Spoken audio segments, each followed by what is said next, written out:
A new era begins at M6. But who are the rising superstars leading the way? In Latam, Maycam Evolve emerges as the new gem of the region.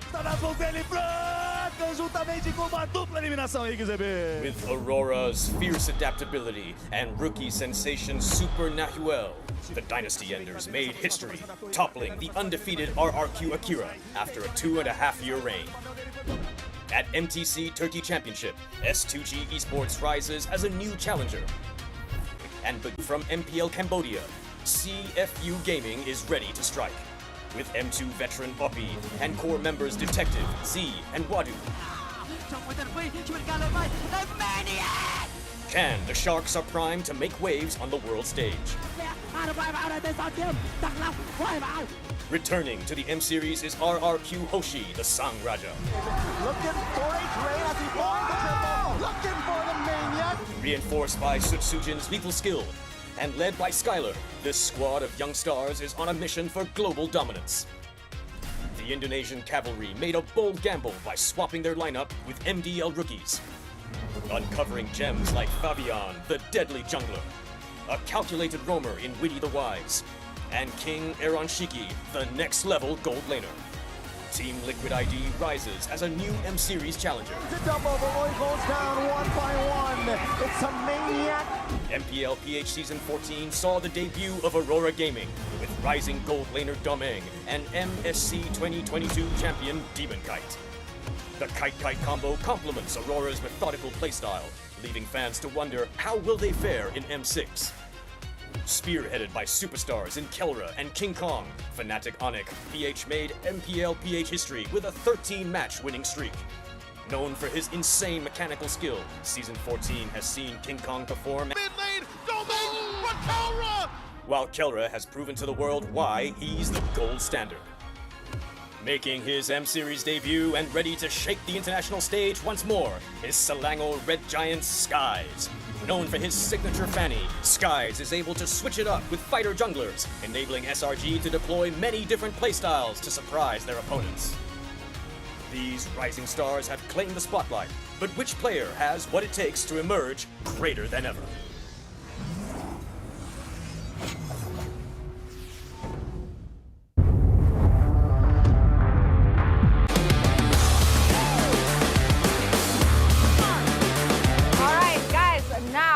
An Indo-MY rivalry over at the cornhole game. Who has to enter the hole? Okay, salam dulu. YID rivalry at the cornhole game. Okay guys, right now I am over at the basketball arcade machine because we are going to see a 1v1 situation happening, which is going to be Miles from Fnatic Onyx Philippines going up against Tarzan from Twisted Minds. 1v1 going on. Who is going to win? Once again, we have a 1v1 going on. Hades and the one and only Domeng. As you can see here, it's a very tight game. Very, very tight. If you guys can do better than them. Here we have and that is Skylar. Nice one. Mantap. All right. Again, Singapore, which I'm assuming they should be very good at because Malaysia and Singapore will pretty have very similar childhood.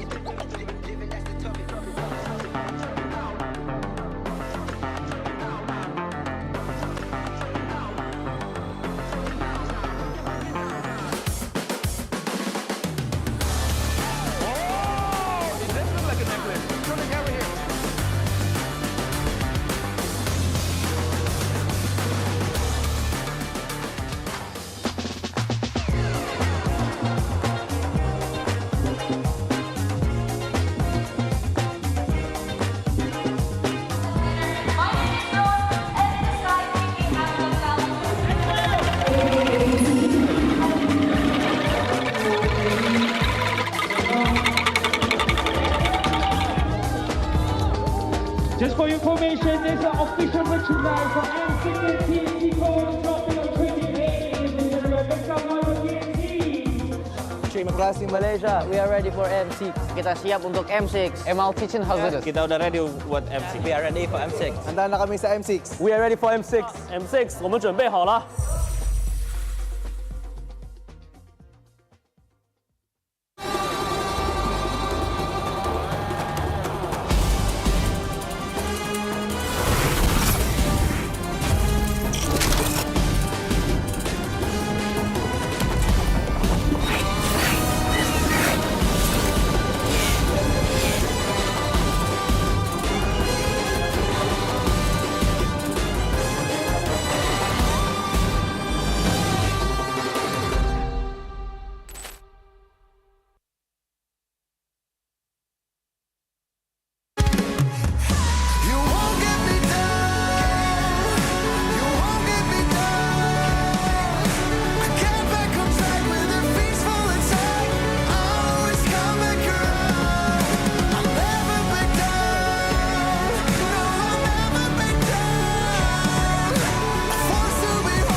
For ultimate glory starts now.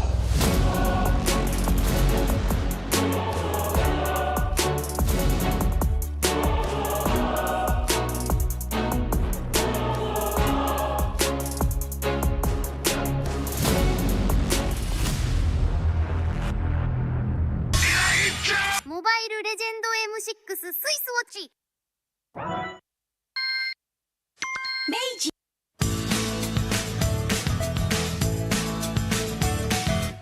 Hello Panda, semua suka biskuitnya. Biskuitnya enak, isinya lezat, rasa coklat dan strawberry. Hello Panda, semua suka biskuitnya. Biskuitnya enak, isinya lezat, rasa coklat dan strawberry. Hello Panda, biskuit isi yang enak.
In MLBB, each of the 5 players plays a distinct role. Whatever it is you want to believe, he lies again! But how do these roles work together on the world stage?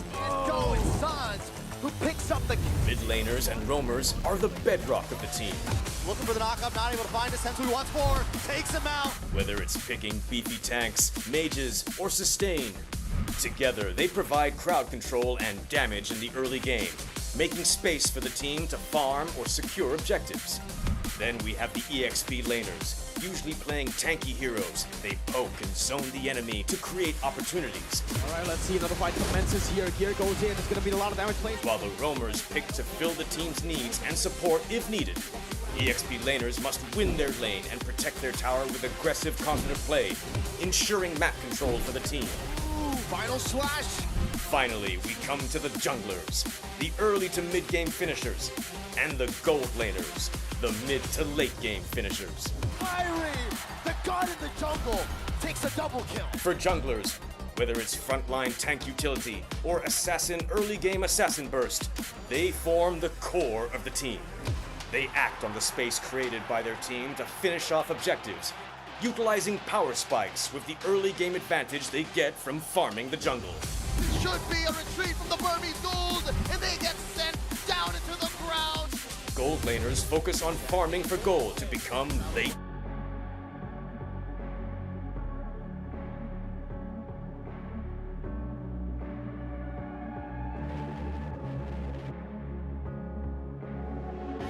Lost in the shadows, feeling so small, but I've got a fire, won't let myself fall. Every hit taken, every scar earned, lessons in pain from which I've learned. When the world says I'm done, I'm just on in my run. Through the darkest of nights, I will find. You won't get me down, you won't get me down. I get back on track with a peaceful attack. I'll always come back around. I'll never back down, no, I'll never back down. A force to behold and it waits to unfold. I'll always come back around. When worlds converge and dreams ignite, there are millions to witness the champion arise. With every challenge, we push with all our might, for we have only one goal, the ultimate prize. When hope seems so far, I'll reach for the stars. In the heart of the storm, I am reborn, I am reborn. You won't get me down, you won't get me down. I get back on track with a peaceful attack. I'll always come back around. I'll never back down, no, I'll never back down. A force to behold and it waits to unfold. I'll always come back around. Battle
the shadows, feeling so small. But I've got a fire, won't let myself fall. Every hit taken, every scar earned, lessons in pain from which I've learned. When the world says I'm done, I'm just starting my run. Through the darkest of nights, I will find. You won't get me down, you won't get me down. I get back on track with a peaceful attack. I'll always come back around.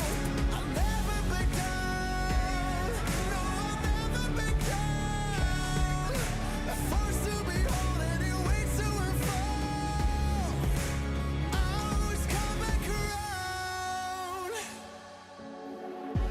When worlds converge and dreams ignite, there are millions to witness the champion arise. With every challenge, we push with all our might. For we have only one goal, the ultimate prize. When hope seems so far, I'll reach for the stars. In the heart of the storm, I am reborn, I am reborn. You won't get me down, you won't get me down. I get back on track with a peaceful attack. I'll always come back around. I'll never back down, no, I'll never back down. A force to behold and it waits to unfold. I'll always come back around. Battle, battle, taking the right, make it, break it, hit it, I shine. You won't get me down, no, I'll never back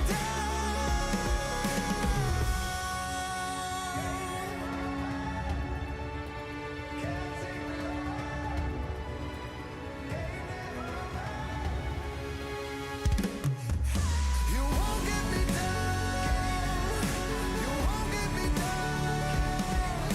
I get back on track with a peaceful attack. I'll always come back around. I'll never back down, no, I'll never back down. A force to behold and it waits to unfold. I'll always come back around. You won't get me down, you won't get me down. I get back on track with a peaceful attack. I'll always come back around. I'll never back down, no, I'll never back down. A force to behold and it waits to unfold. I'll always come back around, always come back around.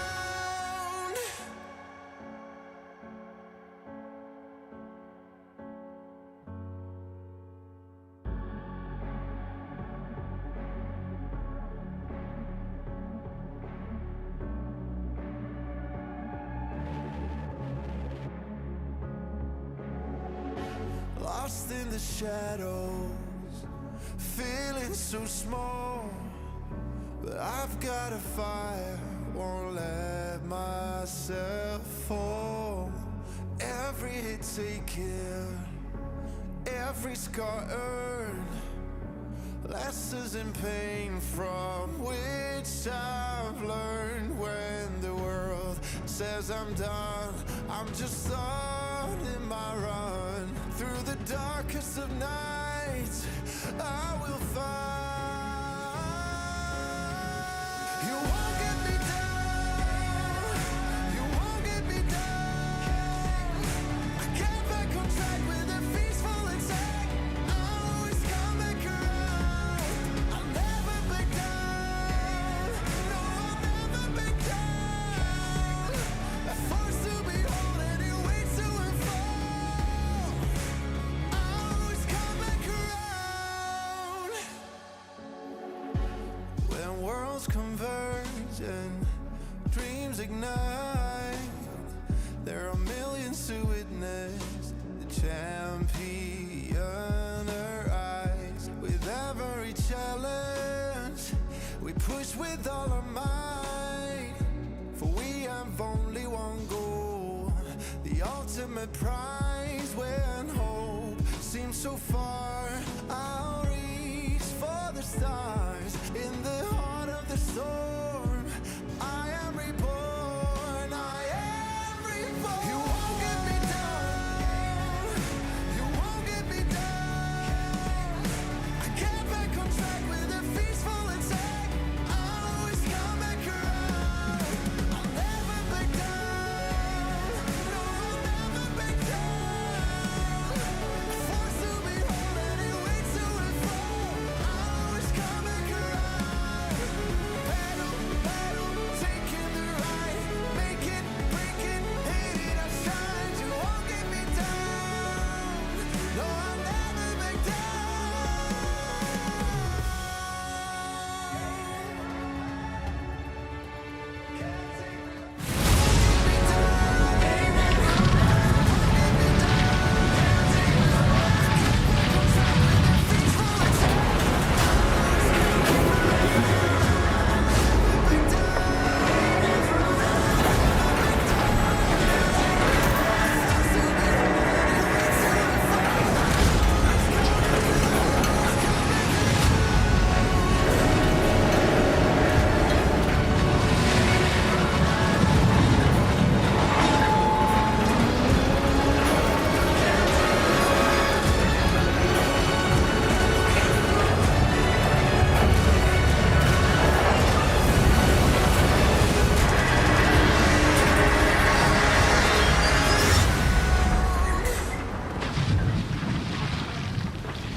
For almost half a decade now, the Philippines has been on top of the MLBB world.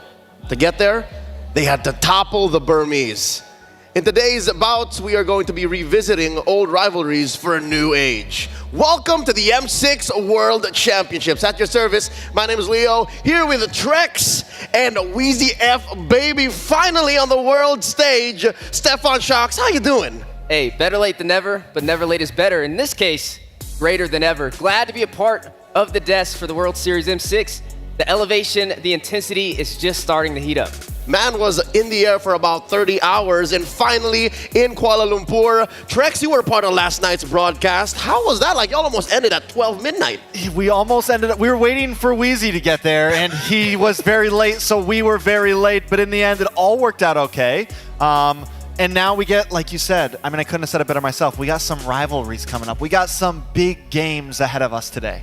2 best of 5s, ladies and gentlemen, coming your way. I hope y'all are ready, and I hope you freed up the rest of your weekend because you're not gonna wanna miss these upper bracket bouts. Real quick, a shout out to Kadia. Experience the thrill of gaming in real life at Kadia's Gaming and Esports District. Every detail is a celebration of play and entertainment. Check out at Kadia Gaming, play life.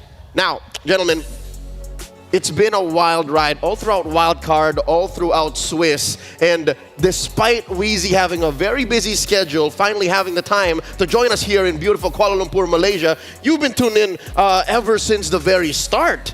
I have, and honestly, full of surprises. I know in the very beginning we were asked to give our predictions for who we thought would make it into the top 8, who we thought would make it to the knockouts, and a lot of us were wrong, right? We got to see some regions who would have thought performed the way they did, such as China, DFYG, up against Ofednar out from Turkey as well. Both of them, some heavy hitters, unfortunately not here with us today. As you know, the higher you get up that ladder, the higher the elevation gets, the harder the matches go. And here today, it's just the creme de la creme, the cream of the crop, the ones who are going to make it on top. These 4 teams are fighting for the chance to play at Axiata. Winners of today's matches are confirmed for the top 4. Real quick, we're celebrating No. This is a billion. 1,500,000,000 registered MLBB players from the 6th of December all the way to the 23rd. Join the event and complete tasks to get a random epic skin for free. Thank you for your unwavering support and for being part of this incredible journey. Hashtag Mobile Legends Bang Bang. Hashtag MLBB for life. You know, when we first saw that number yesterday, we were wondering if we thought it was a typo. How many? We were like, wait, how many zeros is that? LaFell was like, What 1.5 billion. Okay, that's where we're at right now. And that's just an exciting thing to hear, right? How much growth we have had over the half decade, right? More than that. To think that we are one of the 1.5. Ladies and gentlemen, let's check out the brackets once more. After yesterday's opener for best of threes, here we are now in the upper bracket semis. We're watching Fnatic Onyx Philippines face off against Falcon, RRQ versus TLID, more on that later. And in the lower bracket, SRG, NIP Flash, Vamos, Team Spirit. Gentlemen, is this what we expected? I'll tell you what, I think the world expected 2 Filipino teams to be up there right now, right? Don't remind me. No, he has to. But full of surprises, they're not there. Myanmar stepped onto the occasion. Falcon ready to rise and go up against Fnatic Onyx. Today's schedule, ladies and gentlemen, those 2 BO5 matches. Fnatic Onyx Philippines tournament favorites, the Lightning and the Thunder clapping over the skies for Falcon Esports. And then, of course, an MPLID rematch, the one that went 7 games. How hyped are you for that, Trex? I'm very excited about it. I'm excited for both these matches. I'm hoping that the first match, becomes more of a coin flip than as one-sided as it could seem. But RRQ TLID, like you said, we get the run back. We get the comeback, and they've been back and forth. I honestly feel like that game could go anyway. Hey, less than 24 hours ago, you called those matches. You were on this very desk right here, watching RRQ face off against Vamos, watching Liquid ID face off against Team Spirit. Before we dive into our first best of 5, I want to pick your brain. What do you think is going to happen there? Because you saw them. Were they in tippity top shape? What, Team Spirit? Or are we talking about TLID? The first match or second champions. match? The Indonesian. Yeah. TLID seems to continuously just outdo my expectations. They had a couple rickety games when we first jumped into Swiss stage, but so many teams had rickety games when we first jumped into Swiss stage, and they have completely tightened up. They feel comfortable in the draft, whether they're on blue or red side. Aaron Shiki continues to get more and more mechanically gifted, just seems to get more and more strong as this event goes forward. And they are a team that a lot of us have in our bingo book for finalists. Yeah, that young man is untouchable. Weezy, gotta ask you, how you feel about these gold laners just shining over and over again? Like, day in, day out, over the past couple of weeks of competition, it seems like it's the gold laners really shining. Yeah, you see picks rising to the occasion, like the Bruno with new additions and items. Like Grenier. Yeah, there you go, with the Malefic Gun. You ask Mirko, what does a Malefic Gun and a Bruno do? He'll tell you. I'm not gonna tell you, but he'll let you know. But nonetheless, it's full of excitement seeing these gold laners be able to shine. Even when you look at teams like RQ Hoshi, right? You get to see Skylar with a whole bunch of rookies on his side. And he still dominates in the gold lane as well. And it's just such a great time. The meta, there's just room for highlights for everybody. I expect the meta to evolve even more as we go through our matches here today. Speaking of which, let's hone in on our opener. The best of 5 between the Philippines and Myanmar. It's aggression versus endurance. For the first time in the almost 5 years of Filipino dominance, I think, is it safe to say, Fnatic Onyx is the most aggressive champion out of that region yet. Yeah, we were talking about this earlier, that for me as a Filipino representative, definitely one of the most aggressive Filipino teams to be slotted as a favorite. Philippines has always been prided for their macro capabilities, but FNOP brings this aggressive micro, where it just fits them so well, because right now what we're seeing winning games is the teams who can win out in these big 5v5s, the teams who can crucially find this moment to either find the turnaround, drag out a fight long enough, or hit those combos correctly, and FNOP has the whole package. And they're one of the favorites right now to actually make it to Axiata. Again, each of these teams are on a pilgrimage to go to the hallowed grounds where in the very first World Championships were held. Weezy, do you remember where you were when we first had that? 2019. What were you doing in the latter part, Q4 of 2019? Well, I was in the military, so I was actually deployed during that time. But nonetheless, if I know all about being a part of a team, being a part of a unit, and getting the job done, I'm hoping to see that same thing here today in the M Series. And man, just some explosive competition. In the first series, going into best of 5 now, right? Whoever wins is going to secure a placement into the top 4. These 4 teams are all marching towards one goal, to make it to Axiata, Falcon Esports, Fnatic Onyx Philippines, TLID, RRQ. The latter actually having been there to compete for the finals. And now, our first bout. Lightning in the sky. It's safe to say, Falcon Esports have their work cut out for them. It's these three, Kelra, King Kong, Kirk, coming into their airspace. The connection, right? Definitely. And they are a trio to watch out for. Kirk played such an amazing game yesterday. But also on the side of FCOM, man, PX7, Royal Milk, Kid X, these guys are, this is a trio as well, and a hungry trio that's been through the dirt, a trio that hasn't always even made it out of group stages. You know, a team that a lot of us have kind of doubted, and now they're here front and center going against probably one of the biggest mountains they've ever tried to climb. And this is the best they've ever looked. Again, it's the connection versus XXX. Now, I'll tell you what, right? From day one of the Swiss stage, we got a little bit of a debut with Fnatic on it going up against Team Liquid ID. And everybody wanted to see it. A lot of people were predicting a sneak peek at a grand finals possibly, right? And Fnatic Onyx showed up not playing any games, and when it comes to aggression versus endurance, they're definitely on the aggressive side. Hey, people were arguing that maybe yesterday's opener, rather second match in the opener, was actually also a grand finals preview, right? SRG versus Fnatic Onyx Philippines, but Trex will tell you, he was here in the crowd watching. I think that's the most aggressive we've ever seen Fnatic Onyx in M6. Even starting from the draft, they attacked Sekais. Yeah, you know, in game one, we were in the talent room watching and everybody was very hype and going, and then game two, everything just went silent, man. FNOP was just, they had the scalpel out. They were making surgery with that Tigreal pick and that Yves pick.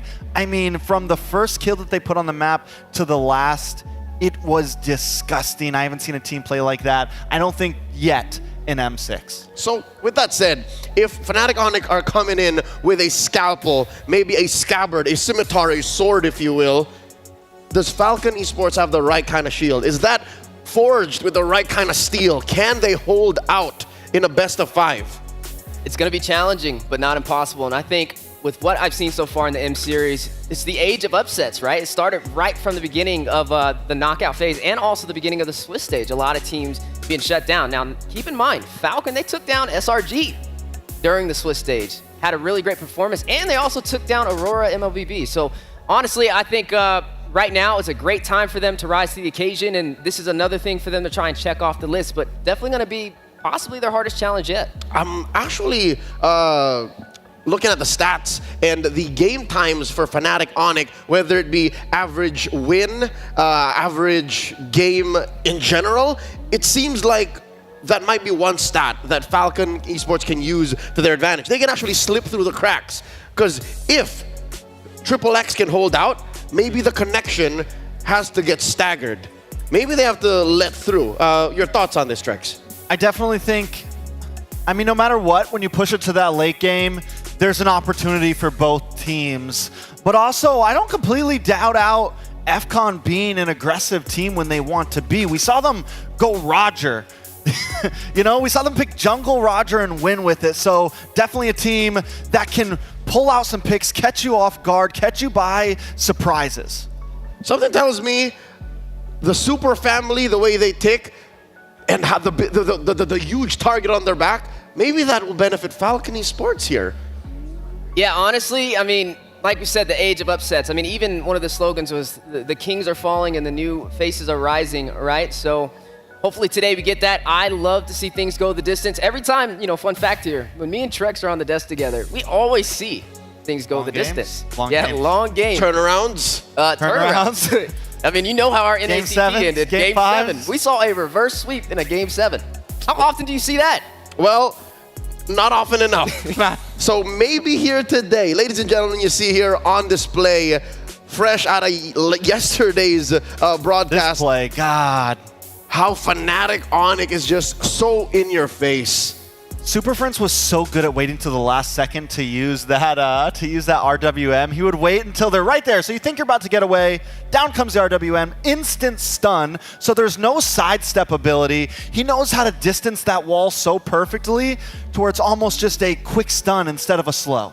Let's talk about how Falcon Esports, after dropping Aurora, after dropping big name after big name in the group stage in the Swiss, they're able to just force these games to such a point wherein it's an inevitable win.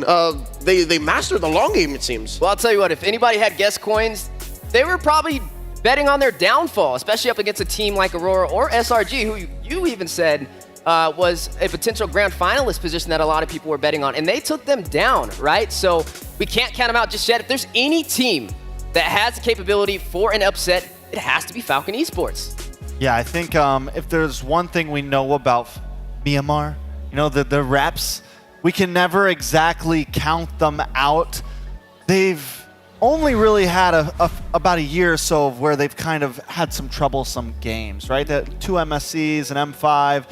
But for a while, they were always a region that we would look at and know anything can happen when we're looking at Falcons or Myanmar in general. And what a better way to set things off in the knockout than Philippines versus Myanmar. And that's exactly why their strength and their rise isn't a surprise to me. Personally, I know you know a bunch of friends, maybe you yourself have lost a good bunch of guest coins on Falcon Esports, but I think it's safe to say, I told y'all so. I told y'all so that Falcon would be here as a powerhouse. I put him in my knockout stage predictions. Oh, you did? I put him clean in my top 8. So with that said, I do think that this should be a must-watch. This has to be a series you wouldn't want to miss. Ladies and gentlemen, a best of 5 between once more the Philippines and Myanmar, the Filipinos and the Burmese. Here's the thing. Did you know, this is a stat brought to us back by our writing team, Myanmar actually won more games head-to-head against the Philippines in the history of MLBB esports. Yeah, they're positive in their books right now. Barely, but yes. They are. They're positive in their books right now. and then looking back at it, they actually started off on a better foot in the M series. They placed higher than our teams then, Sunsparks and Onyx Philippines. They went into the upper bracket at M2, lost the 4-3 reverse.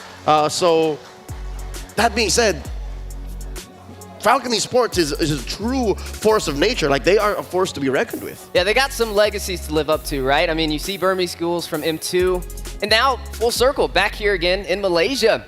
This is their time to shine, but only them. Only they can put that pin on that book and write that story. Let's talk about that legacy. Gentlemen, folks at home, Falcon Esports is the second or third coming of this roster in the MLBB esports world. They're living up to that legacy and as well their promise to make it to the grand finals and as farther than that alongside the Burmese Ghouls. Which legacy do you think weighs heavier on their shoulders? I think, honestly, I think the Falcon legacy, even though Burmese Ghouls is the one who started it all, went that far. I still feel like Falcon, because they hold that name and it's such a different roster than the Naomi roster from back then, I think the Falcon fans, are probably a little harder on them than the Myanmar fans in general. I'll tell you what, I'm actually the opposite, and I think it's just because it's full circle, right? You get to see them come here and they want to pretty much do a repeat of what Burmese Schools did, and honestly, that'd be an insane story. I mean, you're talking about years and years of work to get to this point, a new roster to do so as well. And hopefully they can rise to the occasion, but they are going against the heaviest hitters so far in the M Series. And I think that's that same fact that makes it all the more interesting for Falcon is they're getting pulled in so many different directions that they're trying to make this work. So, ladies and gentlemen, with that said, we're going to welcome our teams. Enough talking about them. Let's bring in these athletes. That's right, as you are seeing the heavy competition, Fnatic Onyx, favored to rule the world, driven by regional pride. They fight not just for victory, but for their country's legacy. They are the super family, Fnatic Onyx Philippines!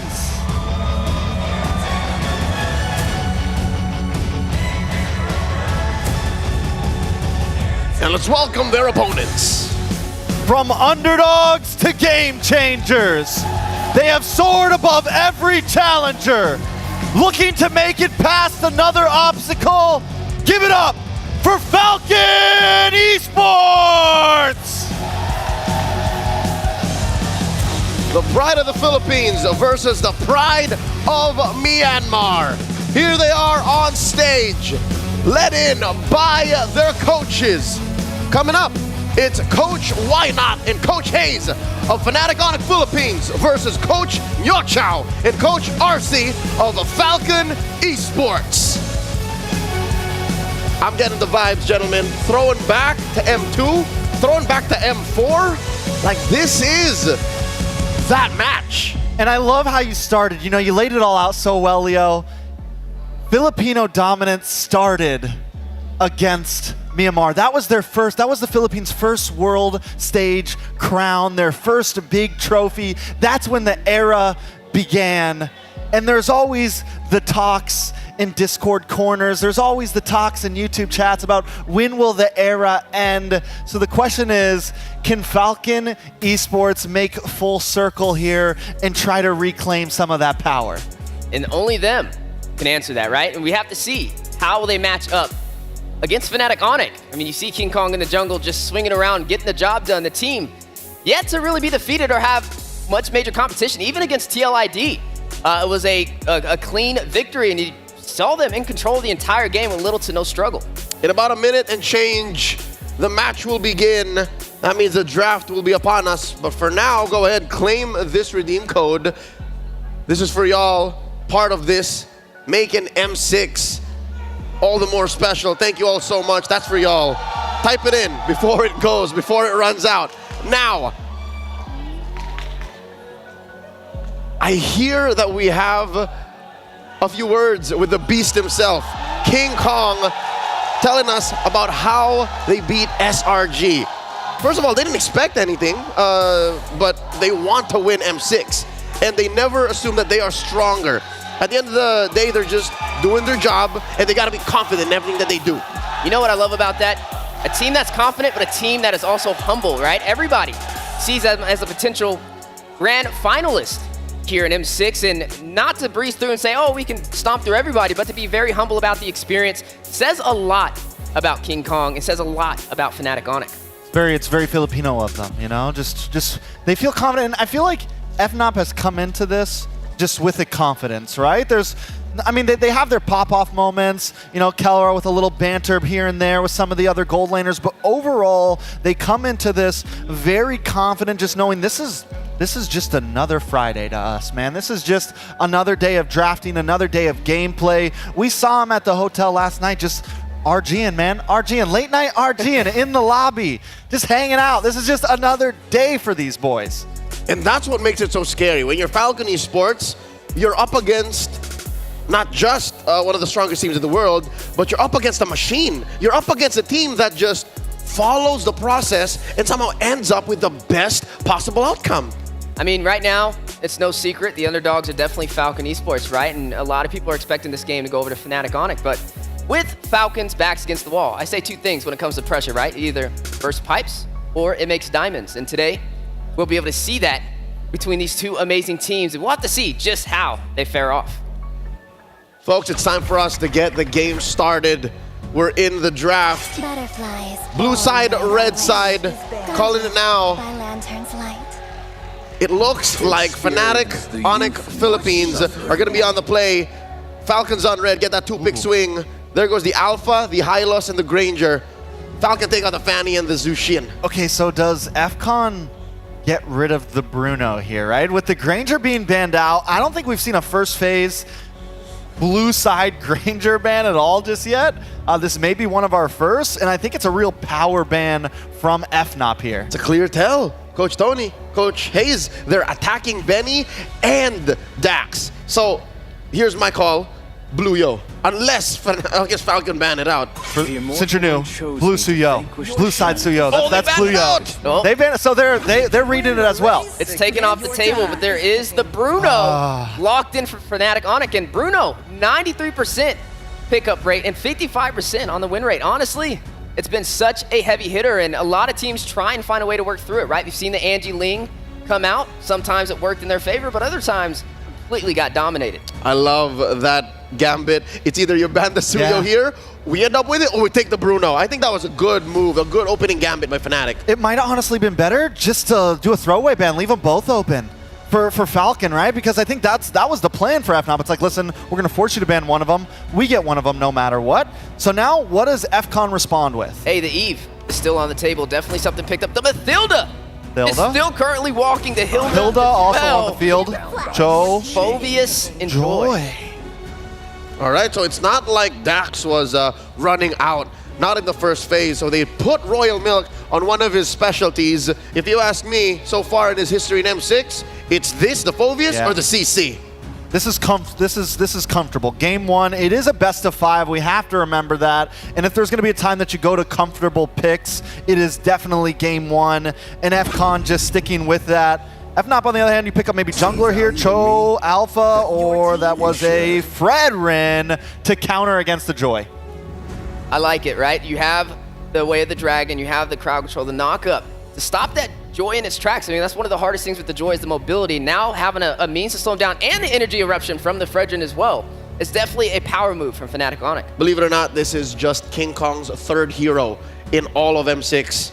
The Beast has played Joy, the Beast has played Suyo, and just this, the Fredrin. Folks, quick fun fact about Kid X, he holds the highest assists in a single game record in M6. That's 20 with the Hylos. He scored that against NIP Flash, and he's, by the way, the #1 tank amongst aggregate scores in all of the tanks, all the roamers in M6. Okay, and speaking of that, now we get our tank locked in first phase for the side of FCON, and it is the Tigreal, and we saw how good this Tigreal did against Fredrins in the past. It's a beautiful answer to it. It's a great way to either push away, lock him down for a second, and give this Joy the ability to do whatever it wants in the pit. Now, coming into bans, second phase, FCON still are going to need a gold laner, they're going to need a mid laner, an FNOP mid laner, and then EXP most likely. Yeah, and there goes that Hilda ban, going to take that off the table over there from Falcon Esports. Now, we have yet to see the Mage from either side. I mean, we have the Eve still available. The Aurora still can rise to the occasion. You know, I would say they could have went for the glue on Fnatic Onic, right? Especially when you have this Phoveus. But without the Mages on the table, the Vexana is still up for grabs. And that's exactly what Fnatic Onic attacked. Yeah. This is a PX7 special. 1/3 of the XXX. You take it away, you force him on something else. Which I think they were expected to come through because of Tigreal and Vexana. Ooh, that's a lot of CC. Hear me out, FCON, good mid laner choice. Aurora would be nice. I think we might see the ban, but we've seen this with Cillian a few times. We've seen it do great against the Fredrin, another big ranger, long distance mage. I think FCON, you find something that's backline, heavy backline. I'm with ya, because so far, Fnatic Onic, they have good front line. They have good front to back. But who are you going to send to go catch PX7 if he does get his hands on a Sicilian? Does Fnatic ban here? It's possible. Is it worth could it? be. I mean, we've been building up the end game. Because Eve is still open. Eve is still open. That's Which another one? big backliner. But they need a mid laner too, so it's like we also want to look for counterplay. We want to look for these ideas. And Prince on the Eve was a thing of beauty. Yes. Prince on the Farsa. There is light. Now, They ban it. Also Oh, Louis. ooh, call me crazy, right? FCON's got to take Eve. But I say, yeah, you got to take this Eve up while it's available. They're going to take the Farza, though. Going to lock in on a different side of artillery. But that was also, we saw Super Prince on Farza yesterday too, That's which right. was disgusting. So either one. He made the Mage Prodigy look like a prodigy. Like, you are the prodigy, I'm the monster. That's what happened yesterday. So what does Prince pick up now? I mean, is the Eve still viable against the I mean, Farza? That's fighting fire with fire. Oh yeah, you're both just long range. Whoever gets the better position in that extent. It does set up a better box, or at least an equally sized box, because you also have a Tigreal for FCON. Yeah, and you also have a Cho, which still can be flexed to the XP lane. If they do that, technically they could pick up the Mathilda, put the Eve in there, you have a means to escape, and you have a means to engage, and I think that would be a good read, especially up against this composition. A flex like that could be vicious. On Kirk has played it, and what a read! Wheezy on point! Mr. Weezeman. Wheezy F, is that for Fnatic? You got that Faramis Matilda combo, dirty duo here. We've seen it just a couple of times, a handful of times in MPL Philippines, and boy oh boy, was it quite the combo. So what's left for Falcons here? They still need a hero for Benny. Gold lane, I mean, against the Faramis, what? They could pick up something like the Claude. and go. We've seen a little bit. It's not that great right now, but at least counters. You could pick up Nabir's Passion, Or Melissa. Or Melissa to stop the Beatrix, dive. Claude, Melissa are kind of I think that's the way we go. Yeah, I would say Natan, but I don't know, looks a little shaky here. I think that's a good read. Definitely something that can play for survivability. You have a very heavy dive-centric composition and sustainability from Fnatic Onyx. So as we are seeing that last pickup, Carry locked in. I mean, it does deal with the tankiness of Fredrin, but that Cult Altar, that's what I'm seeing the lack of right now. But at least they have the Joy to help deal with that. All right, with the pick set in, let's throw it over to our casters, calling the action. It's Naisu and Ingan. Thank you so much to the panel. Wheezy, great to have you with us. What is up, guys? I'm Naisu, joined here on the desk with Ingan, here to bring you the action. It's our first best of 5 ahead of us.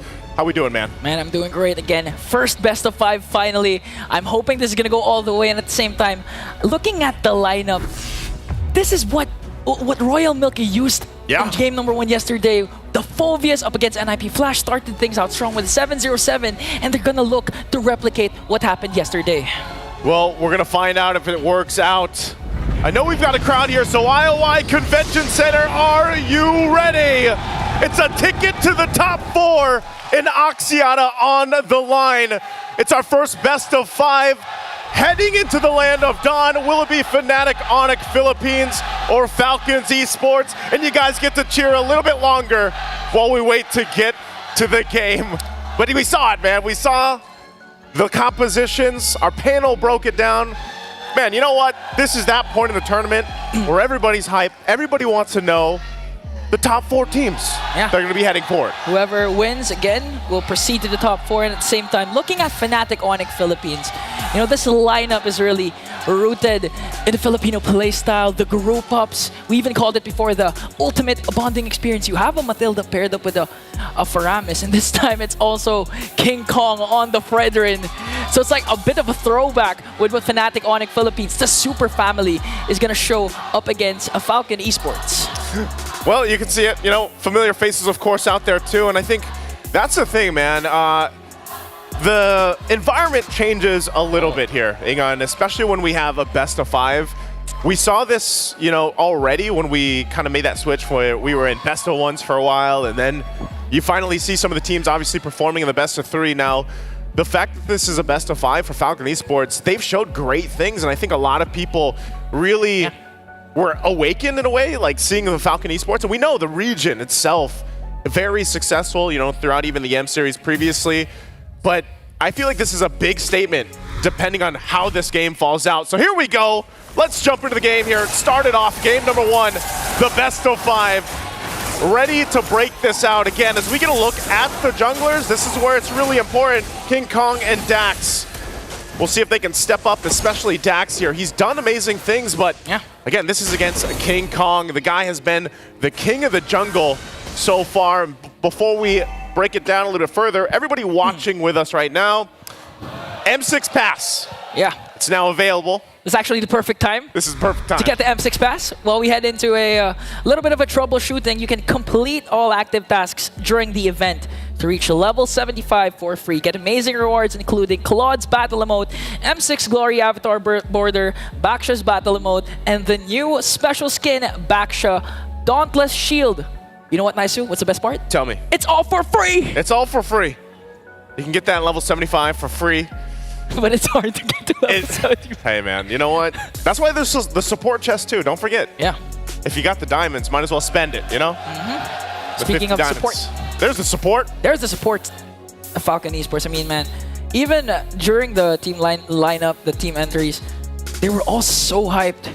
Because again, Falcon Esports has been exceeding a lot of expectations. If you're going to go back to all the talent predictions when it comes to the top 8, I rarely see Falcon Esports on the board. And right now, just looking at their track record, they won against Aurora, lost against Twisted Minds, won against SRG, BTK, and yesterday, NIP Flash with a sweep. I think that's why I was saying, you know, it's just they've come into M6, again, as a region, you know that they have a specific play style. They love to be pretty aggressive, and maybe that's what's needed here because our panel was the ones talking about this, man. They were saying that, you know, this might be one of the most aggressive Philippine teams that we've seen, you know, in Fnatic Onyx Philippines. And Falcon Esports, that might be the answer to the problem that a lot of teams are having facing against, you know, FNOP is, can you match their aggression? But I think it's always that question is like, if you can match their aggression, can you keep it up throughout the entirety of a game? Not just game one though, but like an entire series. And I think that's really where the test comes for a lot of the teams that will face off against teams like Fnatic Onyx Philippines. I mean, you can almost say the same too for a team like Team Liquid ID, where last night, you know, they very decisive so far just through the matches that they've been through, and Falcon Esports has showed it. I think you really pointed this out too, just the fact that, you know, Royal Milk alone, you think about the XP lane and it's not, I mean, let's be real, the hero choices in the XP lane there's been some more variety in M6, but some people say, man, XP is a little bit boring, you know, but I would say players like Royal Milk, for example, and even Kirk. Kirk could be the same thing. Kirk popped off yesterday. He had like a deathless game on the Edith. Even the Lord Steal. Yeah. We could forget that. He was getting targeted, getting bursted down, but when a Primal Wrath with the Edith was all he needed to get the Lord. And I do like the fact that you mentioned the XP lane, because looking at the first neutral objective, the Turtle, no one rotates to the gold lane. Yeah. The gold lane is now the dead lane. They leave them be, give them enough space and time. It's all about the rotations in the XP lane. Who's going to clear up first? Who's going to get to rotate first? Who's going to be the aggressor first? And with the two XP laners, Royal Milk up against Kirk, we could see, I mean, action right away, even before 2 minutes. Yeah, we'll see exactly how they kind of approach that. I think that's a good point too with the gold lane, specifically where, you know, they've known that they've been left to their own kind of devices, and then they usually just duke it out 1v1 their own. We do have a quote here though, while we go ahead and wait for things to get settled, from Coach RC, of course. From RC, we've been wanting to face FNOP since the Swiss stage to test our team's strength against the MPL Philippines Season 14 champions. As a Filipino myself, I'm excited for the challenge of competing against a full Filipino team. We hope to give them a good fight and show our surprise pick. Of course, we're aware of the strengths, so we only have about 50% confidence in this matchup. See you guys on the stage. Would you take the 50% confidence? I think it's more of them not underestimating their opponents. Again, I do agree that it was better for them, of course, if they were able to face up against Fnatic in the group stage. Because even the coach of Fnatic Onyx Philippines, Coach Why Not, he also mentioned that the Swiss stage was actually, it's like it exposes the teams. It makes you question if you're really good, because it's all best of ones. And for Coach RC, I know he's excited to go up against Fnatic Onyx Philippines to test their strength. Luckily for him, even if they lose a couple of games, there's still a chance for them to come back, because again, it's a best of 5 series. A lot of room for them to show the surprise picks that they are bragging about. I think the surprise picks they have been happening, you know, throughout M6 so far. Either way though, we saw that video package yesterday alone where the lower bracket run, man. You know, if a team gets sent down to the lower bracket, we've seen this before where they make that, what they call it, the lower bracket buff. The lower bracket run, where they eventually get to the grand finals and then, you know, end up becoming champions there if they can. But I think either way, you know, you work with this. And here you go. Okay. Good luck with it. That's the support chest, I believe, right? Hey, good luck. Good luck. Let's see. What's he get? I'm not sure. Okay, he's going Actually, for one more. He's just spending it all. This is another way you guys can level up your M6 pass right now. He's going. Going for the Just level hit max. 75. I would hit max. Let him take his time. It adds to the suspense, okay? You still got around, how many is that more? Around 5, 6 draws? 5, 6 draws. He's got about 200 diamonds left. Oh, 300 XP? Okay. Congratulations. Okay. Level up that pass while you can. Yeah, man, I don't know. I think once we eventually get to this game, that's where you have to see. If Falcon Esports, if they get the advantage early on, I think we might actually see, because have we seen Fnatic Onyx Philippines really struggle? I mean, at all M6, if we think about it, you know, and a team to go into this and kind of say, you know, you do obviously respect a team that is, most people would say, tournament favorite now up to this point. You know, so you got to approach it with a certain kind of mindset, I feel like, and if that's 50% confidence, but also you're just kind of respecting on what the fact that Fnatic has done to all the teams they've played at this point, that's the best thing you can do. I think it also goes the same way for Falcon Esports. Again, just looking back at who they faced up, who they brought down. Fnatic Onyx Philippines, they can't also underestimate this emerging team in Falcon Esports. And going back to your major point a while ago, if a team like Falcon Esports can match up the intensity, the pace, the tempo of Fnatic Onyx Philippines, that's going to be put into question for game number 1. But the thing that I'd like to highlight also is what Leo has been saying. What did he say? That King Kong has been transitioning slowly to some sort of a utility jungler. I mean, for the first half of the respective MPL, we've been seeing King Kong use the Fannies, the Lings, the highly mechanical assassin players. But right now, he's been resorting to a Suyu that has an Impure Rage for added sustain. And now the Fredrin, giving a lot of time for Super Friends and for Killra to shine up, stack up, and be the main course of their team. So it's going to be a question of... It's not going to be a question of if you can match Fnatic Onyx Philippines tempo. It's going to be about... Oh, it is that. I was gonna say, I'm waiting for you. It is that, nice. It is that. But here's the thing. No, but the thing is it going to be a high fast-paced tempo that you're going to be matched up with? But looking at this right now, it's a Fredrin. We all know the Fredrin has sustainability. It's more sustained, more controlled.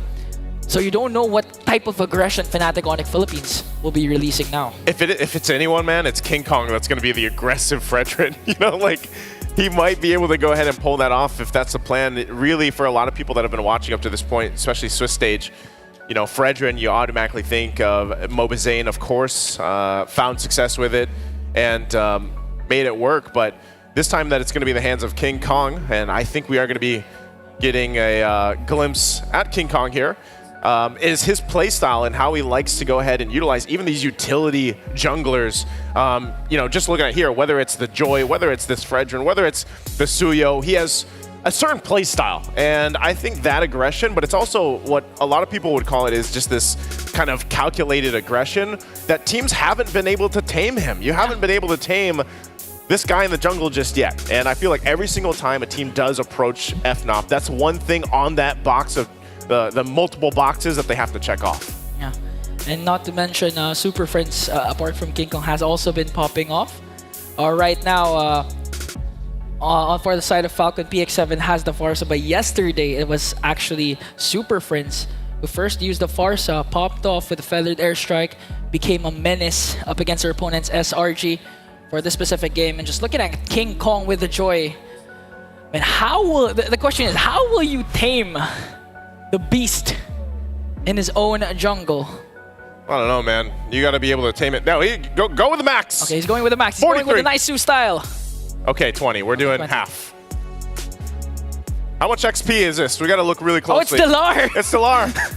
Hey, what's that? 5,000 XP? I can't do quick math, bro. let's ask Delar. Good luck, Delar. Last one. Last one, go. Oh. Danny got 7,000 XP. Hey, we're going back to the game. Congratulations for all the XP. And now we can catch back up. Again, only a minute into this. So nothing too crazy just yet. I'm not sure also if we got a glimpse at the emblems, but maybe we get a picture at that. We can see them here. King Kong did go Concussive Blast with the Fredrin. He is going to be up against Dax running that Temporal Rain. This is the typical thing we've seen from the Joys here. But also with this, again, it's Royal Milk. I think if anything for FNOP to deal with, it's not letting Royal Milk have that kind of similar experience he had on the Phoveus yesterday, where he was just had a massive game in his favor. Yeah, again, he started out strong with a 707, looking at the emblem set. Okay, so King Kong really go. Oh, Dax! First it down, Brusco was just busy looking at the emblems, and Dax, it all happened in a flash. Took down the Bruiser with one electrifying beats. That's how fast it can happen, especially with a Joy across from you. So now Turtle's up. FNOP's going to start this up. They do have the advantage, and it's quickly going to go down. So they are going to just trade this out. King Kong will secure that. But look at the moves here from Falcon Esports. Dax trying to take the purple. Might get cut off here, not able to go and secure it. Oh, here comes Killra, and the kick also getting gacked up by 4. And that's the trade Fnatic Onyx Philippines went with. They got the turtle plus a shutdown onto Dax. So they get that, they make it work. Now possibly looking for more. Royal Milk also here in the mid lane, but holding it down once again. Objective secured for FNOP, and that's what they're probably going to focus on the most. That's why they also have the Fredrin. And just the amount of pure utility they have, man. That's, I think, one of the biggest obstacles in this game one that they have to overcome. Here we go again. Now taking a look at the emblems. Look at all the quantum charges here for FNOP. Of course, plus the 2 concussive blasts to help with that clear speed, but tanky enough to sustain a lot of the damage. We'll see if it works out. Kid X! Implosion, Sacred Hammer gonna connect with Super Prince, making sure Kirk is safe with the Nether Realm, but that's one major resource expended by Fnatic Onyx Philippines. So far, Kid X still a good catch. This is what I was saying, though. It's all about getting through that utility. I mean, we're talking about a Matilda and a Feramis.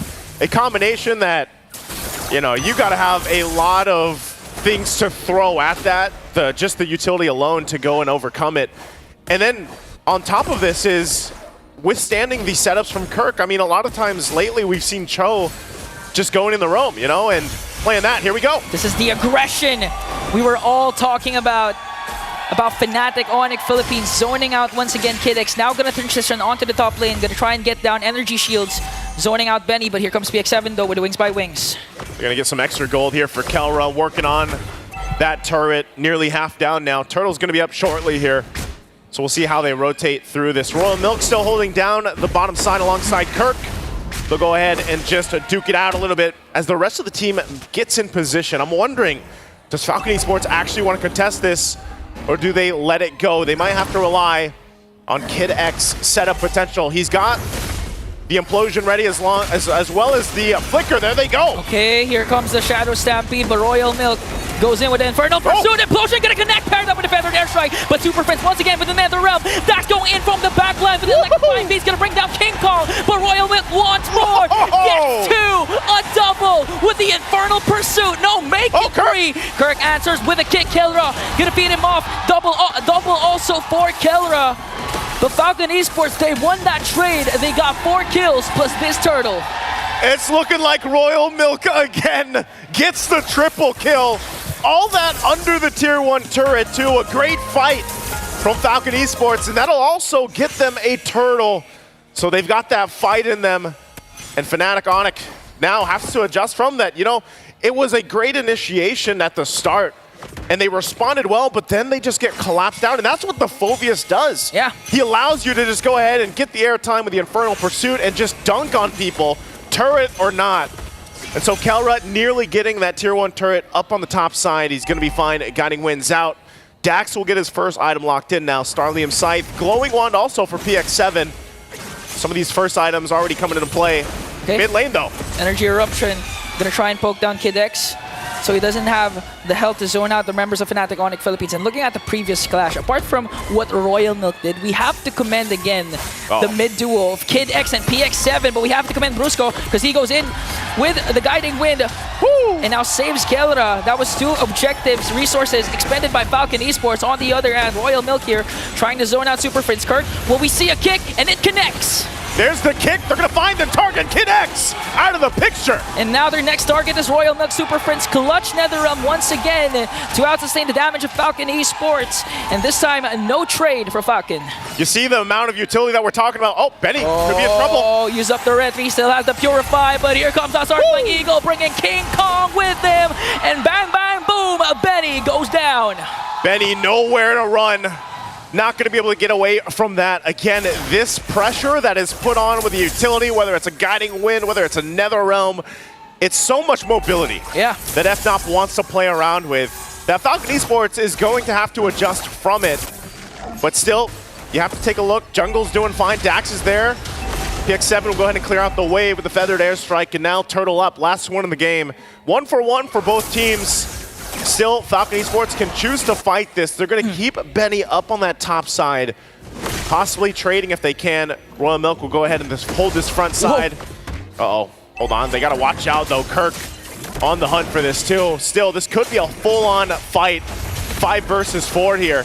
They're going to force Kid X back. Dax might try to jump in. Gets... Oh, no. He's in trouble. Oh, the kick flicker combination from Kirk to take down Dax. And now they're going to get a turtle. But Benny answers back with a turret top takedown. Now, Fnatic Onyx Philippines, they're in a roll, in full control. King Kong used up his retribution to force PX7 to use the flicker and Wings by Wings. Fnatic Onyx Philippines holding to a 1.7k gold lead. Good push from Benny. At least they got something out of it, but Fnatic getting a whole lot in this. They're going to drag Kid X. Shadow Stampede forced to use the Sacred Hammer for Kid X to walk away. And now the thing is, the thing that's happening right now, Falcon Esports, although they were able to get previous trades during the first 4 or 5 minutes, it wasn't the proper target. I mean, looking at the composition of Fnatic Onyx Philippines, they're going to feed all the resources to Kelra because he's going to be the main win condition of Fnatic Onyx Philippines. And if you keep him alive, even if Brusco falls down, King Kong falls down, Kirk falls down, it doesn't matter as long as the gold standard is alive for Fnatic Onyx. And that's what I'm wondering for Falcon Esports, just with everything that they have available, going against even the 3 Purifies alone, and then we've all seen it before, how Kelra positions himself. The reason why he is called the gold standard is something that they want to be able to go and solve. And looking at the items, you know, they are falling behind in the gold lane here. King Kong, tanky enough, confident enough to go and just fight for this purple buff. Might force out, the red trees goes in. Gonna be fine though, they do kind of disengage, keeping Kid X at bay here. Not sure if Falcon Esports actually wants to take a fight. They're just kind of slowly whittled down. Even with the Ghost Bursters alone, the turret finally falls. Kelra working on it. Now for the tier 2. The focus here, they might force a fight. Kelra, the damage! One more! So Kelra gets a kill onto Benny. The next target is Royal Milk Infernal Pursuit. He's going to bring that one with him, but Kelra says, I'm going to take 2 and bring them down. Fnatic Onyx Philippines transitions to the middle lane. Again, Kelra now under the turret. The tier 2 is in trouble. PX7 is gone.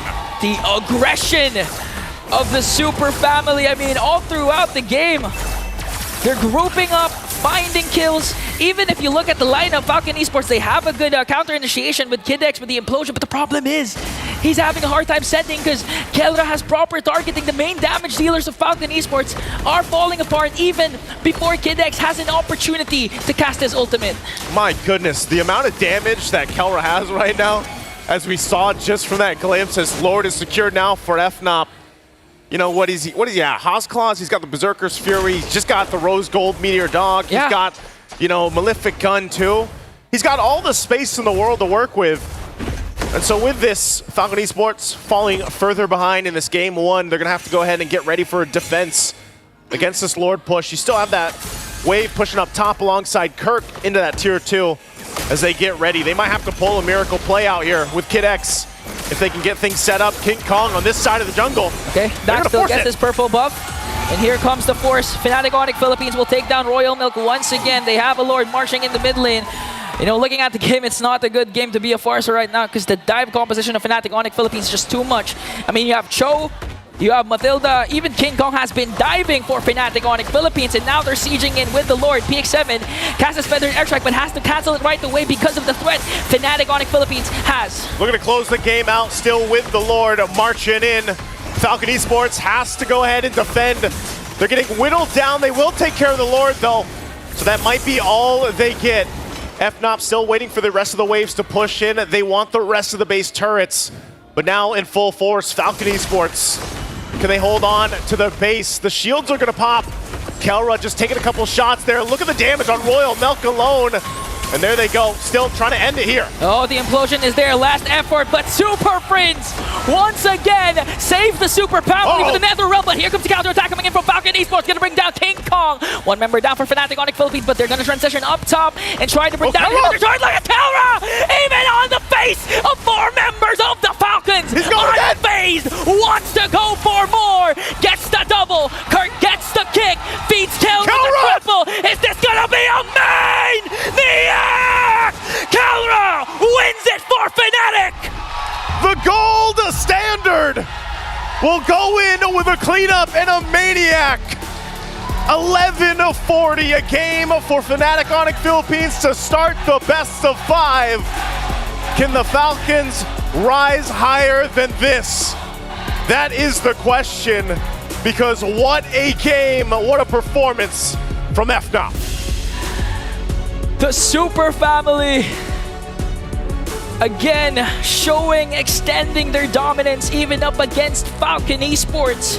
Kelra picks up a Maniac, and they have a comfortable lead in this best of 5 series with a 1-0. Again, amazing performance. I know our panel wants to go ahead and break this down a little further. What do you guys think about game 1? From where we come from, they call that a lightning round. In just 11 minutes and 40 seconds, Fnatic Onyx Philippines walks away with the dub. Given this is a best of 5, what a way to set the tone. Gentlemen, Wheezy, it's your first time on the M6 stage. How's that for you? Explosive, right? I mean, I kind of expected the Mathilda to come out there, but I didn't expect the Faramis to be alongside it. But having the double support, it seems like the mission was protect the president, trust in Kelra, and he got the job done. Yeah, you know, you think it's hard to kill Kelra, right? It's already very tough, but you add a Mathilda that stands behind him nonstop, you add a Colt Alter, and it is literally impossible at this point. I don't know how you break through that right there. Kelra wasn't even in Protect the President mode. He was in King, I'm gonna hold the front line mode. I mean, he was leading the attack half of those fights. Homie was straight up Rob Stark, King of the North. Let's go ahead and check out the stats here. What did that game look like by the numbers? Again, 16-6. Kelra 9-0-5. Just barely finishing his build, by the way. Yeah, that's so average 3-item build. Just to like break it down for him, average 3-item build is about 8-9 minutes. 8-7 minutes, you're doing very, very well. 9-10 minutes is probably like average time. You're maybe getting to your 4th. This man was maxed out. We're talking maxed out, 11 minutes, 40 seconds. 6 slots. And he got 6 slots filled, probably around 11-minute mark, I'm sure. You know, maybe a little after 11 minutes, but still, that is insanity. I mean, that is just, there was no catching up to that. He put the gold in gold standard. He put the gold in gold standard. Yeah, I mean, even with the itemization, right? When we see the Brunos go in for the Haas Claws, Berserk Sphere, then the Malefic Gun, he did it in a little bit different of an order, right? He went to Haas Claws, and then he goes straight into the Malefic Gun. He's playing not only for the survivability, but also able to attack from afar to sustain himself. And that's what made him so hard to take down. 9-0-5. Let's talk about the build on King Kong, because your pride and joy, the heart and soul of NA, Mobazane made Fredrin a pick again, a legit pick, and look at that. King Kong, his 3rd hero, was the Fredrin. It's built a little different. Yeah, he definitely went for a bit more of a tanky build there. We saw Mobazane sometimes go for the Thunderbelt. That's right. Instead, and Mobazane still did the same thing.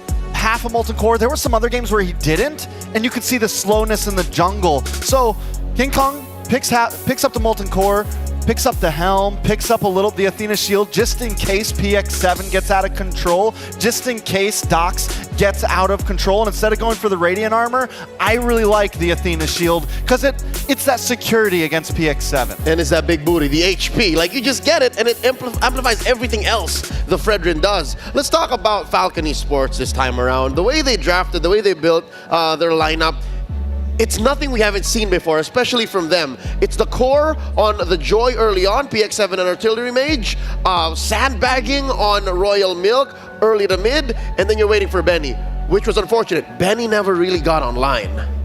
Man, I was wondering what the damage was going to look like, right? Especially over there for Kelra. 80,000 damage, skyrocketing over everybody else on the board. I mean, you had a couple of members, 1, 2, maybe even 3 members from Falcon. 3 is safe. 3 is safe. Yep, add up all their damage, and that's Kelra's alone. And you know, Falcon started off well. Dox got that early kill, but then it was immediately traded back. And they get the kill on the Brusco, but then Dox goes down. And from that point, it just felt like FNOP was like, all right, fine, we're going to press the gas now. And you look at FCon's composition, you look at this carry, you look at this Farza, all of these heroes need about 3 items to really pop off. And they just couldn't get there. And when they did get there, FNOP was already so defensive and so aggressive, there was no turnaround. And is it just me, or is Falcon's lineup too honest for what Fnatic Onyx is doing? It's too clear that, hey, this is where the damage is coming from, this is the power spike in early to mid, and then we fight for inevitability. Fnatic Onyx did not allow for any of that. You know, it's just textbook, right? Sometimes going with the simpler method breeds better results, and Fnatic, right? Trusting in the damage of Kelra. Everybody else, I mean, we were even looking at the emblems. Very sustainable, very mobile, but no damage. It was only Kelra the one dishing out that damage, and they just trusted in that Haas Claws, that Berserker's Fury, and that Malefic Gun to rise to the occasion. Speaking of Kelra, there he is himself, that big old smile, ready to lead the way for Fnatic Onyx. The gold standard is our MVP for game number 1. Screenshot this right now. This is how you build, and this is how you play a Bruno. Yeah, I even love the 4th item fourth item, RGM, the Rose Gold Meteor. And so a lot of people would save that for last, and that becomes your juggle item. But it just goes to show Kelra was playing so aggressive in that matchup, and I'm sure when we see some of these MVP highlights, we'll see it, how he was in the front line. He always had Brusco behind him. He always had the Colt Altar ready to go. And then just to pick that up as your fourth item shows that, listen, I'm going to get aggressive, man. I'm 8-0-5 right now. I'm 9-0-5. I'm going to get in your face and just be that guy. Hey, he's got Rose Gold, dog. He's got Rose Gold, dog. If anybody knows what that is, it's us from North America. Rose Gold, dog. Hey, man, a great game for Kelra. Now the question is, how does Falcon respond? We'll see here in the highlights how Kelra went behind enemy lines, in their face, and around these choke points to be able to kick balls straight into Falcon Esports' face. Something to note, you'll see here the positioning of Brusco constantly being close to the back line so that Kelra would have a pull out. You have Super Prince, who's about in the middle of all that to make sure that there's reliable damage from the Ghost Bursters. Where does this put Kirk and King Kong? I mean, this puts Kirk and King Kong essentially wherever they want to be. But King Kong normally holding front line, looking for angles, looking for those taunts, right? Looking for anything to buy that little bit of time. And look at King Kong here as well, kind of looking for the back, putting pressure, just in case Benny did try to get away there. He was there to catch him. There was zero escape for Benny, even if he gets past Kelra. And then these are the big mistakes we start seeing from Royal Milk, going a little overextended. And towards the end here, Kelra just consistently holding the front. Brusco never even engages. See, that's the challenge, though, when you run the Phobius, right? As soon as you go with the Infernal Pursuit, you're in the middle of the battle. You're in the no thick way of it. out. Yeah, you're in the thick of it. And when there's that much sustainability that you have to go against, it's very hard to deal the damage necessary to get to the backline, to get to Kelra, the target that they were looking for. And as sound as that is, Falcon Esports may have made it work against other teams, other powerful teams here in M6, but against Fnatic Onic, especially if you give them this Faramis and Matilda duo, there has to be more in the tank. Ladies and gentlemen, the ROG Phone 9 is the official gaming phone of M6. Unleash unmatched gaming performance with the ROG Phone 9 Pro, a mobile masterpiece that seamlessly blends high-powered gaming with a sleek, modern aesthetic. That's how Kelra is so good. Yeah, no, he uses the ROG. Yeah, literally, the technology, the hardware is what also allows for Kelra to play like that. So now back to the drawing board. Let's talk about what Falcon Esports could do to maybe force, you know, an equal score here. 1-1 real quick. Was it the draft? Was it the execution? Hey, it was the first pick on Bruno, and we've been asking the question the entire M6 series, right? Is it worth the ban? The Bruno definitely worth the ban, but they got put in such a weird spot. FNOP drafted that first phase so well, leaving the Bruno or the Suyo open. It's like, listen, I'm gonna put this in your hands. And what a lot of red sides would do is normally it's, we're going to ban something else, leave both of those picks open, so at least we get something in response. And then they don't do that. Okay, you give over the Bruno, but then they kind of also, FCON went for a little bit of comfortability. They immediately slot in the Phobius, which is essentially should probably be more of a counter play, a counter pick. So I think FCON, get out of that comfort zone. Game one's over. It's time to kick things into gear. More in what Falcon Esports could do here about the Fnatic Onic experience, but let me remind y'all about the M6 lucky draw from the 18th of November to the 29th of December. Participate in the M6 lucky gift. Join the draw for a chance to win Claude's new epic skin, Challenger's Flare, and Beatrix's new M4 epic painted skin, Lightseeker. Lightseeker. That sounds insane. Yep. You don't want to miss the rare opportunity to get Beatrix's M4 exclusive skin. And as well, check out MCGG, a multiplayer strategy game now soft launched in Malaysia and Singapore. That's Magic Chess Go Go. Pre-registration is now underway for other APAC regions. No need for fast fingers. Strategy and luck are your keys to victory. Team up with your favorite heroes and strategize with friends wherever, whenever. Put your strategies to the test, outsmart your opponents, and claim the ultimate victory. I'm a Magic Chess OG since 2020 January, baby. I like He is too, though. He's been playing Magic Chess for a while. This is a long time coming. Who wins? You guys go up against each other? Magic Chess? You want to catch the 1v1, bro? Oh, I'm the Scarlet Shadow God. That's what they call me. You remember that? Yeah. That's right, the Hanabi Hayabusa. I do actually. That's Shadow, yeah. That's some pretty OG You get like a special skill from it. As long as you have them both, they both get a special skill. Yeah. Yeah. That was one of those smaller... I don't think that's going to be in Go-Go. Hey, you don't know. Season per season, you don't know. They might bring it back. If your boy asks for it enough, maybe they put it back in. Hey, I tell you what, we need an M series just for Magic Chess. Caster MC Go-Go tournament. Little Birdie told me there might be something in the works. A little esporty stuff. We'll talk about this later, but I'd now... gladly come to Southeast Asia for that. Back into the matchup here. Fnatic Onyx first on the board, 1-0. Luckily for all the Burmese fans, this is a best of 5, so we're just getting started. Fnatic Onyx, they did about 99% of that matchup correct. Falcon Esports, more on that. Wheezy, riddle me this. Draft-wise, what could Falcon Esports do better besides what our good old friend here, Herbert Wagner, shared? Well, number one, take out the Bruno if you don't have a plan for Just it. out of the form. Out of it completely. Definitely don't want that to walk, especially, I mean, look at their composition, right? They had a Mathilda and a Faramis.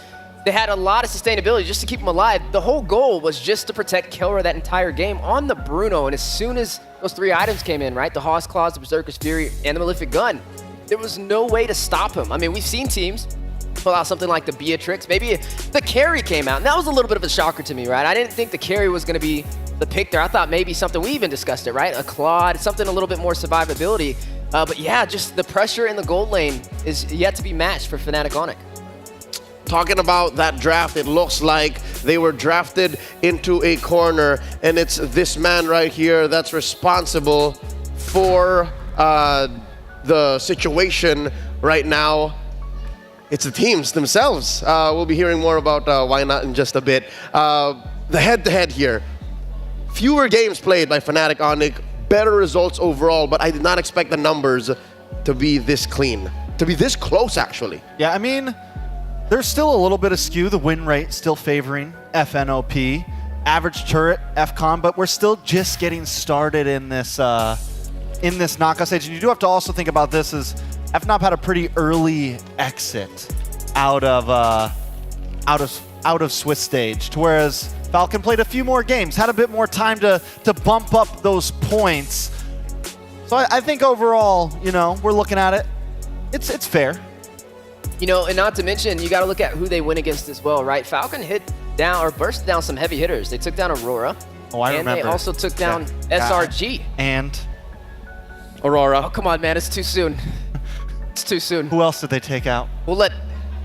We're not going to say it? All right, cool. So they took out BTK.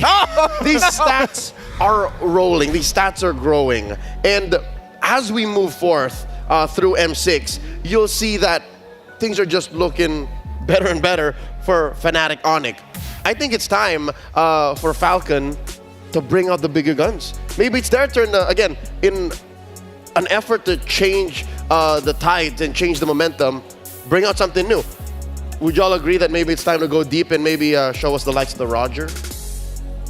I mean, it's definitely doable. My only worry is against a team like FNOP, I wonder how things like that are going to do. You know, I just feel like they're such a grounded team that it is very hard to it's very hard to disrupt their flow. But again, that could be the fear that's in all of our minds. So it's like, that's why they don't do it. So maybe they just should. I mean, like I said, you have 5 games here. If it goes the distance, you have at least 2 more games, you know? So maybe it's time for that. At least. That is bare minimum. Falcon Esports here, up against the ropes. I'm wondering what Coach Nyo Chow and Coach RC are talking about behind the scenes, because it's Coach Why Not in the other room, staying ahead of the competition. They want to learn about what happened to Aurora. They fell short, and it's no longer just about the Philippines, but about the world. Every region has leveled up their game. There are other strong teams in M6. It's not just them, and it's up to them to make sure they stay one step ahead. They're very self-aware.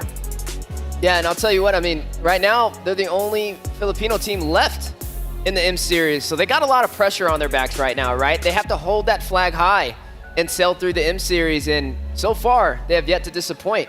Now, how long can they keep that momentum up? As we get higher up this ladder and the elevation rises, teams are going to start dropping. All right, talking about elevation, are you trying to get at what I think you are? Are you saying that Falcon Esports is just heating up? Falcon Esports is just getting there, and Game 1 was a gauge, a test? Because looking at the draft, again, save for that carry, I agree with y'all, save for that carry, it looked like it was very Falcon comfortable. It was just like, heroes, we've played before, heroes you've seen. Is that a good sign? Is that a sign of weakness or more of just, you know, like an opening chess gambit? I think they're going to spread their wings. I think it's about time to see that. We've seen it right happen. now. Yeah, it could happen. Could happen. I don't doubt anymore. I mean, there's times even in NACT when we thought things weren't going to happen and the world was surprised. And if I've learned anything from watching the M Series, it's been full of surprises and full of upsets. So as we get to Game 2, we'll have to see where it goes. Yeah. And for the Falcon fans out there, I think you got to be hoping that that was just a stretch, right? That was the warm-up. That was, let's get our thumbs ready for Game 2, you know, crack some knuckles. And now we're in a place where let's push things a little bit. And a lot of that's going to come down to the coaches, right? With the way we saw draft last game, I think coach is going to be extremely important into this. But we do have a head-to-head between Kelra and Benny. Okay, so far, it's clear that the numbers don't lie. Kelra, above and beyond. The question is, what do y'all see in Benny that might be the game changer? What can he do against the Filipino Savage, against the gold standard? Because numbers-wise, you can't beat Kelra. I think it's you're in a spot where maybe the goal isn't to exactly beat Kelra. Homie's to find the cracks in the rest of the team, right? Homie's a 5-time MVP and M6 so far. Top 1. Oh, behind him is Aaron, Shiki, and Skylar, 4 apiece. So with that said, Benny must be looking at that like, not toe-to-toe, not up front. This is the goal. It's gold lane supremacy right now, and Kelra definitely sits at the top of that pedestal. You know, it's funny with Benny, they say he's like the best Bruno out in Myanmar. So maybe if he gets the Bruno in his hands, it could be the difference. But as we are now jumping into the draft for game number 2 in this best of 5 for the knockout stage, day 2. And we see Falcons rise to the occasion and even out this series. All right, opening up, it's Falcon Esports on the play. Fnatic Onyx answering back. A respect for Brusco's Matilda. And it's just another day in the office for Fnatic Onyx, banning out the usual Fanny and Jushin. Yeah, I think it's pretty simple overall. My guess is FNOP once again is going to force FCON into some sort of trade. Now, FCON taking a page out of FNOP's book and banning out the Granger, and now this time Fnatic Onyx have that choice between the Suyo or the Bruno, but I don't think they're going to ban either, man. I think they're willing to throw the trade out. They are comfortable enough to be like, fine, pick which one do you want, man? Exactly. Because we're going to get 2 powers back. Hilda's still open. Cho's still open. So many options, and they ban out the Hylos. So now FCON is in the sticky situation once again. This is what FCON was supposed to do last game. Yep, and FNOP made it happen from blue, red this time. They did it blue, now it's in red. They go, all right. They get the Bruno, and now FNOP can go Suyo X, Suyo Hilda. Suyo Hilda, Suyo whatever, honestly. But it puts Falcon in a good situation, right? Like we said, Benny's definitely comfortable on this Bruno, but Fnatic Onyx not going to waste any time. 2 heavy hitters, the Cho and the Joy. And the Joy has been known to do very well against the Suyo. It can win out in the 1v1s. We've seen so many junglers win out against the Suyo. It's one of the few junglers right now who can go to like toe-to-toe in terms of just 1v1. So now FCON has to think maybe they don't pick the Suyo. Maybe they go for something like the Alpha. Bovius again.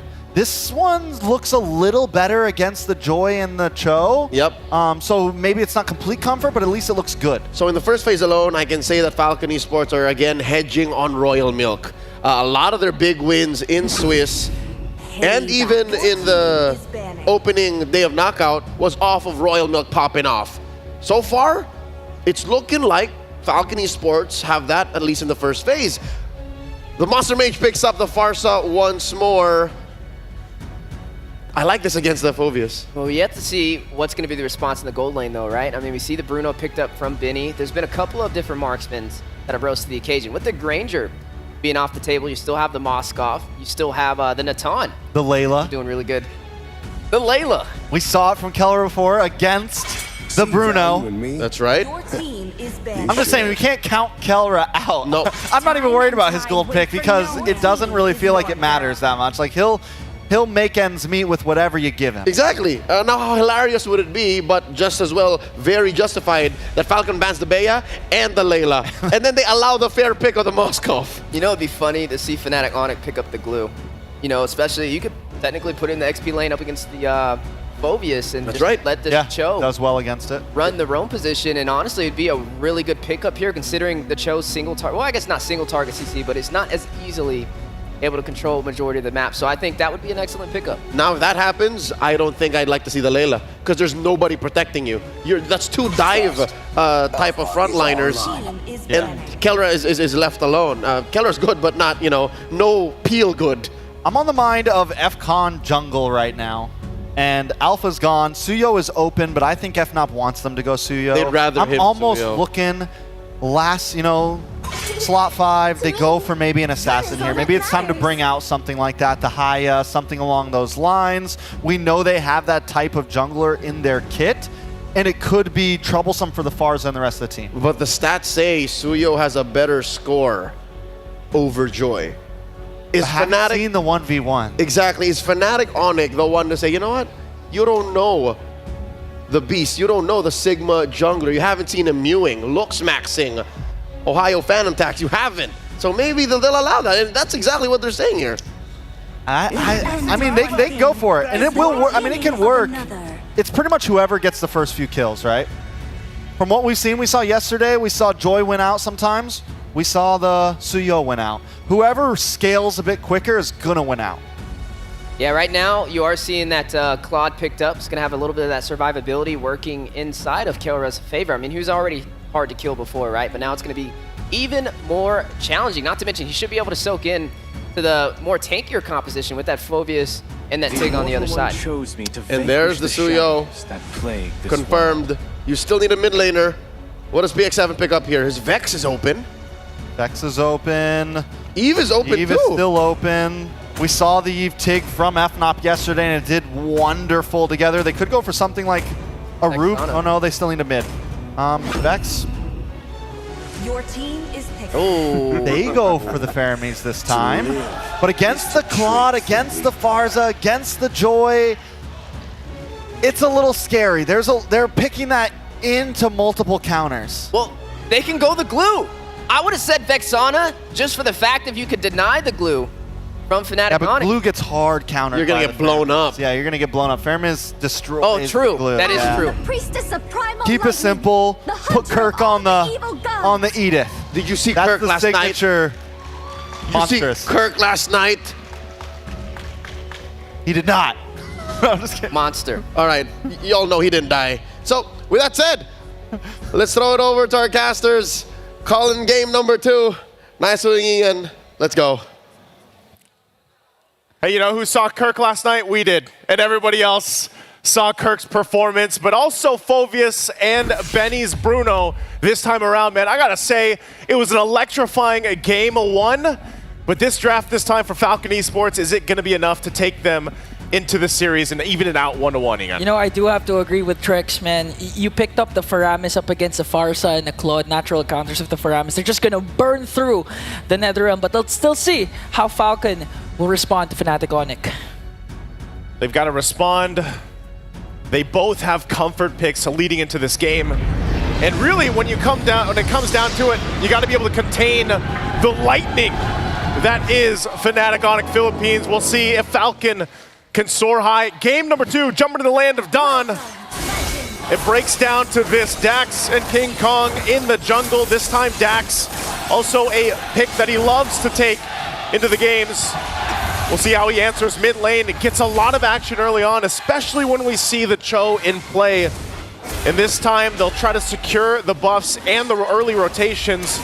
But Ingon, anything sticking out so far emblem-wise for you when we get a preview of it? Not so much. It's just that Dax, again, resulted to the Impure Rage, so you know that he wants to go for the sustain. Not so much about the attack, but looking at Kellra unfazed, unbothered. Quantum Charge Master Assassin. Yeah. He wants to go aggressive in the gold lane. This is what I love about Kirk, too. Kirk loves the Warcry emblem on the Edith, and there's a reason why he gets so many kills when he does pick it. Such a comfort pick for him, and we've even seen him go to the extent of just taking Lords alone. So, again, something that Falcon Esports wants to go ahead and keep in consideration. A lot of the early poking going back and forth. Brusco loves to be pretty aggressive on the Cho. A King Kong, too, on this side of the jungle. Oh, Kirk, okay. Earth Shatter Flicker combination. Here comes King Kong. Might be able to take down Tax. Super Friends once again shining for the Super family. They want to extend their lead by trying to go for Royal Milk. But again, Brusco will disengage. That was a huge response coming in from Super Friends. Big response, PX7 could be in trouble. Brusco taking a couple of shots, 1 kick, 2 kicks, gone. Super Friends will pick up the kill. The aggression of the mid-roam combination paired up with King Kong's fast farming. This was actually what the panel has been saying. In terms of statistics, Suyo has a better win rate compared to Joy, but again, Trek said it's all going to boil down to who's going to farm up faster. And so far, King Kong is 1 level ahead of Dax. I'm wondering how this matchup will play a part. You know, we saw this answer already. Benny, in trouble! The feathered airstrike finds the mark, and now the fight for the turtle's gonna break out. Infernal Pursuit, they're gonna try and work on Kirk. Kirk pops his ultimate, but gets pulled up and hit with the Queller. A trade for Falcon Esports. And now they're gonna transition to the turtle. Let's see how Brusco and Super Friends will react. They're just gonna give this up. Looks like Falcon Esports will get the objective. They secure the turtle. Meanwhile, though, leave it up to FNOP to find something else where a ton of gold go in the hands of Kelra here as he pushed in. Still, of course, working on that first item. Did get the level 2 boots, though, to help with some of the trades against the Bruno, so he's got that little extra physical defense to go ahead and deal with that, because this is a matchup that, yeah, maybe some people wouldn't like to play in the Bruno. I mean, Bruno, obviously, just massive win rate right now, pick rate as well. The Claude so much, not so much so. You know, it's specific gold laners and players that really like to utilize this, and Kelra being one of them. Actually, we just see a lot of the gold laners from the Philippines like to go for the Claude. And it's always something they can take into consideration later in the game where they split push on the map. Yeah, I think that's why Fnatic Onyx Philippines early rotated up top, because we've been talking about this a while ago that they normally don't engage in the gold lane, but in this case, since the opposing team has the Bruno and Keller has an unfavorable hero in this Claw, they have to work on the gold lane, but right now Royal Nick with an Infernal Pursuit. They're going to go in. Kirk, a little bit of health still left, will flicker on out defensively. So going to be just fine. Now still the fight. Going to disengage both sides, but some battle spells, ultimates used in that exchange. There's the kick, though. And the Feathered Airstrike. PX7, though, with the Nether Realm to try and save Kid X. Brusco forced to use the Flicker.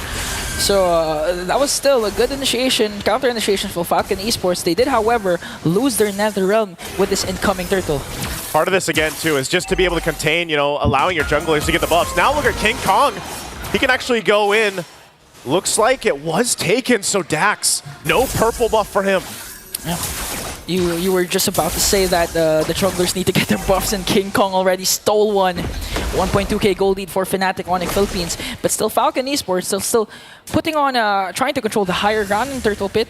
They want to go for the neutral objectives as much as possible to try and delay Fnatic Onyx Philippines' fast rotation. This is how you keep up with the tempo of Fnatic. If you can't go for kills, go for those objectives. They're going to go for it. Feathered Airstrike, there's the kick. Okay, paired up with the Feathered Airstrike, a mega kill coming in from Super Friends, but they're going to answer back by taking down Brusco as well. They have full control over this turtle, but King Kong will make it in time. I'm not sure if he's going to get there in time. Dax will get the turtle. And the Primal Wrath coming in from Kirk, but PX7 goes in with the Nether Realm. Look at King Kong with Electrify. He's going to take down one more, make it 2. No trade for Falcon. They did, however, get the turtle, but Fnatic Onyx Philippines will transition in the middle lane. Benny making his way alongside Dax. They will hold on to the turret. Benny taking a couple shots, but it's Kelra now taking that, but he's going to be fine. And meanwhile, down to the bottom side, King Kong just pushing in. There's the kick. Oh, and the Feathered Airstriker reached Kid X, forcing him to use the Sacred Hammer to evade. And again, how many times have we seen King Kong? Actually, we don't see it because it's always an off-cam kill on the bottom lane, Naisu. He's everywhere and anywhere that he needs to be. And it just seems like FNOP continuing on. Now, Benny could be in trouble. Okay, there's still no Jit Kundo. Okay, it connected, but Benny, okay, we know that Benny is one of the best Bruno players, not just in a specific region, but actually in the whole M6. And now he has to step up, especially when it reached the 16-minute mark where Bruno is really activated, can go for a potential comeback up against Fnatic Onyx Philippines. But in order to do that, the rest of the members from Falcon need to step up and try to extend the game to that mark. This is what FNOP likes to do. They like to play on all fronts, all lanes. You know, Feathered Airstrike just to go ahead, get that limit test in on Royal Milk. Does get brought down under half health, but he's going to be fine. Essentially, it's Falcon Esports to go ahead and adjust, you know, side of the lanes, top side too, maintain what they can. And like you mentioned, Benny, he needs to get to the point where, you know, he has the space to work with. He can actually go ahead and utilize the setup from Kid X, hopefully later on, and they can even rely on Royal Milk to stay that front side again. They're gonna easily burst down Kid X right away. Not even a single reaction from Falcon Esports. Now gonna transition up top. They're gonna gang up on Benny. Benny in trouble, sliding tackle in. Brusco, one hit away, won't get it. Still alive, and they pick up a kill now on Benny. Oh, that was a quick response for Fnatic Onyx Philippines. They know that their power spike is now Super Friends with the Feathered Airstrike paired up with the Flicker. Now Kirk goes in with the Earthshatter PX7 with the Nether Realm, but it's not gonna out-sustain the damage. Kelra goes in with a Blazing Duet. That's gonna be a double kill for King Kong. And just like that, in your words, Naisu, Fnatic Onyx Philippines, they're just too damn good. Right now, they are charged up and ready to go. They'll get this turtle as well. It is still 2-1 in terms of turtles, but man, every fight that's going right now, it's FNOP that comes out on top of it. They have to be able to take down Super Friends. I mean, we've seen the utilization of the Flicker defensively, aggressively, and everything. So Falcon Esports, they want to be able to lock someone down, but who do they get? Because even when you think they're actually going to be able to kind of withstand a forced fight, it's either Kirk or it's Brusco. Every time that Flicker is available to Brusco, he's going in, trying to set up a kick here. Now at this point, they'll have to respond. Falcon Esports trying to find up what they can. And when you're looking at the damage, the amount of damage that's being done here, they just need more time to farm up. The fact that they have this fairness in their favor, it's not the same amount of damage burst that comes out from Super Friends. You know, at this point, Super Friends is really trying to force PX7 to use the Nether Realm right away before they fully commit, but here comes the play.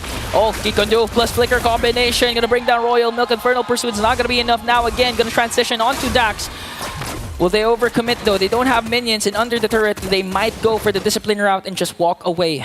Falcon at this point, trying to get what they can across the map. It's probably going to be this tier 1, but they get the information that you guys might want to back off from that as the rotation comes through from Fnatic Onyx PH, and this is what they like to do. Dax in trouble. Kelra? Still going to be fine. Kelra won't dive into that, but they will work on the tier 2 turret now.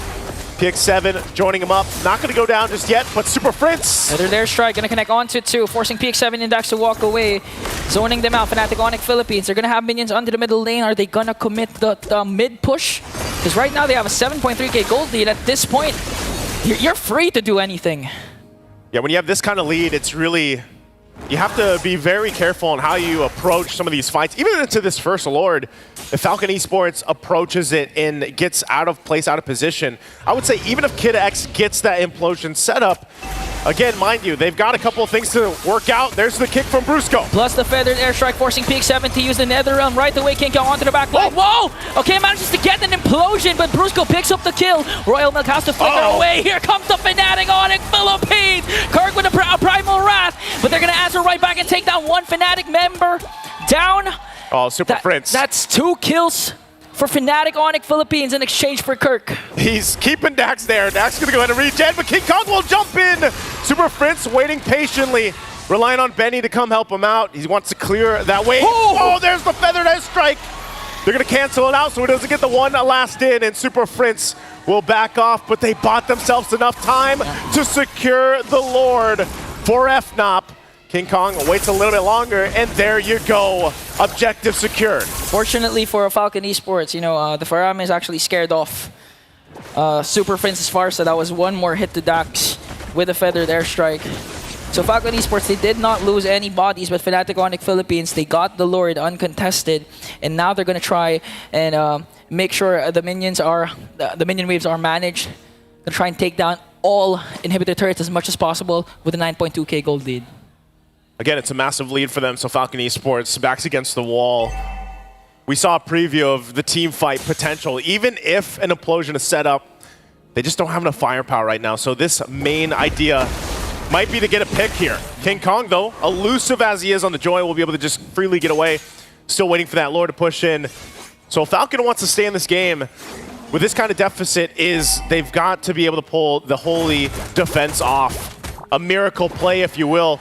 They try to hold on at the tier 2 in the mid. Kirk will jump in, gets the tackle out.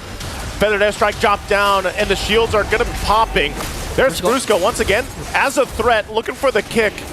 They just get a couple shots in the base turrets as King Kong approaches with that bottom wave. But right now, Falcon Esports holding in. This might be the moment, though, as this next powered up wave will push into the base. Okay, Brusco has the conceal. He does have the flicker. But I think Fnatic Onyx Philippines are not going to overcommit because Falcon Esports made quick work of the mid lane minions and now going to transition onto the top and to the bottom. Fnatic Onyx Philippines trying to play as disciplined as possible. They can't find the proper angle to penetrate the defense, to penetrate the front line and get to Benny. Still, give it up to Falcon Esports, even despite being down this much. Hold on to their base turrets, even if it's just barely in the mid lane. Looking at the items, you can see the glaring difference between the gold laners. You know, nearly 3,000 gold difference.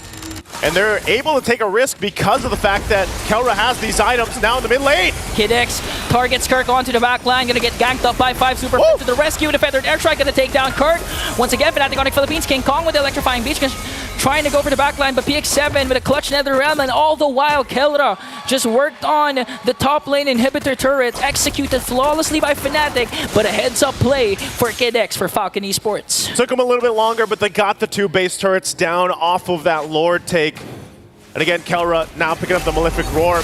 As we were saying, the spark difference between the gold laner damage is a massive. And so we're looking at another 5+ minutes, really, for Falcon Esports, possibly to get back in fighting form. They might have to go ahead and give up even the next Lord at this point, unless they can somehow get a pick off. And I feel like that's what they've been trying to do, but it just hasn't worked. Because most of the times you have people like, you know, these heroes like the Joy that are just scouting things out, and King Kong can easily get away unless he's locked down properly. Picks up the Divine Glaive himself, so the amount of magic damage being utilized here between him and Super Prince, and even to an extent, Kirk is a massive. Yeah. The Lord will be started up. Still looking to make a play up there on the top, trying to get that tier 1 down. Quick work on this Lord take.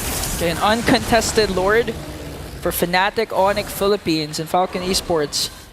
They're no longer looking for a trade. I think with their current composition, they can, however, try and clear this, especially if no one gets picked off, and Kid X makes another miracle implosion play, so it's still possible for Falcon Esports to try and turn things around and force the game to the 16-17 minute mark when Benny is going to be activated for their side. Benny's positioning is what's crucial here. You can still play around the fact that you have a Nether Realm to help you.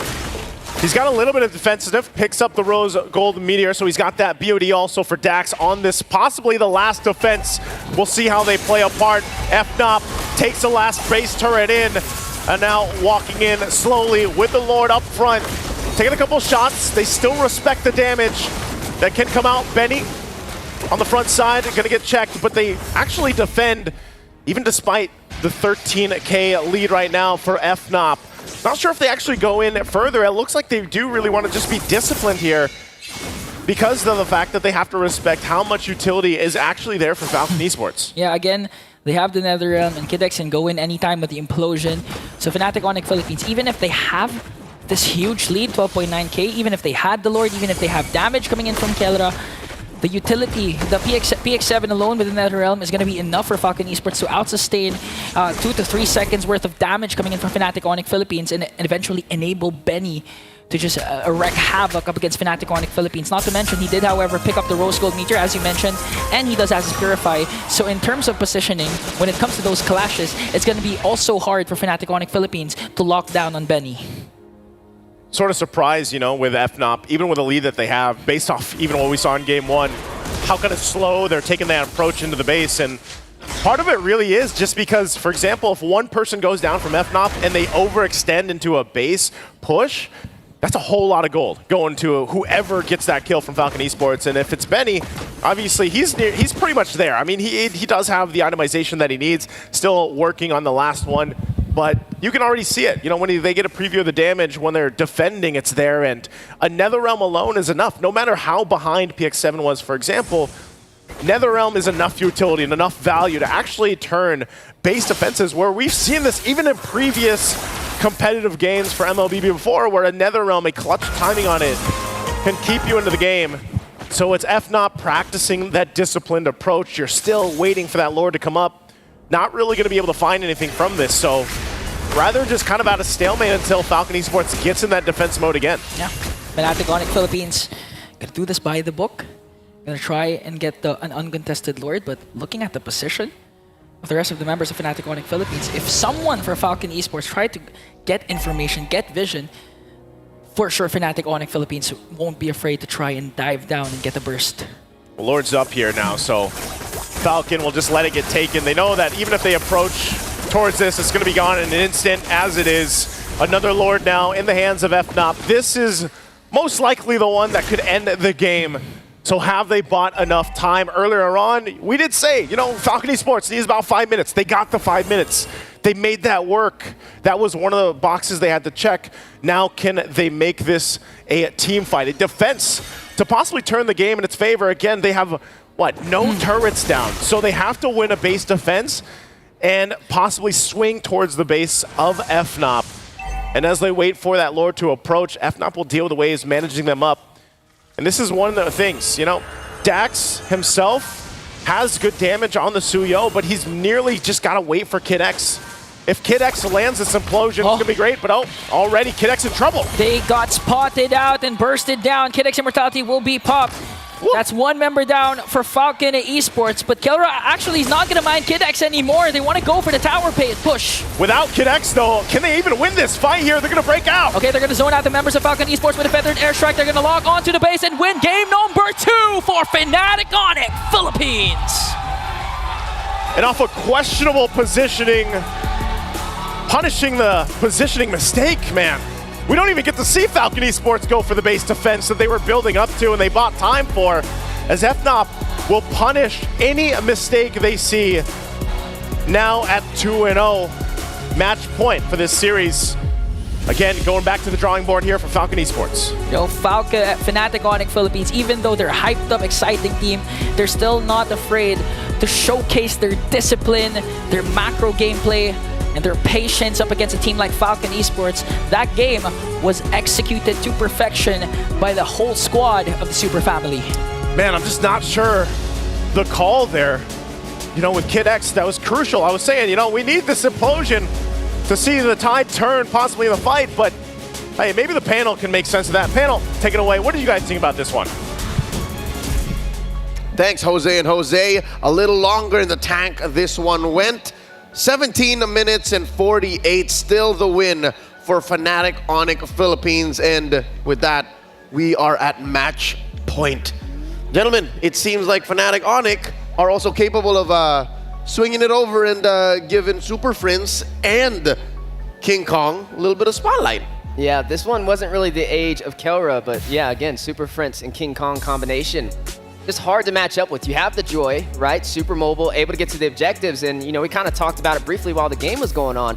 The farm rotation from King Kong. He's able to farm very effectively with this Joy, take the neutral objectives, and also be aggressive. I think he got that first kill on Dax. Hear that orange buff? Yeah, I think that's the big key is he wasn't only a my job is to get the objectives type of jungler this time around.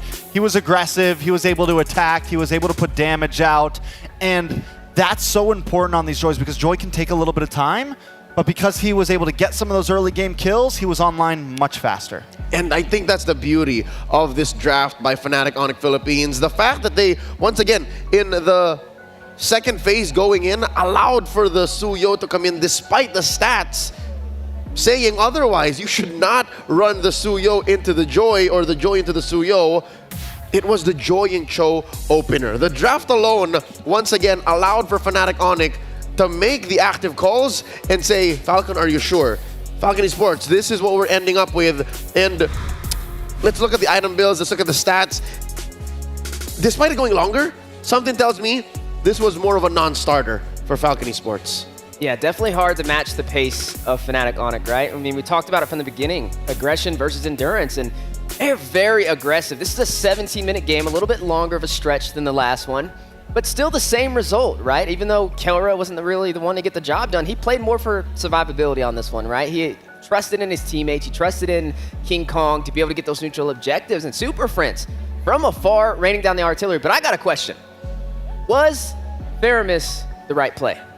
I mean, the Faramis, when we saw it so late in the game, felt a little bit off with some of the picks that were already on the field. You're up against Kelra on this Claude, which I think can do a great job against it. You're up against this Farza, and you're up against King Kong, who played a very aggressive game and can get in the midst of that Cult Altar and just bring everything down. And King Kong, once he gets Holy Crystalline, you know, it's trouble, man. It is a problem. The damage is just too much for everyone to handle. So to answer your question, Faramis was kind of Farameh. Farameh. Right? Again, the amount of AoE and the potential for Fnatic Onyx to come in at many different angles to bully your formation out of position makes the Faramis less than ideal.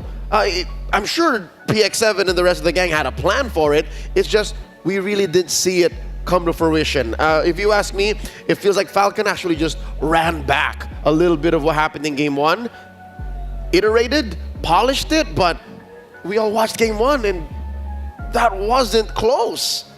And it's always challenging when you have the Faramis on the board, not to mention when you have the Tig as well, because Tig with the Implosion or Faramis with that Cult Altar requires your team to play close together, right? But Fnatic, they know how to be aggressive. They know how to separate your players, and then you're out of range for the Cult Altar. You're out of range to be effective on the Implosion play, and that's when you see Fnatic take advantage of the engagement. Dear God, look at the Monster Mage, 63K. Yeah, Super Friends is, I mean, continues to be a monster. Very similar to Kelra. Like, no matter what mage you give this man, he is making plays. But when it comes to these backline mages, especially the Farza or the Yve, but the Farza was so fun watching yesterday, and it was extremely fun watching today. I love how he picks up the Flicker. And this Flicker, for Super Friends at least, is almost never used defensively. It is a engage, flicker in, look for the stun, look for the play. I mean, it isn't an aggressive Flicker. It's a reposition.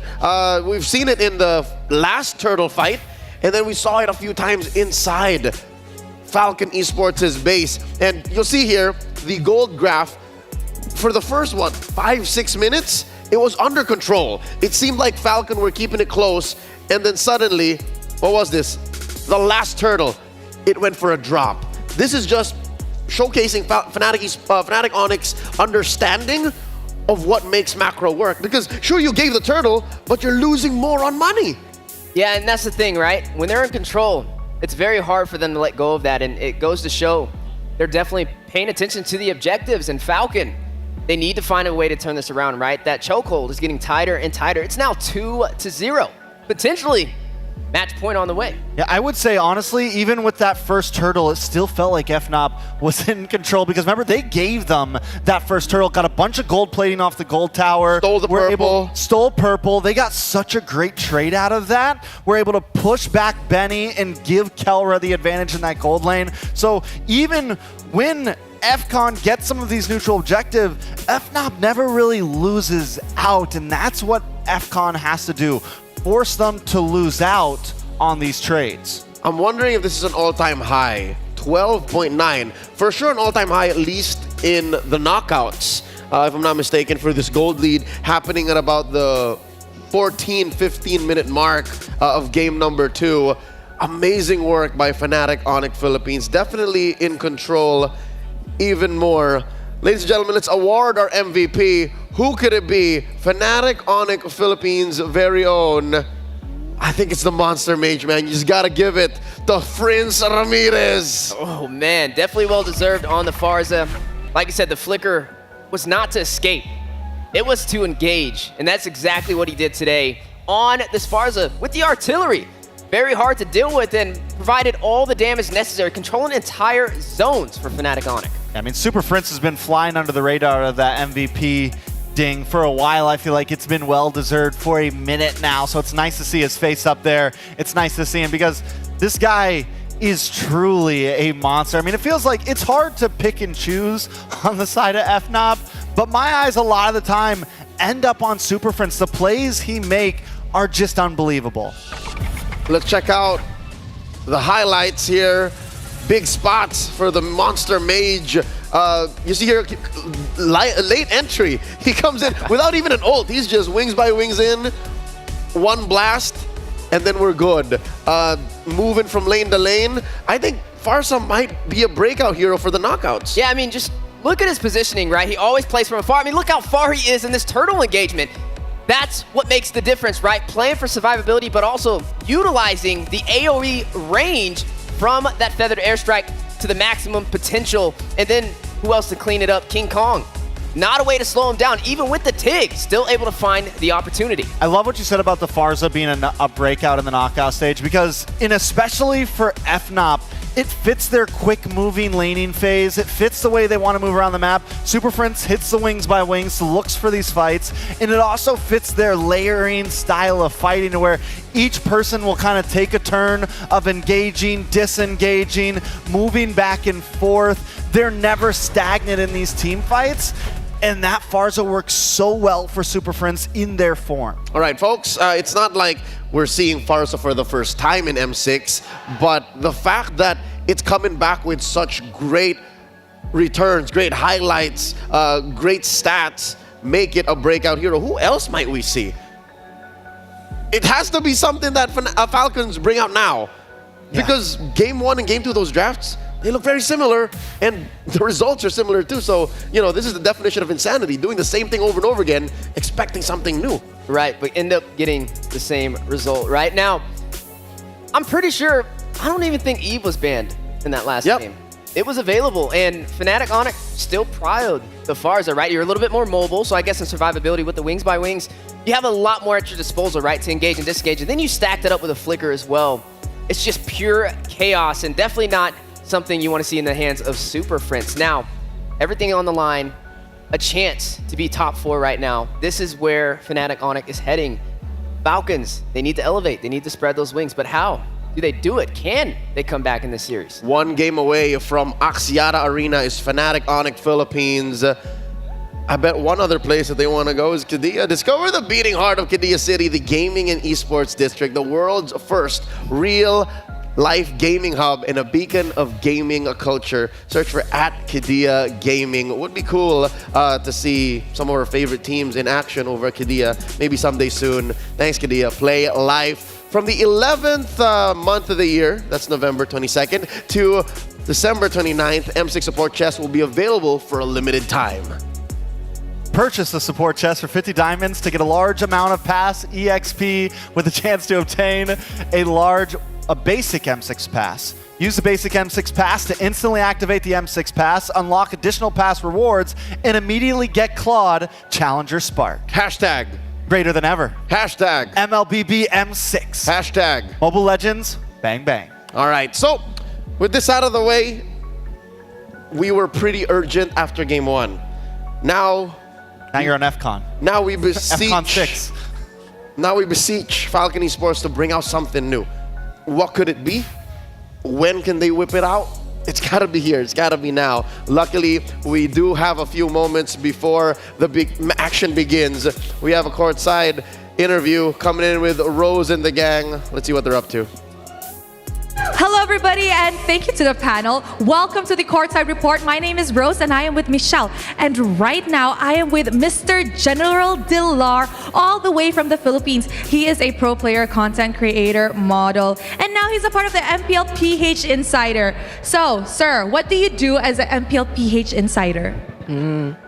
MPL content creator po sa Philippines. So you're an MPL content creator, technically. Yes. So is that why you keep dancing and taunting here?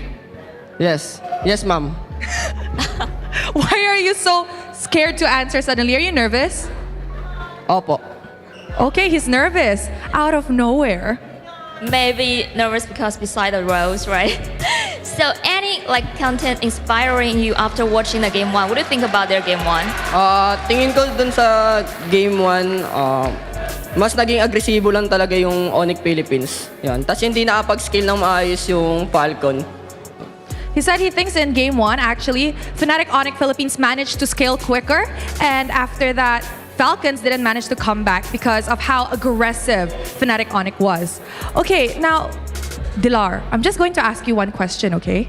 Give me a good answer. O sige ah. Give me a good answer. Who do you want them to meet later on? If they were going to proceed to the upper bracket final? RQ versus Team Liquid. Yes, who do you want Fnatic Onyx Philippines to meet? Napakadali naman sagot yan. Ay, tanong yan. Tingin ko, kahit sino naman sa kanila, mauulit at mauulit lang yung nangyari nung nakaraang M-Series. Wow! Michelle, you know what he said? That's such an easy question. It doesn't matter who Fnatic Onyx meets because whatever happened in the past M-Series will happen again this time around. Whoa, so you are get so confident about the team, right? So did you think they got any improvement after coming to the M6 series? Oh, yung Fnatic Onyx Philippines. Yes, ano yung improvement nila from MPLPH Season 14 to now? Sobrang laki kasi nung MPL Philippines Grand Finals nila, medyo tumagilid na gilid pa yung yung barko. Pero ngayon, nakapag-adjust sila sa M6 na yung drafting style nila, mabilis sila nakapag-adjust compared dun sa mga ibang team. He said that actually in MPLPH Season 14, the draft and everything else was still shaky. The boat was shaky because we all know that the Grand Finals, Aurora almost won, right? And so he said, in his opinion, this time around, Fnatic Onyx Philippines managed to work on the draft, and I'm pretty sure even discipline-wise, they're very different this time around, right? Yes. Dahil sa syempre sa coach din. He said also because of the coach. Okay, Dilar, what do you want to say to Fnatic Onyx Philippines on the stage before we start Game 3? Galingan nyo palagi, tsaka gawin nyo lang yung mismong trabaho nyo, tsaka yung role nyo. Shoutout din sa, syempre sa Falcon. Kasi sila yung team na isa sa pinaka-sinusuporta ko dito sa M-Series yung Falcon niya. Kaya patuloy lang natin i-cheer yung mga bansa na sinusuportahan natin yan. Tuloy lang natin yung mga trash talkan, masaya yun He said that to Fnatic Onyx Philippines, just continue doing what you're supposed to do and just stick to your job desk. And for Falcons as well, a big shout out to them because he said he finds Falcon really good this M-Series. To everybody watching, don't forget to just support the country you guys are supporting and just continue with whatever you guys have been doing now, the banter and everything, because it's fun. It makes everything fun. Okay, thank you very much to Dilar. Thank you to Michelle. And with that, let's throw it back to the panel to start the Game 3 of this game between Fnatic Onyx Philippines going up against Falcon. That man, the general, knows what he's talking about. Thanks, Michelle. Thanks, Rose. Once more from the front lines, best seats in the house, a courtside interview with a MPL Philippines alumni, MPL ID alumni, the general Dilar. That man knows what he's talking about because he's been there. He knows what that stage is like. He knows what it takes to get to the top of the world stage. And when he says Fnatic Onyx is on a whole nother level, best believe Fnatic Onyx is on a whole nother level. Yeah, he was very confident, right? I mean, he said whatever happened last year is going to happen again. He's looking for the Philippines to push on through for another story. He also mentioned how Fnatic Onyx drafting has improved even from MPL Philippines. And Trex, you have thoughts on this. Very clearly, there was a pattern that you saw. Yeah, there's one thing to start off. There's one thing that's major is it's not just the gameplay, right? It is the drafting to a T. I mean, from game one, we see them counter the Joy with the Fredrin, and Fnatic Onyx is never scared to pick something that maybe someone would see as weak, but if it counters, they're going to make it work. We saw it with the Layla in the very beginning of the Swiss stage. We just saw it with the Fredrin, but other teams aren't willing to push that boundary. But Fnatic Onyx, they're always doing it. FCON could have picked the same draft that FNOP did, but they didn't go for it. Right time, right tool, right job. Here's a quick M-chat with Kid X. He was asked, how does the team cope in high-pressure situation? The young man answers, during scrims, we always train without pressure. If a teammate misses his spell, we try to make him laugh instead. Now he was asked, who misses his spells the most? Maybe it's him and the PX7, the mid-roam. Well, they know how to have fun, right? And sometimes that definitely is what matters. But right now, facing a 2-0 deficit in a best-of-5, I wouldn't wish that on my worst enemy. And this is going to be challenging for them to come back. Hopefully, they can find that way, because we know Fnatic Onyx, when there's a path, they find it. Imagine trying to laugh off a 2-0 deficit. Imagine trying to laugh off going single-digit kills against Fnatic Onyx back-to-back in Game 1 and 2. How does Falcon Esports shake off the nerves? How do they reset? How do they do the almost impossible? Because I'll tell you now, in about 3 or 4 months, I haven't seen a team make Fnatic, Onyx, PH sweat the way the likes of Aurora and I'll tell you now, RRQ and SPS, those teams, they got one over Fnatic, Onyx. Can FCON do the same here? This is the one chance that they got. Match point. Game 3, FCON on the play. Banning out the Lo Yi and the Cho. FNAP taking out the Fanny and the Zhu Xin. Everything about the same except for that Cho. Yeah, I mean, the Cho's a decent band, and we're back to this Granger, we're back to this trade-up. FCON, you know, the most important thing here is it's not just the gameplay, right? We're seeing that very clearly. It is the draft majorly. Coach Why Not versus Neo Chao. I mean, it is something that has to change for FCON. We need to lose the idea of comfortability. We need to lose the idea of this has to be picked. We need to be ready to counter at all cost, at all odds, and the players need to be able to play whatever the coach wants to give them. Yeah, they're facing a double-edged sword yet again, right? First in the draft, last time we asked, do they pick the Bruno, do they pick the Suyo? Right now, you are seeing both available as the Hylos will be banned out. Last time they picked the Bruno, and it didn't work in their favor. Do they go the Suyo this time around? No, they go the Bruno again. I don't think the Bruno's bad. The Bruno was not a bad first pick. FNOP, if they go for this Joy again, if they go for the same thing we saw last time, what was it, Joy? I want to see the Fred. Cho? I want to see the Fred. It is the counter to the Joy right now. It's not Suyo.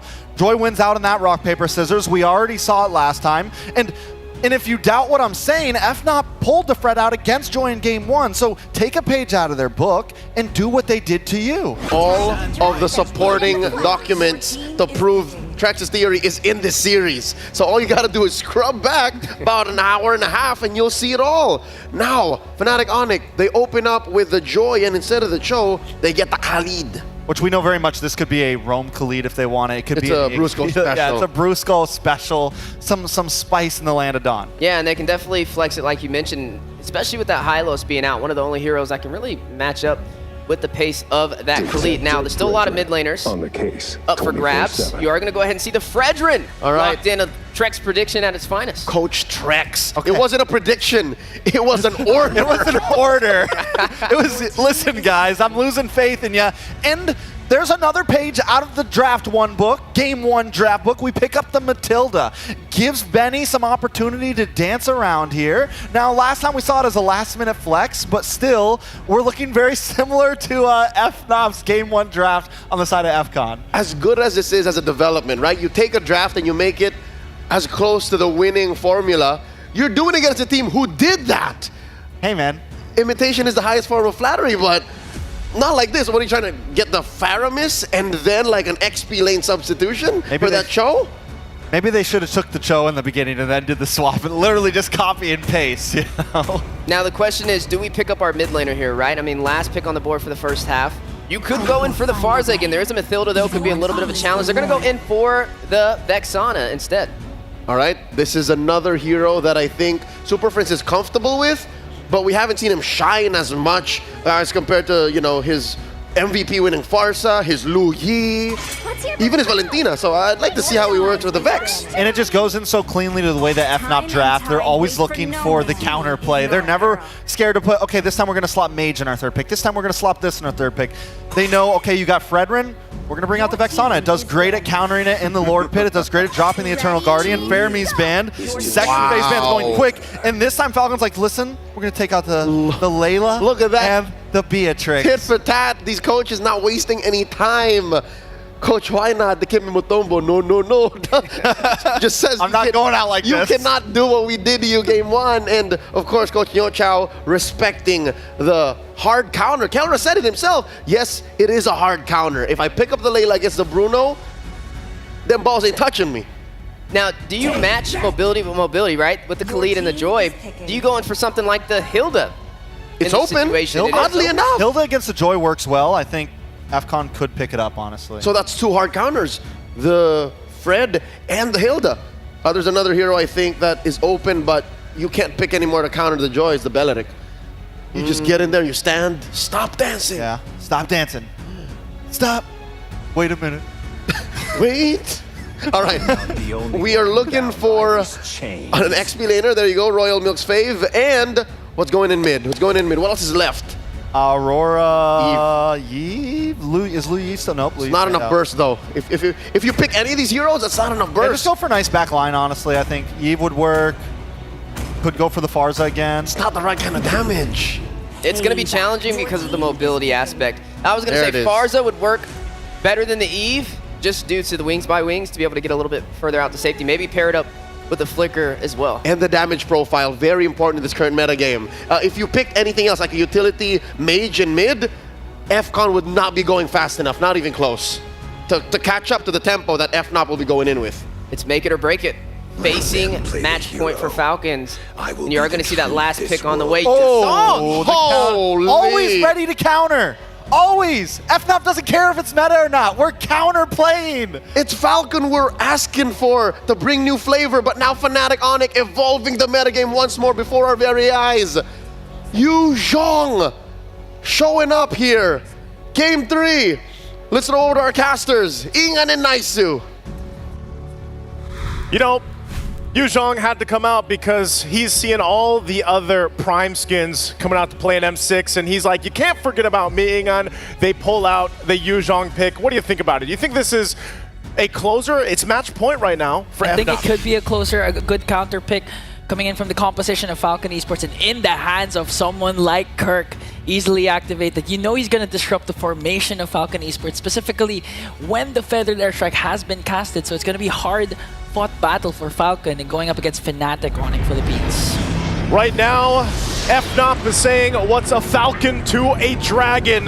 We'll see if it plays its part this time around. Game 3, it's match point right now for FNOP. Can Falcon Esports soar higher and stay in the series by taking a game against Fnatic Onic Philippines?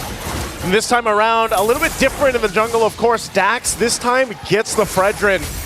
It's such an interesting change of pace that we've seen throughout the M6, even from Swiss stage to now, and just the meta in general. And again, make sure you guys grab your M6 pass. It's now available. Oh, mid lane, PX7, oh, in trouble, one hit away. Brusco will be fine though. Okay, this is the aggression actually that we expected for Fnatic Onic Philippines. I mean, you have the signature Brusco Khalid. Khalid activated early on in the early game. Main objective is to really try and go for the mid control and eventually go for the delay in the jungle rotation. And so far, Brusco has been doing a good job going for those pokes, going for those engages.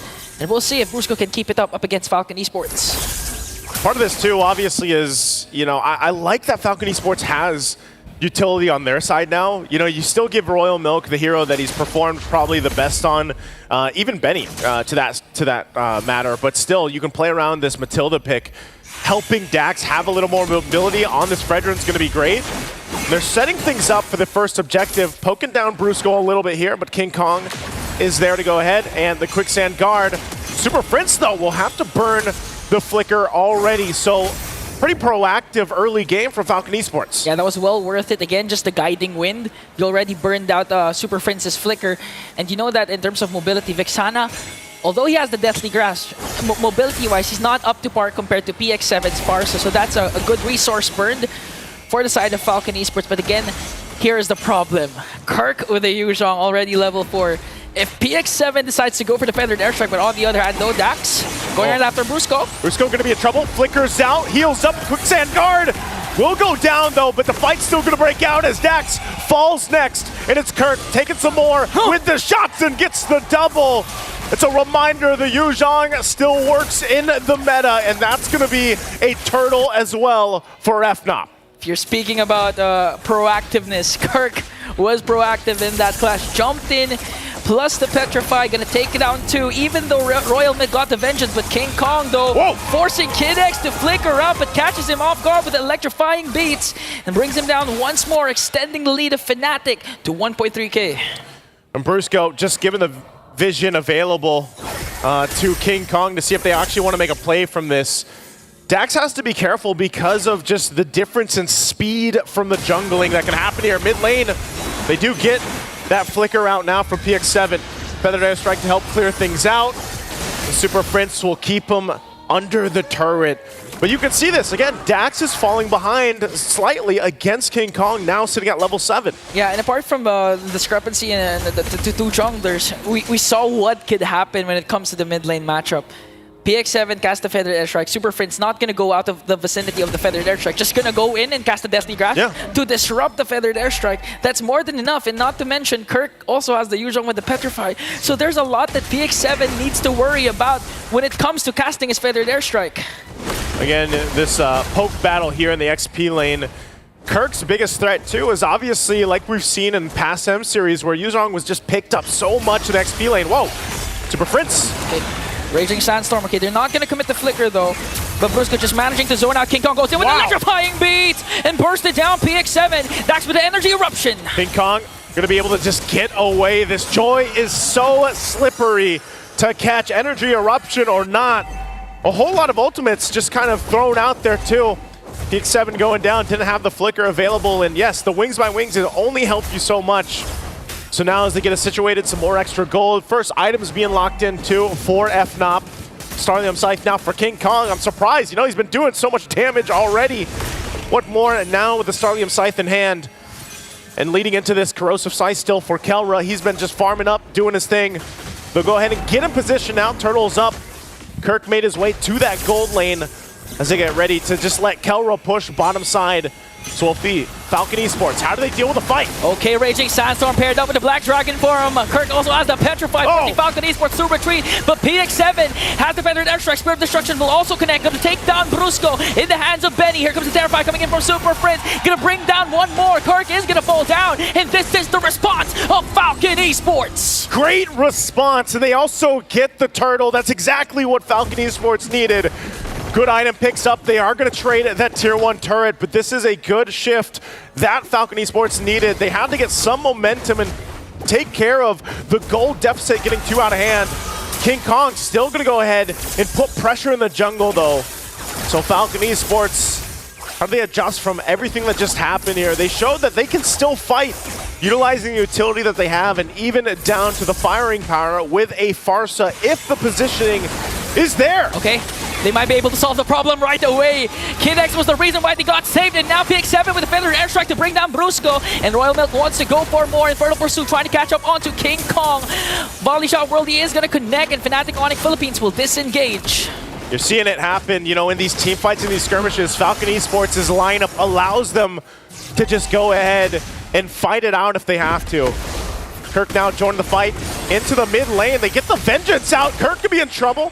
Okay. Still going to be fine. Get some of the healing back with that Shires, and so he goes and disengages. Okay, that's a win for Falcon Esports. Although Royal Milk popped his Vengeance, they also popped Kirk's Petrify and paired up with ultimates casted by Fnatic Onyx Philippines. But all the while, Kelra, the gold standard, is just really making quick work of the turrets. He did get the turret down bottom during that turtle fight wherein Falcon Esports won that trade. And right now he got one on top, and King Kong goes in onto Dax. They're going for Dax. Dax, quarter of the health. Oh, the Spirit of Destruction lands, and here comes Kelra, picking up the kill right on the mark. And now PX7 whittle away. 1 HP will survive. And Kid X now caught under the turret. They go in. Here comes the internal guard, but Royal Milk wants to go for Kelra. He's not going to be able to catch him, and Kirk blocks his path. Brusco and Super Friends, will they re-engage? Kirk has to jump away. And again, the gold standard. When you thought he was just going to go for the turret push, he went for more. He took down Dax. So what you always got to watch out for is where is Kelra going to show up. I mean, this Moskov alone plays that part. You know, push down one of the lanes and then just join the fight. But right on the mark that time, the fight, though, for the turtle. Falcon Esports looking to take the last turtle of the game. Brusco jumping in. Okay, they're going to commit the Raging Sandstorm, but all the way to the backline. Kid X trying to work on King Kong. Spirit of Destruction will miss. The Feathered Airstrike is there, but they're going to get a kill onto Benny as Dax gets the turtle. They want to go for more. Falcon Esports on the attack. Killer just dishing out the damage. Super Friends with the Infernal Pursuit to bring down Super Friends. And that's a trade Falcons was willing to take a kill onto 2 plus the turtle. Even if they lost to Benny, it's fine. Falcon Esports will fight and fight and fight. They know they're facing that match point against FNOP, and this is what they have to do. Kelra could be in trouble this time. Guiding a win, circling heel combo, and Kelra is gone. Finally, a shutdown onto Kelra, a much-needed pickoff for Falcon Esports. Really trying to enable PX7 and Benny, and Falcon Esports unfazed by the lead that Fnatic Onyx Philippines had in the early phases of the game. Just looking at the lead, it's down to 700, Naisu. In the 3 games we have now, this is the best that we've seen Falcon Esports, and maybe this is what they needed. Maybe this amount of mobility and firepower is what they needed to bring Benny online. Look at the damage though, King Kong will be able to get that circling eagle out, but mid lane. Committing a lot onto Royal Milk. The counterattack is there, plus the vengeance. He's going to fall down in the hands of Brusco. Here comes PX7, Feathered Airstrike, but Fnatic Onyx Philippines, they went out of the vicinity of that ultimate. No trade for Falcon Esports. No trade right now. They're going to get in position. They still have plenty of time before that Lord does come up, about 30 seconds or so. That's why there's so much focus here in the mid lane. They might still look for more. King Kong popping the electrifying beats. Will have the backup before the next fight. But these tier 1 turrets in the mid lane, obviously very important before that first Lord breaks out. But right now, it's just kind of maintaining things. Good item pickup here for Benny, finally getting that Malefic Gun. So now he's got the 3. He's got the Haas Claws, he's got Berserker's Fury, Malefic Gun. He is where he needs to be on the Bruno. Has farmed up quite a bit, sitting at the top of the gold ranking here too for Benny. So he is online. As long as he is safe, and he's got not only the sliding tackle, but he's got a flicker plus Kid X on the Matilda. His positioning should be on point. Super Fritz! Super Fritz has to walk away now. Falcon Esports going to set their eyes on this Lord. That was a good rotation for them to clear out the top lane so they can focus on this major objective. Fnatic Onyx Philippines, King Kong looking for the proper angle. He's going to hide in that brush. Gonna get in position. Kelra might make his way down too. They know Falcon Esports wants to take this with the Fredrin. They have the utility. They're gonna go. Here comes the Black Dragon form, Raging Sandstorm combination to zone out. Falcon Esports, the Spirit of Destruction will connect. Dax gets the Lord, but Fnatic Onyx Philippines wants to go for the kills. Royal Milk will get 2. And now Falcon Esports, the response that you want from them. They're bringing everything they have to bring down Fnatic, and only King Kong is left. And the Falcons find their flight. And they'll just go down, taking the tier 2 in the mid lane. They might look for more. Working on the base turret, they're gonna get the shields down. And FNOP a couple seconds away, but they lose a base turret. And now they have to defend against this Lord push. That was a huge, huge play. Falcon Esports, not just the micro, all the way from clearing the top lane so they don't have to worry about the Kelra split push. And down to Kid X is trying to save everyone with the guiding wind and the counterattack. Dax, his priority was to go for the Lord, and he got it. But they went for more. They went for 4 bodies. A huge, huge play coming in from Royal Milk, also to zone out the members of Fnatic Onyx Philippines. Lord sieging in the bottom lane. Sieging on in. They're going to wait for that to go down. They'll walk in with it. FNOP. They'll have to be on the defense. Feathered Airstrike going to be used. Brusco looking for an angle. King Kong got caught with an energy eruption. Brought down by Dax. They still have the Lord, but Fnatic Onyx Philippines going to make quick work of that. They have minions up top. Now they set their eyes on this inhibitor turret. Will they be able to take down everything Fnatic Onyx Philippines has? Royal Milk goes for the zone. Here comes the circling eagle. Benny left alone to dish out the damage. Fnatic Onyx Philippines has to walk away, but Falcon Esports says, we will make the gods bleed. And we get another game. It's not going to be a sweep. Falcon Esports finding a second win here in the series. Exactly what they needed. Their side of the stadium standing up, cheering for them. A great test for FNOP, and it's Falcon Esports that does it. We're at 1-2 right now for Falcon Esports. FNOP has to make some adjustments. I mean, that was a quick game, man. That was 11-44 for Falcon Esports. Great performance. They made adjustments throughout the draft. They played with the utility that they had, even for Kid X, and they just came out and played as a team here. Great job by them. This is a series, and Falcon Esports gets one. Let's throw it over to the panel to break down this amazing Game 3. Finally, the Falcons get some altitude and are on the board. Game 3 going over to the Burmese. And it took 2, but finally they found their form. Hey, where there's a will, there's a way, and they found it, right? Able to turn that game back around. Trex, we mentioned it every time we're on the desk together. You see things go the distance, and if they just take things one game at a time, that can inch their way back up to evening out the series. Now, all they got to do is win one more, and it'll be tied up. I mean, I hate to say it. But no. The draft was key for the side of Falcon there. They were willing to play the Listen to T. Listen to Big T, all right? All right, so folks, if you all need a quick recap and you just tuned in, after repeated renditions of the same draft, Falcon Esports now finally finds a counter and picks the Fredrin into the Joy and forces a new pick out of Fnatic Onyx book, and they pull out the Yuzhong. They get even the Moskov out of Kelra to face off against Benny's Bruno, and they get the dub. Is that all to the story? What's behind this big win by Fnatic Onyx? We'll be able to talk about it more as we look at the post-game stats here. There was a sudden snap in the mid-game. This was a short game, but I think the beats we'll be able to understand more when we see the gold graph and the highlights. Yeah, overall, just decisive, right? Falcon, even with their backs against the wall, they found a way to disrupt the reign of Fnatic Onyx, even with the Farza pickup, with that feathered airstrike just being such a demonic force.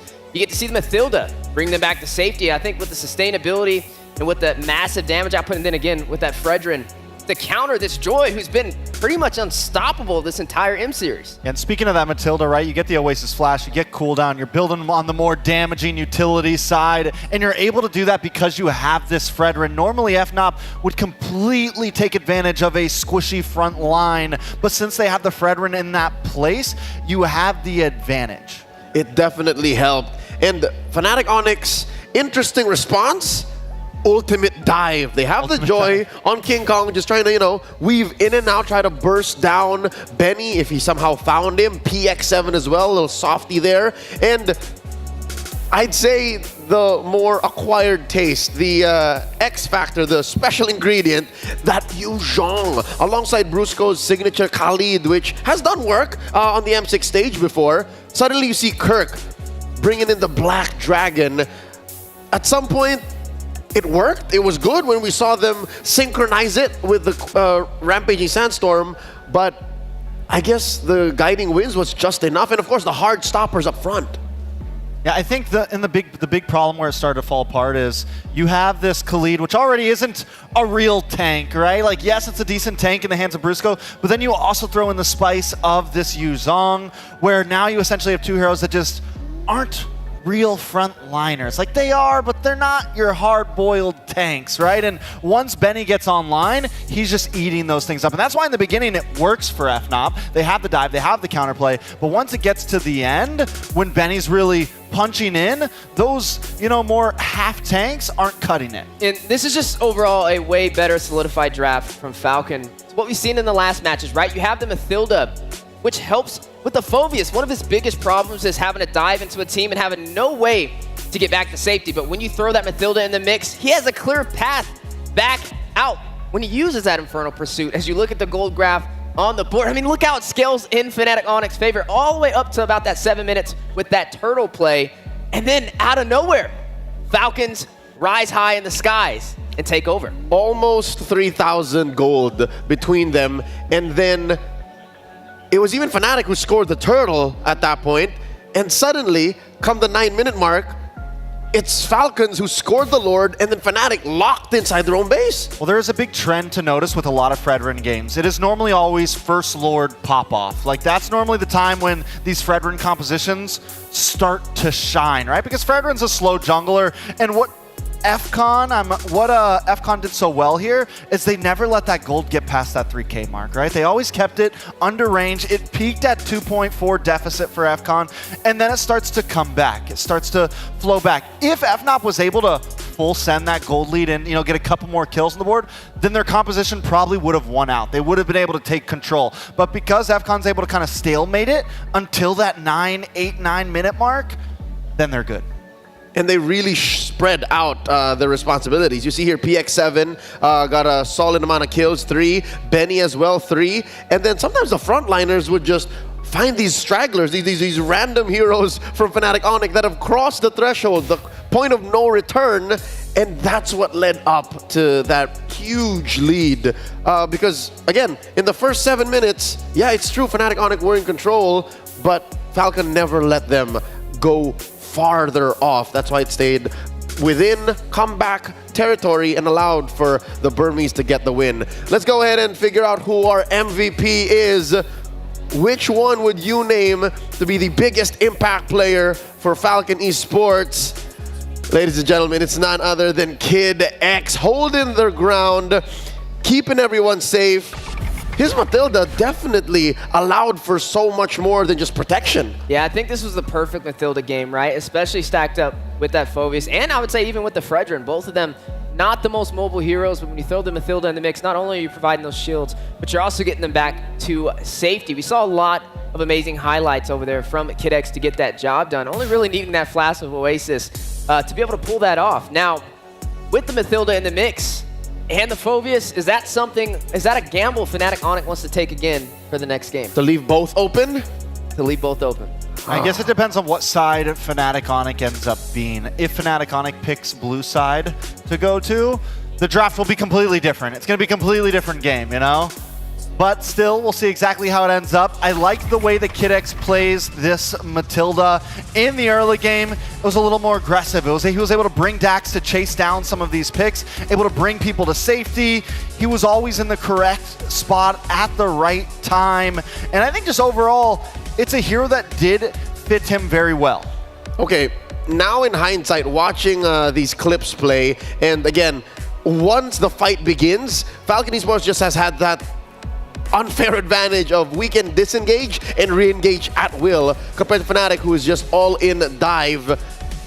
Maybe that's something Fnatic Onyx did not see coming, like the way Kid X plays it. It's very different from Bruce with Matilda, that's for sure. He's not sitting behind the team. He's sitting in front of the team looking for angles nonstop. And maybe that's the problem that Fnatic Onyx ran into, right? I mean, when you have a hero like the Yuzong and also a Khalid, both of them with the Sandstorm, with the Black Dragon, they both dive in and they're looking for that opportunity. But when you don't get it, when you have a Matilda that disengages that target that you select, you just wasted your utility, and that's when you counter-engage, and that is when you make that opportunity work in your favor, and that's what Falcon Esports did. And now in hindsight, even the battle spells, watching the action once more, it's evident to me that the lack of Purify makes it all the more worse, right? I think the way Fnatic Onyx approach this game and the way that Kid X and Falcon punish them is, yeah, we're going to outbox them. We're going to press these buttons better, and that's how we're going to win.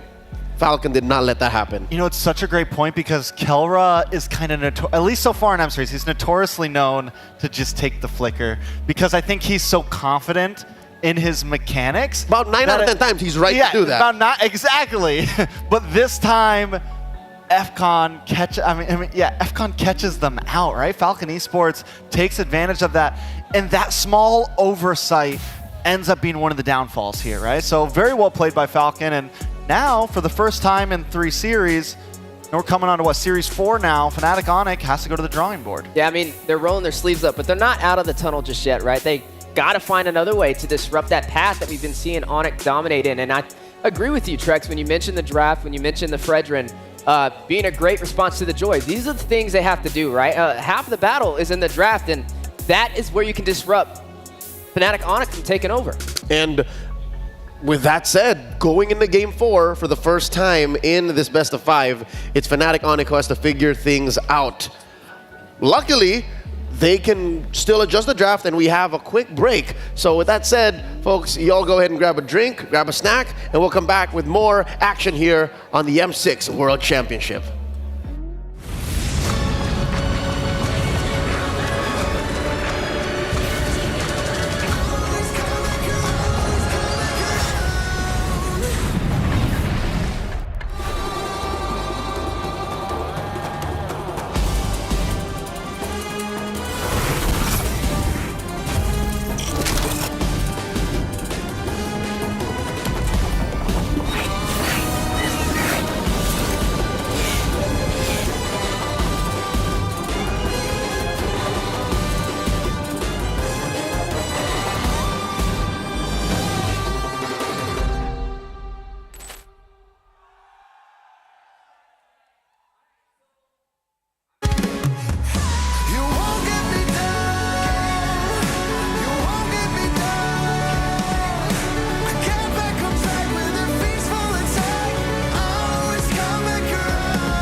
starts now.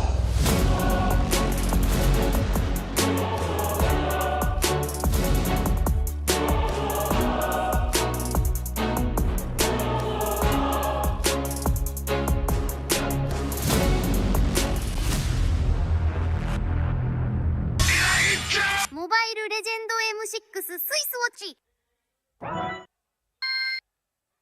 Meiji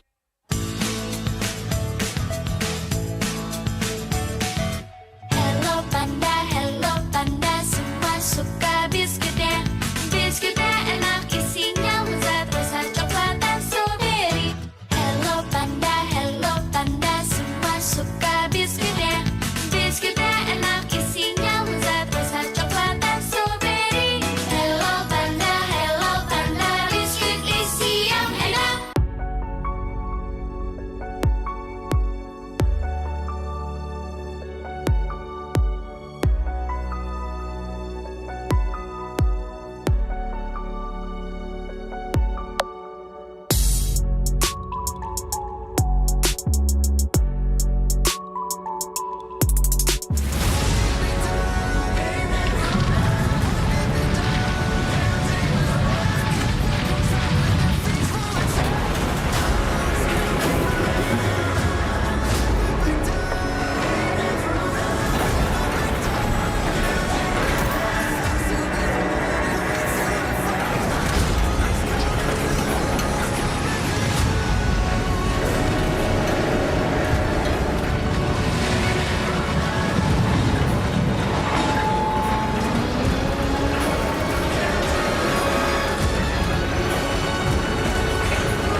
Welcome back to the M6 World Championship. You're joining us smack dab in the middle of a best-of-5 upper bracket bout. At your service, my name is Leo, here with Steph, Wheezy, and Trex. It's Fnatic Onyx Philippines versus Falcon Esports, and Falcon just got on the board. Currently, the score is 2-1, and it seems like Falcon is making a draft that they started with in the series somehow work with just a few tweaks. Yeah, just a few tweaks, some counter engagements, right? We talked about Fnatic Onyx being the aggressor and the counter engager being Falcons, and that's what we've seen in game number 3 is some counter engagement. That Fredrin to lock up that Joy, that Mathilda to get the Phoveus back to safety. These are the things you have to do, and it starts inside of the draft that makes the major difference, and also a chance for them to possibly even out the series. So with that, Coach Trex, what does Fnatic Onyx PH do? Because again, we mentioned for the first time in the series, suddenly it's them who has to go back to the drawing board.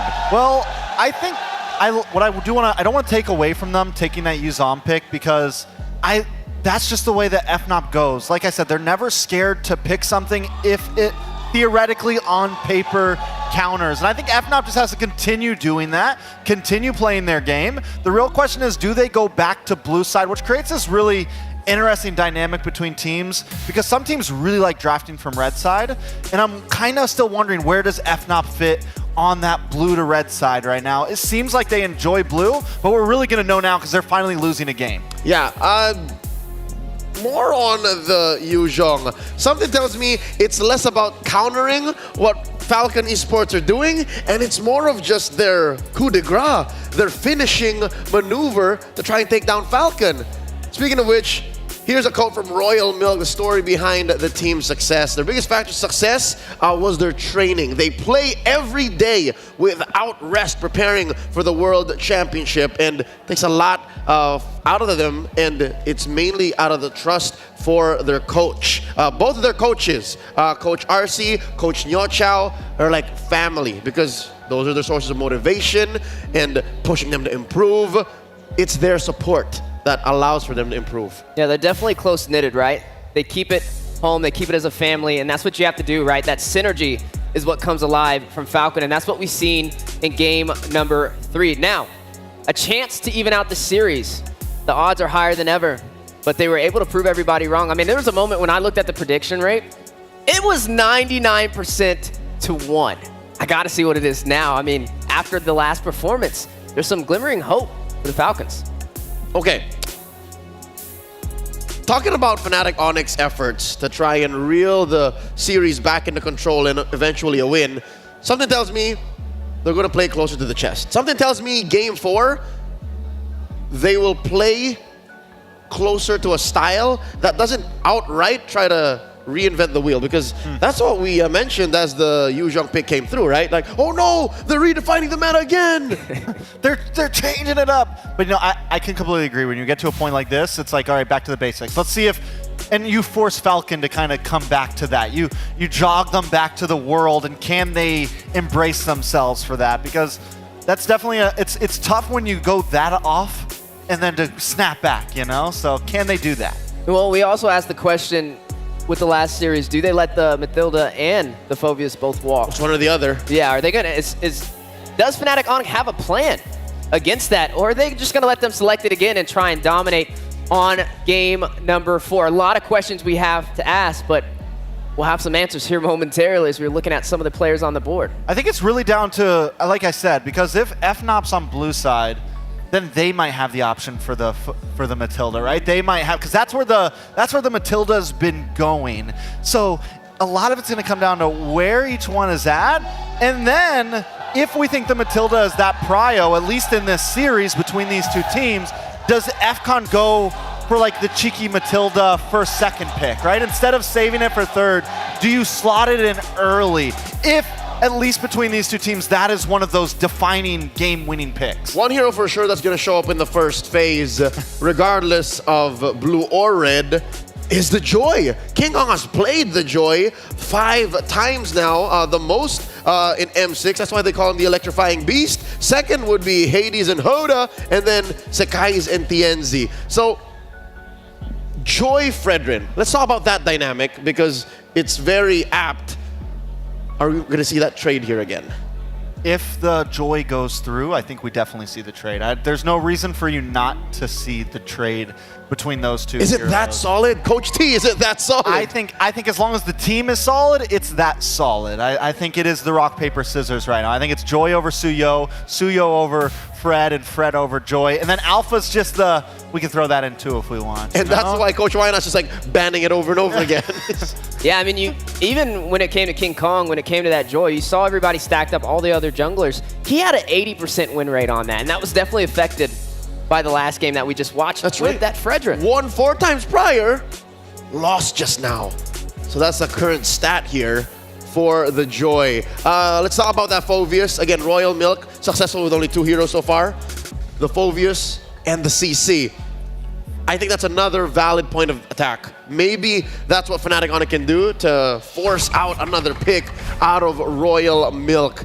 Here we go. Game number 4. Still match point for Fnatic Onyx Philippines, despite a massive win in Game 3. Falcon Esports not out of the woods just yet. Do you mean CC as in the EXP laner? Correct. Now that was they pulled that pick out against BTK. Game 2 against the Glue. That was the tempo breaker. And it was a great pick against the Fredrin. So if FCON gives the Fredrin over and then pick up the CC, maybe second phase or something. Put it on Kirk? Maybe even kind of pick up something that's flexible so they don't see it coming. It could definitely be a very nice counterplay we could see. Here comes the Eve ban, so already something different. But also speaking of different, Fnatic Onyx is now first pick in the draft. So that means they have prio over a hero like the Bruno, which we've been seeing dominate, and usually in their hands, they're able to push on forward with it. And does Falcon Esports have something in their arsenal to be able to shut it down? But gentlemen, I think we can agree that Bruno's not the problem, right? Especially if you're Fnatic Onyx. There's a way to deal with it, but just the same, they were in this very spot to start the day. They picked the Bruno first, so that could be a way to, get back to your center, find a way to be proactive in the draft, and then end up with these, problematic trades. The CC into the Fred, the Joy into the Fred, and Fred ban. already, get out of here. So you ban Joy here?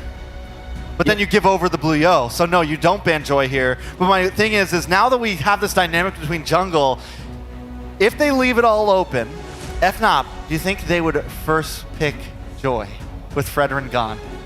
I think it would be a good read. Honestly, without that Fredrin, it's going to put a hole in the draft for Falcon Esports and maybe a little bit of that challenge as we are seeing the bans completed and the Joy is still walking. So the thick plottins, do we Joy? Or do we Bruno? Bruno? You don't Blue Yo. Do you Hilda? You maybe Hilda. Because you can let run the other team choose. Because you'll end up with one or the other, but you run the risk of Joy Bruno for Falcon. Looks like they're wondering the same thing right now. Ooh, Fnatic Onyx taking their time. Hey, something else is still walking on the table. It may not come first, but it's been very impactful. The Farza is still on the board, and it has won on every single side it's been on in this series. So they go for the Cho. They leave it in FCON's. If I'm FCON right now, I think I go for the Joy. Joy Bruno? I think Joy Bruno would be solid. It's very strong up front. Joy Bruno could be solid, honestly. There it is. All right. So Farsa here, would you right now put it into this phase? Because I wouldn't agree Farsa first 1 or 2, you know what I mean? But I would first phase. I would first phase it. I think it would be, because if not, then Falcons is going to pick it up, right? You're kind of forced into a situation. Isn't that damage overload, though? Isn't that a little too much soft? I think at this point, FCON needs some sort of front line before they're all cut off. Before you commit to that kind of artillery, right? Do they pick up the Hilda here on FNOP? Hilda jungle? Maybe just go for the Alpha? It's either the Hilda or Khalid first. Heaven chose me to vanquish the shadows that plague. Oh, Granger. We haven't seen the Granger. Granger's been getting banned. It has. Now that it's through, it's the clear answer to the Bruno. Which, by the way, it's been catching up, by the way. The stats are so close. The stats are neck and neck for Bruno and Granger here.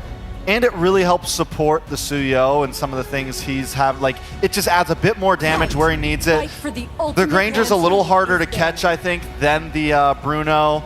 There goes your Hilda pick, though. So I think overall, both drafts very solid. We finally see both coaches, I feel like, are on an even playing field going head-to-head here. Well, there's 2 flex picks available right now, right? I mean, you have the Hilda on the side of Falcon. Could be the Roam, could be the XP. Same with the Cho as well. So right now, I think it's going tit for tat. They're trying to figure out who has the edge against the other. I mean, right now, Roams are still available to be grabbed from both sides. Current stats on the Bruno-Granger matchup, 7-6 with 1 game lead for Bruno. Thanks, Manny.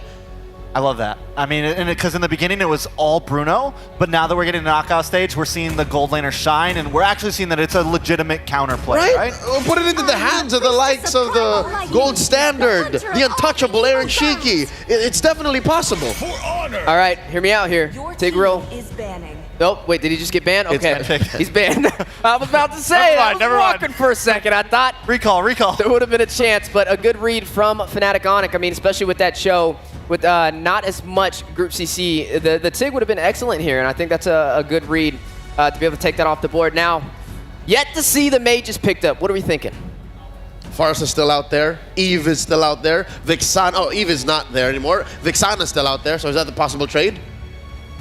Is there Vixana? Yes. My eyes are on this Matilda still. She's out. Oh, she's banned. It's been a long. Is there room for an Aurora? Because I was expecting the Louis to get taken out here too. What Aurora about on FNOP side? Or on FCON side? Either way. I think it works better on FCON side to deal with the fighter jungle and the Cho and everything. Joy's a little harder to hit with an Aurora. You know who I'd like to see? I don't. It might not happen, but the Ruby for Fnatic Onyx. Ruby Roam. Yeah, it works good with FCON too. Honestly, you deal with the Cho and you deal with the Suyo. Yeah, it was brought out yesterday by RRQ Hoshi into the hands of Enoch. Against the Cho, against those types of picks. Hard stoppers, yeah. Even the Joy will have to think twice about dashing through. Yeah. She get yeeted in. Yeet. You ever been yeeted in, Weezy? I can't say that I have. It sucks. No fun. No good. No bueno. All right. There's the Khalid band out, respecting Kid X's potential. And there's the Kid X pick, the Gatot. He was running out of choices, folks. Yeah, but luckily, all of Falcon's players all have played at least 5 heroes throughout the run in M6, so they got deep pockets. All right, now we put the ball in Fnatic Onyx court to decide, is this going to be a Cho in the XP lane, or will this be a Cho roam? I think they could Farza here again, honestly. It's the one. It's like I like the Vex, I like the Aurora, but the problem is you have little escape from this Hilda and from this Joy. Yeah. But at least with the Farza, you have your Wings by Wings. You have You can purify. You can purify. You can flicker. You have a lot of maneuverability at least. I'm with you. Also, we do not know exactly what Brusco's playing. So finally, we're going to get a reveal here. Which one? This is the Emperor's order. A pocket pick? Is this a Nakai? Oh! Okay. Still up in the air, though. We've seen a good chunk of XP Akai in the past quarter of MLBB Sports. It could definitely be either one right now. And the same goes for the Gatot and the Hilda. Oh, it's more likely Hilda XP. More like, so do you like the Kai over? I think the Cho's better EXP against Hilda because at least you keep up in rotations. Correct. This makes it difficult to put in the Farza, though, because there's a way to get back to the Farza with the Cho, with and the Akai. And to steal it. And to steal it with the Valentina, with the IMU. That's a really good read from Fnatic to lock in that Valentina last minute. And now all eyes are on Falcon Esports. Keep in mind, if they pull off this game, they will tie up this series. A battle to earn top 4 and have a seat in Axiata. And that means we go all the way. This rivalry will not go down so quickly. The closer for Falcon. There it is, Coach T, the Aurora. I like it. I mean, I think it's solid. I think it helps answer something. The real spice here, though, is that Akai.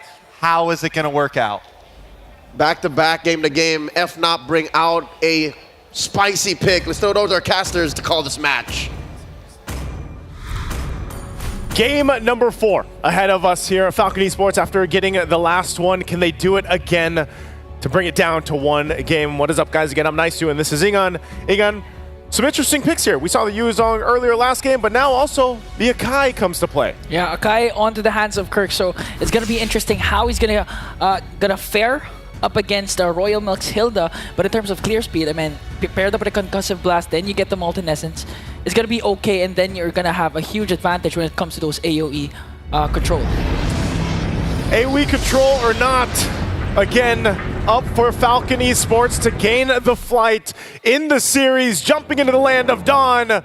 Will it be Falcon Esports taking it to a Game 5, taking it all the way against the Super Fam FNOP? Or will this be the end of the series? FNOP looking to close it out, still at match point. Dax and King Kong again in the jungle, and yeah, it's Brusco on the Akai in that roam. Kirk went in, took the Cho, parked it in the XP lane. So now we get to see this kind of difference work here this time around. But I think, you know, Falcon Esports, man, they have a lot of great picks to deal with this. Even looking at the emblems locked in here, quite a bit already. Royal Milk taking some damage, a little bit too much. Even popping the Revitalize, but King Kong might actually be able to take him down. Here comes Super Friends, but Shadow Strike also. One more hit, and King Kong gets it. First blood kill onto Fnatic. First blood going to the hands of King Kong, helping build in that momentum. Surprised, you know, that even with the Revitalize, Royal Milk just wasn't able to kind of withstand that. And that's what I was going to say. You know, the heroes that they have, remind you, they have the double Revitalize sustainability composition here to help them out. Kelra, too. I mean, we saw his phenomenal performance on this Granger alone just yesterday. So still, it's going to be that gold lane matchup. And I have to agree with what Trex mentioned earlier. You know, at this point in the knockouts, you're really seeing these gold laners come into play in these, you know, longer series now where they are that crucial part where, yeah, sometimes they're left to their own devices in the lane, but then they end up going 1v1 themselves. But later on, these picks specifically, obviously can turn the tides of these early on fights. Yeah. So now, Turtle's up. Positioning going to be crucial. You can already see it too. You have Super Friends taking some shots here. PX7 though. Uh-oh. Whoa! Whoa! A crucial kill for Royal Milk onto King Kong off cam. And now trying to work on Kirk. No retribution holder for Fnatic Onyx Philippines as Dax picks up his purple buff. Oh! But they answer right back with a takedown onto Kid X as Falcon Esports will try and get the objective away from Fnatic. They might try to stall this, but I think it's going to be too late with the Joy. The electrifying beat's going to be too much as Dax will secure the objective. Good response again from Falcon Esports. Able to pick up King Kong, you know, it's surprisingly, we didn't get to see it all happen, but PX7 was there. The flicker was gone too, so great usage again with this Aurora pick. They'll kind of settle back into the lanes here at this point. But that's the thing, you know, this Hilda XP has been a nuisance for a lot of teams going against it. Oh, Benny gonna go ahead and block a lot of shots. Kelra gonna be fine, just trying to delay what he can. He is a little bit behind Benny though, for now. Yeah. So right now, the play for Falcon Esports is to really just be aggressive in the mid lane, especially for Royal Milk onto the bottom lane and try to keep Fnatic Onyx Philippines preoccupied. Don't mind Benny once again.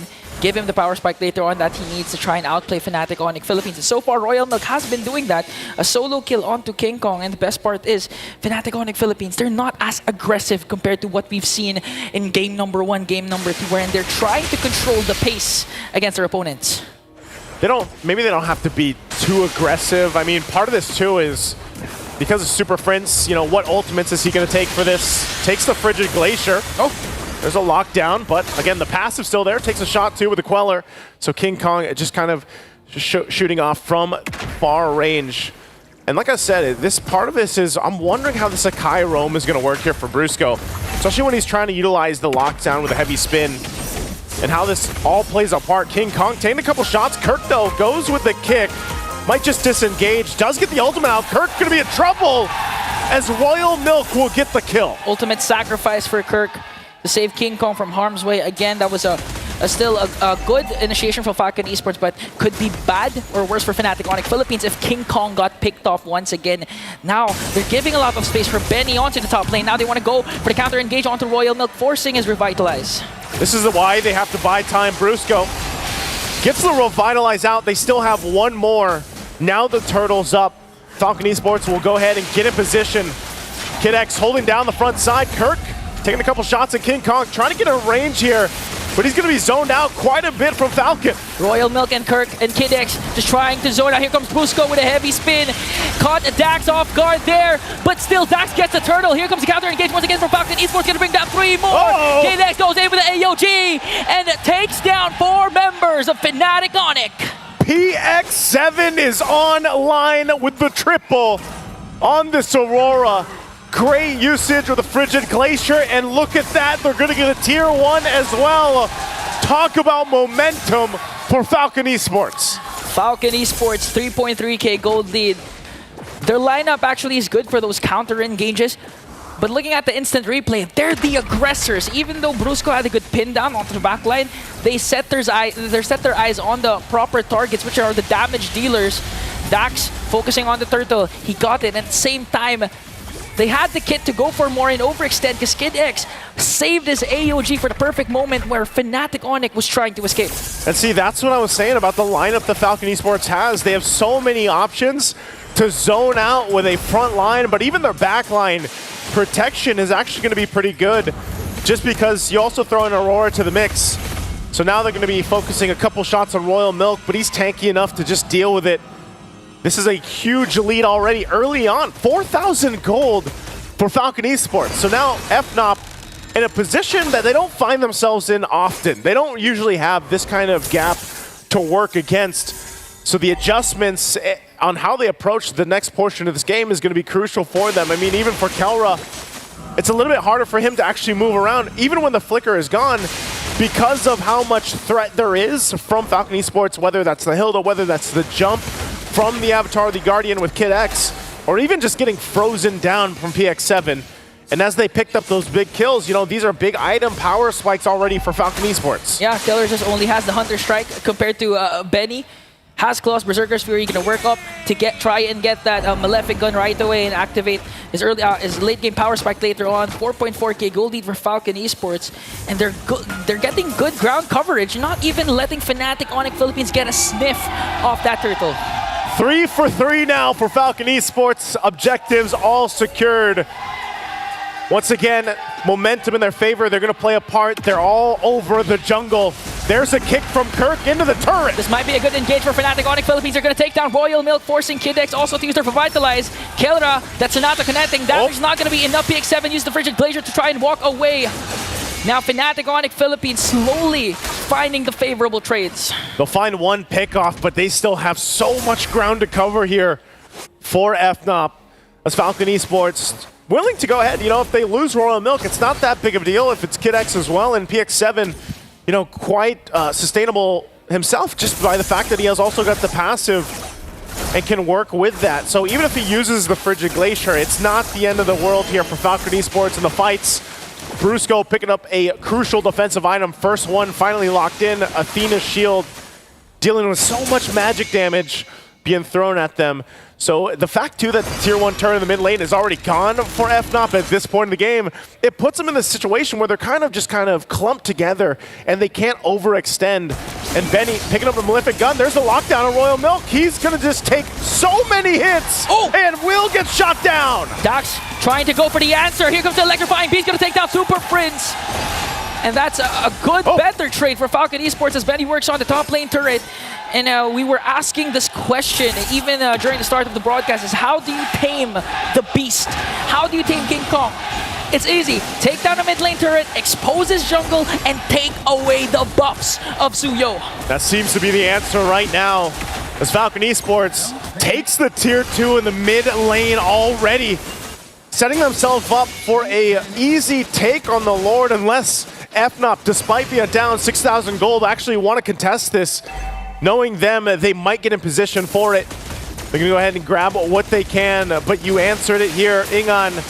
You stop King Kong by just taking parts of the jungle, and it looks like right now they're going to go for even more here. King Kong's still on the top side. Kirk can't find an angle. Super Prince going to dodge the Avatar of the Guardian. Okay, they're going to overcommit and try to force Fnatic on the Philippines to back away as they work on also on the bottom lane turret as they get the Lord. No trade whatsoever for Fnatic on the Philippines. They do, however, get the top lane turret. And just look at the damage coming in from Benny. He already has the Malefic Gun, so in terms of range, you can expect Benny to just go crazy. It looks like Falcon Esports wants to do in Game 4 what happened to them in Game 1.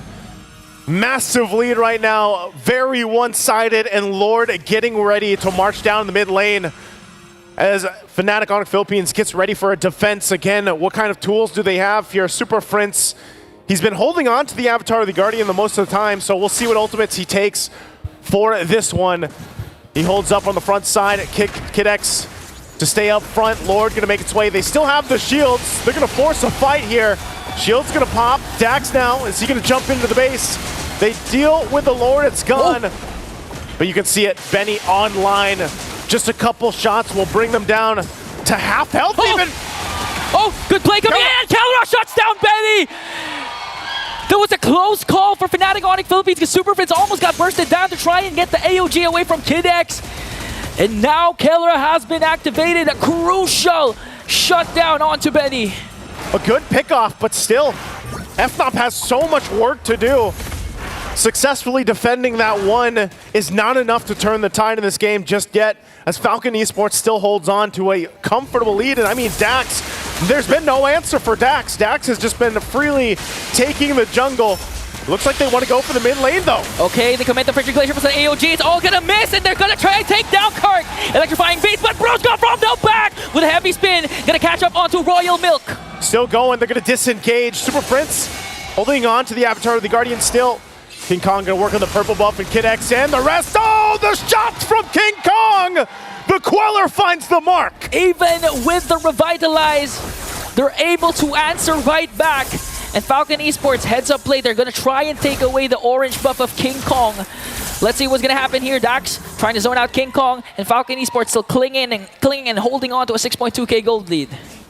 Royal Milk's gonna be that guy. You know, he's probably gonna die the most obviously through this, because he's that front line. He gives so much information to Falcon Esports in some of these skirmishes and some of these fights. Little by little, Fnatic Onyx will try to crawl back into this game, but they have so much they still have to do. Even looking at the items, you can see the gaps between the lanes here. And yes, at some point, Kelro might get the itemization he needs, but he doesn't have it just yet. Still working on the BOD. Down a little bit against Benny as they get in position now for this Lord take. Crucial in positioning. If there's any time for Kirk also to find the kick, this is going to be the one. Positioning there, Royal Milk scouting things out, be able to find one, and now they have to reset. Again, the great thing that FNOP was able to hold on to the base turrets off that massive push in from Falcon Esports. But the Lord's going to start up, and the front line is going to be set up. They might just have to give the Lord away as Falcon Esports will get the Lord and get ready to march towards the base again. of Fnatic Onyx Philippines. Flawless execution for Falcon Esports. Now they have the advantage to siege in and get down inhibitor turrets for their side as they once again take away the buffs of Fnatic Onyx Philippines. Looking at the itemization, no defensive items for Killera. He does, however, have the Festival of Blood and Impure Rage for added sustain, but the problem is if he gets picked off or get knocked up, it's an easy kill for Falcon Esports. This is crucial too. Genius One locked in now over here on the side of Falcon Esports. In a base defense against an Aurora too, and then Dax just going to the back line. It's going to be so difficult for the positioning here. You've got to have to keep an eye on Killera. See if they can actually give him the space he needs to move around this. All waves pushing in perfectly from Falcon Esports as they get ready to take down the base turrets of FNOP. Mid already down, bottom next. Electrifying beats popped, and they're trying to hold it together. Kid X taking up some damage. Lord's going to be worked on. Now they make their way towards the last turret of the base, but right now FNOP still in it. Oh, Falcon Esports, they still have enhanced minions into the middle lane, and on the top, will they go for the engage? They have a 9k gold lead here. They still have a lot of utilities. Again, AOG and also the Frigid Glacier. They popped the Revitalize for added HP coming in for this potential clash. Look at it, that's not, it's gonna hurt though. Kid X goes in with AOG. AOG, Kid X, gotta get back. Already utilizing both Revitalizes. A couple shots coming in. They're gonna go in with a disengage, and Dax will run on out. Even with a conceal use, they won't follow any more. Again, Falcon Esports, job accomplished. All base turrets of FNOP down. All base turrets, no casualties, extending their lead once again, trying to take away all the buffs the Fnatic Onyx Philippines can have. However, King Kong is going to be able to take this purple buff, and looking at the items, the decision of Killera to not go for any defensive once again, it's pretty evident that they have trouble trying to go for Killera, but is the damage going to be enough though? We've seen the Death Sonata connecting 2 times. It's quite painful for Falcon Esports, but again, they have double Revitalize, they have frontliners, beefy ones that can out-sustain the damage coming in from the gold standard. This is really where they're so exposed here. Kirk even getting out of that jungle, and again, Killera, he only has that flicker available. Working, there's the Rose Gold Meteor, so he's got that. But you can see this, you know, positioning so crucial for him, because one mistake, and if he gets cut off with an Avatar of the Guardian from Falcon Esports, it's going to be really difficult to get away, and he's going to have to rely on the peel from the rest of the lineup here. So it's just a standoff. 15 seconds away from that Lord. We'll see if Falcon Esports just gets another one, but a couple shots here, maintaining these waves, pushing in. Falcon will make their way for the objective. It might be better here, Egon, if, I don't know, if FNOP doesn't fight this, but they have the option to go into position. It looks like they'll do just that. Even with Super Friend still holding on to his own AOG. Benny Dud did just get the Wind of Nature, so has that extra defensive capabilities alongside the Purify. They'll start the Lord up here now. At this point in the game, at 16 minutes in, the Lord gonna take a little bit longer to go ahead and burst down, even with this kind of itemization. But Royal Milk will still provide the vision. PX7 and Kid X as well, trying to force back FNOP. It looks like they want to fight. Kid X and T. Karas picked up. They don't want to commit just yet. It does go for a reset. They're still holding it together. They might give the go. Killera's positioning still has the flicker. They take their time in the approach, but right now they're going to whittle down Royal Milk. Okay, that's Sonata forcing out Royal Milk's Revitalize, causing him to go out of position. Soft reset onto this Lord. That's one down right now, but they're still going to be going. Another Revitalize coming in from Kid X. They're zoning out the members of Fnatic Onyx Philippines as Falcon Esports gets the Lord. Here comes the AOG. They want to go for more. Dax with electrifying beaks, working on Kirk, and he's going to take him down. Benny, on the other hand, goes on to King Kong. Killera might be caught off guard here. Will be able to stay alive. Yes, he will. PX7 flickers down, manages to stay alive, and Falcon Esports once again outplaying Fnatic Onyx Philippines. And that's just showing, again, how much of a lead they have in the fight, where they can take a couple shots. It was smart. I mean, they got Royal Milk's Revitalize out, but then they were forcing that fight. They were forcing the situation, and even Killera to burn the flicker. That means he won't have it for this defense. So even more so is that positioning going to be crucial. They're going to have to manage the waves pushing in. Kirk will be up. But right now, Falcon Esports looking to close out this game 4 on this push. Keeping an eye on them here. King Kong and Super Prince holding on to the Avatar of the Guardian will have to make this work. Lord sieging in onto the middle lane. King Kong has to walk away. Brusquito goes in, but electrifying feet from Dax is there. Benny gets a free hit. AOG, and they're working on the Crystal. A shutdown onto Kelra, and Falcon Esports evens out the series. We've got a game of 5 in our first best of 5 here. Again, both teams want to get to the top 4, and Falcon Esports found flight. The first team to really give FNOP a run in a series, and now it all comes down to 1. Oh man, what a series this is. No easy wins, no easy series, and Falcon Esports showing that they are not backing down against Fnatic Onyx. Again, they were facing the 2-0, the match point, and now 2 games in a row, they've brought it back. They found the altitude like they mentioned on the panel, and they had exactly what they needed to bring it now to this point. Can't wait to hear what our panel has to say about Game 4. Well, I'll be damned. The Burmese are back, and for the first time in a long time, someone is making Fnatic Onyx Philippines sweat. We're going to Game 5! You know, I'm going to take the host real quick and ask you a question, Leo. You mentioned they had to keep the cards close to their chest. Do you think they're doing that? Is it going to come in at Game 5? Because they picked the Akai. They're still getting a little crazy.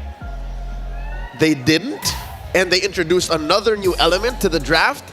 And looking at the order of picks, it seemed like they had a plan here. But how airtight of a plan was it? I don't know. I wasn't in the room where it happened, was not in their comms, but looking at it in practice, just safe to say, at the end of the day, there were way too many steps in Fnatic Onyx's plan to win, and they just did not have the right damage profile to go through a double revitalized lineup. Hey, you asked me the question, right? Could Falcons rise to the occasion? I gave them the benefit of the doubt. I knew it was possible. It was only a matter of time, right? And I just got to point it out. Every time the Florida brothers are on the desk together, doesn't matter if it's NACT, doesn't matter if it's M6, it always goes the distance. And we're jumping into a Game 5. Yeah, it's definitely going the distance right now. We're at Game 5. At this point, I'm wondering, did Falcons need the benefit of the doubt? Nah, they just needed to get going. I mean, call Game 1 into a warm-up because it seems like they finally found their form. This was close to an 18-minute game, and to be honest, Fnatic Onyx seemed like they had it figured out going into the game, right? But as soon as the objectives started rolling out, and as soon as rotations came through, I'd say as early as the, second turtle, third turtle, they were facing troubles.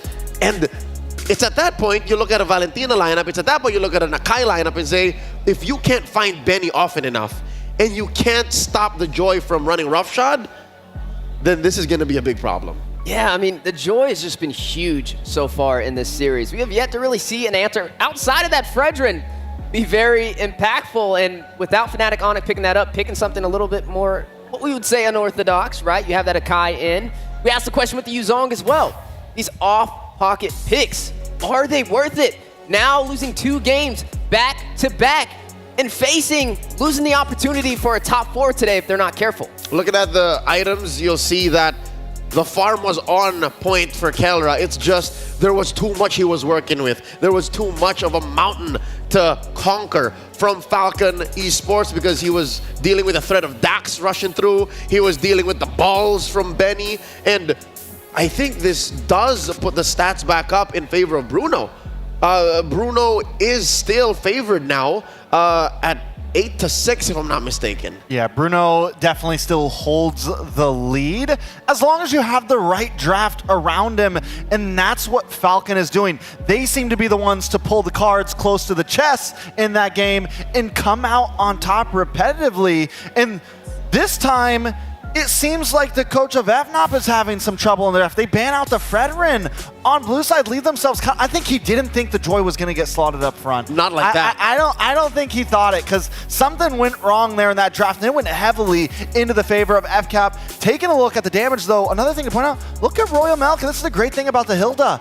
You still do a decent amount of damage early game to keep the rest of the team in check, to buy you time. Here's the frustrating thing about Fnatic Onyx lineup. They dealt so much damage. Look at Kelra, look at Prince, look at King Kong. This is as expected. But who won? At the end of the day, they did more damage than everybody. It's a double revitalize. I think that really was the nail in the coffin, besides the aforementioned, stumbles in the draft. Yeah, it was just a very big hurdle for Fnatic Onyx to jump over. I mean, even with Kelra on this Granger, who we said was technically the counter for the Bruno. We've been seeing it rise to the occasion alongside other marksmen like the Beatrix. But this time around, that Aurora pickup I think was huge as well, especially with that Valentina having to pair up against it. It worked off really good for Falcon Esports. Dare I say an MVP performance even. It was a solid stopper. And let's do some calculations, right? Because they did almost so much more damage, almost double the damage probably total than FCON. But look at who soaked up all that damage. Kid X in Royal Milk, 151,000 damage onto Royal Milk, and barely any kills on him, right? He just played a great game overall, and the double revitalize, it just shows, is it time to finally nerf this? Is it time to finally get rid of the double revitalize, the revitalize ability, because it is ridiculous. That seems to be on top of the list. When you ask the MLBB player base, they would say Marksman, Malefic Gun, Revitalize, and what else? That's all. That's good for now. We'll start with that. So that means the meta is in a very healthy place right now. We are at about 72 heroes picked overall out of 126. So we are very, very happy with the way the metagame is going, save for those two things. Looking at the gold graph right now, you'll see that it was a downhill slide for Fnatic Onyx going into that first turtle, and then eventually they just lost control. I think that's an all-time high of almost 10,000 between them and Falcon at the 14-minute mark. Yeah, total control, right? I mean, in the beginning of this series, Falcon was having a hard time getting into this game, and I think right now we can agree they're a slow-starting engine for this series, and now they're fully revved up, and you're starting to see some of the cracks show from Fnatic Onyx, right? A lot of pressure on their side. They're the last team from the Philippines sitting in M6, holding that banner. And now, with these two teams being tied up, who will take the first spot in Axiata? And I think something else, one of those cracks could be this, right? And I want to take a look at this gold graph because in the very beginning, FNOP almost always wins out in laning phase. And it doesn't look like a lot, but just them starting that first 3 minutes off, 4 minutes off with the lead, it shows, we talked about their great micro mechanics, their great aggressiveness, but now the lack of macro from them, maybe that's starting to be the downfall a little bit. Maybe it's too much relying, they're having trouble with the snapback in that Lord phase of game, right? They're having trouble with that snapback. They're leaving things down to too much of a coin flip, maybe. And teams like Falcon, those outer sea aggressive regions, love that. They thrive in that.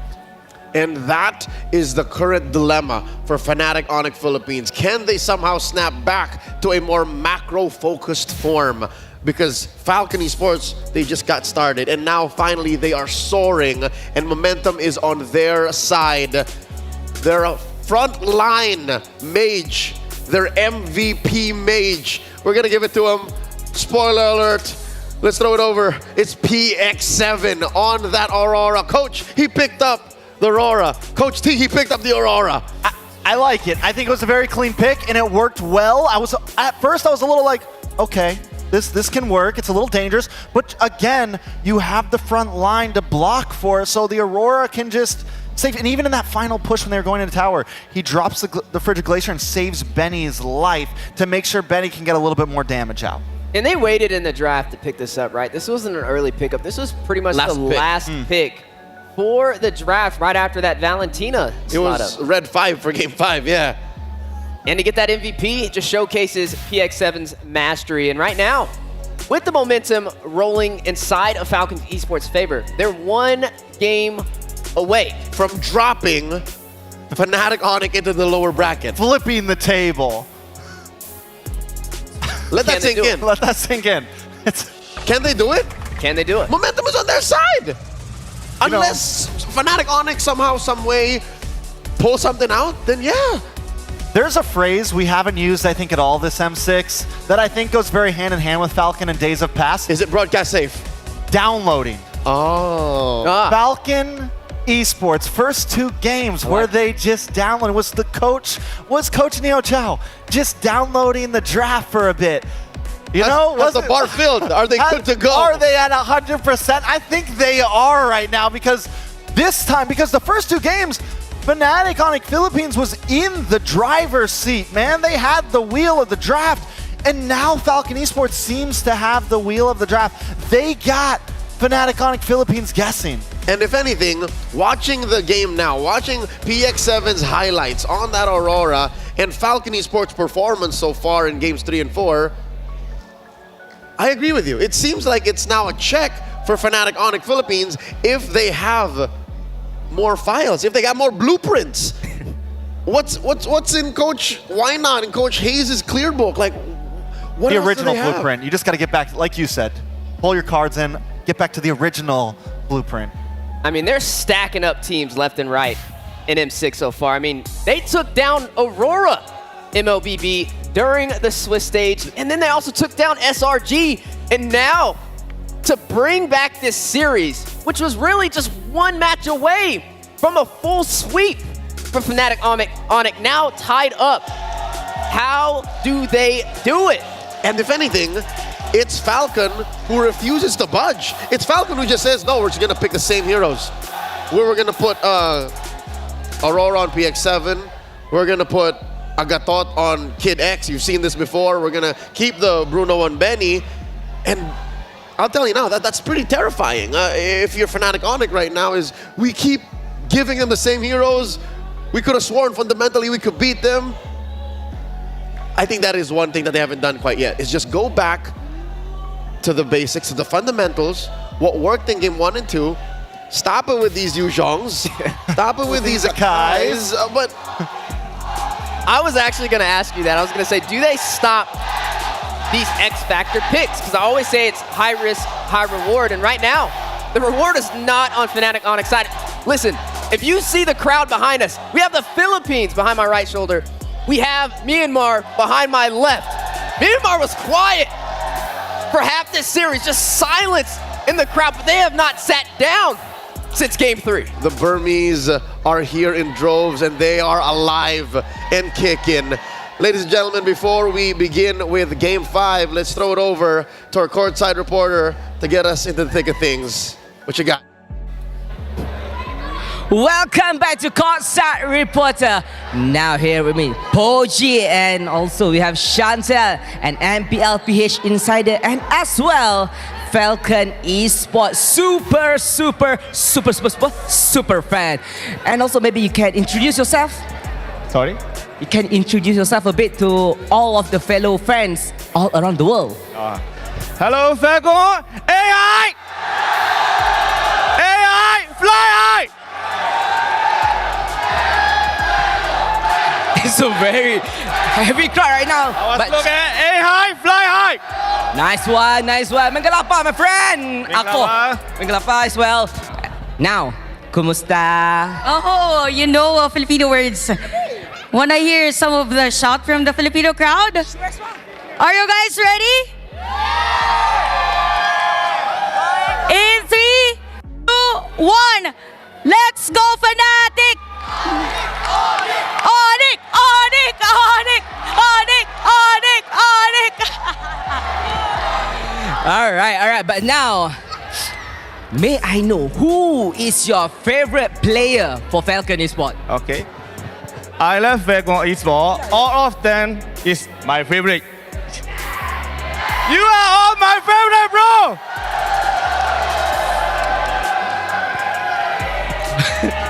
Betul bersemangat. Very enthusiastic. I like your spirit. But now, for Chantel, I want to hear something. What's happened inside Fnatic Onyx right now? Because at first we thought they're gonna win this game 3-0, but now It's 2-2. It's the last game. What happened? Probably because of the masterful draft from Falcon Esports. We didn't really expect it to be a very long game, especially for that. And all I can say is that Dax is playing really well. Aside from Benny's a nice matchup against, I forgot the name. I'm very nervous about this game, but yeah, against Kelra. So it's all about the laning, and again, the basics of Falcon Esports was just really on point from that previous game. Yeah, draft and execution. Based on what happening now, what for Fnatic on it, who should they aware of for Falcon Esports? Because Falcon Esports is currently rising at the top. Who should they aware of? Probably Coach Draft, and at the same time, Benny and Dax. Benny and Dax. Specifically, Benny's Bruno. Right. But now, we're gonna have a cheer battle. We want to look who shout the strongest. Can Onyx start first? Maybe you can lead the chant. Okay. Should we go here? Can we go here? Okay. Guys, are you here with me? Let's go. Okay. In 3, 2, go. Go, Fnatic! Go! Fnatic! Go, Fnatic! Go, Fnatic! Go! Go, Fnatic! Go! Fnatic! Go, Fnatic! Fnatic! What time is it? What time is it? There you go. Nice one, but now for Falcon Esports! All right, lead the chant, my man. Falcon! Falcon! Falcon! Falcon! Falcon! Falcon! Falcon! Falcon! Falcon! Falcon! Falcon! Louder, man! Louder! Falcon! Falcon!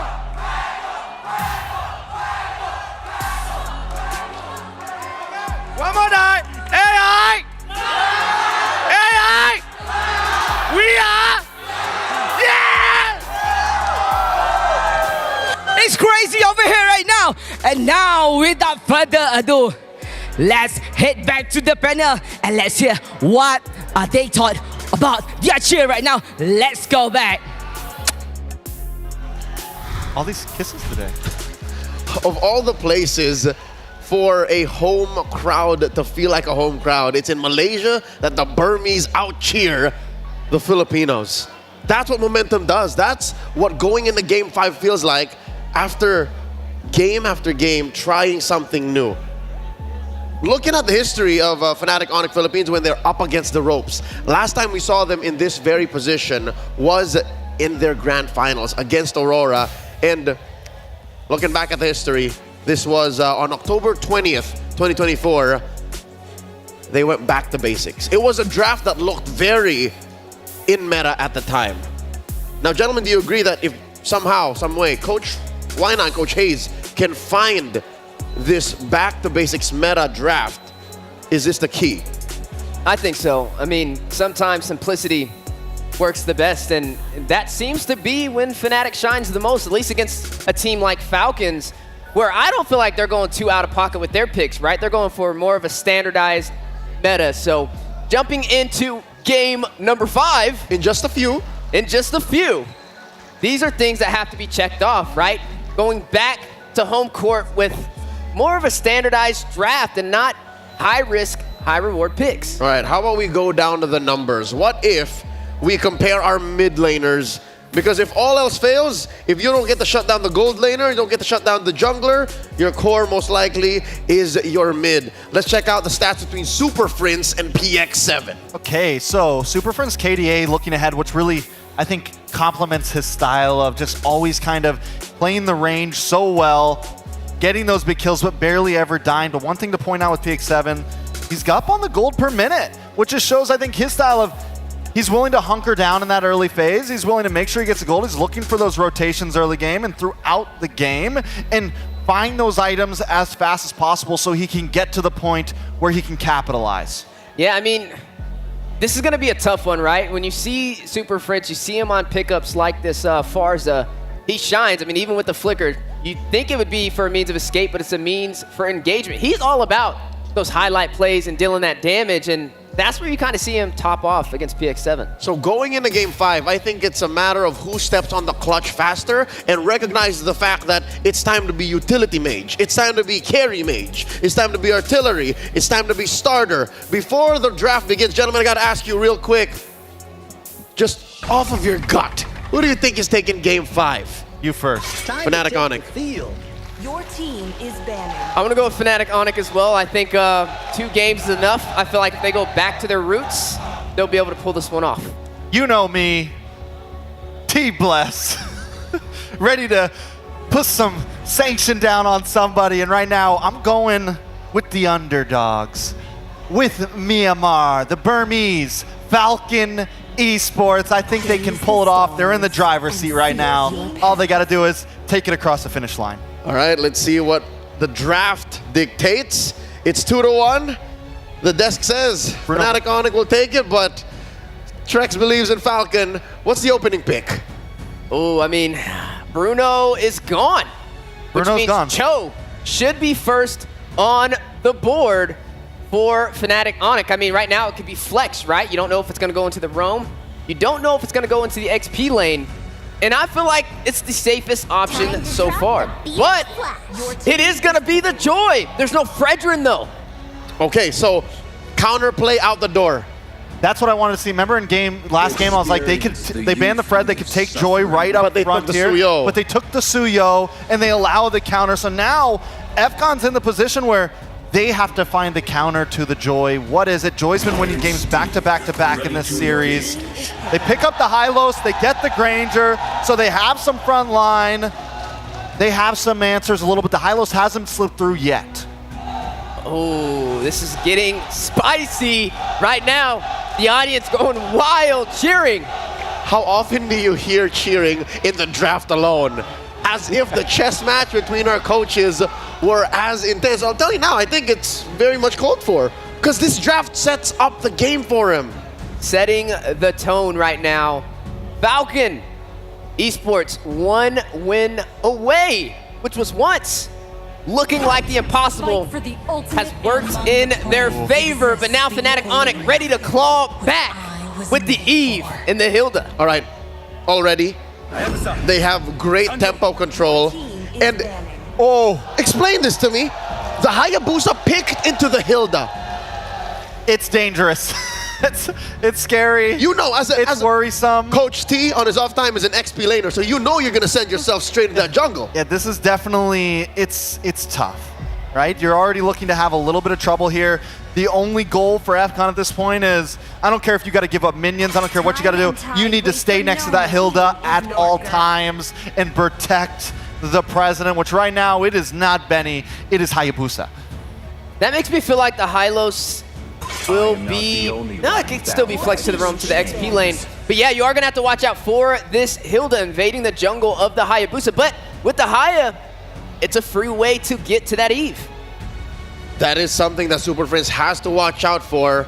So he has to pick a very specific battle spell, likely a flicker. He is handy with a flicker. Second ban here for Falcon. Did they take away one more choice of gold laner for Kelra to address that missing pick? You think of the 1-1? I think the 1-1's very viable. I think it could definitely work out here. 1-1 or Moskov? Yeah, maybe the Moskov and force him into the 1-1, but the 1-1 does really good against the Hylos. That it does. So at this point, I think you just take out the 1-1. They go for the Cho ban instead, also a decent ban. But yeah, if the 1-1 gets picked up, FNOP's looking good, I feel like. It's at least when it comes to like Lord fights and some of those more late game fights, Hylos is gonna have a little bit of trouble. Wait a second. Maybe, just maybe, the Mathilda is still available. Couldn't FCON take that up? I mean, it'd be another way. Both of them can. They both can. Yes. But FCON has priority right now. Yeah, and you're already pretty squishy with the Hayabusa. It's a pick you could capitalize on, but also a little bit risky. Could go sideways. It could go very sideways. What Falcon is actually looking for is the kind of damage in mid that is the right damage profile burst. Thankfully, they pick up the Vixana. If there was any other pick, they would be having a hard time finishing people off with the Granger and the Haya. Good pickup here. Still, we don't know who's going into actually Roamer XP. Fnatic Onic, what goes into the hands of the Filipino Savage here? The 1-1's still open. At large, the Moskov too. Yeah, both of them can definitely get the job done, but you have to watch out for this Hayabusa. So maybe going in for a little bit more of that survivability could work out better in their favor, because I'm just worried about the die potential, right? When you see this Hayabusa picked up from FCON, they're going to try and get some early kills, some early initiations. There goes the Irithel slotted in. Okay, so we've seen Kelra play the Irithel before. It was against the 1-1. You know, it was against some of those picks, but still, I'm not completely against this. I've played this matchup before. I'm pretty confident with the Irithel.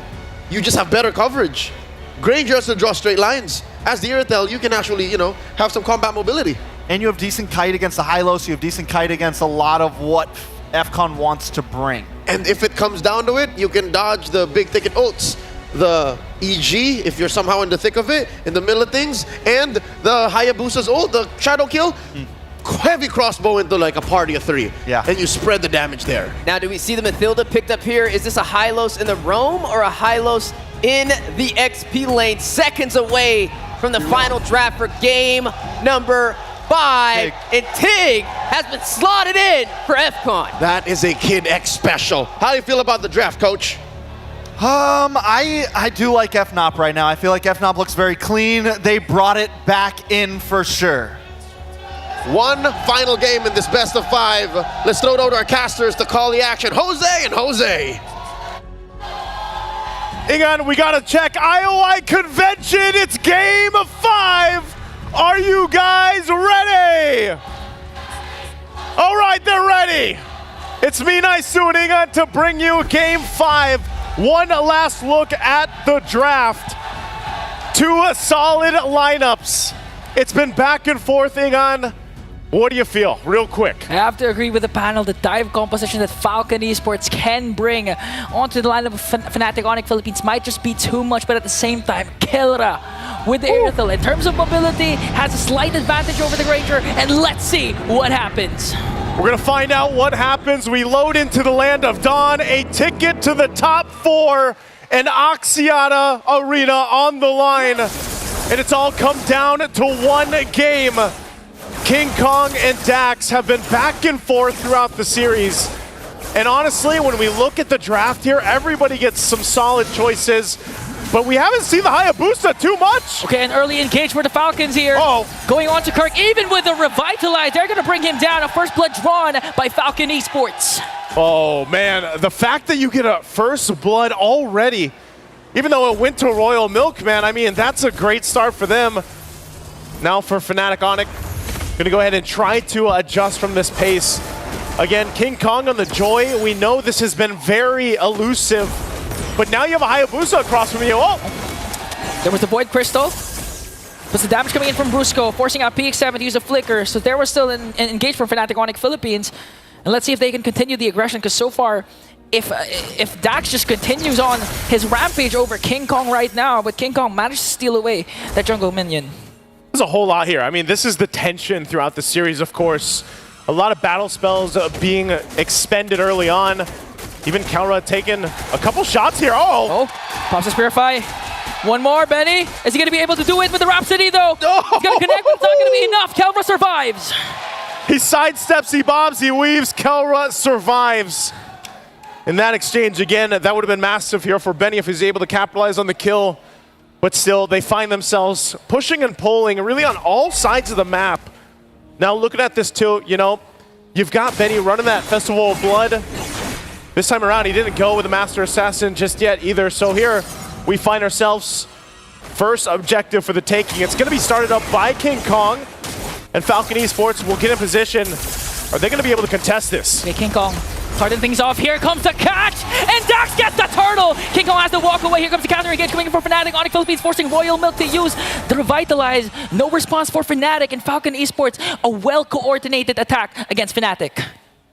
Now with that trade, Falcon Esports still holding on to a very minor lead. The fact that they got this objective, PX7, using the Eternal Guard, doesn't have the flicker though, so able to stay alive for now. Some information. Bottom side though, this is what we see so much in the gold lane right now. And this time around with the fact that this is an Irithel for Kelra. It's going to work in their favor with mobility, but they're going to go for Benny. There's no Raging Sandstorm for Brusco. Because he wasn't level 4, Benny picks up the counter kill. A big pickup for Benny, even the 1v2. Looks like Fnatic wanted, to just try to make that play for Kelra, but instead they get punished. So again, an adjustment's got to be made here for Fnatic. That's how important the first major objective is, which was the turtle. Because Fnatic Onyx Philippines didn't have the chance to get it, Brusco wasn't level 4. They went for the engage. The Raging Sandstorm wasn't available. And Benny was, Wiggy Shadow Kill, forcing Super Friends to walk away. Here comes King Kong onto the backline with the electrifying beast. Raging Sandstorm finally connects onto Dax, but answers with the implosion! Here comes the counter attack, but still King Kong manages to find Dax and walk away safely. Kirk is there, joining the fight. Kid X able to get away. Again, the momentum shifts just slightly, diminishing that minor gold lead that Falcon Esports built up. And now King Kong holding on to the 2 kills. This is what he wants to do. He wants to go ahead and scale up as quickly as possible, especially when you have Dax on the Hayabusa across from you. Turtle coming up here at 10 seconds away as it's on the bottom portion of the map. They'll have to rotate down. King Kong still up on the top side. Dax will make his way though. They might just try to blitz this forward. They have 3 members here, Kelra and Brusco, waiting for the rest of the team. Positioning important. King Kong might, hold on, Brusco. Defending Raging Sandstorm. Quick Sand Guard to make sure he's not going to get picked up by Falcon Esports. Here comes King Kong though. Brusco has to walk away. Kelra.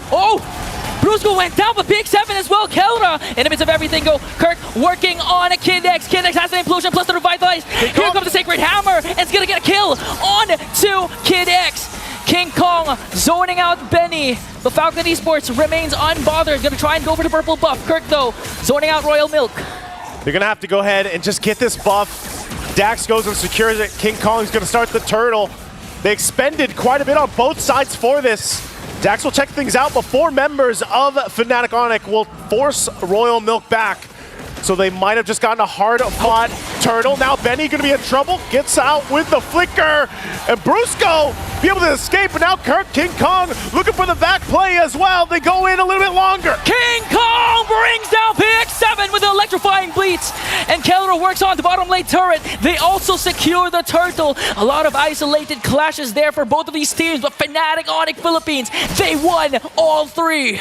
Man, it just feels like, at one moment, FNOP flips a switch, they turn things in their favor, and they just cause some chaos that makes teams kind of second guess a little bit on the positioning. I mean, they collapse down even under the turrets, so they now build up 2,000 gold lead at this point. They got the last objective. Falcon Esports still in fighting form, though. They're still in a good position to go ahead and contest the next turtle when it comes up, but they might look for another play if they can. Again, the surprise factor here really is for Kid X. He's got the implosion, he's got the flicker combination, where Royal Milk, he's more so of utility. I have some sustainability with Revitalize, but I can also use the Glorious Pathway to cut off the exit routes, but Royal Milk. Okay. They're going to force out the Glorious Pathway to be used defensively. On the other hand, Kirk has to walk away here, coming in with damage of Falcon Esports. They also used stuff to revitalize. Major resource expended for the side of Falcon Esports. And they're going to make quick work of the mid lane turret. They might set their eyes on Benny. King Kong goes in, Rhythm of Joy, electrifying beats, and a mega kill for the beast himself, King Kong! You can't stop him. You can only contain King Kong, but now in the mid lane. There's an attempt coming in from Falcon Esports. Here's come one to Kid X again with the implosion. But the sustain is there for Fnatic Onyx Philippines. Kelra dishing out the damage, forcing Falcon Esports to walk away. Again, no trade. And I do agree, you cannot stop King Kong in his element. 4-0-1. Now they're going to take away the buffs of Falcon Esports. They've got to stop him, though. They have to stop him from taking the resources. Dax is going to need this. He's only level 9, nearly level 10, but he's falling behind here. Turtle up for the taking. Going to go ahead and get in position. Falcon Esports needs this. If not the turtle, then a defining team fight in their favor. They don't have a flicker for Kid X. He's got to wait for the implosion to be available, so they'll take their time with it. But even so, Benny and the PX7 both have to watch out positioning-wise. They're going to set things up. Benny picking up the Malefic Roar. Turtle's going to be started up by King Kong.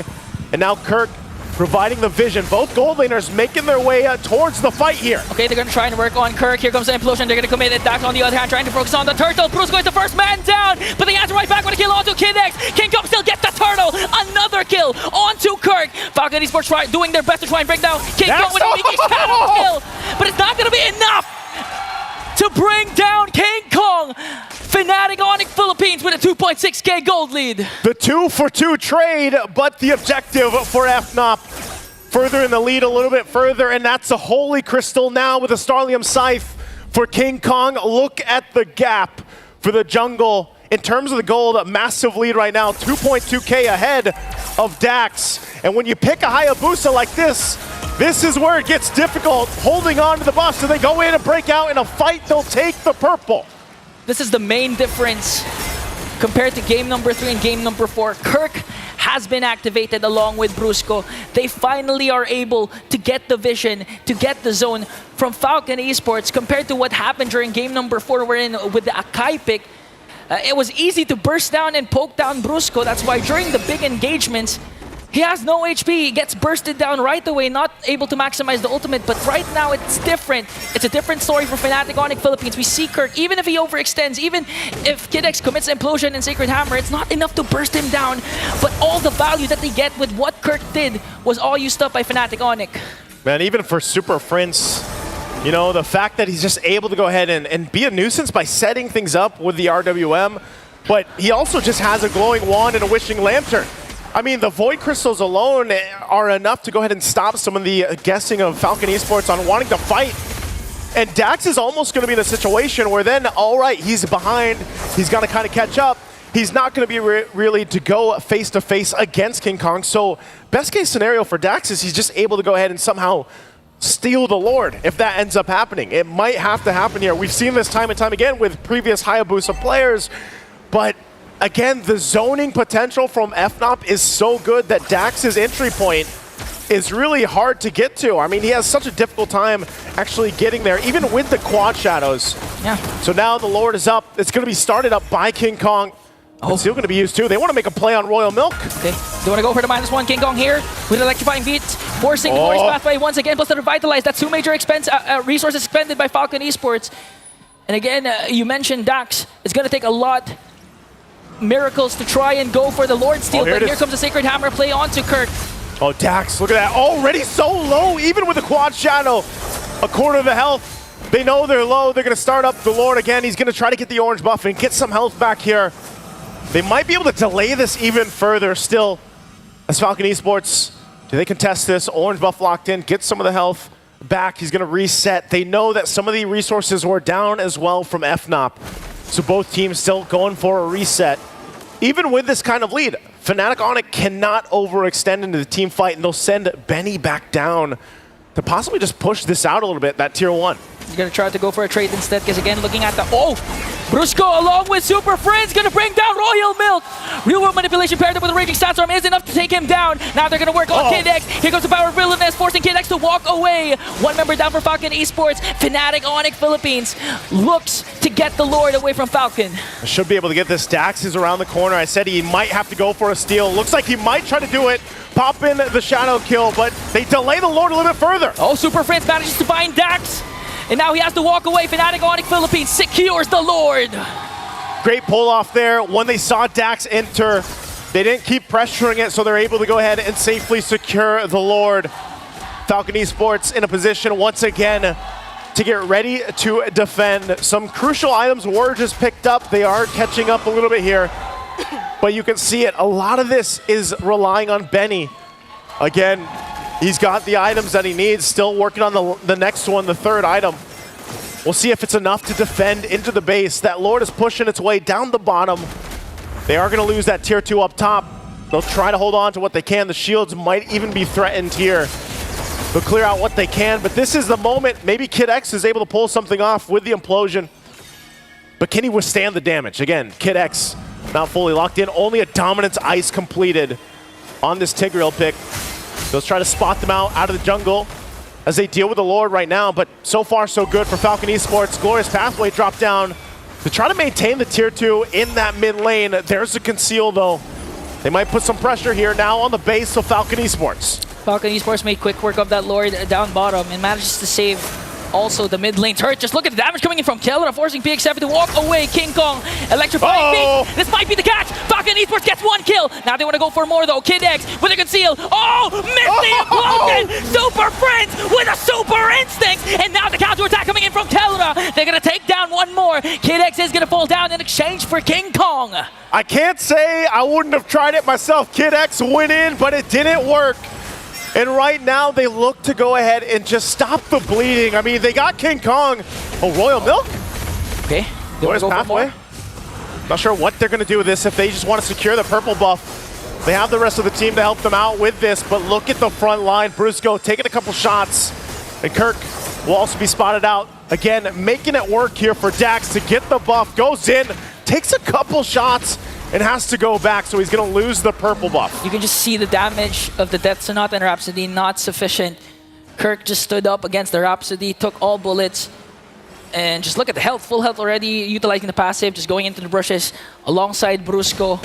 So how do you go and attack the front line, even if you have a Benny with the Granger already has huge items? Fnatic Onyx Philippines with a 4.2k gold lead.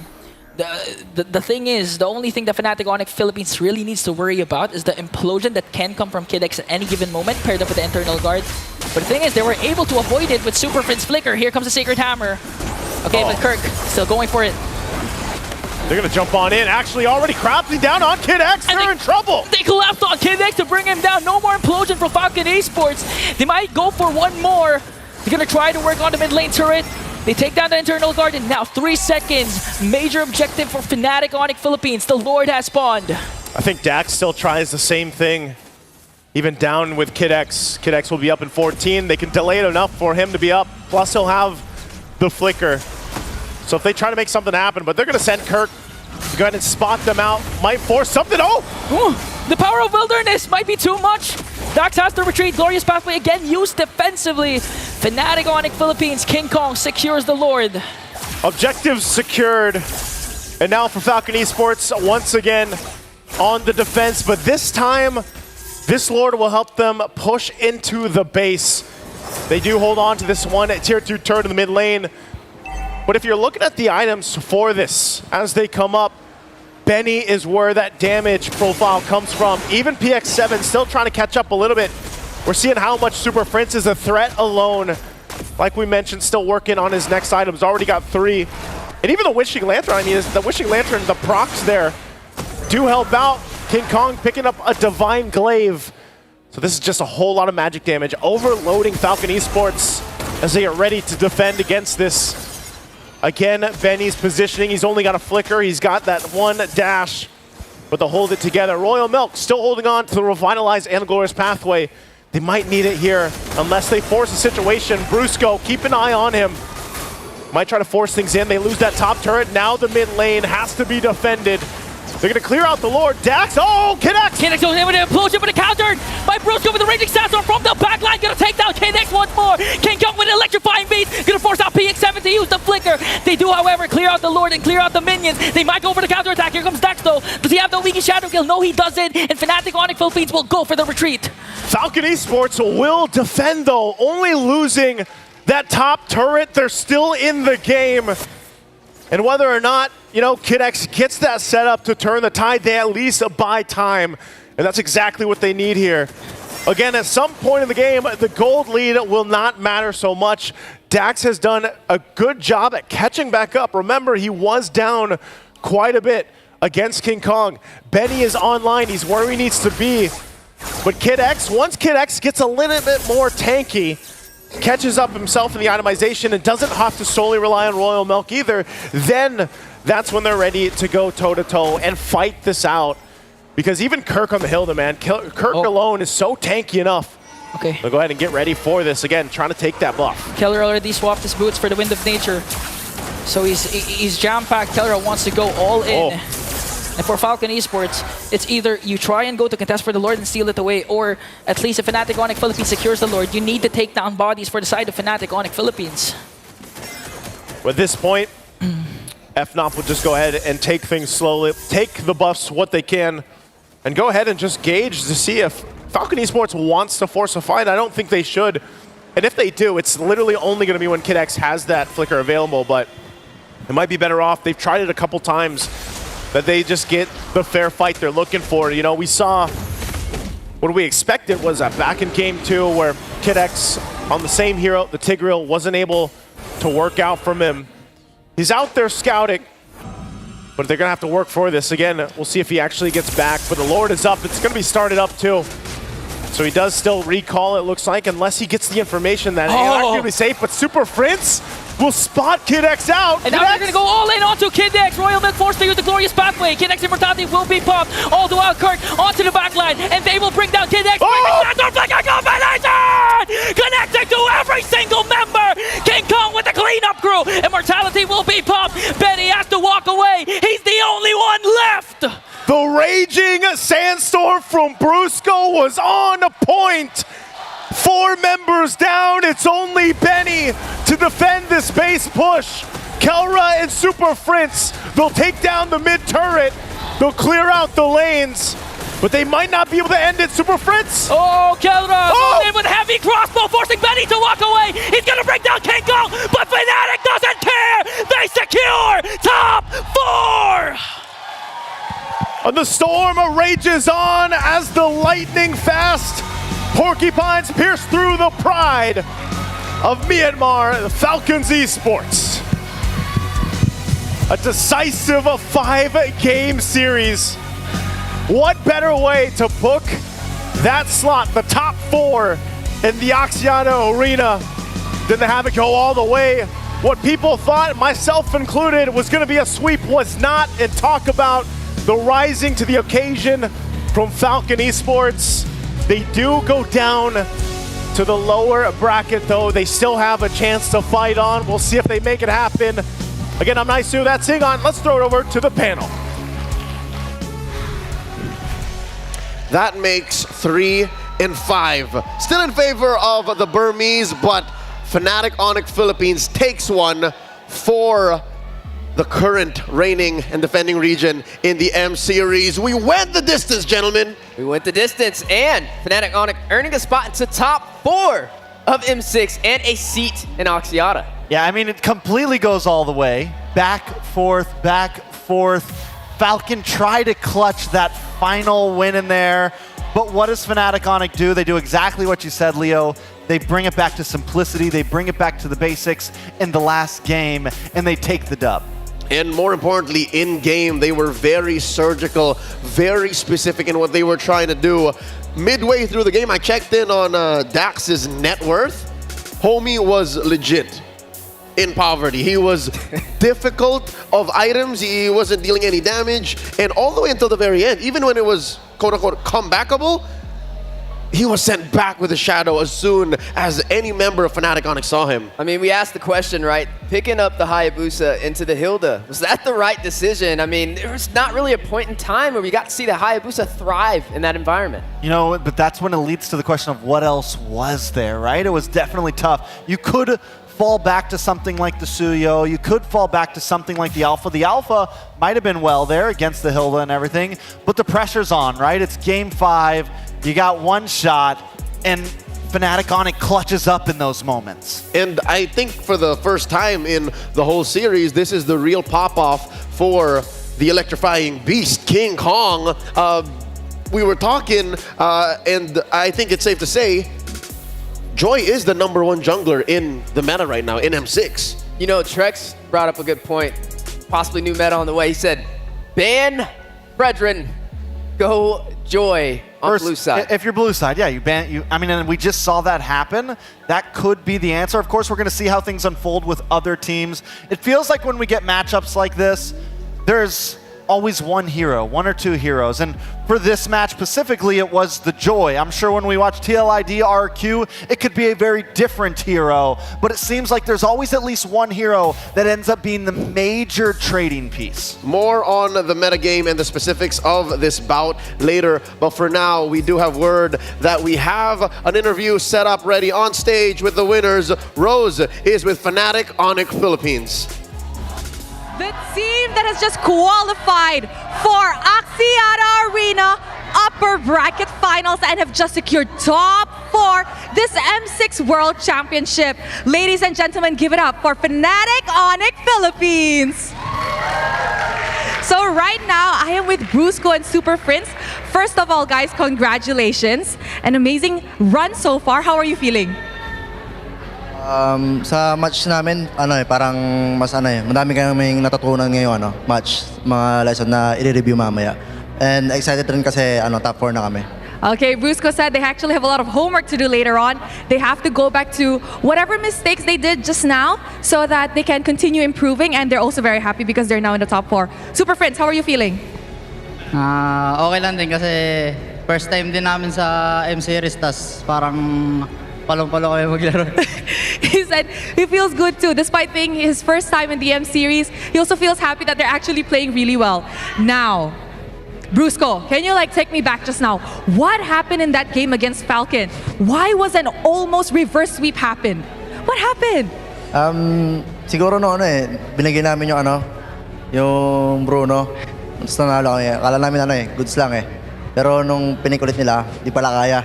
Kaya din namin respeto yung Bruno talaga. I see. So Brusco thinks it's all down to the Bruno. They gave it in the first time because they think that they could actually beat it. But I think, Benny's Bruno is really not something to be messed with, no? It's very scary. He's very good at it. So will you do it again? Will you give him Bruno again if you guys meet? Ban Bruno. Ban Bruno. Okay, now as we all know, Super Prince has been in Onyx for a long time, right? Fnatic Onyx. And you've been through multiple roster changes. How does it feel that your hard work is finally paying off?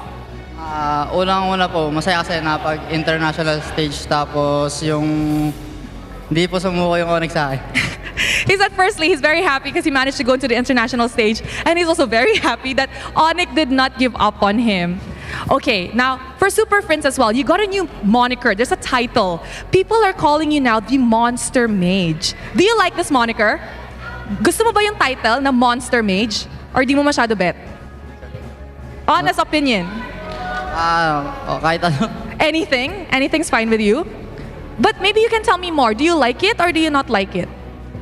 Okay rin. Okay, maganda. It's nice. Okay, now, in your opinion, who could give you a hard time in the mid lane?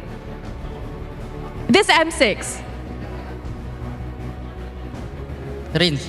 Rins? Why do you think Rins is gonna give you a hard time? Bakit? Kasi pag nakaka-script namin sila, sumasabay siya sa akin. Oh, so during screams, Rins can actually catch up to Super Friends. Now, this is going to be interesting. Now, Brusco, we all know that this is also your first time in the M-Series, right? Are you nervous playing, actually? Hindi po Parang excited na kasi excited pa po kami kasi kami yung magde-defend ng title ng Pilipinas. Oh, he said he's actually not nervous but more towards excited. As they're the only Philippine representative left, they're very excited to defend the Philippines title. And you, Super Friends, are you nervous? No. No. What's your personal goal this M6 aside from winning champion? Finals MVP? Do you want to show the world you're the best mid laner? To be the best team. To be the best team. What about you?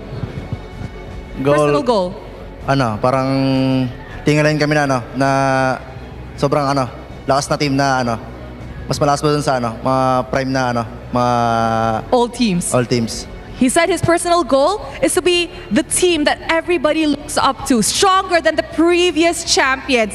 Okay, Brusco, come here. Okay, I want you to give you a really good answer, huh? The next match will decide who you guys will meet in the upper bracket finals. Do you want to meet RRQ Hoshi, your ex-team, or Team Liquid Indonesia, the team that you beat in the Swiss stage? Gusto ko malaban talaga RRQ RRQ Hoshi, why? Nandun yun Parang, wala lang, may gusto lang ako patunayan. He wants to prove something. What do you want to prove? Na ako nga pala yung sinayang nila. Wow! You know what? Okay, guys, he just said, I want to prove that I am the player they actually wasted. Do you have any message to them before, if you would meet them in the upper bracket finals? Good luck lang kasi ano rin kami, parang brothers yung FNAP tsaka RRQ good luck bukas, sana manalo kayo. He said, good luck. We hope you win. Thank you very much to Brusco and Super Prince. Once again, congratulations on already securing top 4 this M6 World Championship. And with that, let us throw it back to the panel to break down what happened in this amazing best of 5 series up against Falcons. Thank you so much to Rose and to Kim. I'm flabbergasted. Super Prince and Brusco. You heard what he said about RRQ, right? He said, oh, I want to prove that I'm the one y'all wasted, by the way. I'm winning championships over here. I like it. That's the type of mentality you got to have. Like, just to let you know, you missed out, you know? Big gains. It's like you guys know what I'm saying. He's saying he's a lottery ticket, right? And they didn't cash it in. I agree. Brusco is a one-of-a-kind generational talent, and through the hard work that he put in with his teammates in Fnatic Onyx, they're about to, again, hit strides and maybe even surpass previous Filipino champions on the world stage. Let's break down game number 5 by looking at the post-game stats here. Starting with the item builds, 1857, just under 19 minutes, well into TikTok timers. Fnatic Onyx Philippines, look at what they did to my boy Dax. They did him dirty. This man didn't even get complete build at 19 minutes in. He was still working on final item and didn't even have a piece of final item, which means he just finished. He just lucked in what, Malefic Roar there, Endless Battle, or no, BOD was his last item that he built. So I mean, it was a tough road for Dax overall. He was famished. He was famished. Look, if this was Monopoly, he never passed go. Right? I mean, he never got online, he never got started, and you got to see FNOP just taking advantage of it. I mean, the Hilda just being great on denying him his farm in the jungle. King Kong on the Joy. With the Fredrin ban, there's just nothing to stop him in his tracks. Looking at the kill scores, meaning the deaths that Fnatic Onyx had to concede over the Falcon, these are the most strategic deaths I've ever seen. 5 on Brusco, constantly peeling for his teammate. Kirk with the 3 deaths. I guess the first 2 were like in efforts to put Dax even lower on gold. And I guess one of those on King Kong because he stayed underneath tier 2 in mid too long. Yeah, but that's okay. And even in the very beginning, with Kirk dying, it was all a part of the plan. We slow down Dax as much as possible. We saw it in the very beginning. First kill of the game was over to AFCON. Dax in Royal Milk secure it. But still, by the time Dax gets to the other side of the map, when he went for that first gank on Kelra, because of the slowdown, he didn't have level 4, so he couldn't get the kill, and that's all due to Kirk's doing. And that is where Fnatic Onyx makes up for it in macro. And when you mention macro, you have a mid-game, a power spike, a late-game, end-game plan. I guess for Falcon, it was to have Dax clean up what Benny and PX7 were setting up. There were some, rays of hope for PX7, but Benny, let's talk about this hero, Granger. Would you agree with me, gentlemen, when I say Granger isn't truly a late-game scaling hero? I definitely agree. I mean, not to mention, he definitely has a little bit of a skill gap that comes to him as well. Harder to pull off, which means you're fighting a double battle on both sides. But with the Irithel on the other side, you imagine the Irithel with that great Dragon Spear, with all that crit, the Berserker's Fury as well. And when your team's on top in that economy, you're just going to burst anything down in front of you. But credits over to Super Prince on this Eve. 109,000 damage. Yeah, I think Super Prince has just continuously been insane. And I like what you said about Benny. Is he the late game scaler on this? I think there is like some, because the stacks, eventually you get to capitalize, but it's very decisive on you need that front line, and FNOP just picked apart the front line. Dax was impoverished, Kid X didn't have any money, Royal Milk had no money, so Granger just falls apart if there's nothing to hold it down. That's right. If you do scale up somewhat, you need cleanup. You need a way to take advantage of it, and that's where these assassins come in. King Kong and Dax, all the more to hone in on the fact that Dax did not get to play MLBB. Look at the turtle and lore distribution. Look at the amount of damage they dealt to turrets. And even in assists, 400 gold, that goes a long way. That could have been the little pieces and bits of that final item for Dax. And this just shows when you have a pick like the Joy and nothing to really stop it in its tracks, you're going to scale way faster than a Hayabusa who already has to deal with a counter-engaged pick such as a Hilda. Yeah, and the thing is, seeing that gold difference, that 2,000, almost 3,000 more gold, plus the minions. This is what the Joy is so good at, right? It can farm decently, and then you can also send your EXP lane or send your gold lane to another place, and the Joy is so fast and moves so much that it can pick up those minions on the off lanes. It gets all the change in between. It is essentially like the new funnel hero, right? It has all the pieces. And that's where King Kong got the 5,000 gold over Dax, which explains what? 5,000 is about an item and a half when you're a core, right? When you're a jungler. And truth be told, even if King Kong was behind here, even on a Joy, we've seen him in prior series, prior games here in M6, he's just so good at farming with the Joy. It's a term I'd like to go to call hunting. He just decides to go hunting in the jungle and then clears up and somehow catches up. As the Hayabusa on Dax, he just doesn't have the kit. Like, it's just very difficult to do.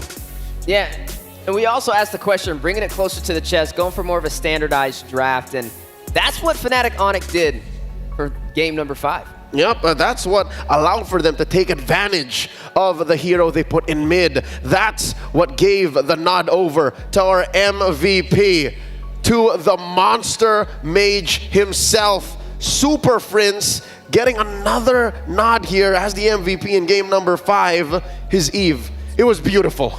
Yeah, I mean, I think anytime we see Super Prince on that back line mage, he always does well. I think he's so key in terms of positioning, in terms of timing on his ultimates, in terms of timing on his skills, and just knowing where he needs to be when he needs to be there. And even here, he picks up the tenacity, goes for the puncture for a little bit of early game penetration, but also a slightly defensive emblem build overall. And that's all of this is just to credit into those 0 deaths, right?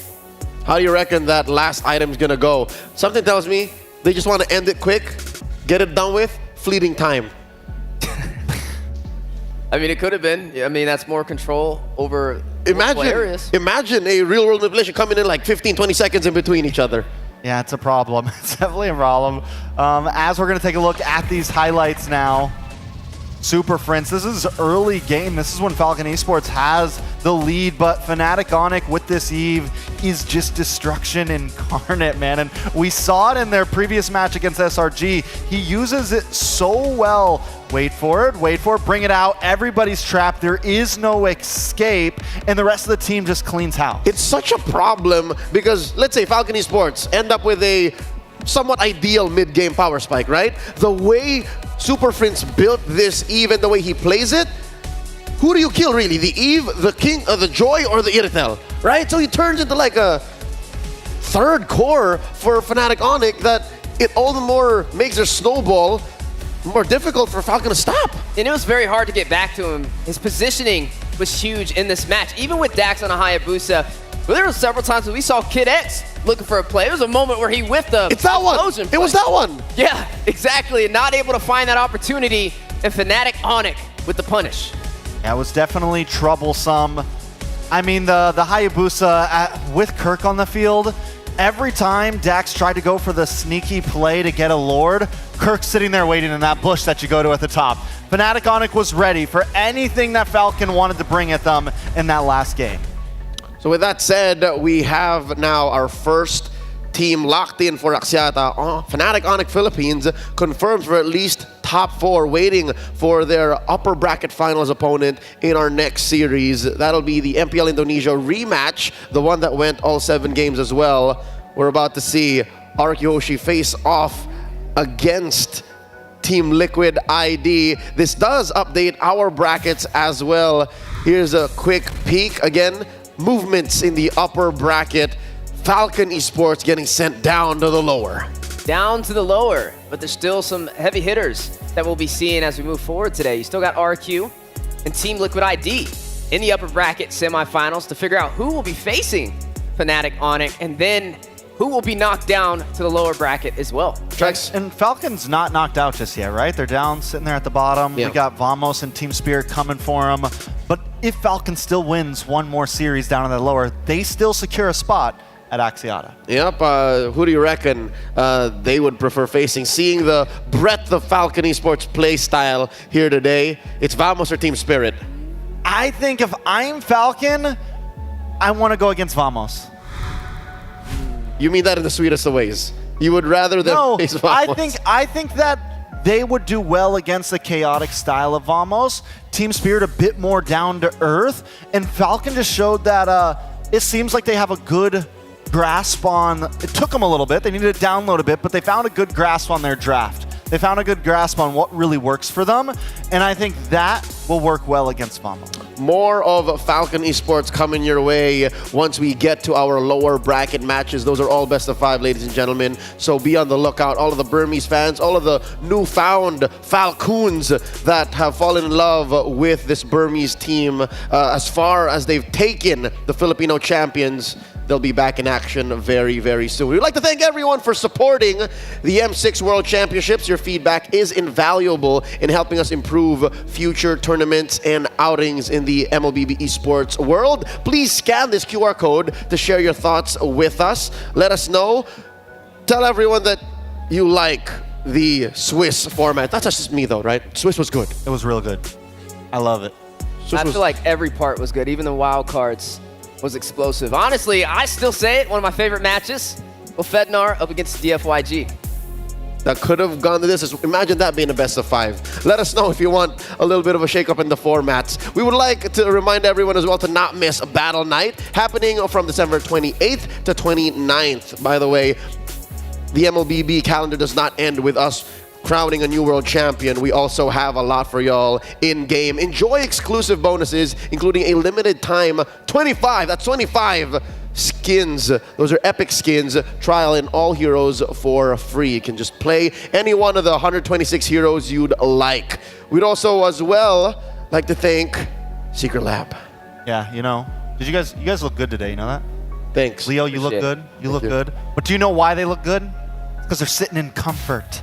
They're sitting on a beautiful chair, and you got to keep yourself looking good, and by looking good, you got to sit comfortably. So play better for longer, look good for longer with ergonomic chairs designed to keep you at the top of your game. The Secret Lab Titan Evo is designed to adapt to different postures across various activities. So not only is it great for PC gaming, you can enjoy proper ergonomic support, well mobile gaming as well. Treat yourself to the same match-winning comfort enjoyed by the best MLBB teams and the best MLBB casters. That's right. We sit here on hours on end, and I never have any aches. Honestly, I could just fall asleep. That's how comfortable these chairs are. Not with the action we're having. I don't know. The comfort may even scale. Wow. I don't know if that's a nod to Secret Lab or a knock on our teams. No falling asleep, Weezy. It's your first day here. Folks, we got another best of 5 coming your way. I hope you stay with us. It's been an amazing day of MLBB so far. That is once again the MPLID rematch. It's a best of 5. Winner gets to face off against Fnatic Onyx Philippines in the upper bracket finals. I have gotten word that we have an oopsie moment for us. I know what it's going to be. It's an amazing best of 5. Which one? It's going to be the TIG whiff. You're going to do my boy Kid X dirty like this? They're going to do Kid X dirty like that. Here it is. Watch, they get King Kong. They could have been okay. It would have been all right. Look at Kid X. But watch a Kid X. He's soaring at him.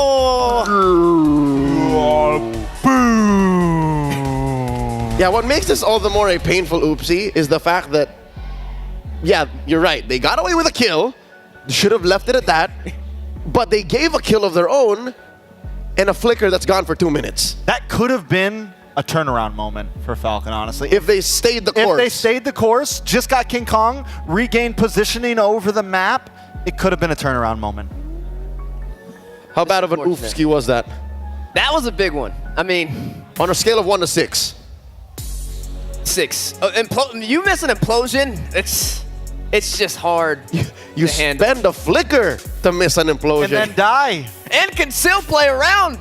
Just try and get it. It's a matter of resources. So conceal, I didn't even think about that conceal. I was going to say, like, how did he get there alongside the flicker? So there you go. That is why it is the oops play of the series. Maybe of the day, our heart goes out to Falcon Esports and of course Kid X. Keep your chin up. NT, there's another life left in y'all. With that said, let's prep up for the next match. It's TLID versus RQ Hoshi. Another best of 5 on behalf of Trex and Steph Weezy. My name is Leo at your service. Stay with us. This is M6.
for ultimate glory starts now.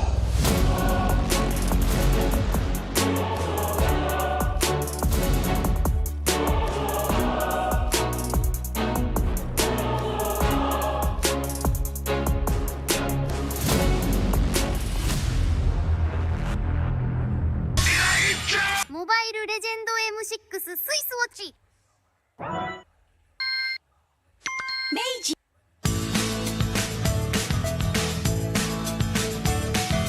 Hello Panda, semua suka biskuitnya.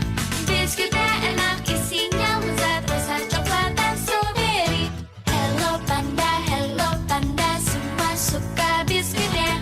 Biskuitnya enak, isinya lezat, rasa coklat dan strawberry. Hello Panda, biskuit isi yang enak.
In MLBB, each of the 5 players plays a distinct role. Whatever it is you want to believe, again! But how do these roles work together on the world stage?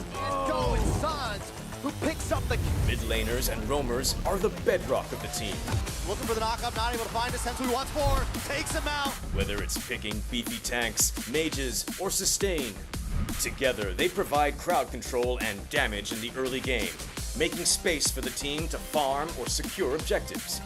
Then we have the EXP laners, usually playing tanky heroes. They poke and zone the enemy to create opportunities. All right, let's see, another fight commences here. Gear goes in, it's going to be a lot of damage playing. While the roamers pick to fill the team's needs and support if needed.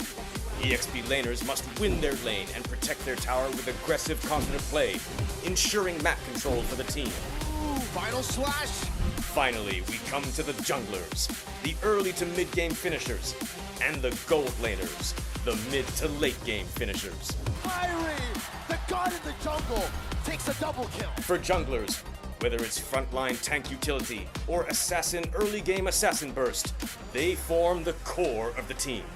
They act on the space created by their team to finish off objectives, utilizing power spikes with the early game advantage they get from farming the jungle. This should be a retreat from the Burmese gold, and they get sent down into the ground. Gold laners focus on farming for gold to become late game monsters. 1v3. They are savvy observers, staying out of trouble and positioning well to deal the most damage with their fragile heroes. Do you agree? How would you describe the roles that make MLBB greater than ever?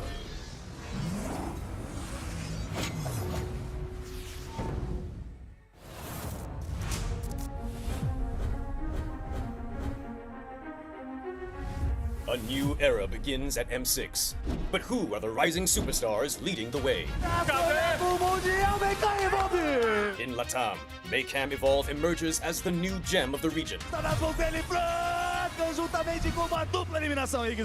With Aurora's fierce adaptability and rookie sensation Super Nahuel, the Dynasty Enders made history, toppling the undefeated RRQ Akira after a 2.5-year reign.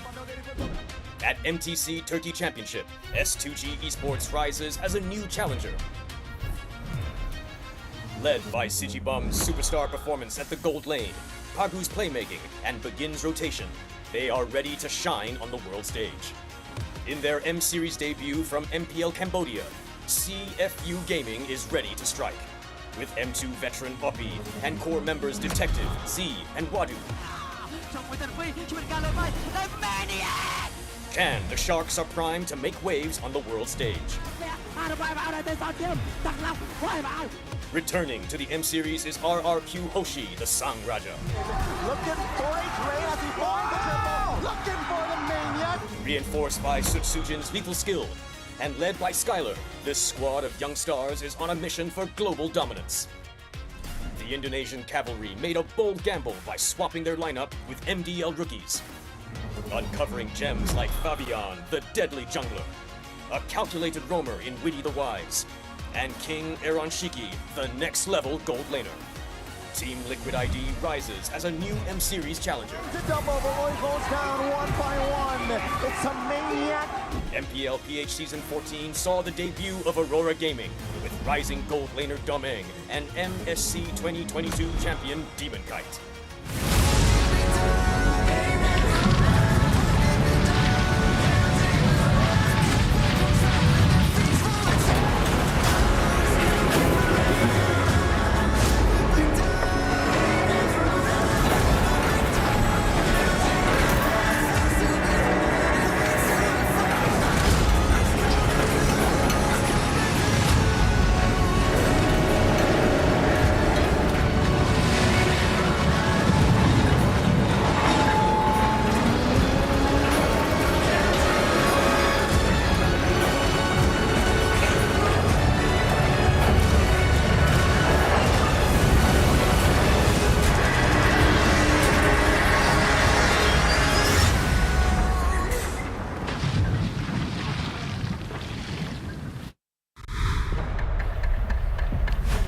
They tore the house down in Bandung not more than a few weeks ago. This time, they'll be clashing in the IOI Convention Center with everyone watching. The world has its eyes on this upper bracket semi-finals on the way to Axiata.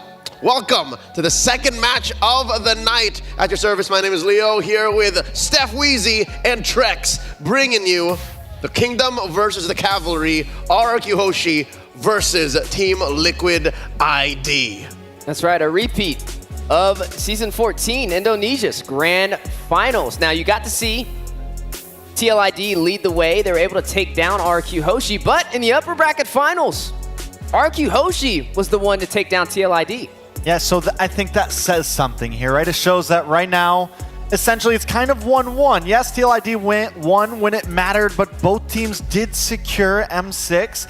And RQ, we can't say that they're behind them. We also can't really say that they're ahead of them, but I think this match will be very important to see where these two teams stand in terms of M6. On the world stage, it's safe to say that RRQ might actually be the cleaner team. Going into their DNA, that is their main strength. Very templated, very macro-centric. The Kingdom knows how to march forward to the tune of King Skylar. On the other hand, a freestyle approach to mechanics, a freestyle approach to the Brawl server that led them to a championship win in Bandung. Team Liquid ID. Which do you prefer? What makes you smile deep inside, Steph Wheezy? Well, I like the story of Skylar, right? The story of a veteran pretty much spearheading the way for a bunch of rookies and going the distance. It reminds me of back home with BTK. It reminds me of back home with Moba Zane when he had rookies on a former BTK and they won our grand finals. So again, I like to see things go the distance. I'm hoping manifesting it into reality. Another best of 5 all the way to a game 5. Well, you mentioned rookies. If we're talking about rookies, it's TLID all the way. There's definitely a story to them as well. The whole team is fresh blood. The whole team is hungry. The whole team is happy and ready to be here. It's going to be Kings versus Champions in our next best of 5. Who will reign on the world stage?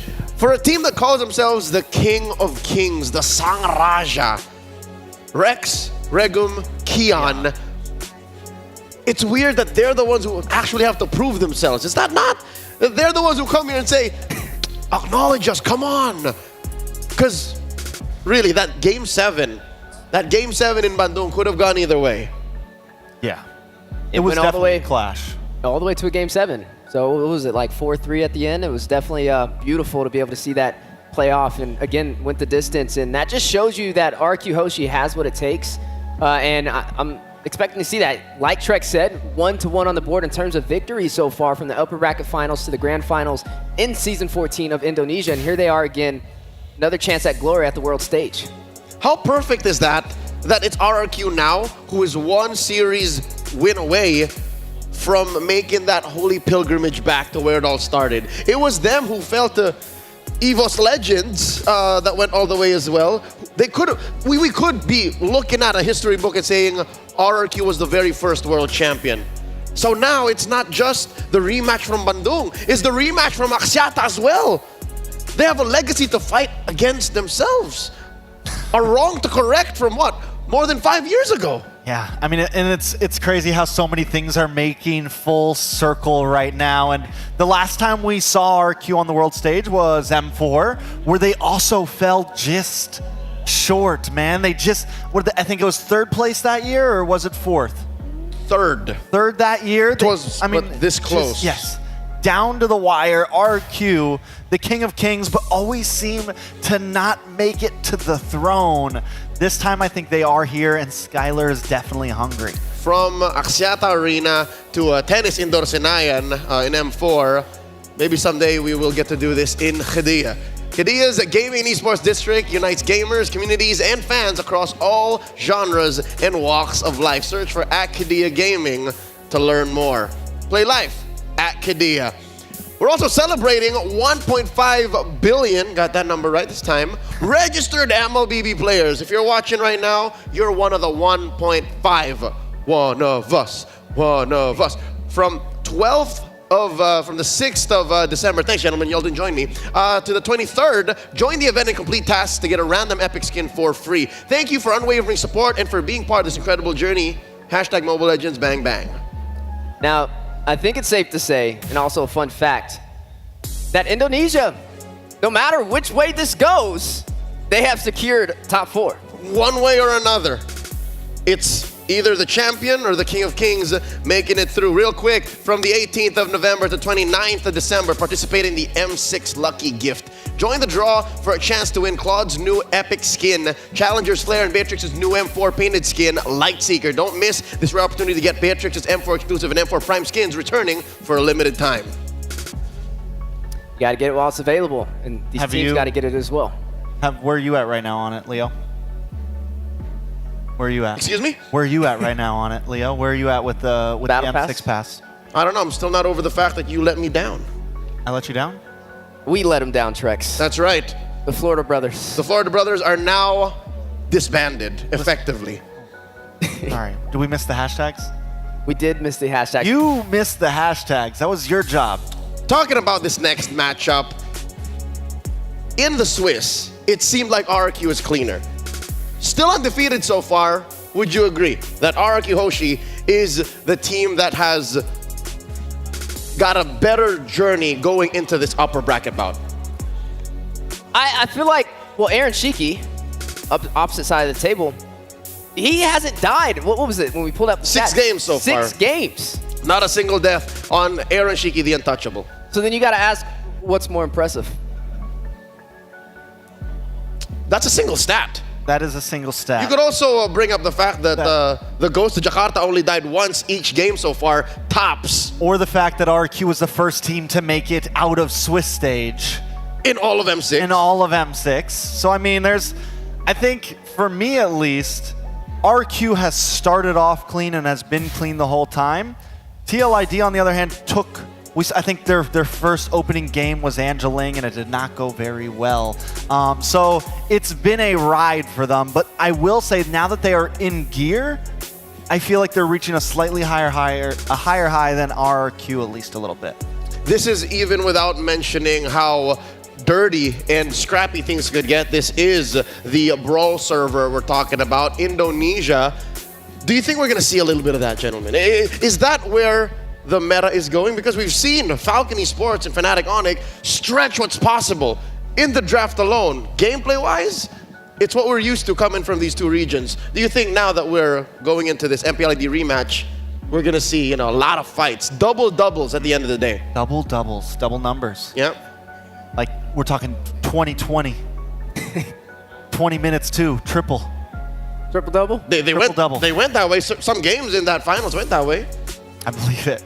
If it's possible anywhere, it's possible with two of Indonesia's finest teams, and hopefully we get to see that into fruition from both of them. But nonetheless, it's the story of a full lineup on rookies and the story of Skylar leading some new additions as well. But who will lead that path to glory?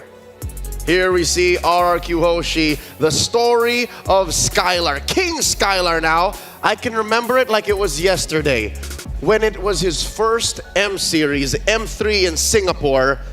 He was but one of the rookies. I think that was one of his first major outings, and that's where he met one of his longtime friends in Oheb. That was an interesting bond. That was such a precious moment, seeing them get to know each other and, share the success that they did on that stage. And now look at him, he's the king.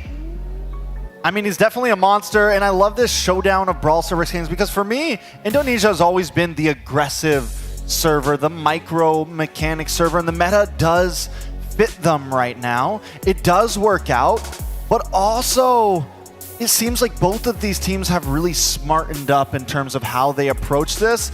And with the way we've been seeing this, do we think it is just who brawls better? Or is it really going to come down to draft like what we saw in the last series? When you get this far into MLBB esports, the upper echelons of our competitive scene, you can't just force a certain style. So to answer the question, even if we are expecting double-doubles, triple-doubles, I think there has to be some evolution, some adaptation. So if we're going to take anything from the series prior, these two teams have to evolve. They can't just rely on their instincts to suddenly just say, yeah, we'll just keep fighting. Well, if we go into double-doubles or triple-doubles, then you're talking about some very long games. I think on average, during at least the Swiss stage, we were looking at 15-minute games, right, on average. But if you're talking about triple-doubles, that's 25 minutes plus. As long as you get past the 20-minute mark, I'll call that an extra long game. Coach T, what is an extra long game for you? At this point of the meta, yeah, 20 plus minutes. Not many games are reaching that. You asked me a year or two ago, I would say 20 minutes is we're still mid. Yeah, we're like mid-late. We're on the 7 out of 10 right there. At this point of meta, 20 minutes is you're hit that 10 point. Both teams are getting maxed items. Very rarely are we seeing every player hit all 6 items right now in the current meta. I remember back before being on the desk and I was watching the Swiss stage. The longest game I saw there was 35 minutes. That was Ofetnar up against DFYG. We got there. We got there. I don't think we got there again. We hit a 37. 37. Was it 37? When did that happen? In Swiss? I think so. I can bring up the stats. I mean, I believe it. I know that BTK had a really long game. A couple really long games down at 20. I know there was a couple games that went the long haul. If there was a 37-minute game, it was definitely on my off day, and I'm glad I was not here for it. All right, well, we'll check the stats. But for now, we do have an interview on deck for y'all to learn more about the ins and outs of this matchup coming in. Let's watch this. Thank you, Penna, and it's me here, Poji. Together with me here, Team Liquid Idea. How are you guys? And now we're having Fabian and as well Aran. To Fabian, how are you, my man? Good. Good. It's quite easy to answer. And now, Fabian, I need to know something. Do you have any message to Sujin over RRQ? Give me something spicy. For Sujin, I think let's give our best gameplay like in MPL ID season 40, and then watch out in Turtle dan Lord. Ha! Wow. But then again, because soon you are about having it's almost like a final in MPL ID again. Team Liquid ID versus RRQ. How does the team feel? I don't know, but maybe just same like MPL. Yeah. All right, quite nice. But then again, to Aran, to whoever that win this matchup will get to Axiata. How prepared are you guys? I think we very confident because I think we only need to do what we do on the final MPL so we can win. Because I heard you have a 95 or to 96% confidence. But now, can I know, is it almost 99.9999% confident wins against RRQ? I think still 96%. Too nice of them. But then again, before we turn to RRQ Hoshi, maybe you can give us something mewing or something, spicy to RRQ Hoshi. Let the lead to them. Something like that, can I?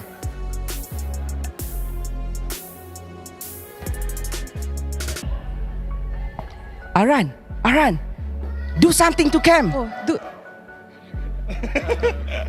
Usually, Aran is quite good right now, but then again, maybe they are too confident. Oh, they don't want to spill anything. They are afraid RRQ will know about it. But then again, let's hear something from Rose. Thank you very much to Poji, and right now I'm with Skylar and Susajin over at the RRQ Hoshi player booth. Guys, they were too humble just now, don't you think so? Very humble. Very humble. Do you think is it because they're scared to lose? I don't know, maybe they just respect us. Maybe they respect you. Skylar, what do you think? Do you think they're too humble just now? Yeah, it's very humble. Do you like it or you don't like it? I like it. You like it. Okay, now, I'm just gonna say this. You guys had a very smooth journey. The first team to qualify for the knockout stage, right? So going up against Team Liquid Indonesia, how do you feel? Are you nervous? No, we're pretty excited for this match because this is the match we've been looking for and our preparation also good. So we are confident enough for this match. Confident, and you guys have prepared. So will we be seeing something out of the normal later on? Yes, for sure. For sure. Okay, now, Skylar, if you win this game, right, you're guaranteed top 4 already. That means you will actually get a chance to play at Axiata Arena, the place, the very legendary place where EVOS Legend won, right? So do you think you can actually win this today to be able to qualify for Axiata Arena? Awak rasa boleh menang ke hari ni? We are ready to win with against Team Liquid, and then our already preparation. Yeah, udah prepare. Skylar, if you're already prepared, what is the score, your prediction? Last time 4-3, but in MCS in 3-2. 3-2. You want to give a good fight as well, but you will win. But you will win? Yes. Okay, now Sutsujin, you said that you guys have prepared for this matchup, but Fabian said, watch out in the Lord and the Turtle. What do you want to say to Fabian, Sutsujin? I will be careful. You know what? Okay, fine. You got told to watch out, you will be careful. Hopefully, you win the red trees this time around. I hope. You hope so? Okay, Skylar, last one, okay? Aran yesterday told me he is 96% confident that he will win today.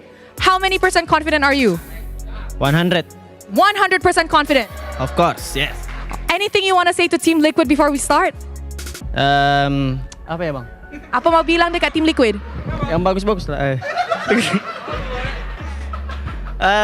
Ya, good luck, have fun lah. Ya, just rematch grand final in Indonesia. Yang bagus-bagus aja. All right, only the good things. Thank you very much, guys. Good luck. And with that, let us show it back to the panel to start Game 1 of this rematch of MPL ID. Terima kasih Rose, terima kasih Popo G, and of course, Aran and Fabian from Team Liquid, Sutujin and Skylar from RRQ. Gentlemen, I'll tell you now, I'm pretty split down the middle. On an individual level, I love RRQ. King Skylar, the mercenary Sutujin. Like, I've grown so fond of them. But as a team, Liquid ID is undeniable. Yeah, Fabian, Aaron Shiki, they get the job done. Even Witty at times as well. And I think it's going to be, an excellent matchup between both of them. You know what stood out to me with those player interviews? The humbleness between both sides, not wanting to throw out any disrespect. You can tell they favor each other a lot. Well, I think it's, you're in this position where, you're on the world stage now, where it's not just about a team anymore. It's about support, representing Indonesia as a whole, right? And unluckily, they get drawn against each other. So they have to face each other. And no matter what, one of them goes down today. So no, it's not a time to, talk smack, have fun. I think both of them know what's at stake here. And both of them know what this means. Talking about the matchup incoming, we have a quote here from King Skylar. He is sharing to us about a promise he made to his teammates back in M4. When his old teammates, again, OGs from ID, Vin, Clay, Albert, R7, when they all left RRQ, he felt sad because they all fought together hard to give their best in M4 and they only finished third. So this time, he promises that if he wins this time in M6, it will also be for them. He's climbing up that ladder. I mean, this match literally is going to determine top 4 placement. That's one step closer to third place already, and his head is in the right space in this World Tournament. He definitely has what it takes to pull this off. One step closer to fulfilling a promise he made to Vin, Clay, Albert, and R7. Yeah, and these are guys that he played with for a long time. Like you said, I couldn't say... These are OGs, right? And this is the possibility for Skylar. There's something in my gut that says they can definitely pull it off or at least secure grand finals. There's just this feeling, it's like, is this finally RRQ's time? And so many people have been wanting it. So many people want to at least see them on that grand final stage. But they got to get through TLID first. Historically, RRQ has a knack for finding themselves in the middle of historic events. Real quick, to validate our query about the longest game in M6 so far, it was indeed a 35-minute bout in the wild card. This was between Incilio and RRQ Akira, 35 minutes. That's what you were watching. That's what you were referring to. Yeah, and that's a pretty long game, 35 minutes. And again, like we said, with Indonesia, both teams fighting it out the first and second seed.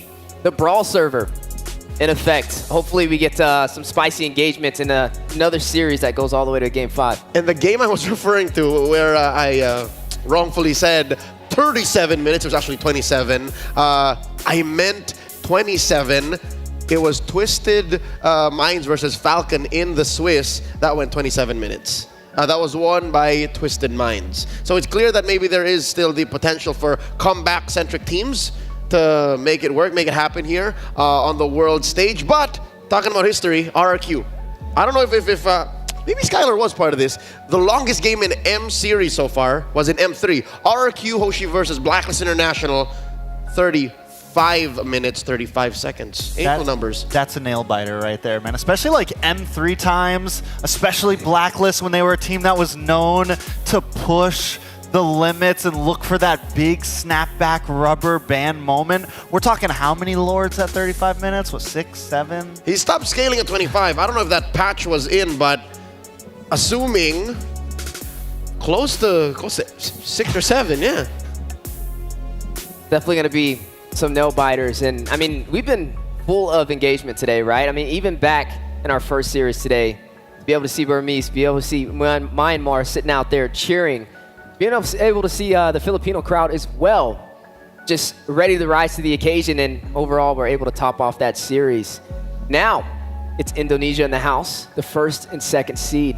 RQ Hoshi, Skylar, trying to keep that promise to the OGs. Stefan, you mentioned something very important. I think it's time for us to acknowledge the fans in the crowd real quick. Let me hear the kingdom! It took them a second. They had to, they were a little spaced out. Let me try it one more time. Where is the kingdom? There we go. Very rare is the kingdom not present. I'm pretty sure the cavalry has something to say. Where's the cavalry? Uh-oh. Oh, they're here. They're here. They're here. They're there. I don't know if your team's going to win with that kind of energy. Yeah. They're humble. They're humble. They're humble, just They're like humble. teams. The humbleness has spread out. It's got to be. It's contagious. Why are teams scared now? Is it because of what happened with Falcon and Fnatic? Like, if that is a 50-50, what more ID versus ID? I think the situation's different because they're both Indonesian teams. So I think the crowd as a collective they have insurance, right? They know whoever wins this, Indonesia as a whole gains a placement into top 4 as a region. Did everyone get just tired out by watching and enjoying the first series of the day? Everyone spent their energy on the first series. No, I think once this game gets going, the energy will start to ramp back up. I think the humbleness will start to get pushed down into the bottom of their stomach, and the fan in them will come out, because once the game gets going, once that draft starts, once we jump into the land of dawn, that's when they really begin. Here's the hoping, especially when the players walk out. I'm going to put y'all on the spot, gentlemen. Gut check. Who do you predict is going to win this series? Hold on. No throwing it back. I got them under my pandas over here. I got mine. So who do you think? You want to go first? No, you just said you have yours. What do you think? There you go. You know what's funny? I concur. I think that RQ Hoshi will be the one. I mean, like you said, they've had a smoother journey so far inside of M6. They've even compared to Fnatic Onyx, now it's cleaner. Yeah, it is cleaner. I mean, even both of these teams, they face some of the same opponents, right? Team Spirit. Let's use them as an example. You have a score with that, Trex? Do I have a score? Oh, I think, it's best of 5. I don't have any 3s. There are no 3s here. No 3s. What would you say? Since it's me and Weezy on the desk, it's going to be 3-2. Of course. Okay. Of course. That's how the Florida brothers roll. All right. I want to risk it here. You got this. Don't you do it. I went to social media. I already put it up. I'm currently 100% prediction rates with winners in the knockout stage. Okay. So it's out there. It's out there. It's on X. But how do you think it's going to go? How many matches? I think 3-1. 3-1. Yeah.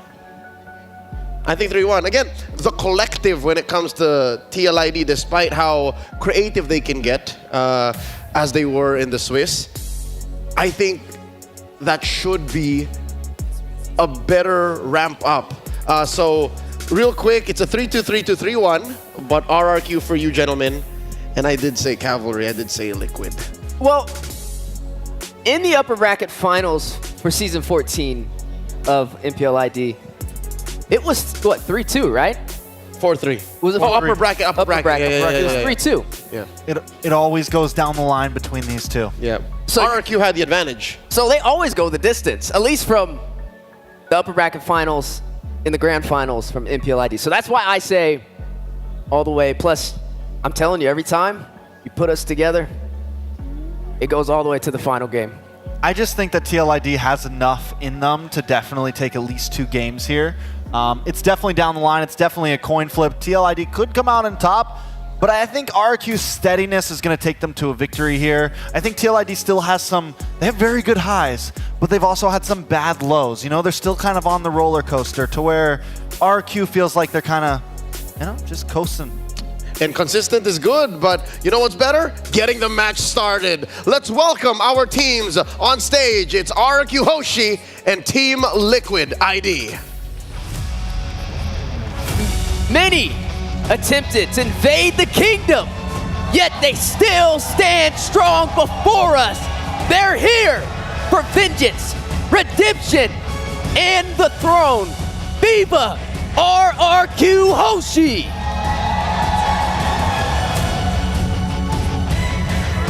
And their opponents, the champions of MPLID. The Cavalry already had the King of Kings bowing to them before.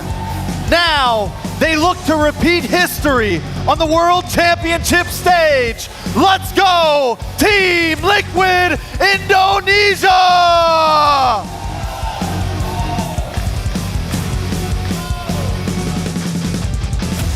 And their coaches leading them into the action. RQ's own Coach Kez Cute NNM. For Team Liquid ID, it's Coach Saint Lucas and Facehugger. Gentlemen, I'm getting the goosies. The goosies. I'm gonna stop myself. 3-1 might have been an understatement. I do think now, after seeing them march on, it might be a 3-2. Now you're feeling it? Yeah. You think it's possible? Any less than a 5-game series would be a disappointment. Would be less than what we expected because we already reached a peak in Bandung. The Kingdom versus the Cavalry on its way. There we go. Now you hear the crowd going wild. Ready for these teams to fight it out. Indonesia's finest, the first and the second seed. Liquid ID, a little bit more comfortable. They were the reigning champs in season 14 of MPL Indonesia. Can RQ Hoshi get their revenge? Talking about Indonesia's finest, you have here on the center of your screens, the ghost of Jakarta, Yehezkiel, currently #1 in average KDA ranking all throughout M6 with 15.5, trumping just barely his teammate Aaron Shiki, the untouchable, Kelra, Skylar, and Super Fritz. You know why they call him the ghost? Because you can't see him. No! You can't kill him. Because he only dies once. Can't take him down. He went wrong like 3 times. He could have got it right. No, but ladies and gentlemen, that is a fact. He has only died once. Every game since making it to the knockouts, at least. Aaron Shiki, though, the stat is still true. 6 games unkillable, but he's still just second to Yehezkiel. So if he's the ghost, does that make Aaron Shiki the immortal? That's mean, he hasn't died in 6 games. For sure, I can say he's untouchable. Untouchable. No one can find him. A little bit more fair. No one can find him. Let's see if Skylar and the gang can do just that. We had a chat with Team Liquid ID here. We asked him, this seems like a faded rematch. Any messages to RRQ? You want to do a good Fabian Let's see voice? who has the better retry. Sujin. And be careful in lane because I will solo kill you. That sounds like a Fabian thing. What did Aaron say? Dyron, if you lose, it's okay. Just don't get eliminated or go to the airport. Aaron, though, a little more encouraging. Let's go, Skylar. See you. So he's got kind words. Is this odd? Why is suddenly Aaron the humble one? The nice guy. Yeah. Was he not the one who said, I want to face Skylar? I want to face Kelra? Because he wants Kelra. Oh, he just wants Kelra. He just wants So Kelra. everyone but Kelra. Everyone but Kelra's cool. He just wants Kelra. All right, let's see how far he can take this unkilled streak. Again, 0 deaths in 6 games so far here in the knockouts. In about 20 seconds, we're going into game #1. Gentlemen, I'm just excited to see how far the meta can evolve once more because that first series today definitely showed us a lot of universal truths in drafting. Speaking of universal truths, today we're going to possibly see just why the title, the Brawl server, was donned in Indonesia. As we are now jumping into the draft for game #1 of our second series for the day. The first versus the second seed, Team Liquid ID up against RRQ Hoshi. So TLID already kind of doing their homework. They know that RQ loves to slot up this 1-1 early in the first phase. And TLID taking it off, and this is already a start to a very different draft of what we saw previously. Now, something else they took off the field is the Bruno. Now, Leo, do you think the prio of this match is going to be way different than the prio of last match? How the Joy became so important, how the Bruno became so important. Do we think it's going to be a completely different playing field here? Oh yeah, for sure. Already we're seeing a lot of, how do I say, tailored bans for each team and specific picks coming through. Not a single Jushin was showed in the first series today, so that is the priority. Giving it over to Yehezkiel. RRQ, what they can trade for is, what, a Hilda? That's a breakout pick from that season of MPL ID. You also have the Hylo still out and about. Suyo still there. Joy as well. And the Cho, which still can be flexed, roam, or the XP lane. But with that Zushin first pick, I mean, we've seen how much of a threat it can be, right?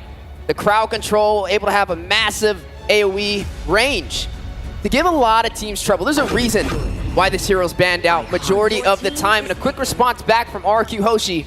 There goes that Cho with the Valentina alongside. I like the Valentina, I like the Cho, and I like how they don't slot up the jungler first, because what we learned from the last series is it's rock, paper, scissors out there right now. And if you slot it first, with the way the bans are looking, there's still plenty of counter options in there. TLID, on the other hand, is going to be the one who has to do it. They pick up the Hilda, they pick up the Suyo. If I'm RQ at this point, do we lock in the Joy?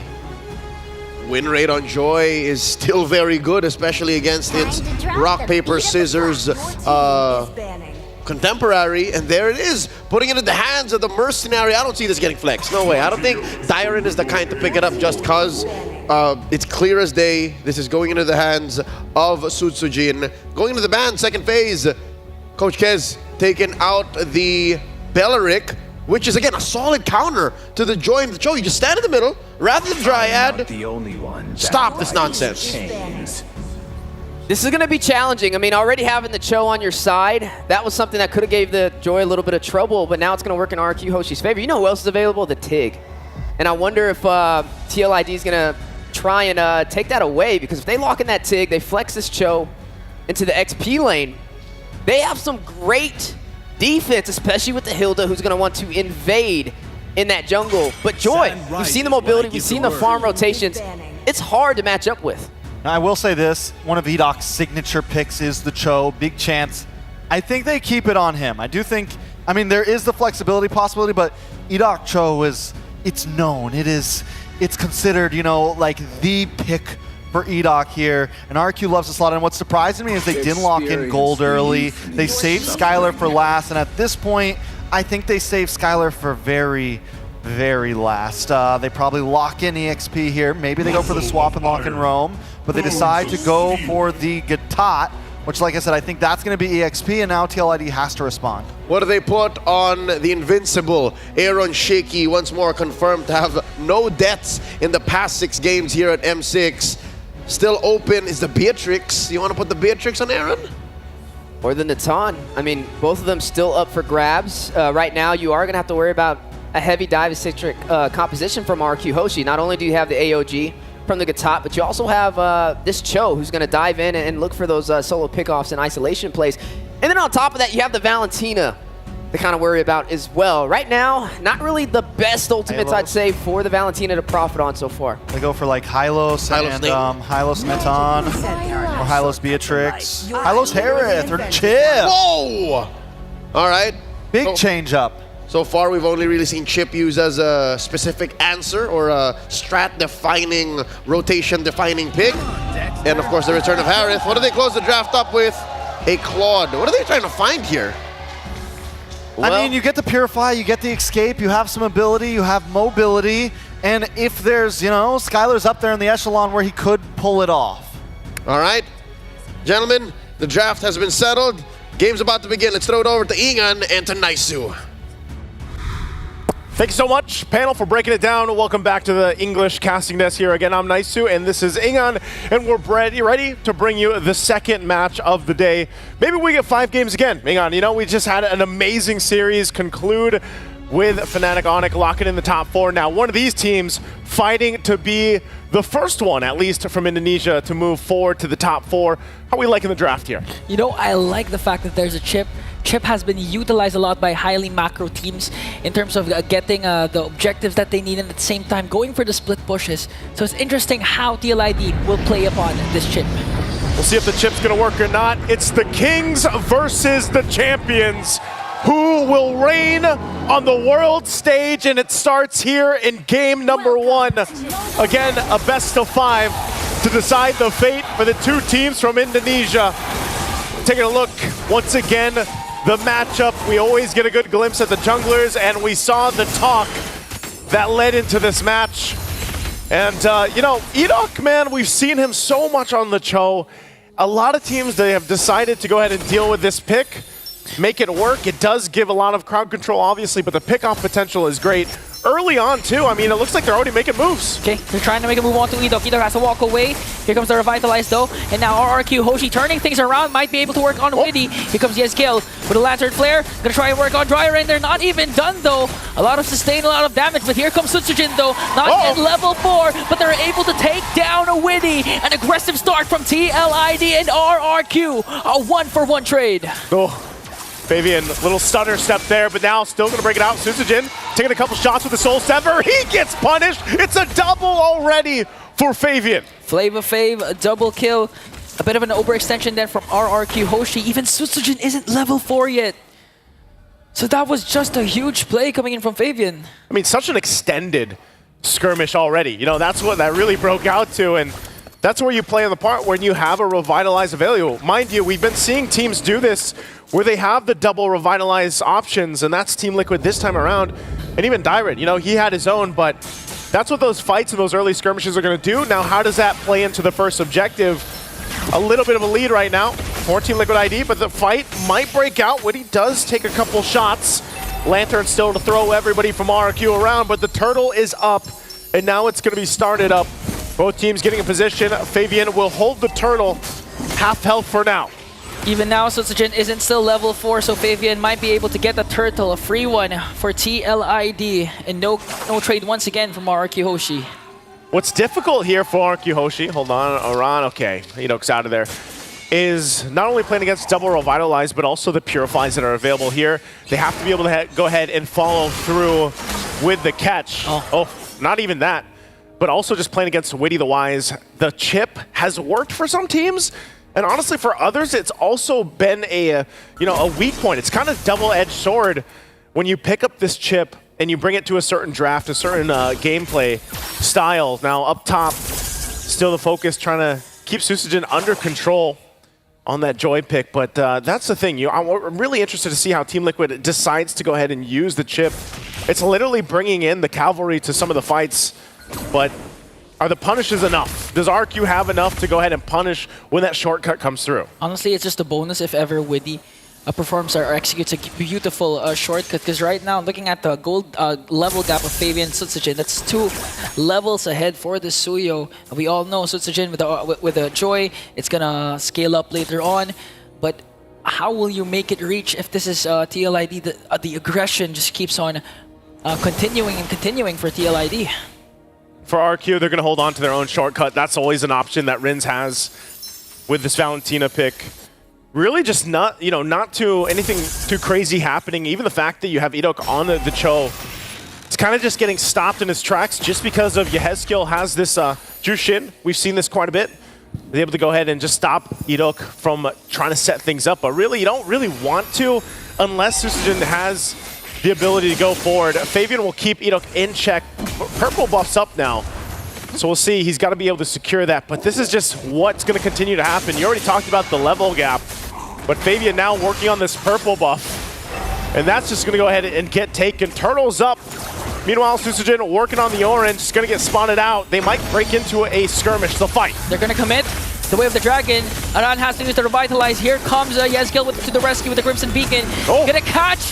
AOJ used defensively. No casualty for RRQ Hoshi, but you can see already how much lead TLID has, to the point that Aran, even if he overcommits, he's not going to fall down. He's going to do his job properly, which is to delay as much as possible the Joy's power spike later on. Even in this matchup, making his way. They know Aaron Shiki's there. Can he actually withstand this? Blazing to it, but Aaron Shiki also has his Salmon Force. Here's come Witty though. They're trying to work on Edok. Edok commits the kick, but he's gonna get bursted down. Coming in from Aaron Shiki. Aaron Shiki got the lead, and also 3 members ganging up on Witty the Wise, and he will fall down in the hands of Sutsujin.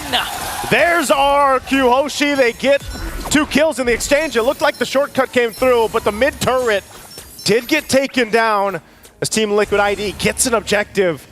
Surprising too, Skylar able to go ahead and withstand that. Yehezkiel delaying them a little bit longer from recalling. Now Aaron joins the fight, can crash down on Riz. Under the turret, gets dragged back, and Aran will get the kill. Where did Aran come from?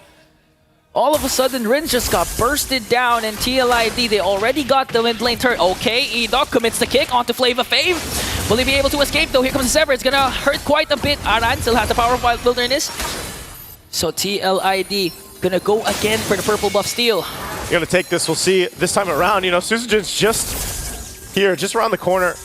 Might actually just lose it. Again, there's a lot of pressure on that side of the jungle, and right now, even though RQ Hoshi finds a couple kills, TLID holding on comfortably to the lead that they have, and they'll play around with some of the macro decisions that they have whenever they have shortcut available. So with this building into the next objective, they might go 3 for 3 on the turtles, and it's up to RQ Hoshi to decide on how they want to approach this. They might just give up all 3 turtles and just try to play catch up. We know that Skylar on a Claude needs more time to build up to get the items that he needs in comparison to a Harith for Aaron Shiki.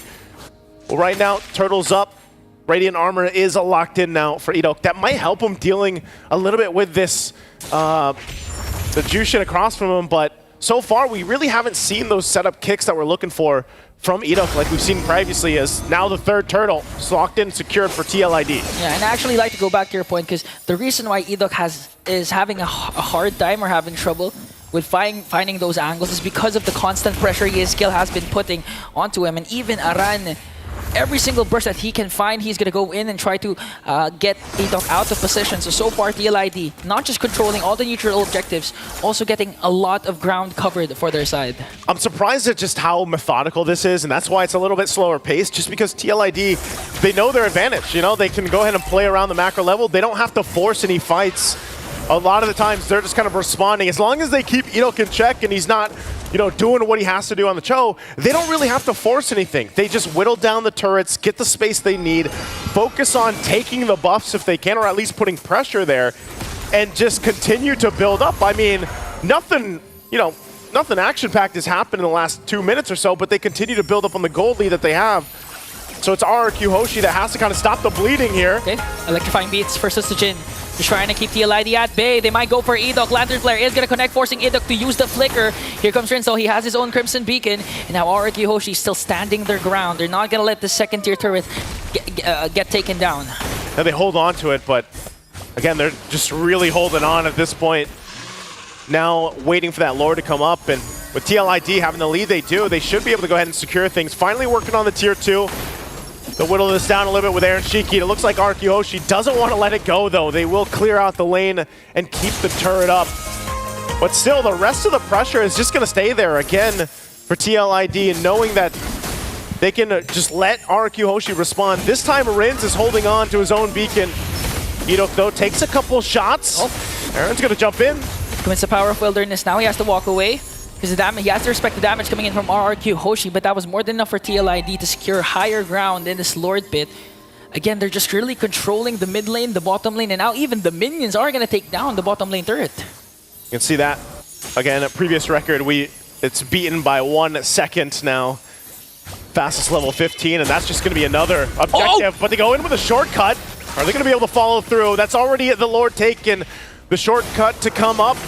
They don't get any kills, but they might fight here. They commit the kick, but is it going to be enough? Though Skylar goes in with the blazing duet. Aaron Shiki onto the backline with his Zaman Force, going to be able to take down one more. AOT going to be used up defensively. Yezkiel on the other hand, going for Jiren. They're going to evade a potential death, but Fabian says no, we want more, and brings down 2. Oh man, you heard it earlier. He said, be careful. Goes in, gets a kill, and now with the Lord in favor, it's looking a little dire here for RQ Hoshi, trying to defend the base. Okay, they're ganging up on Edok. Lantern Flare is there. Edok has to walk away. The damage chunking up a lot of his health. Energy shields will be popped in the middle lane. And onto the bottom lane, RRQ Hoshi. They have to think about how to clear out this Lord as fast as possible without suffering any inhibitor turret takedowns. Here, they might be able to go ahead and clear this out. Again, only the first Lord, RQ Hoshi, makes work of it. But they do lose space, more space around the map. They already didn't have a lot to work with. But that gold lead continues to build up as Team Liquid ID just keeps punishing RQ Hoshi's positioning, and that's all utilizing the shortcut. I mean, that's exactly what it is. You know, 1 minute they're taking the Lord, next thing you know, here comes Team Liquid ID through a portal, crashing down. And RQ Hoshi, they don't have an answer for it just yet. You know, even Skylar, he needs time to continue to build up. He's got the Corrosive Scythe and DHS, still working on the next last item here to really come online, that Trinity for the Claude. So they're just kind of lacking some damage. Part of that was in due too, that Susujin was just, he had a hard time in the jungle, man. He was gapped early on, and until now, quite behind Fabian. Yeah, the first 2 kills that Fabian picked up onto the early game was really crucial because that opened up a lot for TLID, not to mention that they were able to take down the mid lane turret even before the third turtle respawn. So Susujin's jungle has been exposed rapidly, and I just noticed Aaron Shiki already has a death. And now they're trying to go for Yezkiel, forced to use the Crimson Beacon. Skylar going in with a blazing duet. Now they're going to work on Fabian. There's the kid, but Winnie goes in with a shortcut. They're going to be able to break down Yezkiel and Fabian. Here comes the Kingdom, trying to answer back, working on Aaron Shiki. Rins you to use the Crimson Beacon to walk away, but Jiren, though, is going to get caught, though, by TLID. For the price of Skylar, they were able to take down Yezkiel and Fabian. There we go, RQ Hoshi able to find something. Yes, Skylar went down, but that was a fight that they decided to take. They jump on in, and they follow through from Jiren. But man, do they have ground to cover. Even looking at the gold rankings here between the heroes and the lanes, they have a lot of work to do. even for Skylar, like I mentioned, he was nearly there for the 3-item power spike that is for the Claude, which just locked in the golden staff. But you don't want to go ahead and lose all those fights. If they can get a couple kills, that's great. But can they actually go face-to-face in a team fight for the Lord? It might be better for them to go ahead and continue to try to farm up, buy some more time in this game because of how one-sided the early game was. TLID will go ahead and start this up, and this is going to be a quick one. Already half health on the Lord, and Arkyhoshi going to be too late to get in this side of the map. They will try to get the purple buff at least. You can see that too. Aaron Shiki picking up Divine Glaive enough too just to take Dyron down, you know, to half health. So that's what's in store for Arkyhoshi. Let's get ready for this defense. Now, Ingon, are they going to get past this? Are they going to get past this Lord push in, being down this much? I mean, it's still possible. Although I believe they're gonna suffer inhibitor turret takedowns. But again, I do want to commend Aran because Aran has been covering a lot of ground, providing a lot of vision for the side of TLID without even being taken down even once. 1-0-4 with the Hilda. Now the Lord later on will siege in the bottom lane. Let's see if Arkyhoshi, the Kingdom, can they defend it? RQ's gonna have to do it. They get prepped and ready. Rin's holding on to the beacon himself, and Aaron Shiki jumps on in. Lord still making its way down the bottom side to clear out the waves. Edok doesn't want to use the kick just yet, holding on to the way of the dragon. Conceal. Lord's going to go push in. Conceal going to be used, but still keeping things under control, taking their time. Bottom turret now down. Arkyhoshi will clear that out. Mid-wave now pushing in. Looking to take this. Conceal's already going to be used. Oh, okay. Here comes Arando onto the back. Edok commits the kick. Plus the Blazing Duet, will they be able to take down more? Arana is going to fall down. Skylar with the Blazing Duet to try and clear out the minions. Sutsujin, Dyron is down. TLID trying to work on bringing down the Crystal, but Arkyhoshi manages to defend the onslaught of TLID. Fabian goes in. Edok has to walk away. They don't have it. Skylar goes 1v1, but there's a Winter Crown. 2 Winter Crown plays. Skylar might be able to escape, but Edok Shaky says no. And that's another. Edok falls down, and TLID with a game 1 win. What a play, and Aaron Shiki coming in at the end to get the triple. This game, he might not have been invincible, but man, did he come through in game number 1. 14 minutes, 2 seconds in. Very, very strong showing for the series already for the Cavalry. And it looks like Arkyhoshi, the Kingdom, will have to readjust from this, come together and be able to secure Susujin in the jungle a little bit earlier on, because that was where things fell apart the early game. Can they make that happen? The panel, let us know what you guys think about game number 1 in this best of 5. A very fast opener to this best of 5 in the MPLID rematch happening at the M6 knockout stage. TLID draws first blood over the Kingdom. Gentlemen, we set up what could possibly happen here, and we had so many expectations, but is this what you saw coming? A 14-minute blitz, a liquid stampede, if you will. Yeah, stampede at its finest. I did not expect that. I didn't even expect the chip to go into the hands of Witty, and just the shortcuts were huge in this game, and not to mention Azushin by his side. It's what a friend of ours, Ray Ash, would call a witty party. Ain't no party like a witty party, like just a single press on the shortcut and everybody's in. Yeah, Team Liquid ID was oiled up and ready to go. They were oiled up. Oh. There you go. They were ready to go. That's what you were asking. It's like, they had Fava Flav on the Suyo, the Blue Yo. The Ghost. Which normally, we talked about how Joy does so good against it, but there is one key factor to that. Joy needs the time, it's got to be able to scale, and Team Liquid ID didn't let that happen. Fabian, on point with the Suyo. A great performance. The Ghost of Jakarta. Ezekiel, again, with 1 death. Just dies once, right? Now you see, now you understand. The utility Jushin rears its beautiful head because very rarely does she ever show up in a game, but where they picked her, that blue 1. That's how you can get away with it. And that's, I'll tell you now, I think the Jushin was what stopped RRQ from ramping up into Sutsujin's Joy that would eventually snowball into Skylar's Claude. Like, that was the good stop. And a lot of focus in the draft onto Skylar in the beginning, right? We saw the double marksman ban come out. They banned his Wan, which pretty much opened up the door for that Zushin to walk in the draft.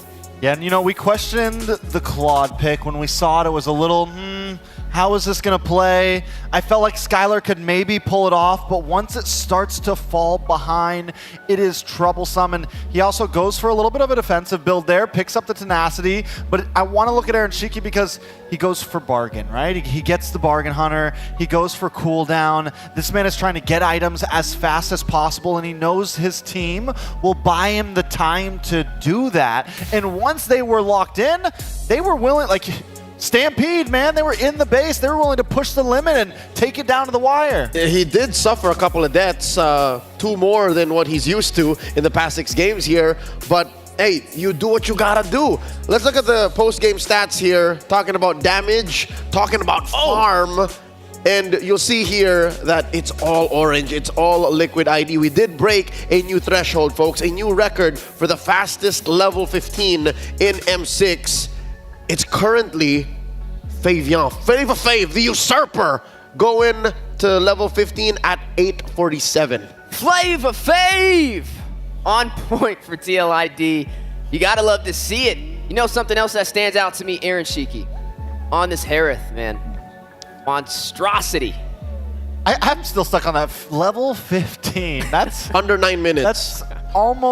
That's almost 2 levels a minute. Homie was farming for next game. He was farming for next game.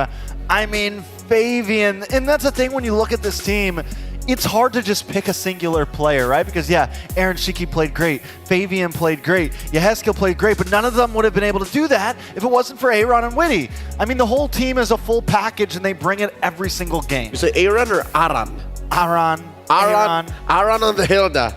There you go. He was checking, he was clearing bushes so that Witty can bring the party. There you go. I was like, wondering, Witty party. Yeah, how does Aaron set up? Like, he's the player. He's the, you know what I mean. He's the payoff.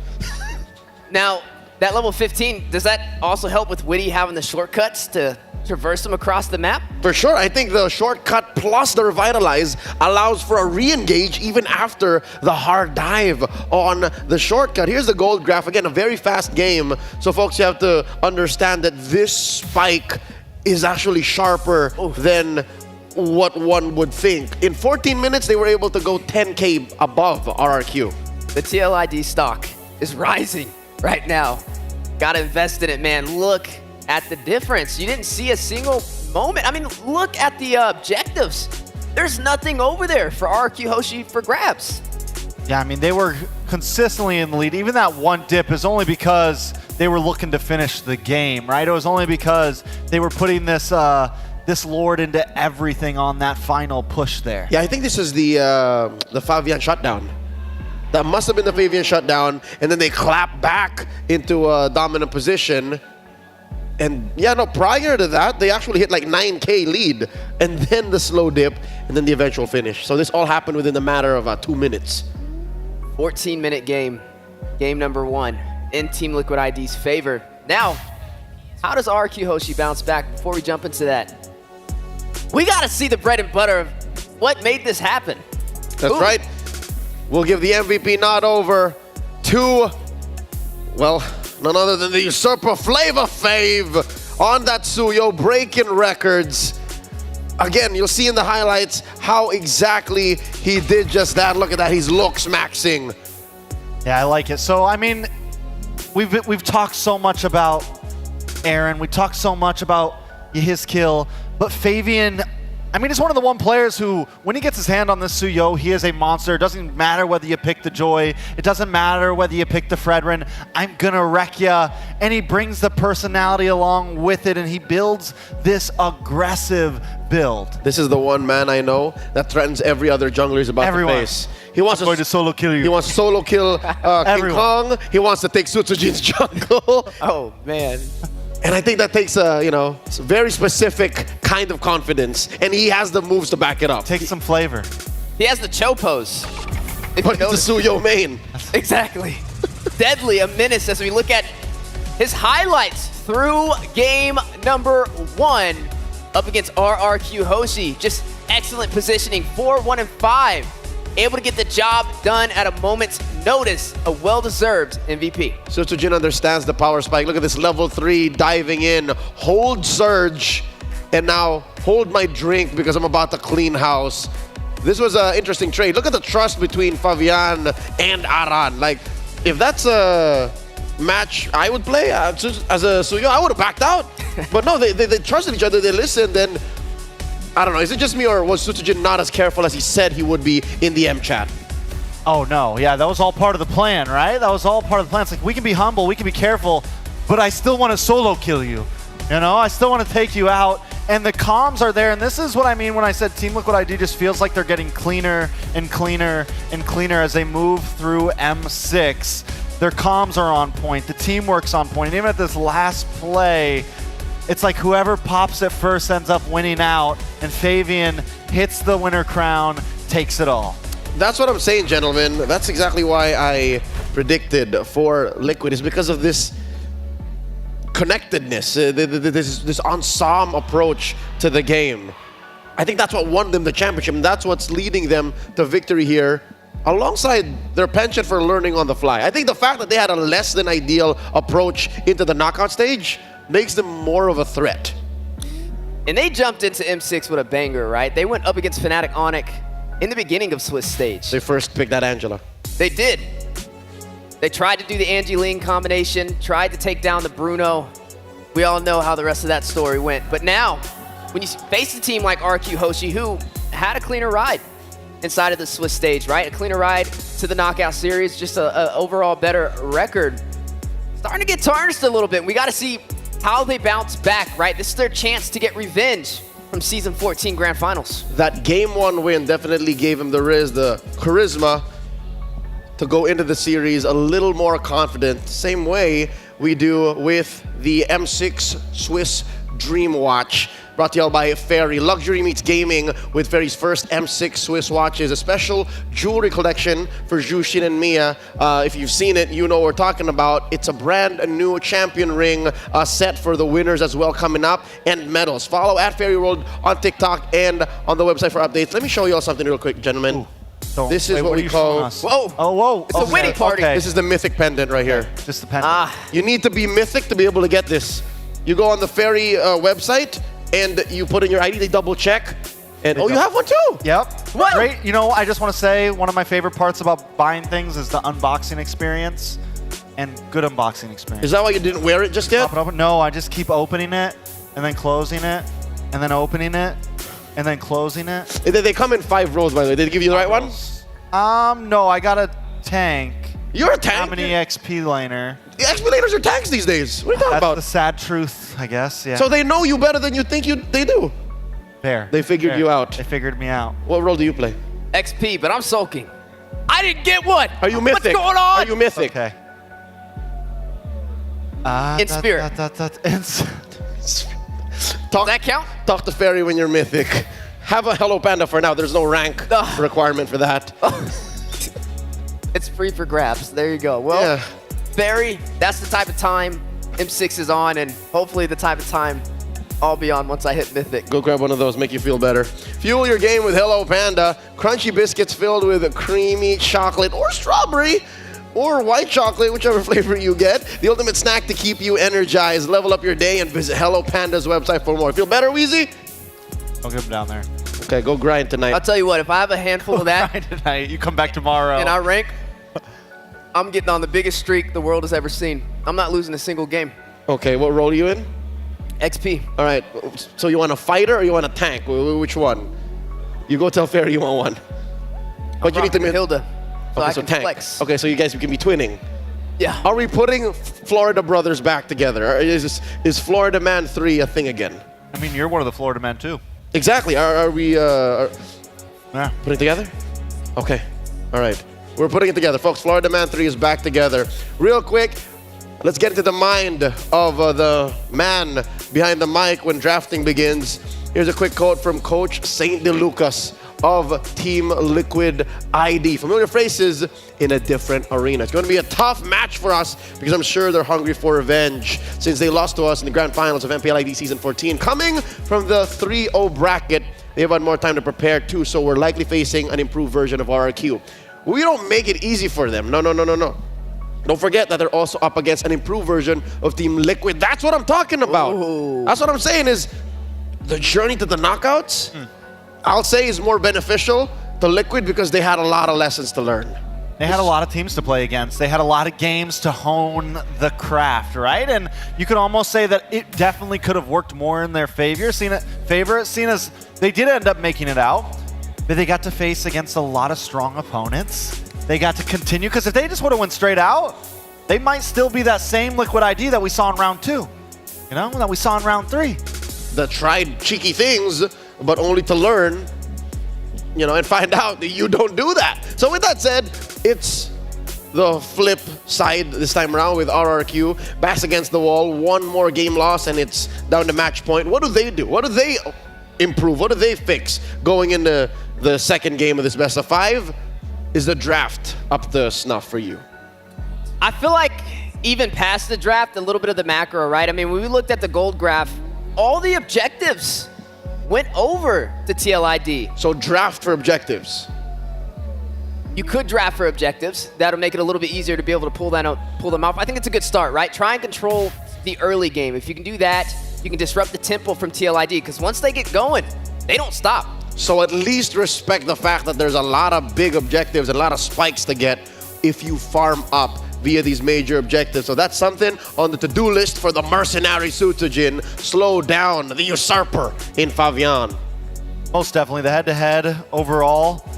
Down the line pretty much. I mean, Sutsujin a little bit ahead in gold per minute, but 56 gold. I guess in gold per minute is a pretty decent amount in overall average. But Favian just has this steadiness. Favian just has this ability to kind of pull out on top. It's a rock solid confidence. It just really is, you know? Like he believes in himself no matter. Whether he's got 10 health or 100 health, it doesn't matter. He's always ready. That is the difference maker here between these two junglers. How about we check in on the XP laner? We had a quick chat with Dyron of RRQ Hoshi. How confident are you going up against TLID? And he says, I think we can win. I trust in the team's process. But are you looking for revenge, we ask? No, that has already been forgotten. It's also their effort that helped them win.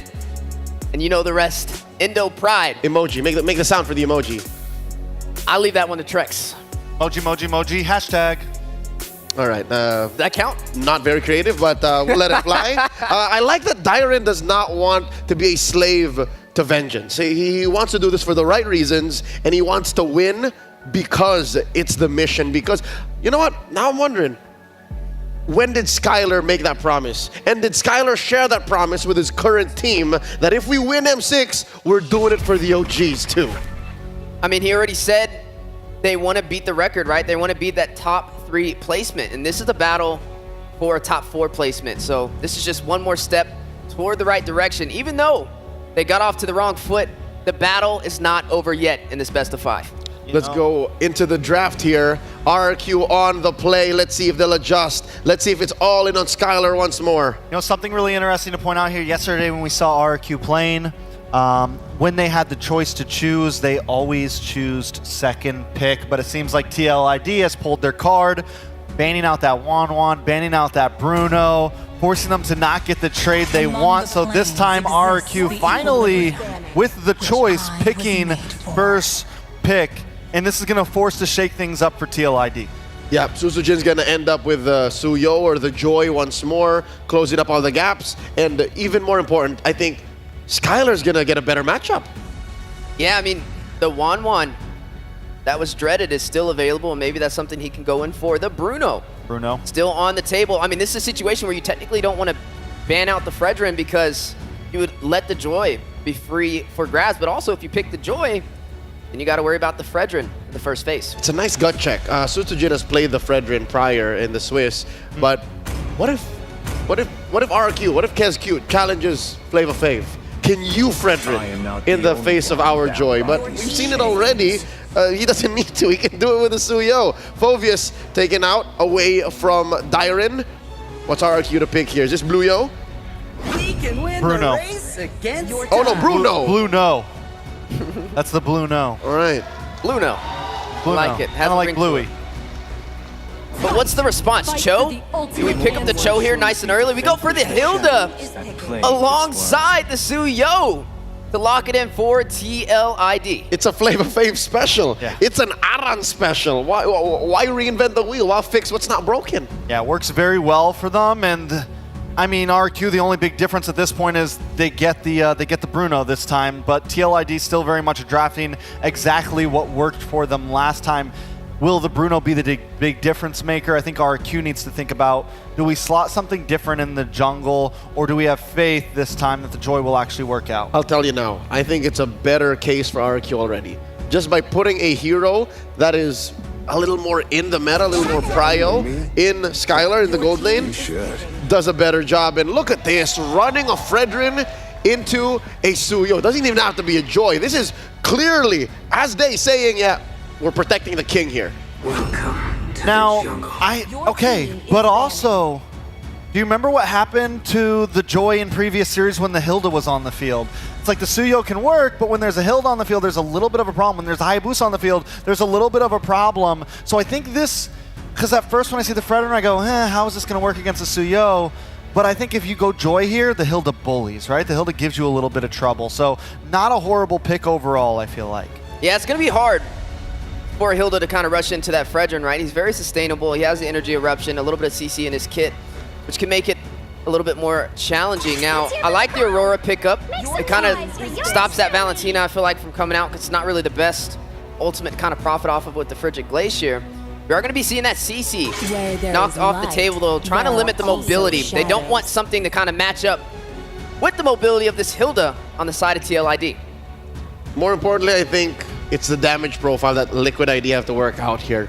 The fact that RRQ Hoshi are onto them, taking out the Lu Yi, would not be surprised if the Vixana follows up next, or even, dare I say, the Farsa. Does Yehezkiel have a Farsa in his arsenal to make up for it? Because between the Granger and the Suyo, that's just not enough. Like, you can't pop the Aurora nor the Fredrin. What more an XP laner? What if Dyren picks up something chunkier?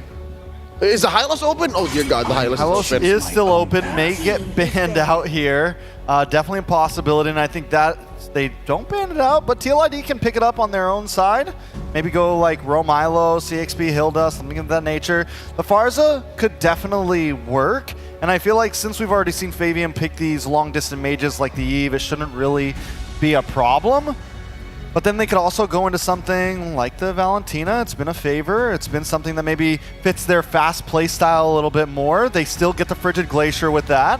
So definitely a possibility. Yeah, I mean, RRQ Hoshi, they need something to get into the back line. Right now with the Fredrin, with an Aurora, with the Bruno. It's very honest. Yeah, it is honest, and it's not closers, right? They need somebody to be able to close that distance. I don't know if there's room to switch up suddenly, throw that Fredrin into the XP lane. But they are closing up gaps. RRQ Hoshi watched when TLID brought out the double poke.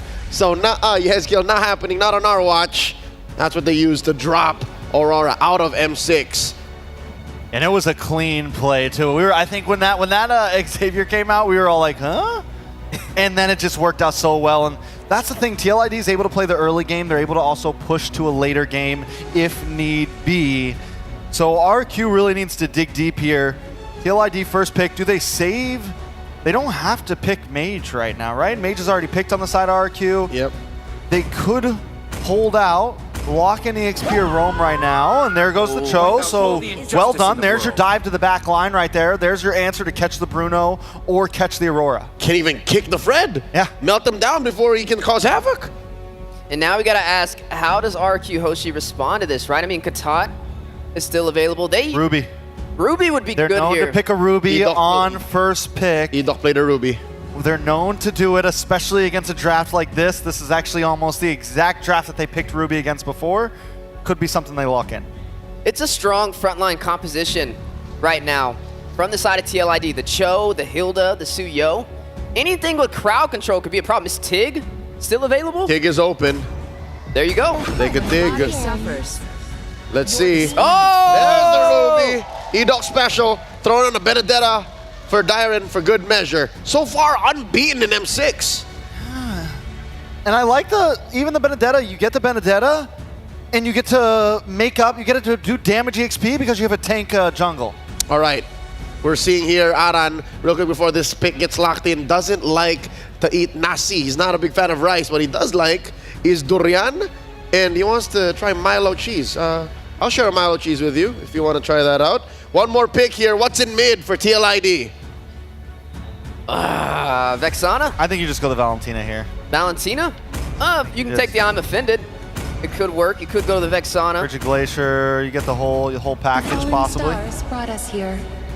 Wait a second. That was that's a... Wait a second, That's Navaria. Another long-range sniper. It's still a poke, and it definitely helps with the setup because, again, no bush is going to be unchecked with the way TLID drafted here.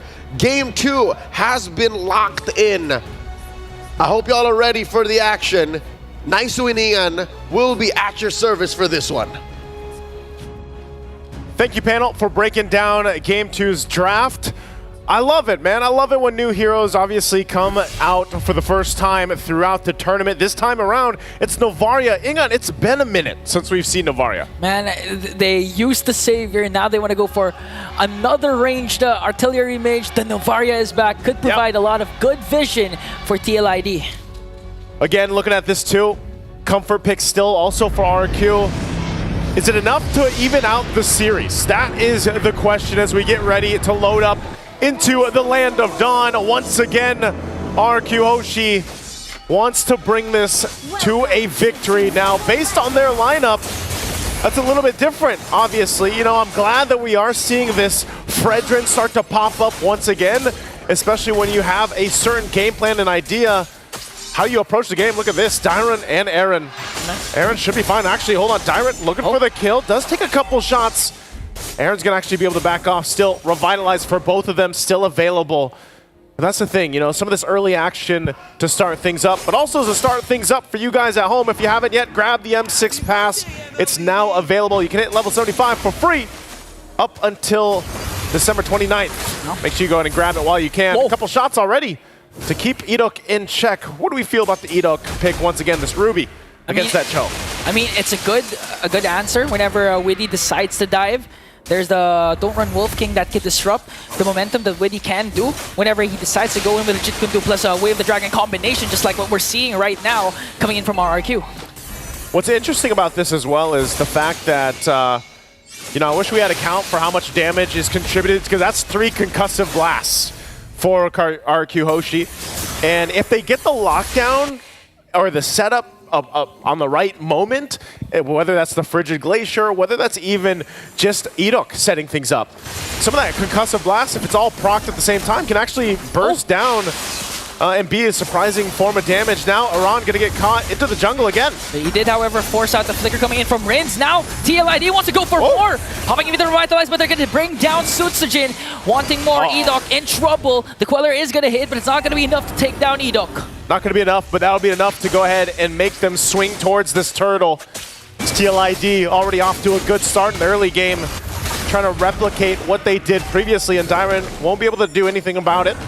So they go ahead and grab themselves the objective, and now eyes set on the purple buff. Trying to put pressure here to make things worse. Okay, trying to work on Dyron, and just looking at how the game's going right now, Arana has been playing phenomenal, unbothered in his own lane. Important to note that Dyron opted for the Benedetta type of sustain, because he has the Concussive Blast and the Festival of Blood, and his battle spell is the Revitalize. It's going to be crucial for him. Again, we've seen iterations of the Benedetta already through even the Swiss stage and up to this point a couple different times. But that tankier Benedetta, also depending on what kind of item build he goes to, could help out. Whoa, Dyron forced to pop that Revitalize just as we mentioned it. But now here. Oh, they're going to catch Widdy. Here comes the taunt. And all of a sudden they bring down Widdy the Wise. Energy Eruption also connecting. That's why Widdy, he didn't have time to react. He couldn't get away from RRQ. That's why the Ruby's so good. You know, we saw this just recently, and it's a great pick. Edok loves to go ahead and play around this, and that's exactly what they have to do. They have to kind of catch people out from TLID, whoever that's going to be. Most of the time it is going to be Widdy, because he's going to be the one trying to set things up. Now, if they do go for Iran later on, then they need enough damage to follow through that, and they just don't have that right now. Yeah. But eventually, even when Skylar becomes online, you know, the fact that he already got an early kill will help him scale up against Aaron Shiki. But now Fabian, okay, one more Queller! Didn't even have to use it as Fabian picks up the kill onto Dyren. Not a good start for this Benedetta. Fabian only having the Hunter Strike. Does get a flicker out from Hezkiel, so he's going to be fine. Witty also checking things out on the side of the jungle. Skylar joining them. Not sure if they're going to actually follow through. Witty half health, but the Turtles up, and they are everywhere. It just seems like there's a cavalry in every side of the map, putting pressure all over RRQ Hoshi as they go ahead and now rotate. Look at that push, too, that Fabian was able to manage to take up top, and that's why you see him. You know, he broke a record in the previous game. We'll see if he's off to it doing the same here now. Turtles for the taking. A couple check shots here on Edok, but Rins wants to get a position for this Nair and will hold them at the bay right now as Fabian keeps things going. The rest of the team is already making their way here, though. They might want to break out a fight here. That's a good Astral Echo, just a stun. Here comes the Jit Kondu combination, but Edok gets the turtle. Here comes TLID onto attack, though. Witty. Aran forced to use the Revitalize. RRQ Hoshi still standing strong. They're forcing TLID to retreat, but Aran, though, keeping RRQ Hoshi at bay. Keeping them at bay, tanky enough, but hey, 1-1 for the Turtles right now. And RRQ Hoshi trying to keep things in tow, you know, not get too out of hand. Again, Skylar able to go ahead and just kind of farm up, do what he needs to do. We've seen this matchup so many times now, the Bruno versus the Granger. Aran might get caught here, though. Okay, now they're trying to work on Aran. 4 members up against him. He's not going to be able to out-sustain that. And that's going to make Aran overthink, can I really out-sustain or can I really dive deep? You know, eventually, yes, he will be able to continue to do that. He just doesn't have much right now, you know? He's essentially still working on the first item. He's got the leg plates at least to help with some of the physical defense, but ultimately he needs more time. Even when the Revitalize is down, you know, and that's why the catch is so good from RRQ Hoshi. Yeah. They just need to be able to follow through with the damage, and now the focus on this tier 1 in the bottom lane. Conceal! Edok goes in with I'm offended play. Rinto on the other hand, Widow for the backline, working on Sutsujin. They're going to bring down Edok, and the Star Shutter brings down Rins as well. A bit of an overextension for RRQ, and a great response from TLID. Wow, they were feeling pretty good about that initiation, and then they got checked really quickly. I mean, even just a face full of Rhapsody from Aaron Shiki, not where you want to be if you're Edok. So with that, they'll go ahead, kind of reset at this point. Oh, wow. The steal from Hezkiel, able to get it with the shot from down under. And now they're going to gank up onto Dyren as they take down the bottom lane turret. Here comes Fabian with the stun. Even with the Revitalizer, you cannot out-sustain 3 members of TLID. You know, at this point, he is really going to feel like the ghost. You know, just kind of roaming around from a distance and then taking things from you out of your hands. Hezkiel, once again, loves these long-range heroes. You know, we saw the preview of the Xavier earlier on, and now with the Novaria. This turtle, though, definitely going to the hands of TLID. Everybody not wanting to approach this area. They don't want to get whittled down. They don't want to get caught. Witty as well, holding down that front side with Aaron. So this is, once again, a lead for TLID that they can just capitalize on. Just like in the previous game, RRQ Hoshi trying to scrap up what they can, and every time their flickers are down, they could get caught out. You know, they could easily get taken down by a setup from TLID. And just like that, Aran's just gonna hide in the bush, use the passive, heal up, and then continue his dominance, his over-aggression, providing a lot of vision for TLID. They do, however, have a 3.8k gold lead. Now they go on a conceal. They might go for Dyren down bottom. They went down there, but Dyren able to get back, disengages. Skylar is going to be the saving grace right now, at least in terms of this Bruno, already sitting at 2-0. Working on his next item. He's got the Haas Claws and Berserker's Fury already locked in, so working on his next Malefic Gun. Once he gets that, once that's locked in, he will be able to actually go ahead and fight with space and some of that extra range to keep TLID in check. But right now, they just need so much time, because look at the pressure Fabian's doing alone by himself. They might try to go for Fabian. They're trying to go for Fabian, though. But again, it's not going to continue. Edok commits already the I'm offended play onto Aran, but Aran remains unbothered. As TLID, just look at the macro. Just look at how they're controlling the map. They have tanky frontliners in Widdy and Aran. So right now, RRQ Hoshi's having a hard time trying to respond to the aggression of TLID, as Aaron Shiki will get the turret up top. Turret falls, and TLID looking for more. A couple shots always from a distance. And Hezkiel, all he has is a glowing wand. He's got the Enchanted Talisman at this point. So he's going to continue to build up. And Fabian, you know, you can already see the previews of the damage. That's why Leo was talking about the damage profile. You know, that was what's important, especially for TLID. It's hard to play against that when you have this kind of range. You know, how do you approach these fights when you have to get in range to set things up if you're RQ Hoshi? You know, you're not going to be starting anything from this. Dyron. Okay, Power of Wilderness will connect. And now they're trying to gank up onto Dyron. Fabiando still has the Queller. He's not going to commit to Dyron escapes with Electro Final Blow. Again with Star Shatter connecting onto Skylar, the proper target, and TLID. Oh, winning with the kick! Catching Enoch right away as they try to work on the Lord. And all of a sudden, TLID, they're stepping on the gas. Aran has to revitalize though. Will he again with a conceal? He has the Jit Kundu. Will he commit it though? TLID. Wow, they're going to get actually forced off. So with that, it is going to reset, so doesn't matter. They go in for it. Flicker in, Fidget Glacier, but Aran is going to get caught here. Taunt, Energy Eruption, and Dyron finally has a kill. That's going to be a 1-for-1 trade, and Araki Hoshi kiting away the Lord. Aran's out of this, and now still fighting for this Lord, getting in position. Dyron does have that Revitalize available if he decides to kind of go in, tank things up. Winnie, though, once again, has the Way of the Dragon available. Tetsunata! Uh-oh. And they blocked it! They blocked Tetsunata coming in from Hiroshiki! It's just a Jin just starting off the damage! He's gonna fall down! Enoch as well! But a kill spree coming in from Skylar. Now they're trying to work on Dyron. A 2-for-1 trade. Witty for the price of Enoch in Sutsujin. I think they're still going to try to delay this out. Hiroshiki, though, and Skylar in the mid lane. That's another Rhapsody! One more Star Shatter! Is it gonna connect? Boom! And it missed! Whoo! That was close. But ultimately, what a fight for the Lord. Came down to it, and TLID will get that, and Aaron running for his life won't escape from Rids. Woo.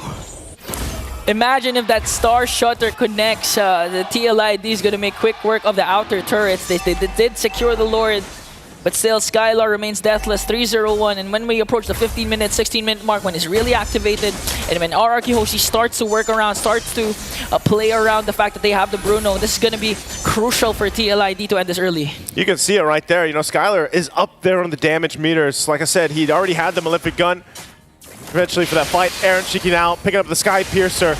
So now this is where Aaron Shiki looks to go ahead and pop off, get the stacks. They're going to walk in with this Lord. And as long as Skylar has that space to work with, the only unfortunate thing is he doesn't have a flicker now, so he's got to rely on the peel of his team and also positioning. He'll go ahead and work on the Lord. Oh, there's the pull!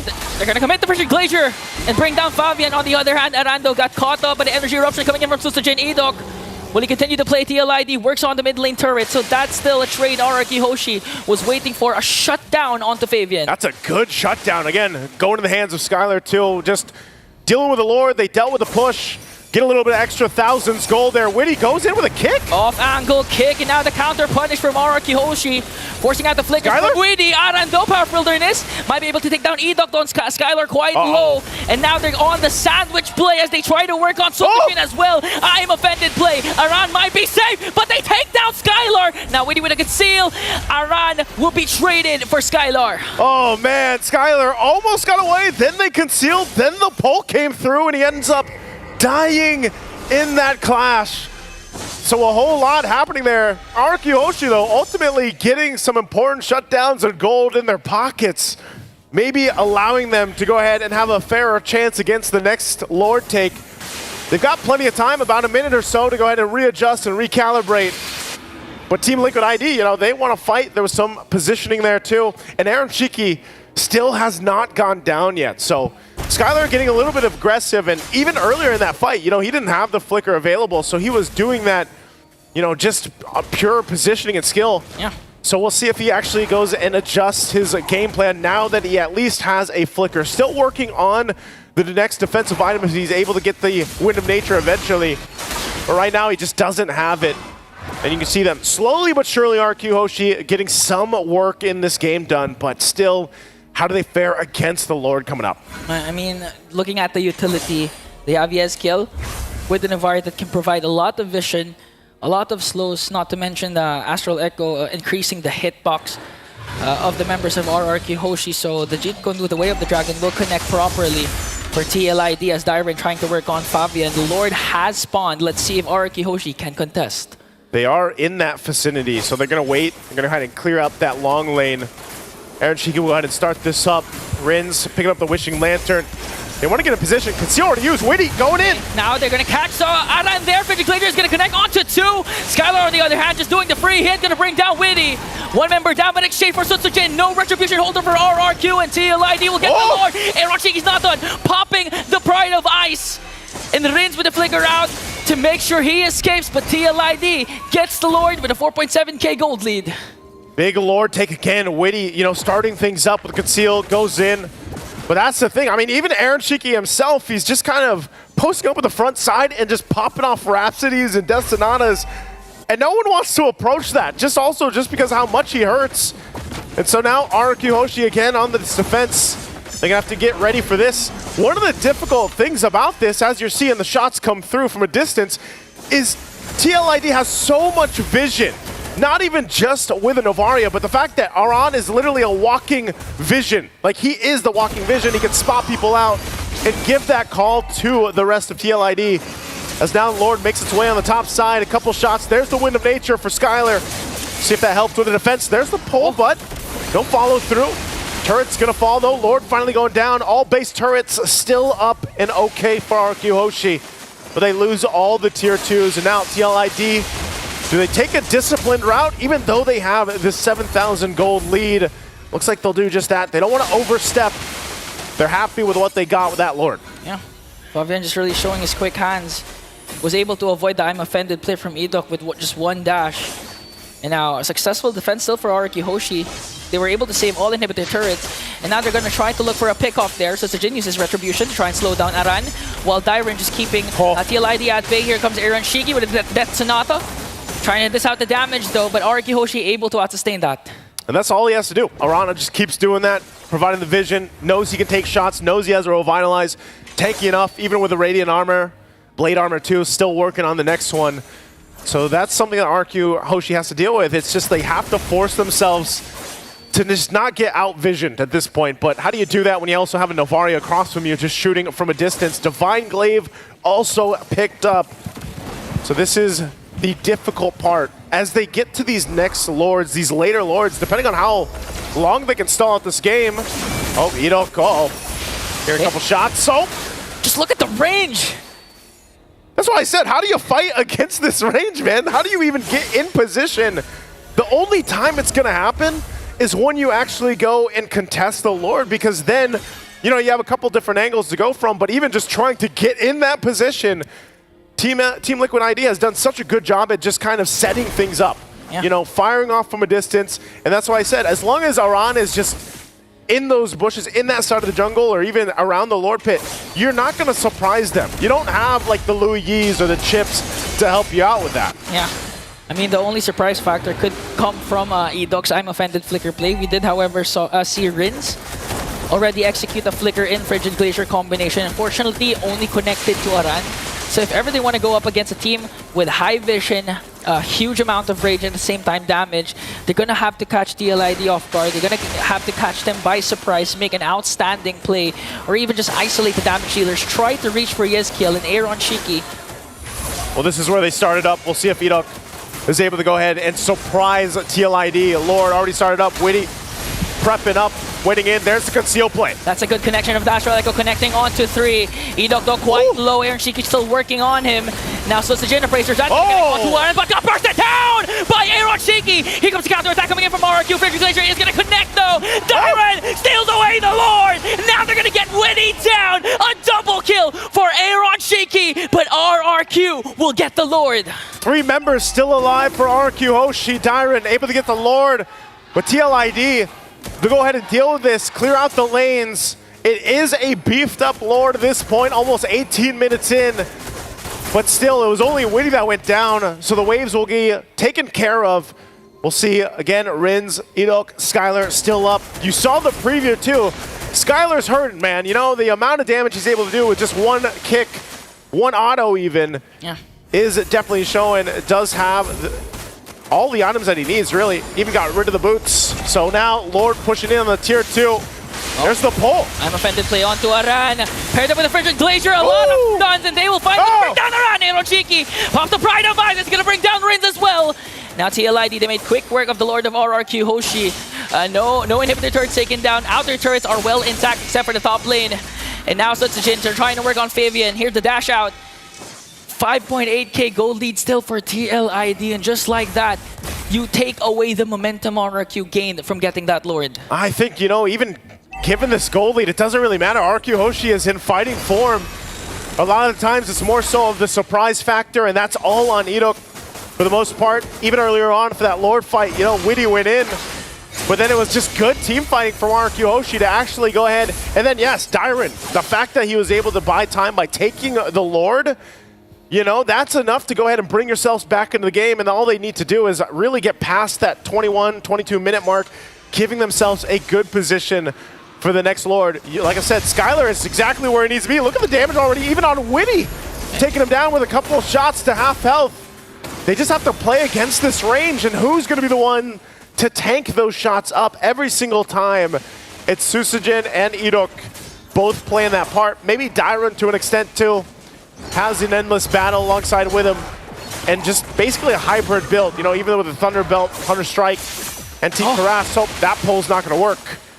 So still, RRQ Hoshi, the work's cut out for them. It's not easy sailing at all, but they will go ahead and get prepared because the battle is going to break out for that Lord 30 seconds from now. You really have to find a huge pick-off here, regardless whoever it is. RRQ Hoshi, they don't have the advantage here. In terms of poke, TLID is well ahead. Vision provided by Aran and by the Astral Echo is on their side. So RRQ Hoshi, they need to save up the battle spells, the flickers for the I'm Offended plays. They can get to go for the backline and pop Aaron Shiki Spearfire early on. Idok's got it again as long as that Flicker and I'm Offended is available. Oh, top side though. Okay, they're going to commit the kick onto Dyron though. Dyron buying enough time, trying to work on Fabian. Off is revitalized. Sutsujin and the rest are here to defend. Frederick Glacier and they're going to bring him down. A huge pickoff for RRQ. Fabian down and the Lord is up. How does RRQ Hoshi play into this? Maybe it's just enough to buy them a little more time because TLID will get in position to defend this and stall this out until their junglers back up. So with that, RRQ Hoshi, good pickoff, good usage of Dyron there on that Benedetta. But things will go into place. Skylar getting in position. They get the call to start it up. Fabian's still 20 seconds away. They go in. Witty connects the Way of the Dragon onto Idok. A double kill coming in from Aaron Shiki. Working on Dyron. Pops his Wind of Nature. It's going to be a one-on-one. As RRQ Hoshi still working on the Lord. Sonata is there. And they bring down Sutsujin. Who's going to get the Lord? RRQ, TLID. The stuns are there. They're going to bring down Witty. Aran will fall down. Skylar's immortality will be popped. But TLID gets the Lord. Aaron Shiki goes in. Popping the Pride of Ice. Rhapsody. Another one. And bring down Ring. Managed to stay alive with the immortality. Skylar trying to fight back, but Yesgiel will complete the wipeout for the Cavalry. It's a wipeout, and what a fight it was for that Lord. But man, what a take. TLID comes together and now working on the mid lane. And TLID with a huge advantage, a 2-0 over the Kingdom. Team Liquid Indonesia finding themselves a match point. RRQ Hoshi showing fighting spirit, but man, oh man, could not overcome that charge of the Cavalry at that point. Again, the team fighting, the synergy that we're seeing from TLID has been showcased throughout their journey up to this point, and it looks like they're the refined ones. Maybe all that challenge they faced leading up to this matchup against RRQ Hoshi really brought them to their best yet. Now, will this end in a sweep? We don't know, but we got to break down this game at 2 first with a panel. Let's throw it over there to have them break it down. The Ghost strikes again. A long-haul match, one off the back of Yehezkiel's Novaria. That's match point for Team Liquid ID. Hey, that's a debut, Novaria, on top of that. And a Lord still to top that off. Talk about impressive. Team Liquid ID is full of debut picks at this point. They've been, all over the place. And I would say they have a great success rate with them as well. Very similar to Fnatic Onic. They're not scared to push the boundaries and still come out on top with it. That Novaria pick makes 73 out of the unique heroes picked in M6 right now. So We are definitely in a very healthy place in the metagame, and very talented teams, true powerhouses like the MPLID champions, Team Liquid ID, are bringing them to the table and forcing their old-time rivals in RRQ to respect the potential for this, what are we calling it? The double poke lineup. Yeah, the double poke lineup, the DP lineup. What a game. 2-0 right now. TLID, one more win away from earning a top 4 placement over RRQ Hoshi. Can Skylar and the crew turn this back around like we've seen in the first series today? They need to find an edge. You know, I don't even know who to completely talk about, but there's one thing we have to point out. And it's not like it's an unpopular pick, but you don't get to see it come in all the time. It's that blade armor choice on Iran. And this is this is common. This is a pretty normal build at this point, but it's not very often you get to see it really work out. And there was a few fights at that time. One in particular, the Skylar even took himself out going against Iran. And then we go into Aaron Shiki, who ends up dropping boots for full damage. I mean, just all in types of builds on the side of TLID. You mentioned that moment where Skylar dropped to the blade armor proc off of Aran, and I can't blame him. He is the, once again, true core in RRQ's draft, and that's what you do, right? When there's a threat in your face, you just do your darndest to be able to survive. And if I'm not mistaken, he was also rocking Aha's Claw. So the math that just did not check out. He could not lifesteal enough to save him from the return. He was just all over the place, invading the jungle, especially in the early phase. You get to see just how much of an impact a Hilda can have, how heavy of a hitter she can be in the beginning phase. And then you top that off with a Revitalize on top of that. Talk about unkillable.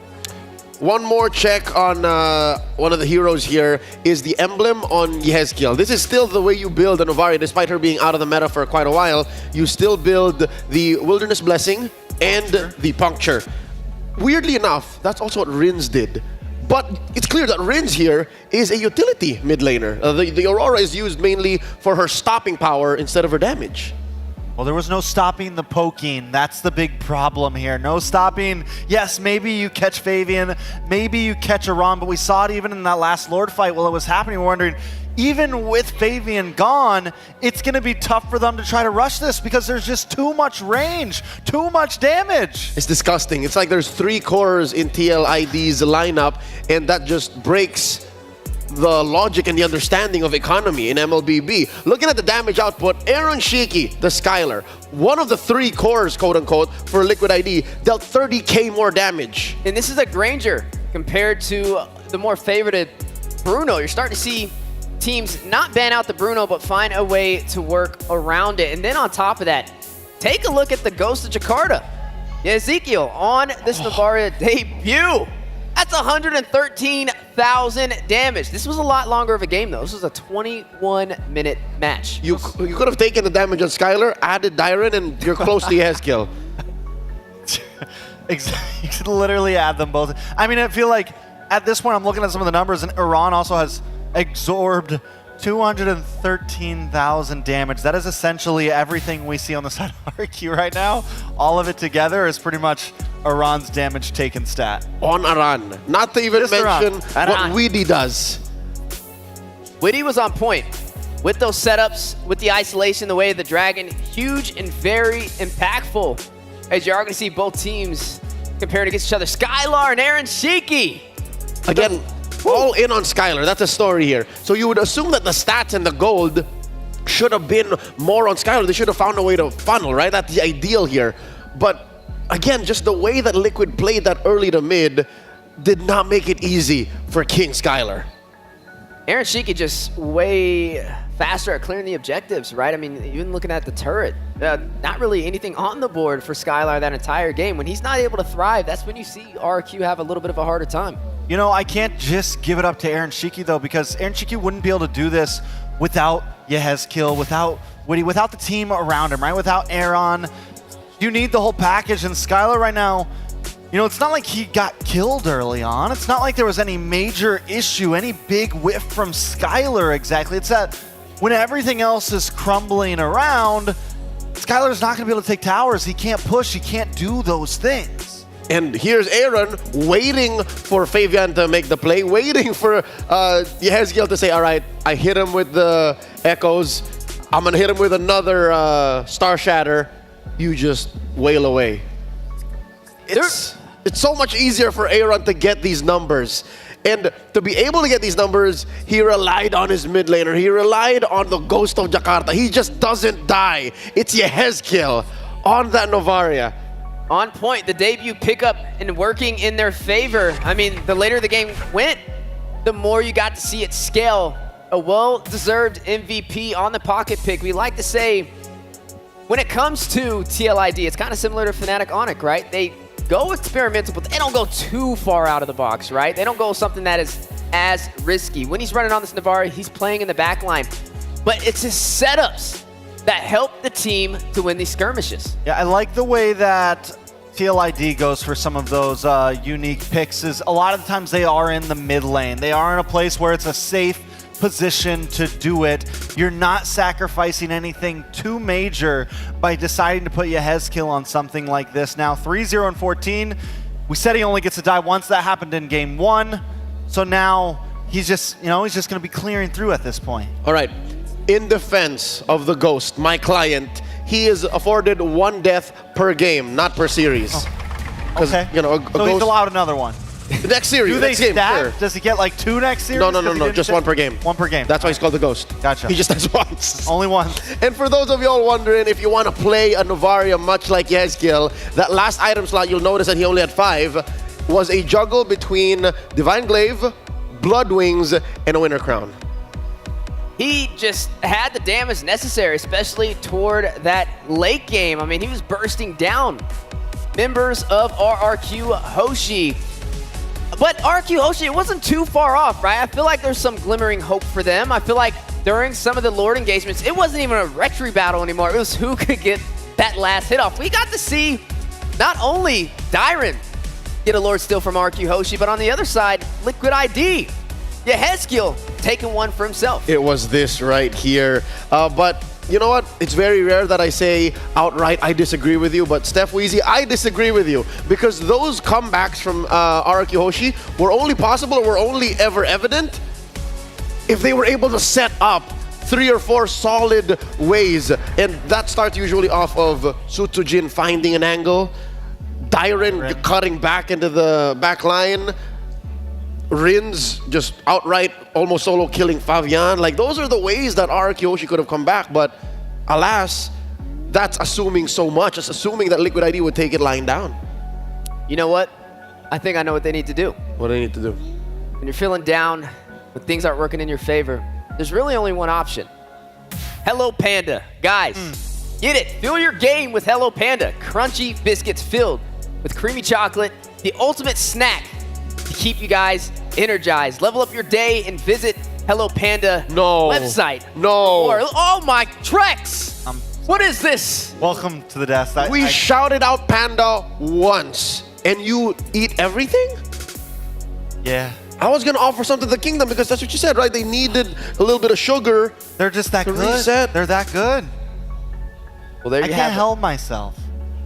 Wheezy's been here 1 day. How many Hello Pandas have you had, my good sir? I only had one out of the box. He had 1 piece. 1 piece. You guys have to talk about that later. That's better than most of the other casters that sit on the desk with me. I don't really get the whole box. Shout out to Hello Panda. As well, a reminder, folks, from the 22nd of November to the 29th of December, the M6 support chest will be available for a limited time. Purchase a support chest for 50 diamonds to get a large amount of pass XP with a chance to obtain a basic M6 pass. Use the basic M6 pass to instantly activate the M6 pass, unlock additional pass rewards, and immediately get Claude Challenger Spark. Hashtag greater than ever. Hashtag MLBB M6. Neither of you get a hashtag no more. I don't have my glasses on. No, we're done. It's over. We are at match point, and RRQ Hoshi needed you to get that ad read right, and you failed them. Why? That's Wheezy's fault. Is it? I didn't have my glasses on. It's because he ate all the Hello Panda. He's low on sugar. I'm low on sugar. I'm putting this on you. Okay. Once I'll more, take this one. Florida Man 3 is in danger of being disbanded. Second time tonight. Folks, we have a few moments to reset. And before we get on with the match, we are going to go into a courtside interview. We have the lovely Michelle.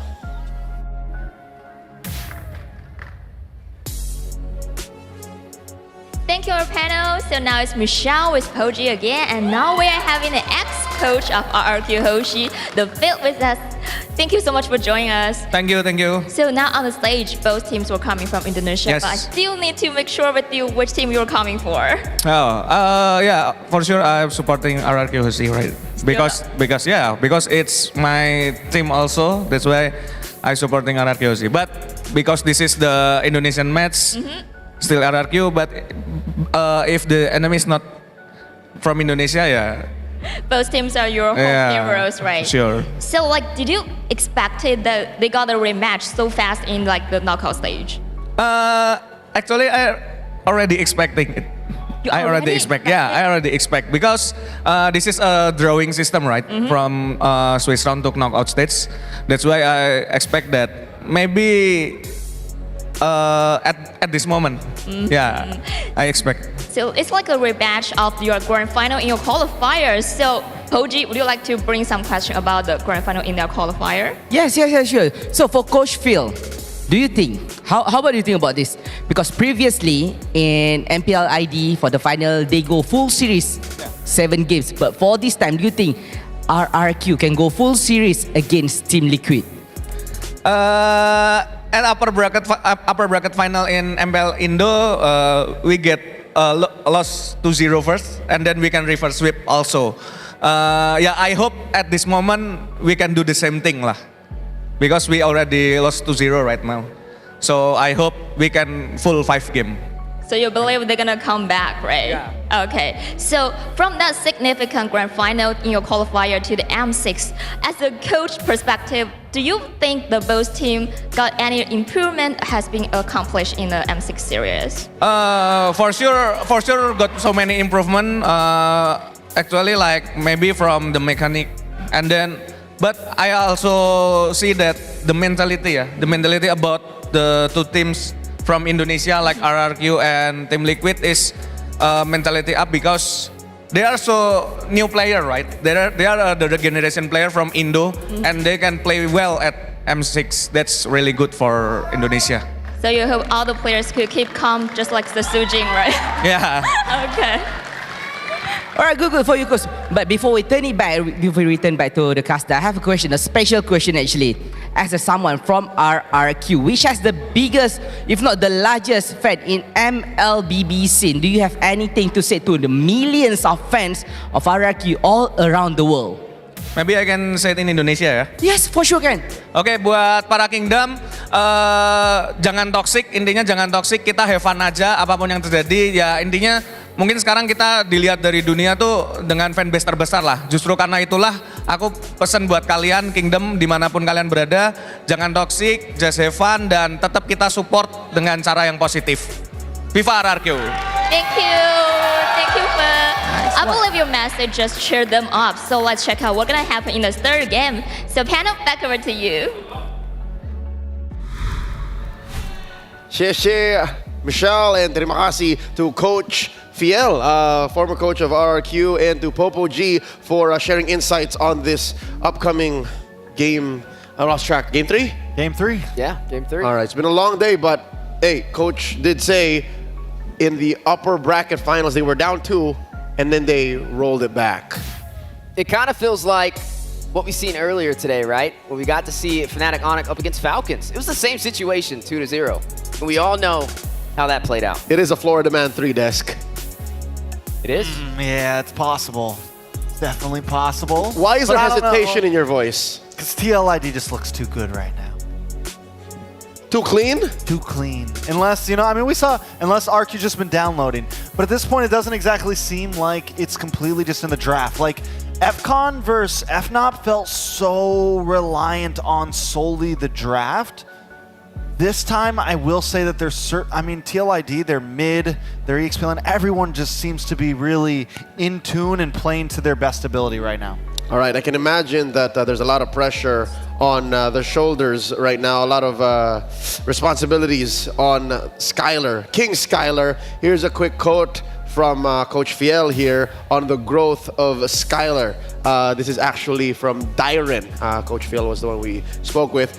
As the in-game captain, Skylar is great at giving us direction. Since we are all still rookies, he shares everything he knows with us. He's very different from the person he was back in season 12, so that's about a year and change ago. Before, he had a lot of doubts, but now he's more mature and more experienced. So, again, very evident that even in game, they all look to Skylar for that guidance. The crown weighs heavy on the king. I mean, he has a lot to kind of keep on his back, right? You talk about the promise he made to the OGs, his former teammates, trying to get more than a top 3 placement. Right now, the battle for a top 4 placement is what is at stake with their match up against TLID. And then also to be a leader to the rookies that are day in and day out grinding with him, preparing for these matches. And right now facing a deficit of 2-0, that's a hard thing to come back from. It's definitely a hard thing to come back from, and I feel like at this point, you know, those players also need to start being able to rely on themselves in the game, because Skylar is the goal laner, right? He's the one in the back. He's the one who needs to be able to capitalize off their well-doing. Yeah, logically speaking, he is payoff, but you need good setup. And so far, Witty the Wise has been on point when it comes to setting up his team. And on the other side, it's Edok. What's been the struggle here? What's been the story? Here's their player head-to-head. Stats say Edok should be the better player, but I don't think roamers can carry the game alone. It's a little challenging, right? I mean, Edok, even in the last game, he was going for more of a group CC type roamer, right? He pulled out that Ruby. That's right. When you go against Witty, he went for that show. So it's going to be interesting how you kind of compare those stats. But nonetheless, just the overall element, setup, that is very important in today's day and age with these games. Coach T, do you reckon it's time to bring out the Franco? Is it time to just shut down one hero, put it into the hands of Edok and say, you know, it's over? RQ somehow end up with these Franco specialists. I mean, it's true. They've had a lot of them. Year after year. It's definitely a possibility. It is game 3 at this point. You could bring something like that out and put it on the line. And the thing is, it's not even just like a cheese pick. It worked very well yesterday, man. It picked them apart piece by piece. So definitely something we could see. I don't think it would be an early pick. I think it'd be something a little bit later. The thing is TLID has such great poke compositions that even a Franco might not be able to save him. I reckon. So if ever a Franco, a pocket Franco, especially Franco to turn things around would come out, it would be very late in the draft. Here we are speaking of game number 3 is afoot. The Kingdom up against a corner. 1 game loss away from being knocked down into the lower bracket. Team Liquid ID looking to hit it where it hurts. Strike the king. Make sure that they fall. RQ on the play. Banning out the Fanny and the Hilda. Respect Aran. Liquid ID banning out the same heroes for the first 2. Jushin and Matilda. I like that they finally ban out the Hilda. I think it's a really important ban. It's been getting through, and Aran is just a monster on it. And the Hilda itself is already a very troublesome hero for a lot of teams. So RQ switching things up, and I think it's the right approach. Now, with this Cho being banned out, does this open up the door maybe for the Bruno to be picked up first for RQ? I mean, they could still try and lock in Skylar on something a little bit more comfortable. Maybe even that Wanwan could sneak up in here. See, that's the thing. There's nothing wrong with doing that. But what follows and how Bruno's solid. How Liquid ID plays the response to the power pick Bruno in the middle of the draft is what really matters. So I think it's safe to say if it is open, just take it. It's the power of the 2-pick swing from the red side, which can hit like a truck, and that's what RQ is going to be facing right now. Which is why I'm surprised RQ continues to pick blue side when they favored red so much. It's like that first game really kind of pushed them back, but here goes the risk. Here goes the roll of the dice. Instead of first picking the Bruno, they go for the Suyo. Quick response with the glue and the Bruno. Yeah. With this glue, super early. A little surprising for me, but a response back from RRQ. I was waiting to see it. I thought TLID would have picked it up, but it's going to go into the hands of RRQ Hoshi alongside the Phoveus. All right, a couple of power picks came through. I'd say a few rather, because even Phoveus, prior banned over and over again in the series. The glue as well. I wonder if that was worth it for Liquid ID as they close up the first phase with the Joy. I was about to say it! The Franco! This would have been the game for it! They have their eyes on Edok. No way, no sir. It would have felt good after this TLID, maybe even ban out the Wan just to really limit down onto RQ here. But at this point, in this phase of the game, I like TLID's draft. They get the Bruno, they have the Suyo counter with the Joy. It feels comfortable. A lot of things in RQ comes down to how this Yeve's going to be able to be played, how they can lock down, what are going to be these final bans. Leo, you got something to say? Invented one. What? What's up? I said you got something. Yes, I do. How worthy is this glue? The glue? Because they picked it up early and they had an instant response. I think the glue is going to keep the Phoveus hostage in lane. It checks out. I think the glue is going to not only keep the Phoveus in lane, but do a great job at diving onto this Yeve and helping deal with the Suyo when the time comes. Like, just consistently jumping around. But we gotta ask, who's gonna stop the Joy? There's nothing really to stop Joy in the tracks. Even when you drop down the RWM, it's gonna be a challenge. Question, does RQ have a Belleric? Magic is my life. We're gonna find out here momentarily. I mean, it could be a wise answer to put up against it. Not something we see picked up often, but it has slipped through the cracks. It's been like the singular, it's been one of the answers to the Joy, right? But it's even then, it feels like it's been a little shaky. It's a risky pick. It doesn't feel very RQ, especially with their first phase here. That's fair to say. I mean, RQ right now, their backs are against the wall. You know, they have this Phoveus. Hold on, wait a second. Okay, Mathilda is gone. So Phoveus, when you get into the heart of the battle, you're gonna have to worry about this glue for one. Yep. And then it's gonna be hard to chase down a Joy. Then on top of that, you got Aaron Shiki just kicking you in the face. Yes. How's he gonna get out? And it looks like Liquid ID have allowed the Granger. It looks like that's the only pick left for Skylar here, unless he has something left in the tank. A Beatrix? I don't know. I mean, like I said, you still have the 1-1, but he normally only pairs that up when he has a Cho, when they have the Franco, when they have something that has some hard lock to allow Skylar to capitalize on it. So I feel like, yes, Granger probably the only choice. TLID needs to pick Rome at this point. Do they go for the Tig, maybe? That's what I was about to say. Well, Tig can go on both sides, too. So I think it's a high-value target. Should lock it in, but they're going to go in for the Valentina instead, so we're going to have double artillery for both sides. It's very rare that... Oh! Edok does have it! I was about to say very rare that Yehezkiel actually puts himself in the crossfire. The Ghost of Jaharta likes to play fair. He likes to play safe. So picking the Valentina here is definitely going to get him closer to the front lines. How do they close the draft up? They still need a solid roamer. What's Witty the Wise going to play here? No Cho, no Chip. Tig. I mean, it's still on the table. Tilda not open. Yeah, Tig. There's not too many options. Does he get thought? Hylos? Hylos is open, could be solid. You get the revitalize. You have plenty of options. It's a counter, well, soft counter to the real world. You know, like you're able to pull yourself out. Yeet. Well, as the clock winds down, we are going to go ahead and see the Carmilla as the final pick for TLID. Little Birdie told me that if there's nothing left to pick, Weedy just goes Carmilla. So. When they can't think of anything, it's just, all right, let's do Carmilla. It's just a solid pick, so let's see if TLID can go for the throat here, end the series in a sweep. Let's go over to Jose Ingan and Naisu. Thank you very much, panel, for breaking down, again, Game 3's draft. I think I know the little birdie they're talking about, again, with Witty and this Carmilla pick. Egan, how are we feeling about the draft? I mean, I like the Belleric. Even the panel called it already. It's a good counter up against the Joy. Whenever the Joy decides to go for the electrifying beat rhythm, just one Wrath of Dryad can actually do the job and stun the Joy and keep them off their tracks.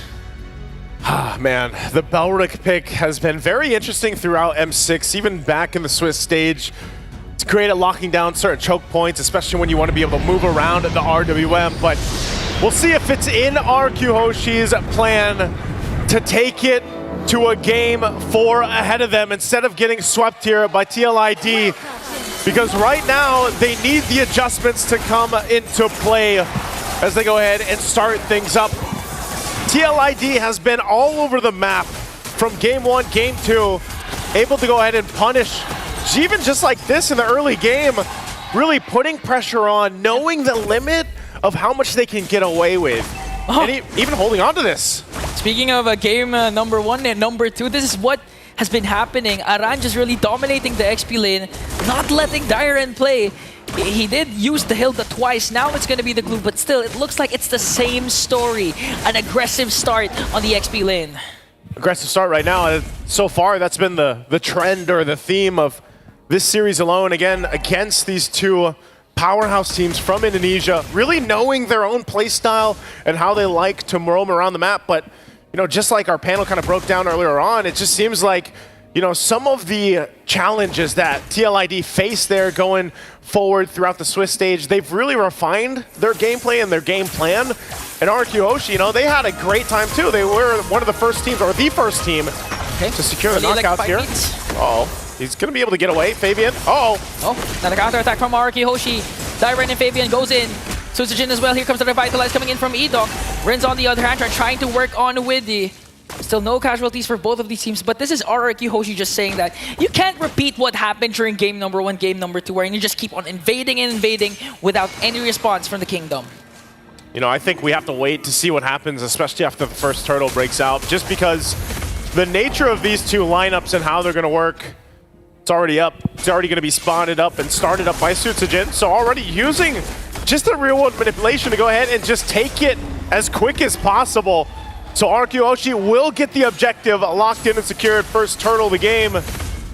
Good decision there to go ahead and just take it, blitz it down.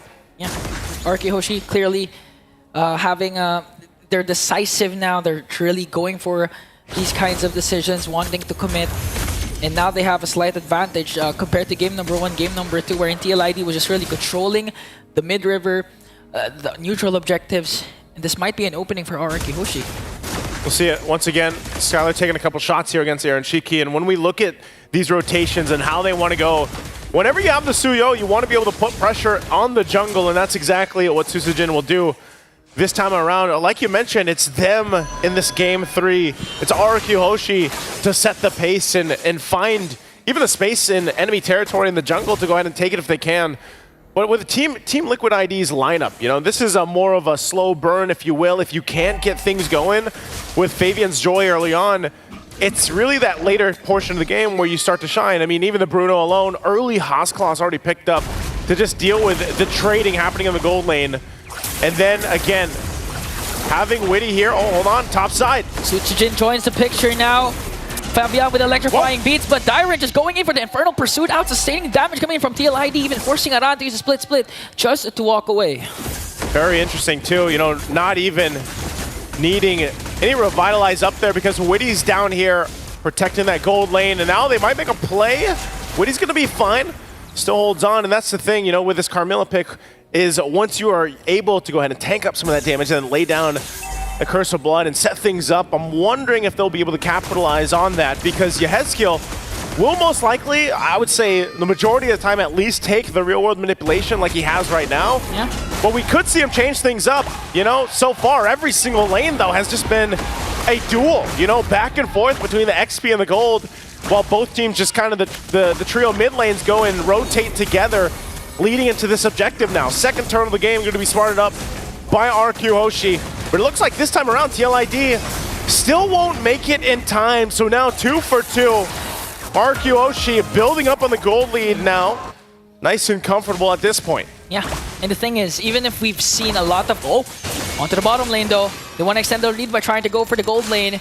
4 members of RRQ Hoshi rotating down bottom. Oh man, everybody's going to show up for this one. Widdy taking a couple shots. RWM set up to cut them off. Oh, but Yehezkiel has his own RWM. Now the tides have turned for TLID, trying to work on Edok, though. Wrath of Drive will connect. All the while, Skylar just dishing out the damage. That's why Fabian wants to go for the backline. Electrifying Beat's going to connect onto Skylar. They might be able to bring him down, and they will do so successfully. A shutdown onto Skylar. Rins, split, will bring him down as well. Dyren doing his best with the Infernal Pursuit, but up against 4, that's too much for him to handle.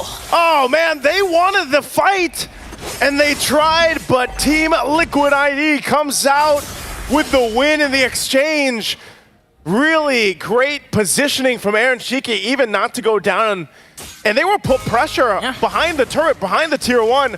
but RQ Hoshi wasn't able to capitalize on it the way they wanted to. Yeah, that was a good call for Yesgiel to pop the real world manipulation, forcing Idok to cast right away the Wrath of Dryad. That's why it gave an opening for Fabian to just go for Skylar with the electrifying beat, because there was no catch during that time. They were able to maximize the kit that they have because they know that RQ Hoshi expended a lot on trying to bring down Yesgiel. I'm even surprised because Drian went in, he flickered forward, but still couldn't cap out a kill from it. So they're still killless here for RQ Hoshi.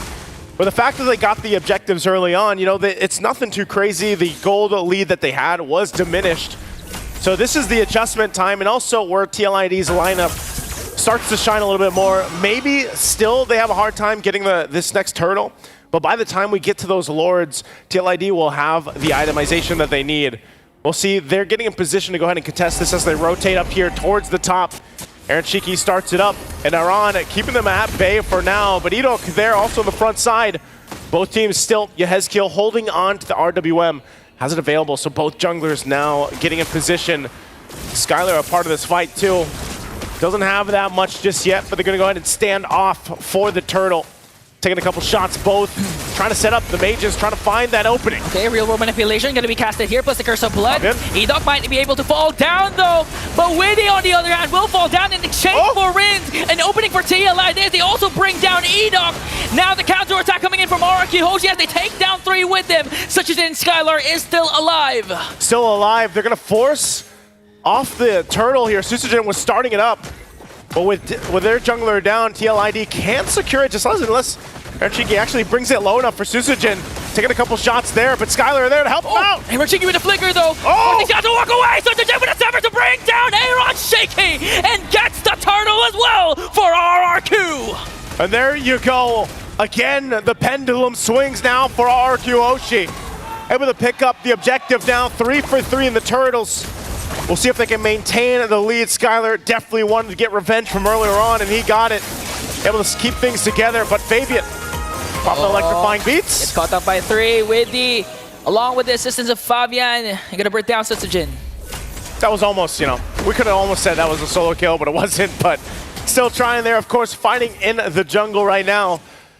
But TLID has some work to do. They got to be able to go ahead and farm up what they need. Aaron Shiki, you know, hasn't had the best time to farm up on the Bruno, and Skylar as well. Both gold laners start to shine later on, but even looking at the itemization, still working on the third one. Aaron Shiki, again, he had the Haskaloss rushed. He's now got the Berserker's Fury, and over on the other side, Skylar, BOD, Hunter Strike, now locked in, still working on the next. Once that Malefic Gun comes up, that's always where we see the power spike, especially with the Bruno.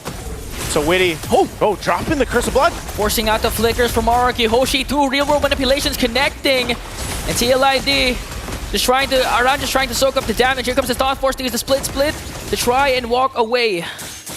Yeah, he's gonna just go ahead, get out of there. Burning the split. It's gonna be fine, he's tanky enough. You can see it, he also picks up the Dominus Ice. So they're just trying to hold on to the tier 1. Again, these are so crucial leading into that first Lord. All for the space. Witty though. Okay, Witty with the Sun onto Rin. Now the attack from TLID. Wrath of Dryad will connect though. Fabian gonna chase after Rin with an electrifying beat. Gonna take down one. Susagen on the other hand. They want to right back there. Rin goes in. Infernal Pursuit. Gonna bring down Aaron Shiki. He's gonna fall down also. But the problem is TLID. They lost Aaron Shiki. Oh man, Dyron jumps in again, but under the turret. We'll just get told to sit down. No airtime for you. So 2 down, the 2 for 1 exchange. Lord is up now.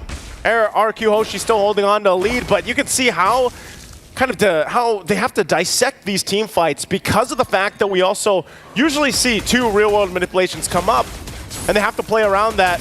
Yehezkiel taking a couple of Rhapsody shots. Bobbing and weaving, trying to get out.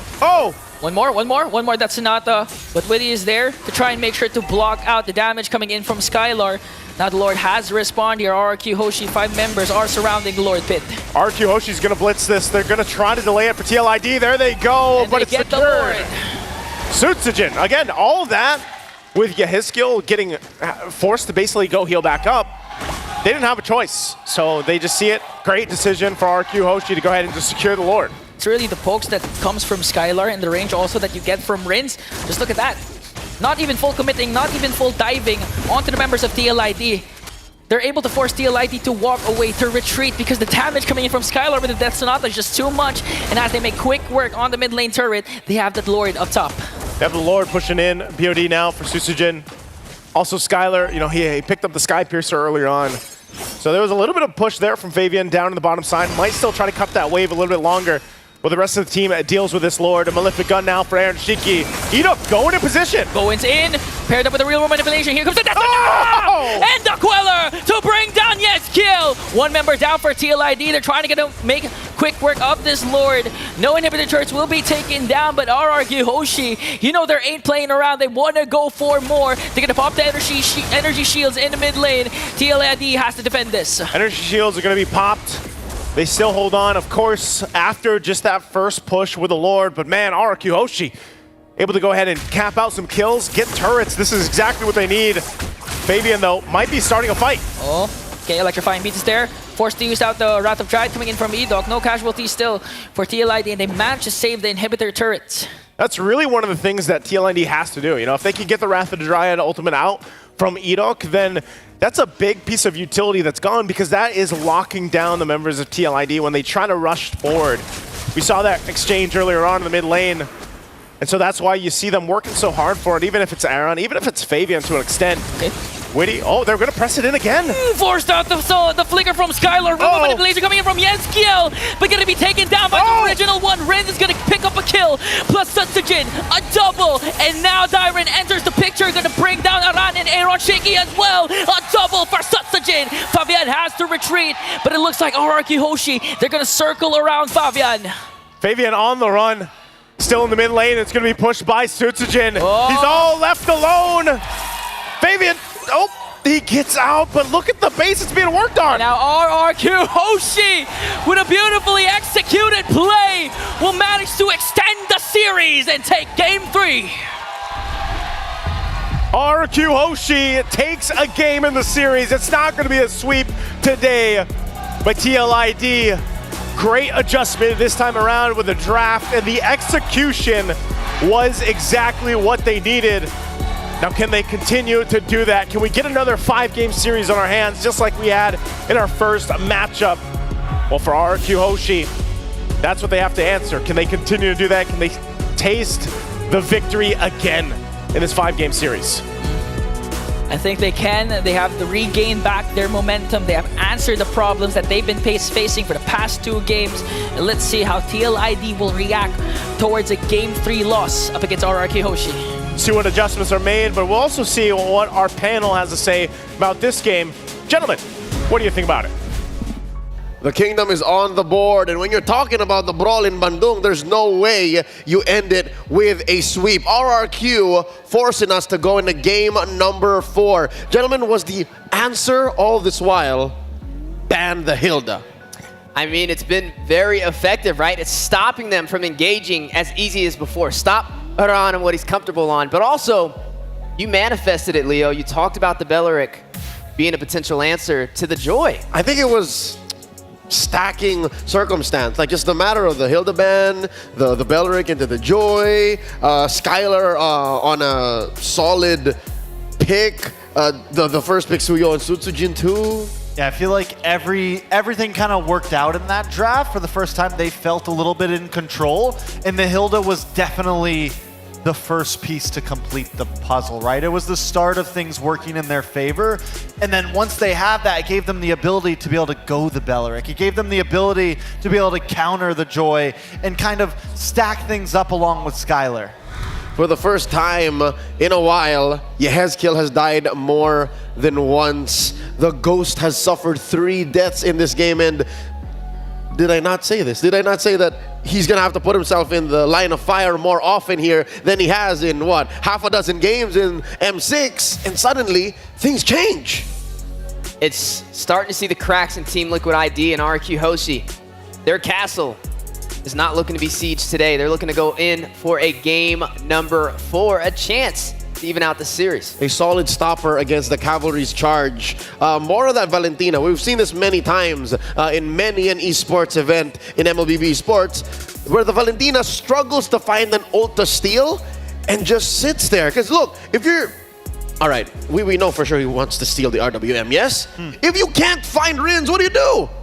You don't do anything. You sit there and you try to look and you try to search, or you die 3 times. Another thing that a hero that couldn't do much, the Carmilla, right? It felt okay. The idea was kind of there, but we saw a few times that Witty was only able to catch 1 person with that ultimate, only able to catch maybe 2 people with that ultimate. RQ has a type of composition that has poke along with dive, along with Dyren, who's just all over the place. So there wasn't much target, and when they did catch 1 or 2, it felt like RQ was just brute forcing through it. It's like, fine, we'll take this blood pack to the face, we'll take this curse to the face, and then we'll hit you back in the face, and they would win out on top of it. And everybody had some decent damage from the side of RQ, even Team Liquid ID. But I gotta ask you guys the question, right?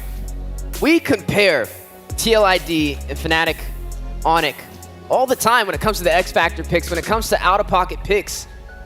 And Fnatic, Onic, their struggle up against Falcons was the X Factor picks. That's when they started losing control of the series, and we're seeing the same pattern happen here again for our second series. You're saying the download plus the lack of new tricks. At least executable tricks, because Liquid ID, you know, they made the DP work, the double poke, but now here, when they suddenly have these, you know, easy to rely on Valentina and Carmilla, it just doesn't cut it anymore. I don't even think it was exactly that they did this as a cheese pick. I think they were, RQ for once kind of forced them into this by banning the Hilda, by taking the Eve early, by taking that CEO. It forced them to pick force Yehezkiel on a mage that isn't a backline mage. It forced Witty onto something other than the Cho, onto something other than what he's comfortable on, and it faltered. And this is Liquid ID when they're passive, when they're not allowed to flow with what they want to do. And now suddenly RRQ is in the driver's seat. Let's see how the defending champions of Indonesia are able to clap back and regain momentum. Let's award our MVP this time around from RRQ. It's the mercenary, the babyface assassin. It's Susujin. The Suyo able to dominate on the scene yet again. I mean, look at the build, screenshot it, do whatever you need to do. But he pulled through for the team, right? 5-1-4. KDA, just a force to be reckoned with. But again, I think this is just more the story of the draft, which is kind of leaning in on who's the victor for this series. Yeah, they won that game before he was able to even get max items, and that just says something right there. Very, very fast. Very quick, and Sujujin played around those turtle pits very well, able to control a lot, able to kind of hold back line, able to dash around and use this Sujujin to the best of his ability. Now, one thing I want to point out too, in this matchup, very different than our last matchup, the Suyo has been winning out against the Joy. And whether it's due to the picks around it or not, it's just an interesting tidbit. I think it is indeed that. It's no longer just the hero-to-hero individual stats. It's what's wrapped around it. And I agree, because again, folks, we're spelling it out for you. The draft just wasn't as well executed for Team Liquid ID here in game number 3. Hence why Sutsujin Suyo just run roughshod through game 3. And you know what's funny? You know, I feel like during the beginning of M6, we were finding teams looking for ways to work around the Bruno. But now you're starting to see teams find a way to work around the Joy. Yeah, finding ways to work around it, or finding them to at least pick a comp that doesn't work around it, in a sense. I love that that last play that we saw there, the Death Sonata, using the Death Sonata to roll out of the RWM. Very clean play by Skylar. It finally feels like we got to see a game where his team was working, so he was working, you know? So he was able to make the plays that he needed to. And it's good to see RQ in that type of form. Finally, for the first time, the payoff has been set up well for King Skylar. Can they keep up the momentum? We're about to find out as we roll into game number 4. The fact of the matter is, it all starts in the draft, the chess-like battle between the coaches. Coach Kezcute and Coach Saint DeLuca's gotta get locked in. Speaking of chess, Magic Chess Go Go is a multiplayer strategy game now soft-launched in Malaysia and Singapore. Pre-registration is now underway for other APAC regions, folks. There's no need for fast fingers, no need to be like Sutsujin, no need to be like Favian. because all you need are strategy and luck. Those are your keys to victory. Team up with your favorite heroes and strategize with friends wherever and whenever. Put your strategies to the test, outsmart your opponents, and claim the ultimate victory. Anybody want to MCGG later tonight? Down. I'm totally down. GG. I've never been a chess player, but I feel like now's the perfect time to start. This has nothing to do with chess. Actual chess. Nothing. This is just MCGG. So folks, check it out now. Open up your Play Store, open up your App Store. Game looks amazing on the new ROG Phone Pro 9. With that said, we are setting up for a quick break. Allow our teams to reset. Allow everyone to go grab a drink, grab a snack, go to the bathroom, take care of business, because you're not going to want to miss possibly match point coming up. TLID versus Araki Hoshi here on M6. We'll be right back.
For ultimate glory starts now.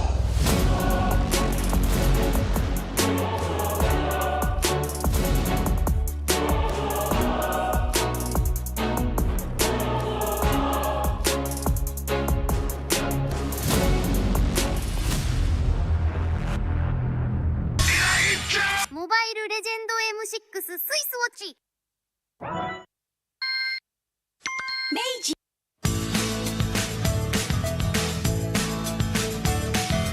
Hello panda, semua suka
In MLBB, each of the 5 players plays a distinct role. Whatever it is you want to believe, again! But how do these roles work together on the world stage?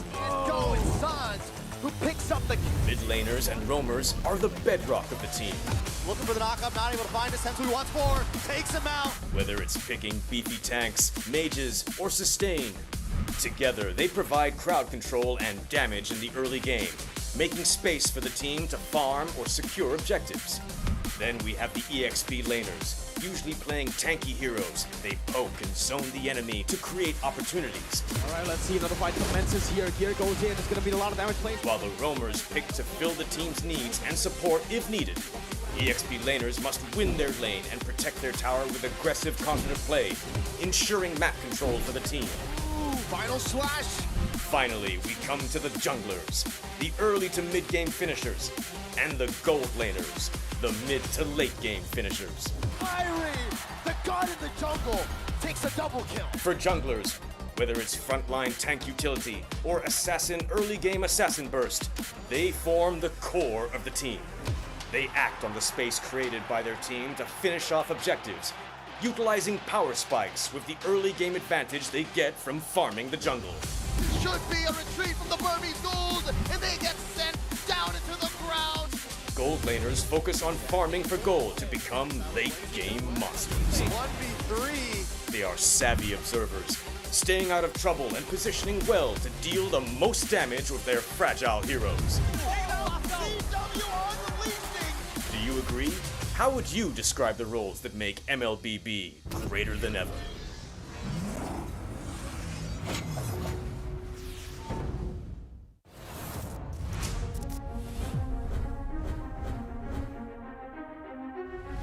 A new era begins at M6. But who are the rising superstars leading the way? In Latam, Maycam Evolve emerges as the new gem of the region.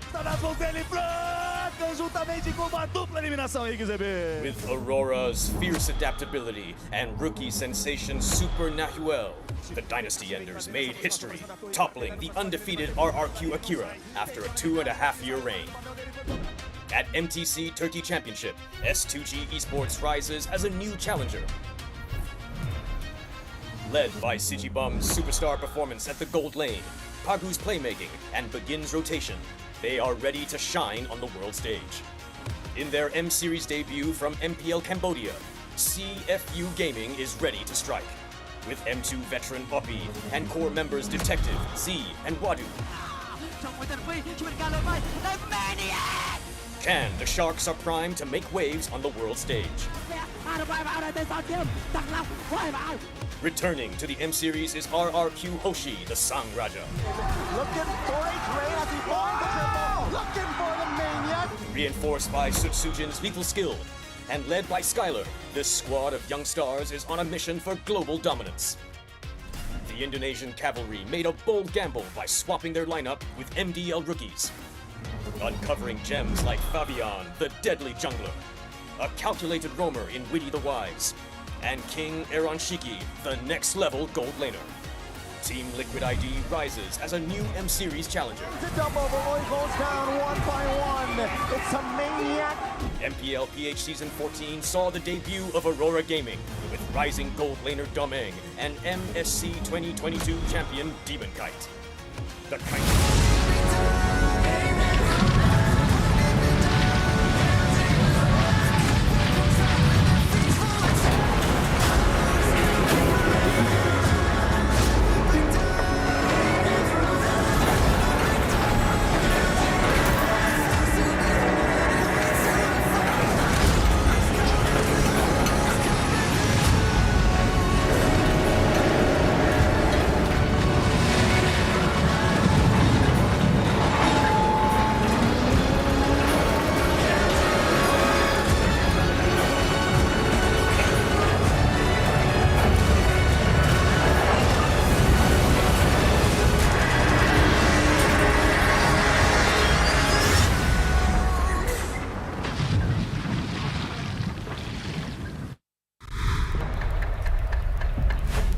Welcome back to the M6 World Championships. You're smack dab in the middle of an upper bracket bout in the semis between Team Liquid Indonesia and RRQ Hoshi. At your service, my name is Leo, here with Trex and Wheezy F Baby. And does that stand for Finisha? What does Liquid ID need to do to get back on the horse and bring it to the kingdom? Because they were in control for what? The majority of the first couple of games. Well, it seems that the later we get in this series, RQ Hoshi, they're developing more strategies in the draft to force picks into the hands of Team Liquid ID that they're comfortable going up against. If we start with, let's just say Witty, right? He runs this Carmilla, and which wasn't really that effective. I would say a little bit of an out-of-pocket pick, which RQ Hoshi was trying to force in his hands. But then you also have to look at other players as well, like Ezekiel, the Ghost of Jakarta. You mentioned he likes to play the backline mages, but then they force his hand, force him on something that's a little bit more up close and personal, and then he finds more than one death in the game. Coach T, what's gonna budge? I think blue side's gonna budge here. TLID's gonna most likely secure it. And this means RQ has to really think and dig down. If the plan is to force Witty and Yehezkiel into things that maybe they're uncomfortable on, do they steal those away in the first pick instead of prioing something else like the Suyo, you know, something other than the Bruno? Maybe go for the immediate Yve, maybe go for the immediate Cho. Some of those picks that Team Liquid ID have been doing so well on. So I reckon it's gonna come down to the coaches. Coach Kez Cute, Coach NM, they found the spot where it hurts to attack Team Liquid ID. And now it's up to Coach Saint Lucas and Facehugger to say, hey, we can adjust. Again, it's the mid duo that it seems like RRQ is just putting a salt in the wound on. You're right. It is going to have to be that sacrifice on the Suyo, sacrifice on the Bruno / Granger to make the difference. Going into game number 4 now, ladies and gentlemen. Once more, match point for the defending champions. The kingdom on the up and up. Now we're going to see finally who's on the play, who's going to have that 2-pick swing. Liquid ID on blue. Okay, and they do the same exact thing they did in game number 1. They take out the Bruno, they take out the Wanwan, and now the Yve is thrown into the mix. But the big difference for RQ this time is taking out the Hilda. They learned their lesson after game 1 and 2, and now it's no, the Aaron Hilda's just too much to deal with. We're gonna get it off the map. Aaron Hilda. Aaron Hilda. Because there's Aaron Shiki. If there's no Shiki at the end, then it's Aran. It's Aran. Understood. Well, now the question is, do you pick the Cho up? No, they're going to go ahead and go in for the Zushin, which did walk. This is very Game similar number 1, to game number 1, right? The Zushin walks because you go for that Wanwan pick off instead. And the Zushin was one of the deciding factors in how Team Liquid ID was able to secure victory. So does Yehezkiel dictate the pace? Because this is one of the 2 problems that TLID need to solve. Does RRQ steal the Cho? Does Edok take the Cho right here, right now? Is it Chuyo? I think you do. I think Chuyo. Chuyo's a solid up front lineup, and it gives you flexibility. It gives you answers. The Wanwan and the Bruno are already gone. But then you do offer up that Granger, right? So maybe they lock in the Granger here. Aurora. Sorora. Yo. We're reaching now. Almost. Why the Aurora? Is the stopper that important? They're clearly, they're telegraphing the wall set up for King Skylar. I feel like they're up to a sneaky play. I mean, even considering they picked up their mage, knowing that a mage was already on the table. Yeah. So they have something up their sleeves. They're not going to count it out just yet. But TLID, they're not going to waste any time on the draft. Going to go ahead and pick up this glue alongside the Alpha. It's clear that their focus is still on Aran. They know that Aran is such a game changer, no matter what hero he picks. So, you know what? We'll still pick the glue. I see it. Flavor Flav throws all of the gloves off and it says, you know what, just give me the Alpha, give me an old favorite, and the answer, Dyren's Phoveus. I'm wondering it, you know, I'm still in a place where the Phoveus doesn't look amazing to me right now. The Aurora doesn't look amazing to me right now. But depending on how they wrap things up, there are still plenty of possibilities. They do have first pick when it snaps back. I'm wondering, does TLID ban out the Granger right here and stop RQ from getting that? They have to. Yeah. Trex, that is key to understanding the big picture. We don't get it right now why they drafted this way, but you know what? I'm going to stand my ground and say this is still all set up for King Skylar. Like, that's why I think Liquid ID should start batting out whatever marksman hurts the most, because they're gonna have to tell Aaron, just hunker down, brother. Aaron, you're gonna have to pick whatever's left after we take out all the good marksmen in the second phase. Yeah, and we still got to see the roamer for the side of RQ Hoshi as well. The Cho being taken off the board. They already have great crowd control with the Aurora. What do they slot in here? I mean, even the Mathilda, I would have said, would have paired off good with the Phoveus, but with that being taken off the table by our RQ Hoshi, it really makes you scratch your head. And what do they have in store? They have some game plan for this 2-pick swing on the second phase of the draft. We got to see which way it goes. Even taking out the chip on top of that. Not too many marksmen available, though. Do we see the Beatrix come out? Do we see the Claude come out? Trex, you're onto something. Even RQ understands that it's really not Aaron that's the problem. It's that mid-duo, so they're continuing to attack Weedy. Either now, listen, we know that at least Jushin you got the Jushin, but now let's see if we can force, because my mind was going to the same place. Well, last time we guessed Tig, but they didn't go Tig. Maybe they force Witty onto something like the Carmilla again, because what'd the little bird tell you? Carmilla's like a nothing pick for Weedy. Like, when we don't know where to go. It's what he gets when there's nothing left. So do they save? So do they lock in Marksman right now, or do they lock in the Tig for themselves on RQ? Do they lock in something of that nature and save Skylar for very last possible counterplay pick? Last time they did that, it did not go well. They went for the Claude, so maybe you lock him in early. That is the Jawhead now, going to the hands of Edok. So yeah, they are going to protect Skylar by picking him last. What's left on the board? The Beatrix, Harith, the Harith. Oh, I actually want to see the Harith on Aaron right now. He played it earlier. That's what they won the Jushin lineup with, the Jushin draft. Game one, Harith, it's all fitting into pieces for them. He went 7-2-1. Yeah. Harith would be good, especially when you have heroes that can get up close and personal. Could definitely be a pick.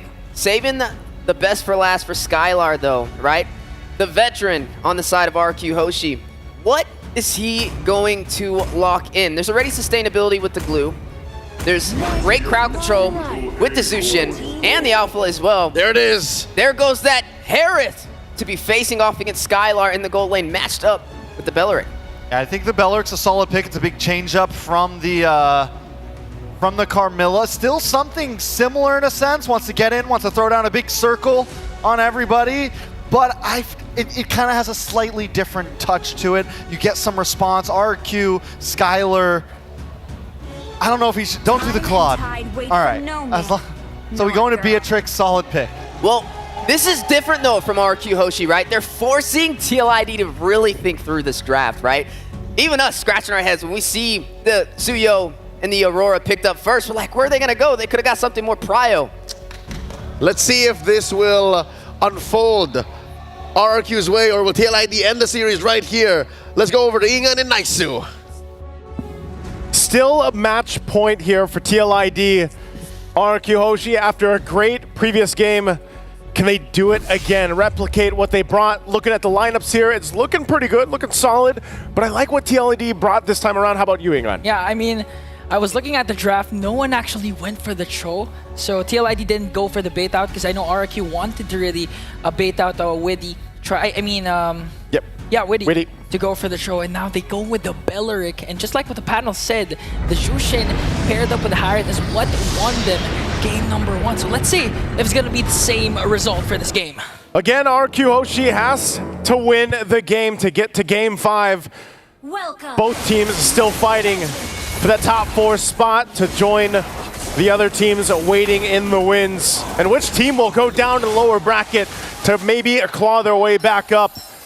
Team Liquid ID. With this lineup that we're seeing here, I find it interesting that, yeah, the Belleric coming out to play once again, but there's so much that they can utilize here if they want to go and scrap it out or fight it out. Because of the Belleric plus the Harith and then the Jushin, there's so much there that you can just lock down one area and win a fight. Not to mention the Spear of Alpha. So this time for RQ Hoshi, utilizing the pick-off lineup that they brought could work in their favor. You know, Edok, concussive blast, but most of the thing, every time I see the Jawhead, man, I do think, you know, it's a great hero to have, but it can also just you're sometimes playing against yourself. When you lock in with that unstoppable force, you might put yourself in a position where, oh, you're cut off from your team, and then you just kind of get punished for that. We saw that a lot of times, especially A lot of when times. it's up against the Fanny. Yeah. It's the unstoppable force in its name. It's not going to stop. And at the same time, you expect RRQ Hoshi to be as aggressive as possible in the early game because, again, you don't want to be on the receiving end if you have a Jawhead on your lineup. It's interesting, too, just because of, again, there's no Revitalize, this time around for RRQ Hoshi. So another factor that they have to worry about because of the extended team fights that could break out, or the way that Team Liquid ID approaches those fights, knowing that they might have a little bit of more sustainability here. Witty, though, look at the damage on him. It's going to be fine, should heal back up with this. Turtles coming up, though. So a couple of the level 4s not available just yet, especially for the roams. Edok and Witty, but it will get started up by TLID. Fabian holding the turtle there. Meanwhile, Susujin working on the purple buff. Will get here in time, though. Okay. How's the fight? We're going to see if Edok goes in with the flicker.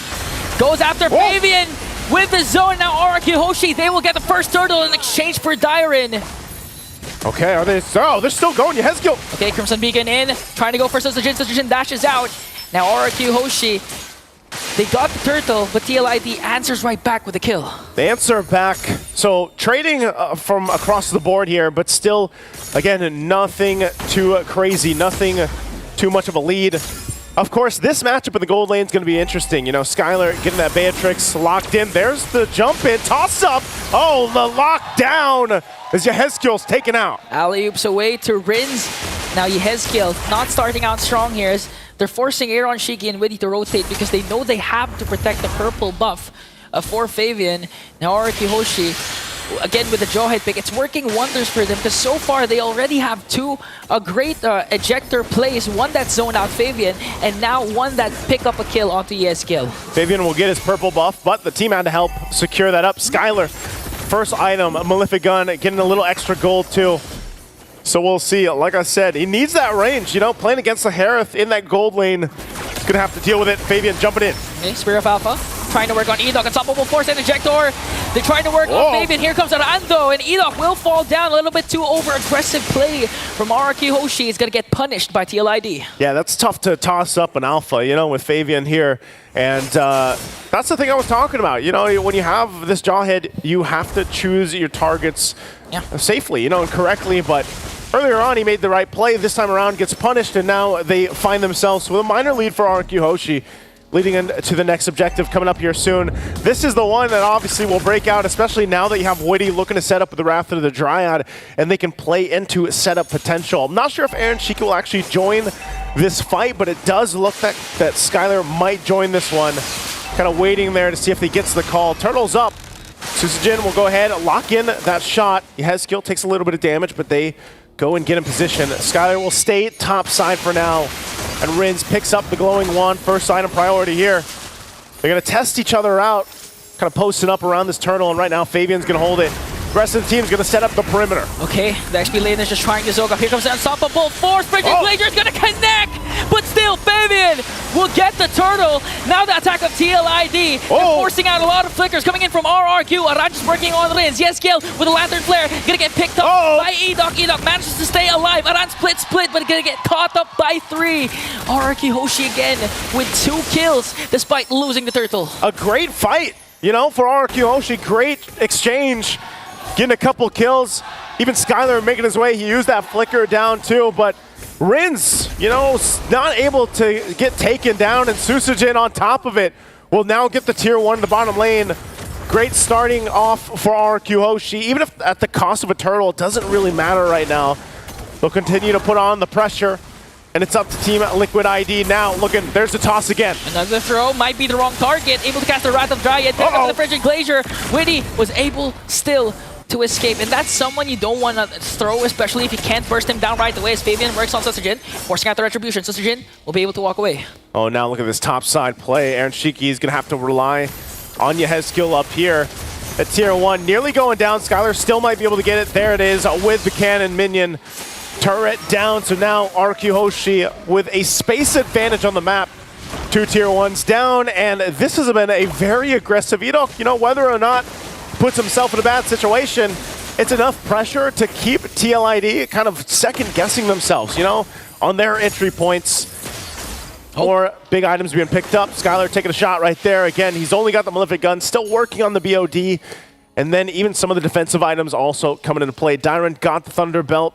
You have, of course, the glowing wand for Rins. And then for Edok, he does have a Radiant Armor, as he's just going to be putting himself in that position. Yeah, the beauty of the lineup of TLID is once Witty is able to cast the Wrath of Dryad in the perfect time and sets up a lot of members of RRQ Hoshi, they can just easily burst it down because of the fact that they have Fabian as well as Aaron Shiki, but Edok again, unstoppable Force Ejector Flicker combination, forcing Witty to use the Revitalize, but a little bit too deep there as he will fall down in the hands of TLID. Now the counter attack coming in from RRQ. Rins forced to use the Frigid Glacier. Here comes Aaron Shiki with a Zaman Force.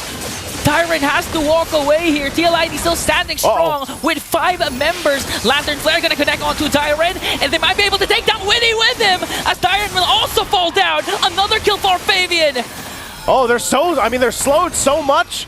They're not able to get away from the fight the way they want to, but RQ Hoshi again coming out with nearly everything in that fight. Only the cost of Dyron and Edok. Edok jumped in, but that's all he needs to do.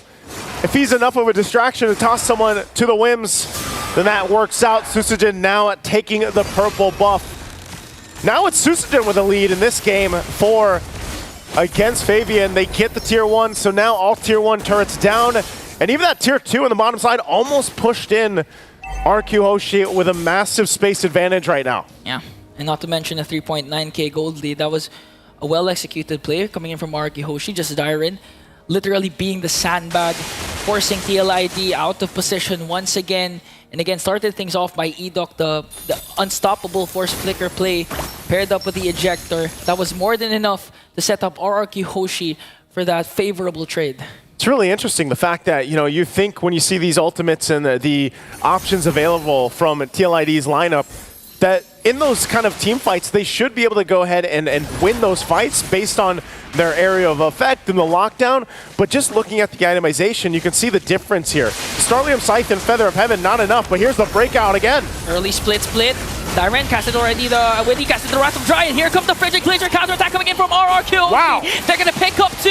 Next man is Aran. And RRQ Hoshi just really wrecking havoc up against the cavalry. Man, right now the kingdom is rallying together.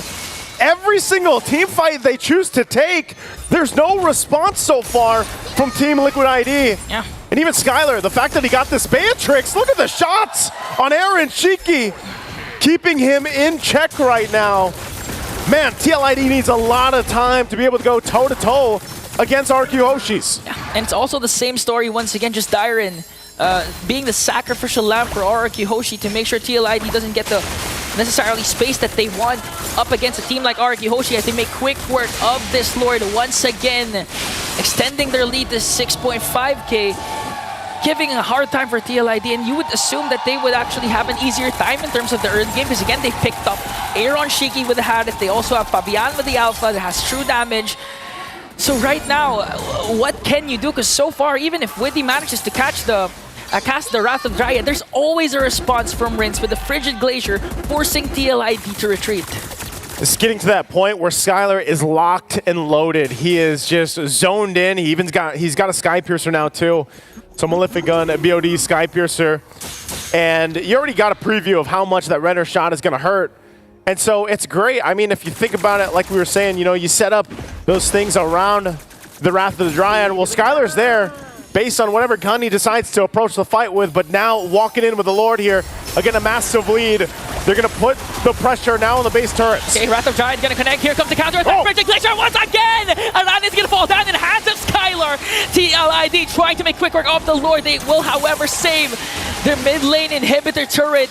But RRQ Hoshi, their attack might not be over just yet. Skylar's just gonna go ahead and whittle down that mid turret. It does finally fall. Edok threatening them with the unstoppable force. He doesn't have the flicker, but he might still choose to go in. Top turret, next target here from RQ Hoshi.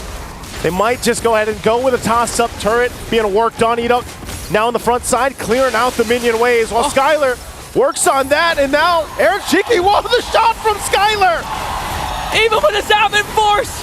Misclick, mistargeted, and just got bursted down by the members of the kingdom. 5 man strong. Minions onto the middle lane. Rin flickers in, and they will be able to extend this series. Yes, Gil is the only one left, and RRQ never backs down, even against the Cavalry. And we're off to another Game 5 for the evening.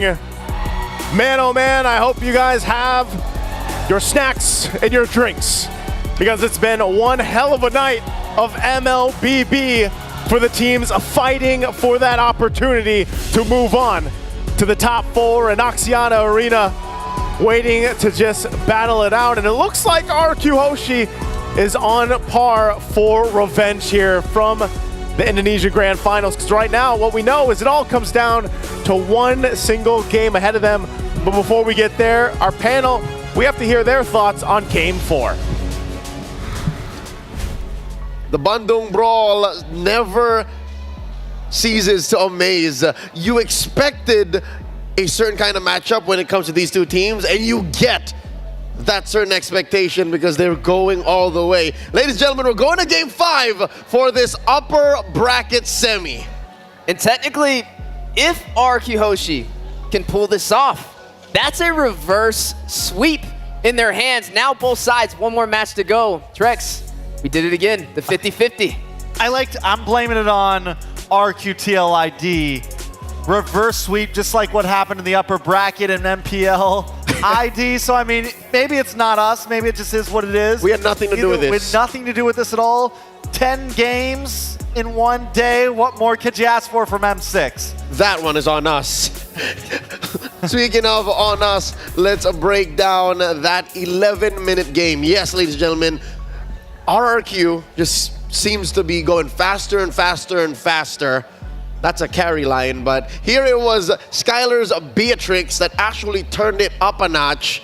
How often do you see a Beatrix actually build a Skypiercer? That's how locked in, that's how fast King Skylar saw this game coming. Yeah, and then also able to deal the damage, the lethality coming out, able to pretty much execute them when they're super low. And it also is credits back to the draft, just getting witty, uncomfortable, Iran. Uncomfortable, right? Forcing them on these picks and playing into the palms of RRQ Hoshi. If there were maybe one more hero that actually needs to get in there, play in the paint, maybe Witty's Belleric would have done good. But here, what was the best you could do? Like stop the Jawhead from getting a good unstoppable force, you know? Maybe stop Suchujin from marching in too happy, but that aside, even Dyron doesn't mind getting hit with a Dryad, Wrath of the Dryad, because he's gonna stomp in anyways. Yeah, and on top of that, Frigid Glacier comes down. Rin's played so cleanly over that game, but I love how you mentioned the Jawhead because IDOC, man, I'm starting to feel like it's not just Witty. It is a battle of the roamers, because right now IDOC is also on fire. He's doing what Witty was doing those first 2 games. He is all over the place making plays happen. IDOC is keeping TLID honest, and now it makes more sense. Now we understand why in the first phase, why alongside the Suyo, RRQ Hoshi picked up the Aurora. Rins has 100% kill participation in Game 4. Locked in, and speaking of locked in, Skylar as well. I mean, you saw the snipes come out. He wasn't missing any opportunity, and they seized the day. The castle still standing against the siege from TLID. And I can't help but say, the Cavalry seems like they're stumbling and they're stopping and slowing down. This draft, there was nothing wrong with it, but that's the problem. There's nothing wrong with it, and it's not pushing RRQ's buttons the right way. It's pulling back to, I hate to say it now, the worst hits of this series for Liquid, right? It's that early glue, and then it's that weird Belleric from out of nowhere, and even I'll say it now, the Alpha on Favian just doesn't hit the same way it did back in MPLID, back in pre-M6. I think the Alpha for a lot of junglers, I think it's one of the reasons we haven't been seeing as much. It feels more niche than meta almost. It does really well against those bulky things like the Hylos, the Hilda, some of those natures. But taking a look at this gold graph, I mean, it is just a downhill slope for TLID. All it scored was the second turtle. That's it. No tower, nothing. And even with that second turtle score, it still went downhill from there. A steep crash down to a 10,000 deficit. which led to RRQ just taking the game. I didn't even notice it was 11 minutes. I just knew that Liquid was in trouble. It was a very fast match, and you could just tell the momentum has shifted to the other side of the playing field. RRQ Hoshi, very comfortable so far. Even the fans behind them, the castle is gathered, and they are cheering for their team. One more match to go between these two amazing teams, and the question is, who is going to win the 50-50 for game number 5? That's right. The kingdom has come alive, and they are here to cheer on their king. The MVP for game number 4, it's none other than Skylar on that Beatrix, digging deep into his hero pool, and luckily, Beatrix actually pretty good at this metagame. Like, there's nothing wrong with her. Like, she's an A+ pick. Yeah, definitely an A+ pick, not a niche pick at all. And that feels like the gold lane in general. Bruno and Granger seem to be the only real standouts, and everything else is completely fair game, especially in the hands of Skylar, especially in the hands of one of the best gold laners right now at M6. And he just showed why he's dominant. I love how you pointed out that Sky Piercer, because I mean, he just knew, right? You just know sometimes when you are ahead, when you are winning, when you're stacking up the kills, it's time to go Sky Pierce. Haskell, forget about it. Like, we're here to end things. We're here to take names and make heads roll, and that's what that Sky Piercer was. Let's roll through the highlights and real quick revisit the very fast 11-minute game. Yeah, just a lot on the table for RRQ Hoshi to clean up. Just some great placements from IDOC on this Jawhead as well. You got to see some excellent gameplay, pretty much a one-sided domination from RRQ Hoshi, and I think we all agree it began in the draft. After they got Team Liquid ID uncomfortable, it led into the gameplay. It bled over into the Land of Dawn, and they were able to just get them mentally. You know how soon Skylar built the Sky Piercer? It was his third item. Third item. Yep. So he went Malefic Gun, and then Blade of Despair, and then he said, forget about it, Sky Piercer. Okay, so but what's interesting is that's been one of the toss-ups between a lot of Beatrixes. Do you first pick Malefic Gun or do you second pick it? Hiko's one of the gold laners who has been first picking it, and now it seems Skylar is one of the gold laners who has also first picked the Malefic Gun. And I think against the Harith, it kind of works well. Harith has great poke in lane. He's able to clear those waves, so it gives you a little bit of an answer to that. Ladies and gentlemen, this is it. It all comes down to this. Can Liquid ID pull out a new trick from out of the bag? And here's the thing. This is the Brawl in Bandung, right? We're going to go all the way anyways. Do you think it's going the way of Fnatic Onyx versus Falcon? Is suddenly the one who started the series off strong going to pull out a clean and as close to normal draft as it could go for the Cavalry? Is that the direction we're hoping for? They're running out of options, right? They have to be very textbook about this and not play into the hands of RQ Hoshi in the beginning of the draft. They cannot fall for these setups to get Witty and Aaron uncomfortable. These are the questions and the words I'm using because game 3 and 4, they did seem like games. I'll be honest with you, like there was very little fight from Liquid ID. But it was the same way in the first two games, right? It felt like RQ was kind of getting smothered a bit in some of those games. I feel like we haven't gotten to a game that, that 20-minute pressure. We haven't gotten to that moment where it could go any way at all. Like a true back and forth. A true back and forth. We haven't seen it just yet. Could it be this one? I hope so. I mean, we're here now. We're at game 5. If it's not, then womp womp, right? Womp, exactly. If it's not womp womp, like what else does Coach Saint De Lucas and Facehugger have in their blue little notebook? Like, how many ways can you gallop? How many ways can you ride out into the sunset and force a game 5 and come back at the end? Quick palate cleanser. Ladies and gentlemen, let's try and test how deep our stock knowledge of MLBB esports goes. Here's a trivia bit for you. That's right. Riddle me this. Here's the question of the night as we prep up for game number 5. Our past few questions have been real brain benders. Here's one. Who was the highest damage per minute in a game in the M Series history? Like, who has the highest damage per minute? Is this player or hero? Meaning player or Player. who meaning hero? An NEM series. Player? Player. I'm guessing it's player, yeah. Okay, I'm gonna break this down. Yesterday, Skylar had the most kills of NEM series. So with that being said, it could be Skylar once again. I think it's a gold laner for sure. Yeah, Skylar's been around. Yeah. He's been to what, 3M series now? And consistently performed. Or could it be like Kelron and Assassin? No, Kelra, this is Kelra's first M series. I mean, not Kelra, Kyrie. Kyrie. On like an Assassin pick. If it's burst. It's a mid laner. Okay, clues, folks. It's a mid laner. Type in chat, get in there, get in there. Who do you think it is? That is a really good question. And Echo, M4. Sanji or Few? Sanji, that's a good one. I'm going Sanji. I'm going Few. That's my guess. Anything? Folks in IOI, y'all can guess along too. I'm going Sanji. There may or may not be a prize. All right, here we go. We're going to reveal the answer. It is Sans. How could I forget Sans. With the Novaria. He did 9.4K with a Novaria M5. Wow. So that means homie is just Star Shatter Pow. Whoop. Star Shatter Pow. You know that game went the distance. Do you think that was last game? Do you think that was the grand finals? Could have been. I mean, possibly. Which games did he play Novaria in, right? We don't got time for that. We could check in. Manny was giving us all the hints. He's like, it's an M5. It's a mid laner. He knows what game it was. He just doesn't tell us. Daddy Sean was also whispering in.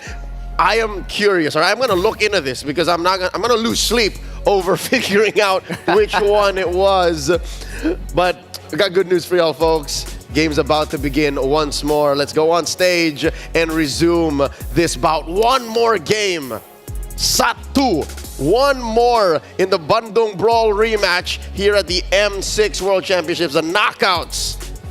It's the upper bracket semis. Only one of these teams lock in for Axiata for the first time for this young cavalry, or will RRQ make their pilgrimage successful back into Axiata where it all began? It's been a long drawn battle. A war back and forth, which once looked like it was going to be in favor for TLID, but then you got to see RQ Hoshi withstand their ground and turn this back around. You want to talk long haul? You want to talk about a journey? RQ waited half a decade to go back to Axiata to try and reclaim glory. Fair. 5 years, sir. Another good point is, who did FNOP say they wanted to face in the upper bracket finals? They're besties. RRQ. So what's Liquid here? It's just like, hi. So, we'll see you later, maybe. It's Fabian. I want to solo kill King Kong. I want to solo kill King Kong. That's what it is. Folks, here we go. They're like, whoa, he's kind of scary. Let's just... Game 5 proper is upon us. Here comes the draft. Liquid on the play. Banning out the Bruno and the 1-1 and the Phoveus, while RRQ take out the Fanny, the Hilda, and the Matilda. All according to plan. Fabian picks up the Suyo. And they ban out the Phoveus this time, the change up, the switch up. Last time we saw the Eve open, RQ, it is detrimental to take this Eve right now, because if you don't, it goes into Yehezkiel's hands. And I think that is the last thing you want. They also lock in the glue. So we have a bit of a reverse swap TLID. Bruno? And Cho, both of them could definitely be picked up right here. Could be a possible threat, and this could be the window of opportunity that TLID was looking for. So I guess Aran just eats dirt? Because that's what happens, right? Like, so far, whenever Aran doesn't get the glue or the Hilda, they just leave him to the second phase, and then what does he do then? Well, it's either we secure Aran, or we secure Yehezkiel and Witty right here. Those are your choices, right? All right, here we see the Granger first, and then the Cho. So Weedy now finally gets his pick here. Is this wise, all puns intended, to have Yehezkiel in the second phase again? Because you're going to end up with a frontline mage, and then what do you do then?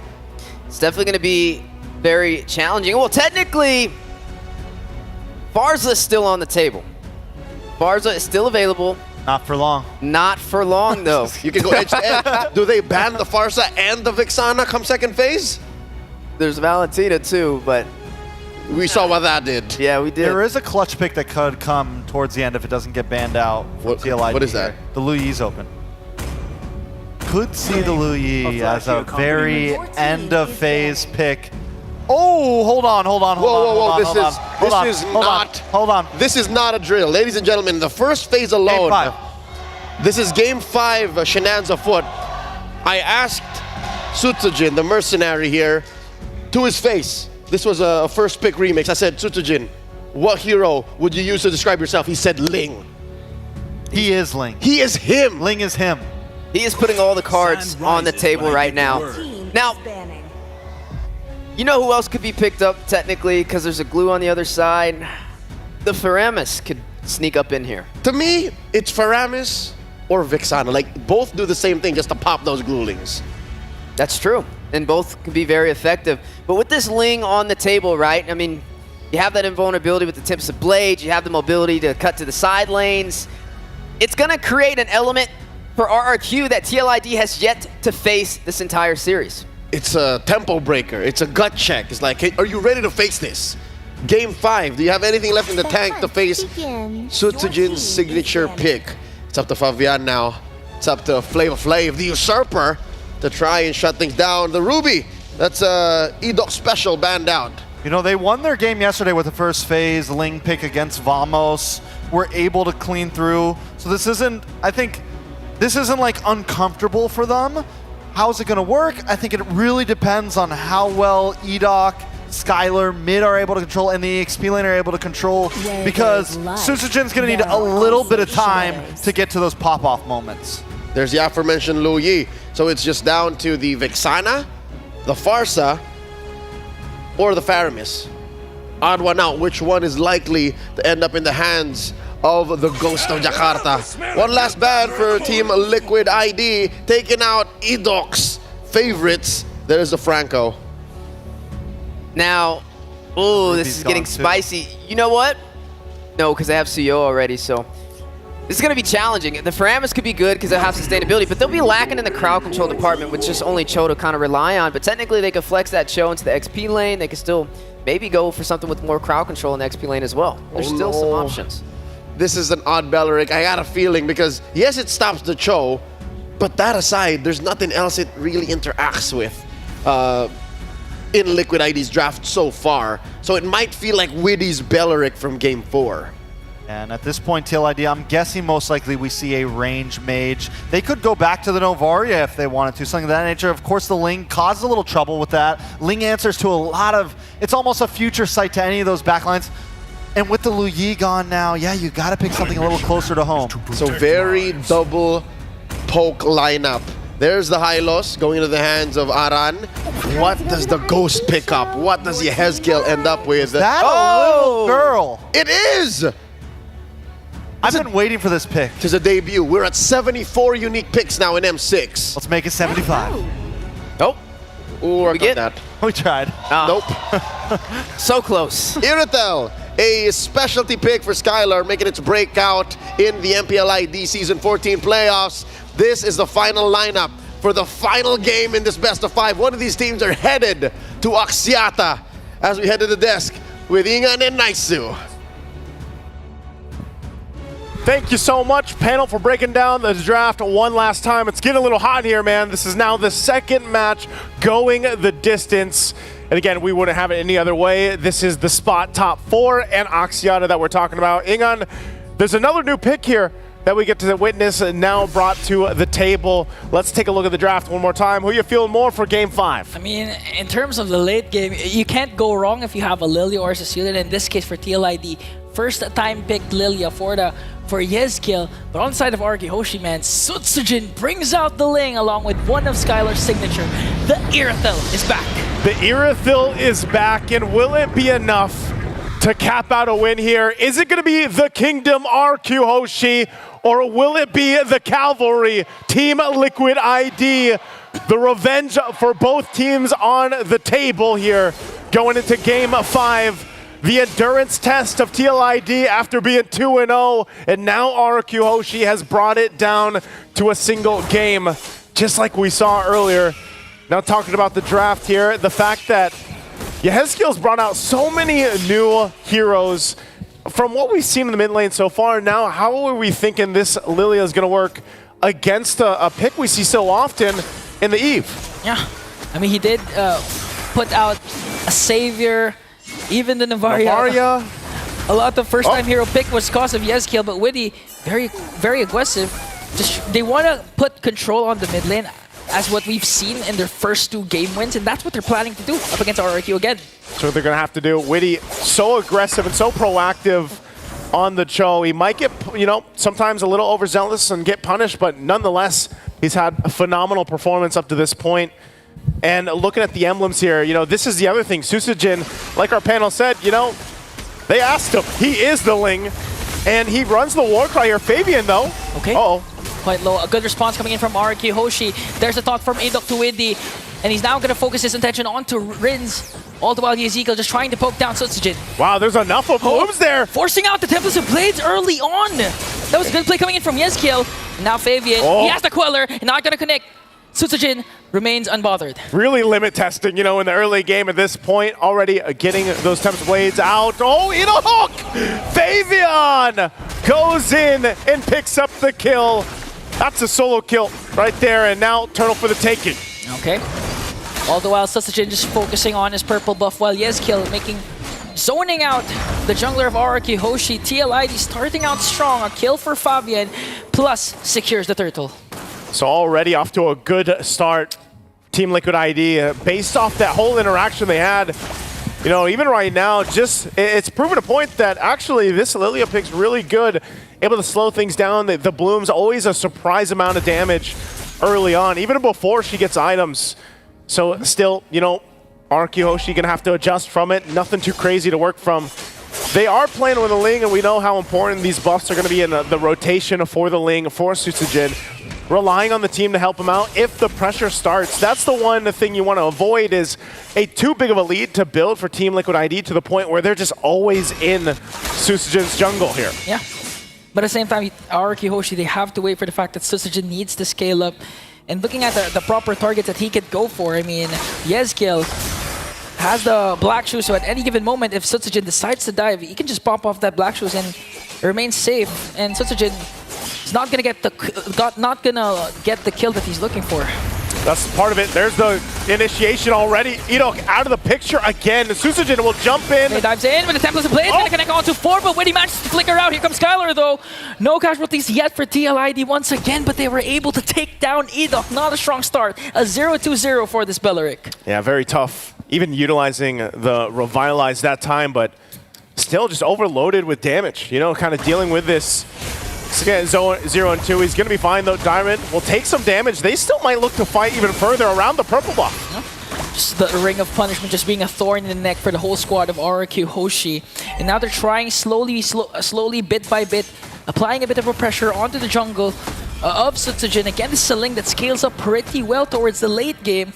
That's why TLID, there's an internal pressure for them to try and get a huge lead early on, but if ever that fails, or if ever RRQ Hoshi manages to extend this game towards the late game, Yehezkiel comes in with the Lilia. Again, Turtle up for the taking, a couple shots happening, and Susujin will make his way for this one. Okay, Dyron just doing his work, zoning out, here comes Split plus real world manipulation, all the while Windy is there with the backline, gonna connect with the Wave of the Dragon, and still Rins gets the Turtle! Here comes the counterattack coming in from RRQ as they take down Aran, but TLID, the rest of the cavalry on the attack, gonna bring down Idok and Dyron. So again, still exchanging. Fabian on the hunt, Rins trying to get back. Fabian not going to be able to follow through on that one. So they break out Rins. Luckily, yeah, gets the turtle there. Does pick up the glowing wand now. Big part of the kit here, of course, for the Eve to set things up. But that was the thing, too. You know, both the gold laners relatively just kind of having a chill time in that gold lane against each other. Skylar does have the Haas Claws now. Hunter Strike here over on the other side for Aaron Shiki. But look at the pressure here on the tier 1. Oh, are they going to commit the Wave of the Dragon, though? Okay, Windy for a turtle? For a turret might not be a bad trade for TLID, because again, this is where their lineup kicks in. They want to go for objectives as much as possible, because towards the late game, you cannot. It's hard to go up against a Sutsujin that's scaled up perfectly. Not to mention, Skylar is also rocking an Irithel.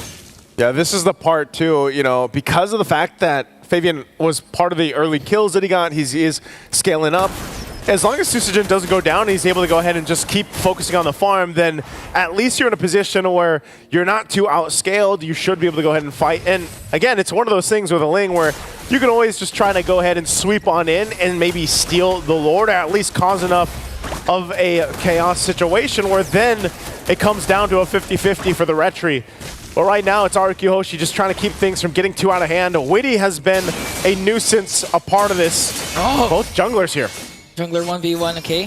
Susagen just really feeling the damage of the Sever. But again, if you're going to look at the 50-50s in terms of the neutral objectives, Fabian has a slight advantage, I would say, because of the Sever Retribution combination. It's like saying, it's like the Appraiser's Wrath or Retri combination that we've seen with the Fredrin, even the ult of the Balmond plus the Retribution combination. So TLID can actually, there's not much problem or pressure that they have to think about when it comes to Susagen out-retrying Fabian. Third turtle's up. Again, getting in position. Frontliners there at it. We'll see them set it up now. Okay, set up. Real world manipulation. Here comes Susagen though. Is he going to go down as Darwin goes with the split? Gonna get caught up by 4 here as Aran. Okay, he has to revitalize, but is gonna get bursted down by Susagen. Here comes the split. Still there. Still there, gonna get ganked up by 3. He's gonna fall down in the hands of Fabian, but all the while RRQ gets the turtle plus the kill. So right now, you can safely say RRQ won that trade. RRQ, I mean, a lot of the times that's Dyron's job. You know, he just tries to do things for the team, whether that's a turtle, whether that's a turret, cuts them off and keeps them focused on the goal for now. Susagen will pick up the Haas Claws. They'll also get a turret down. Berserker's Fury now too for Skylar. So 2 items locked in. Looking at how the farm's going, you know, relatively well. Well, right now, Fabian and Aaron Shiki at the top of the standings. They've been doing a great job at just kind of keeping the pace. Aaron Shiki will start to shine later on, already nearly there to the BOD. Does pick it up just now, so Hunter Strike and BOD for Aaron Shiki. He'll start joining the fights a lot more now, especially as we lead into this Lord about a minute away. And RQ Hoshi, they can utilize the split pressure they can put on the map with a Ling if they want to. But still, he's going to have to go ahead and be mostly with these team fights for the objectives later on. Just because, again, even if it's just to steal with the Retribution. But Susagen's done a great job at just staying alive. Still trying to cover some ground here, but man, like, these ranged shots here from Team Liquid ID is what they have to overcome. The warning shots coming in from Aaron Shiki, making sure that Edok cannot just zone out the members of TLID, making quick work in the minions in the middle lane. And now looking at Widdy, he does have a good position with the brush. They might be able to take a pick off onto Skylar if Skylar decides to go back up top.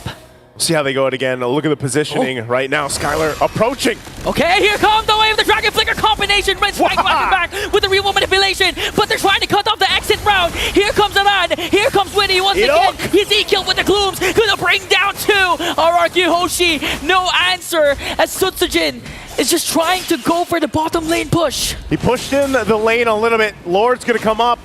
But man, TLID got 2 in exchange. They make their way to the Lord, they'll start it up. And Susagen, we'll see if he can pull something off, but he's gonna get spotted out by Widdy.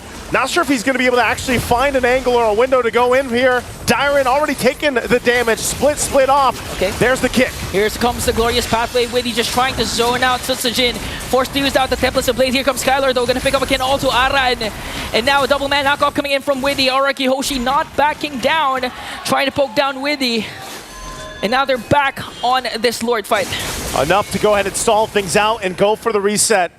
Both teams might just wait. Aran almost back up. Still, Widdy, Blade Armor now for him. We saw Skylar's damage already to preview it when he pops that heavy crossbow. But now they set things up. Edok still on the front side of it, has the Revitalize nearly available. The Wrath of the Dryad. So they'll find themselves in this situation now, fighting for the Lord here. And despite this lead, even the poke coming out from Aaron Shiki, of course, he is going to have to be able to respect some of the damage coming out in return. But neither team can actually commit to this Lord just because of how much threat there is in around this Lord pit. Yeah, and at the same time, with you can't just go in for the Jit Kundu combination because of the presence of Edok with the Belleric. Once he sees or once he feels that Widow is going to go in for the engage, he can just cast the Wrath of Dryad and just foil the plan of TLID. And for the same time, RRQ Hoshi, it's not easy for them to just really try and go for the backline because again, the glooms that Skill has been doing, 303 KDA, it's been a thorn in the neck of Araki Hoshi, honestly. That's why Skill trying to zone out the members. Here comes Dyron though. Is he gonna cast a split? Real manipulation coming in from Rins. Aaron Shiki just dishing out the damage with the Rhapsody. Rins has to flicker away. Aran caught in a bit of everything. There's the Glorious Pathway. Windy with a kick and gonna bring down Dyron. Dyron already out of the picture again. A Lord goes for a reset. I think it might just be a full reset again, even with Dyron out of the picture. So still, neither team wanting to fully commit. They continue to test each other's limits. Susujin will go ahead and grab the purple buff. Edok trying to provide that vision, but TLID still wants to poke them down. Oh, they want to go for more! And gonna bring down Edok! Susujin got stunned and got bursted down by Aran Shaky! TLID executed that to perfection! 2 kills plus the Lord! The patience from the Cavalry will help them win that fight. Again, they took their time, they poked from a distance, and then they collapsed down at the right moment. Now Araki Hoshi on the defense. Again, with this Lord pushing in, they should be able to hold it together. They might lose that tier 1, some of the tier 2s, but they're still in the game. Skylar has been able to go ahead and farm up now, 3 items locked in. But you see where the difficulty is for Araki Hoshi. It's the range battle. And that's been the case almost every single time, especially when a Granger is across from you with a Suyo. And right now, they're going to watch the tier 2 in the mid lane fall to this push from Team Liquid ID. Oh. Again, Aaron Shiki taking a couple shots on Susujin. He has to go back, quarter the health left. Lord still make its way on the top side, and RQ, they'll get ready to defend, utilizing Rins' RWM when they try to push in. Not sure if Witty's going to go under and through.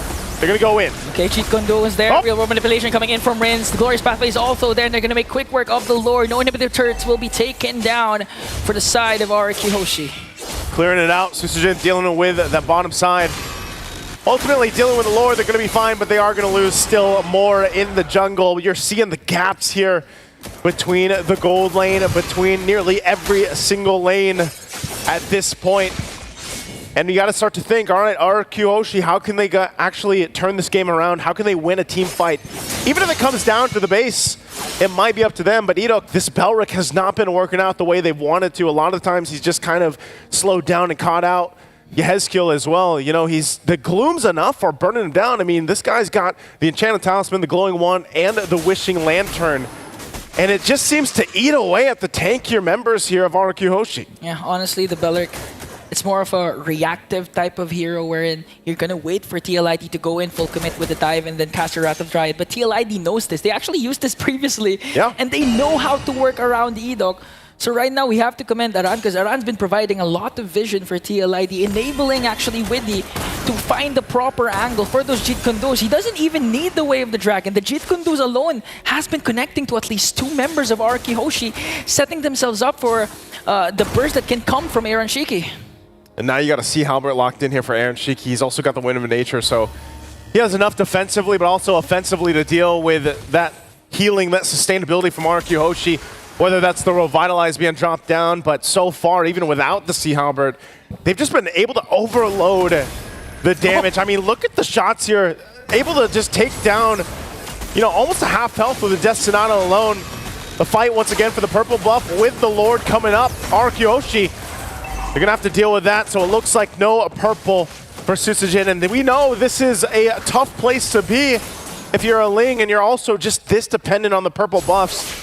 We'll see if they can make a play elsewhere, because right now, Team Liquid ID wants to make their way to the Lord. Yeah, but they're not going to burst down the Lord just yet, because again, Fabian actually uses Retribution, because that's how much they know how valuable is the purple buff for Susujin. A scaling type of hero needs that purple buff. So right now, TLID, they're just going to play it safe, wait for Fabian's Retribution to be up, and again, look for a proper angle for Widdy to deliver the Way of the Dragon that Jeet Kundu. And the beauty of the lineup of TLID, because of the range that's coming in from Aaron Shiki, it's not even just the Jeet Kundu or Aran's Glorious Pathway that procs the Tempest of Blades from Sutsujin. Even just the Death Sonata alone will sometimes forces Sutsujin to use the Tempest of Blades right away. It's almost enough, and I like how Widdy was just kind of waiting with Fabian there, even as they were pushing down that bottom side, the long lane from this Lord, just to make sure that he can rotate and he's going to be fine, especially when the Retribution's up. So that time is now. Susujin picking up the BOD. They'll get the information they need. They're going to rely on Diamond and Edok to go ahead, but it's already going to be taken out. So Fabian gets the Lord. They don't want to fight this, so it looks like RQ Hoshi will just go ahead and get ready for a defense again. Now breaking down the lineup, they've got a great high ground defense. They've got a great lineup that can actually defend to the base, but right now they want to go ahead and get this purple buff for Susujin. They're going to fight for the purple buff, forcing Jiren to use the split split once again. Here comes the Detonata coming in from Ironshiki, but it's going to get blocked by Rins. And now Witty looking for another angle. Susujin just desperately trying to get this purple buff, and TLID will successfully steal it away from him. All right, so he's not going to have the buff for this. And just, we see this so often now, especially with how popular Granger is. And now that you have a Sky Piercer there, part of the equation, man, you got to have the team to body block the shots, because the Death Sonata is really starting to hurt. Witty picking up this immortality means that he's probably going to force a fight, force a situation or a reaction, utilizing the flicker into the base when they get this ready to set up here. So RQ Hoshi, Skylar, this is his time to shine on the Aerithil. Again, this Aerithil has done wonders for the teams that have brought it to their games. But right now it's dealing with a ranged battle. Rins will also get a Divine Glaive, so perfect timing on the base defense as they try to clear things out. They get the black shoes out. Okay, they're gonna force out the black shoes, plus the Tempest of Blades. Here comes the round, gonna cut out the exit route with the Glorious Pathway. They're trying to chase right after Susujin, but they're not gonna mind him anymore. Sets their eyes on the inhibitor turrets. They got the black shoes, they got the flicker down. They still have to deal with the Lord here on the top side. RQ Hoshi wants to hold on to what they can, even if at the expense of the base turrets. Rins though. Oh, real manipulation, forcing the black shoes once again. This might be a go signal for RRQ Hoshi, but Fabian says no. Cutting off RRQ Hoshi. But still, that was still a good attempt for the Kingdom, because instead of losing all inhibitor turrets, they only lost one. And a lot of credit goes to Susujin because they forced out Ezekiel's black shoes right away. Yeah, I would say successful defense by RQ Hoshi, holding down the walls of the base. Right now, 2 turrets still up. Despite being down this much, still got to give it to their lineup that they have here. Able to go ahead and lock things down. Rins as well. This time, they still get a position because they want to go ahead and allow that purple buff to be secured if it can and go in the hands of Susujin. It's going to work on the orange for now, but still, again, RQ Hoshi staying in the game. If they can drag it on a little bit further, they might actually be in a position to contest the next Lord that comes up here, because nearly itemization-wise, they almost have everything they need, at least damage-wise. Now, tankiness, they got to build up a little bit more. Susujin also picking up a Malefic Roar. Edok, you know, he's along the way. He's got an anti-Cuirass and a Radiant Armor. That's why you just kind of see him dealing with a lot of the damage. I mean, as tanky as he's supposed to be, as the Spellrick is supposed to be, it just doesn't feel like it. And it's not like you're going to be able to just surprise anyone because of the fact that, you know, they're going to see you coming from a mile away. Yeah, exactly. And they're playing against, too, a Glorious Pathway. Arana's been a really good... I mean, look at this. Look at the Gloom damage. Okay, they're gonna try and work on the Lord and try and burst it down. Energy with that Sonata. Just look at Edok soaking up the damage. Too much. Aaron might get a kill onto Edok there. Susujin trying to survey the scene. TLID still holding on to this Lord. Edok able to get away. RWM dropped down. There's a Glorious Pathway, though. The Lord still for the fight. Susujin goes down. Tempest of Blade gonna try and catch Aaron Shiki, but waiting with a Jitkundo kill. Assisted him off to Aaron Shiki for that huge takedown. An answer for RRQ to bring down the run. Direct Immortality will be popped and gets a flicker out to safety. But Aaron Shiki, does he have the ultimate, though? RRQ Hoshi manages to lose Susujin, but TLID also got the Lord. The little glue's trying to catch up, too, but I'm surprised Tyron stayed alive. Great usage of the flicker. They might, of course, be able to hold on still, as Susujin will be up in 20 seconds. They will have the rest of the waves to deal with, but by that time, also, RWM will be back. They'll have everything they need to go ahead and go for the defense, even the Revitalize perhaps here, depending on how long they stall this out. Susujin now seconds away from being up, and Team Liquid ID still down Aran. We'll see how they manage this push in. They might just get the 2 base turrets left here. 3D charging up the Jitkundo again. He has the flicker plus the immortality, so they're not afraid to dive in all in. RRQ Hoshi just making quick work up Lord up top. No inhibitor turrets taken down once again. Still so far successful defense for RRQ Hoshi, but this might change if TLID manages to find the proper angle. Still, these powered waves pushing in. Not sure if they're actually going to be able to get this. They do get a black shoes already out, though, from Yehezkiel. So again, Glorious Pathway, they want to take the bottom turret down. Okay, gonna try and work on the bottom lane turret, but RRQ was ready for the response. Wow. Still saving one more hit of that turret, making sure that the walls of their kingdom are still there. RQ Hoshi will have, again, you can chalk it up to a successful defense. 21 minutes in as Skylar picks up the Malefic Gun. And this has been enough time. Even the fact that a nice Queen Wand now in the hands of Rins, a fight that isn't in favor of Team Liquid ID around the next objective could turn this game completely over on its head. Dyron, though. They're gonna go full commit onto Dyron, forcing his split. Fabian! Oh, Fabian with the Queller! Making sure to break down the tankiest hero of RQ Hoshi. And now they're in trouble because TLID, they can feel the push that it's coming in onto the middle lane. They saw what Dyron did earlier. They're not going to let it happen again, and now in the mid. Waiting with a conceal and a double man knock-up. Jade Kundu forcing the Templars of Blades. And I'm just soaking up the damage. He does have to revitalize now. And RRQ Hoshi lost all inhibitor turrets. Aaron Shiki sets his eyes on Suzujin, but Suzujin manages to evade that. They lost Dyron and all their inhibitor turrets. All the inhibitor turrets taken down. You gotta give it up, though, because it's been discipline that has played the part to Team Liquid ID, slowly but surely exposing the base now of RQ Hoshi. You can take a look at the items here once again. Skylar, I mean, finally he gets that Malefic Roar too, so he's locked in, but look at the amount of gold over here for Aaron Shiki, even down to the point where sometimes just switching some of the items. And now that this Lord is up, again, we're going to see if they're able to actually go and fight it off. Dyron and Edok gets whittled down by these damage dealers, even the Blooms alone. Difficult enough to actually find a window to go into here to contest this Lord right now as Fabian holds it together.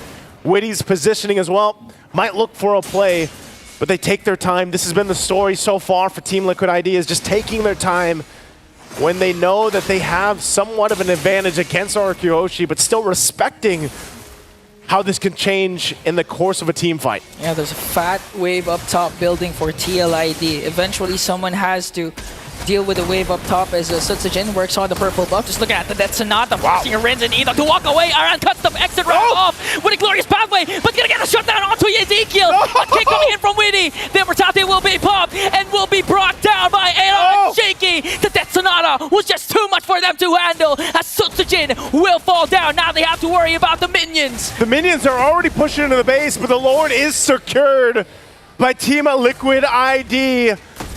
And yes, RQ Hoshi will defend the base for now. But again, for how long? And now almost 24 minutes into the game, you already saw how difficult it was. Susujin is just showing up the front side, gets taken out, and a Winter Crown and a Rose Gold Meteor picked up. Now for this push in, Lord making its way in the mid lane. And this is going to be the true test for RQ Hoshi. This could change the course if they can turn it around. A couple immortalities for them. And still holding on to that Wind of Nature. Now Lord makes its way into the base. How do they pull this off? Witty goes in. Okay, there's a conceal. Not gonna commit the Jeet. Here comes the glorious pathway. They can actually focus on taking down Aguerto. TLID moments away from repeating history and bringing down the kingdom. 5 games.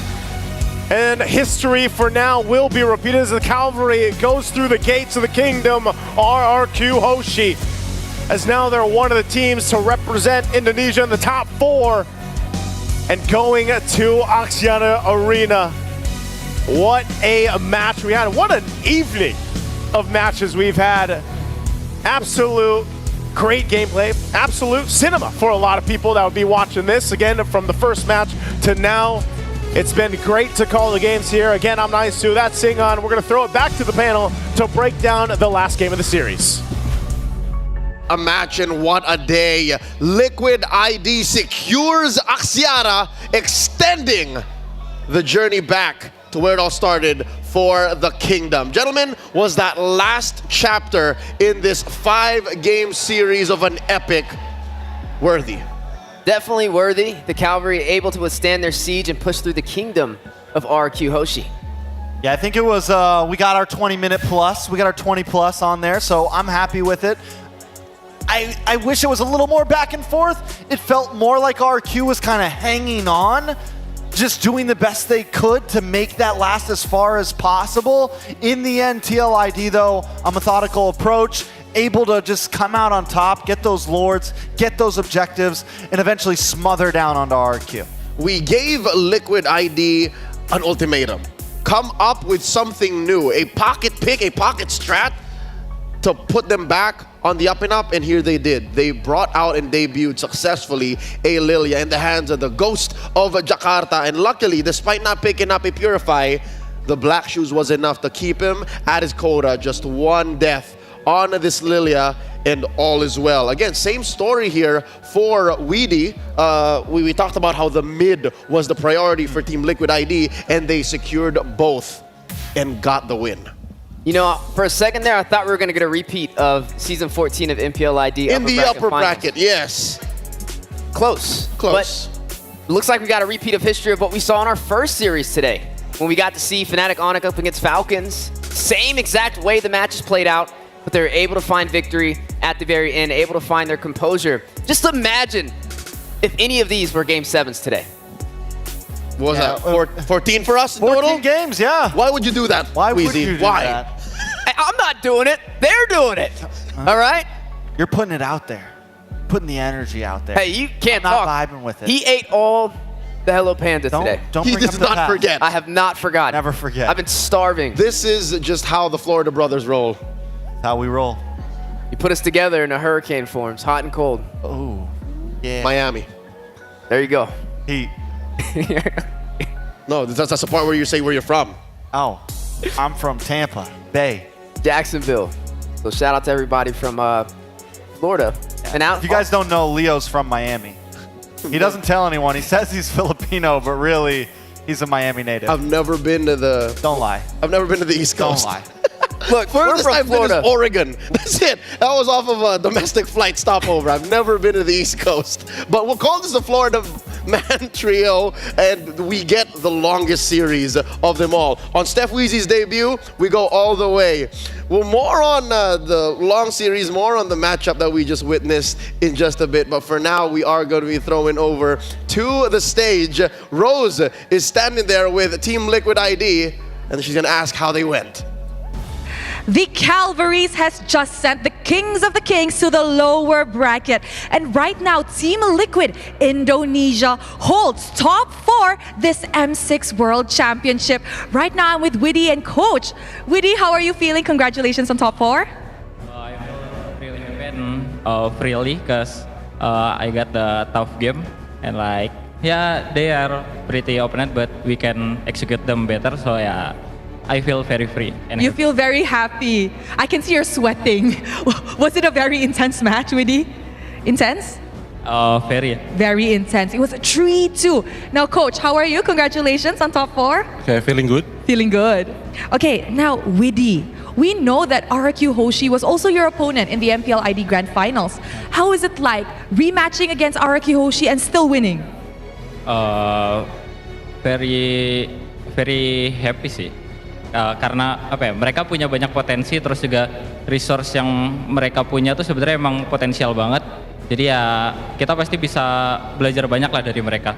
Contohnya tadi kita juga dapetin game yang seru, jadi ya bakal banyak pembelajaran gitu sih. I see. He said that actually he's very happy to go up against RQ Hoshi once again, as he sees that the team actually has a lot of potential, and whenever they match up against each other, they do learn a lot, especially after such an intensive match, which was a 3-2, an amazing best of 5. Okay, now Coach, we know that RQ is a team you guys are very familiar with, and I think we can say they're also familiar with you because you guys are from the same region. However, Coach, is preparation harder or easier if you guys are this familiar with each other? I think against RRQ is like we are always playing puzzle. Like every match, every best of 5, best of 7, like we are like connecting each other. Like what's the best heroes for us to play at the game 5, at the game 4? Like I think like we are connected and we just play like a puzzle. I see. So is that why they managed to actually secure a reverse sweep? Because, it's like a puzzle. We don't know the missing pieces every game. Yeah, I think we found the last piece at the game 5. Yeah. You guys managed to get the last piece. Now, Coach, I also have another question, which is regarding your mage picks, which took a lot of the casters and people by surprise, because you guys took Novaria and Alilia, which is not very common, especially this M series. Maybe you can share a little bit on why you guys decided on these two heroes? I think Novaria and Lilia because Yeskiel is one of the best in his city. He got top 1 in the Novaria and Lilia. That's why he very confident. Yeah. I see. So it's more towards your trust for the team. Yes, yes. I see. Okay, I like that. Now, Widdy, what are the differences with facing RRQ Hoshi in the international stage and in MPL back home? Apa bezanya? Mungkin mereka sekarang lebih berpengalaman aja sih, soalnya kan kita emang banyak kedatangan rookie juga kan, kita berdua. Jadi ya kita ajang adu pembelajaran aja sih, siapa yang lebih berproses dan ajang pembuktian satu sama lain aja gitu. Okay, so the difference honestly is that because they're both learning here in M6, so we can see that RRQ Hoshi had a smoother run to the knockout stage. They learned differently compared to TLID. Okay, now, Coach, you guys just won this rematch up against RRQ Hoshi, right? However, after securing this win, you guys have to go through another matchup in the upper bracket finals up against Fnatic Onyx Philippines. Now, Coach, Fnatic Onyx Philippines is definitely on a roll. How are you guys preparing leading up to this matchup? Because you guys will be having a long break. I think what we need to prepare for now is our stamina because today and yesterday is a long day for us. I think the most important one is we need to rest first. And then for tomorrow, I think we're gonna prepare. Like we're watching all the games from Fnatic. And also we kind of know their game style and we are also know each other lah.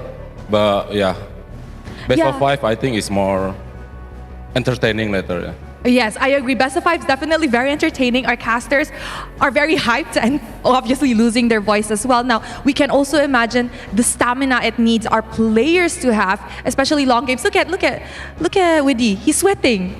Widdy, are you okay? Are you tired? A bit lah. A bit tired. Okay, now Widdy, what about your opinion on rematch against Fnatic Onyx Philippines? Again, I think we can learn a lot from them. So yeah.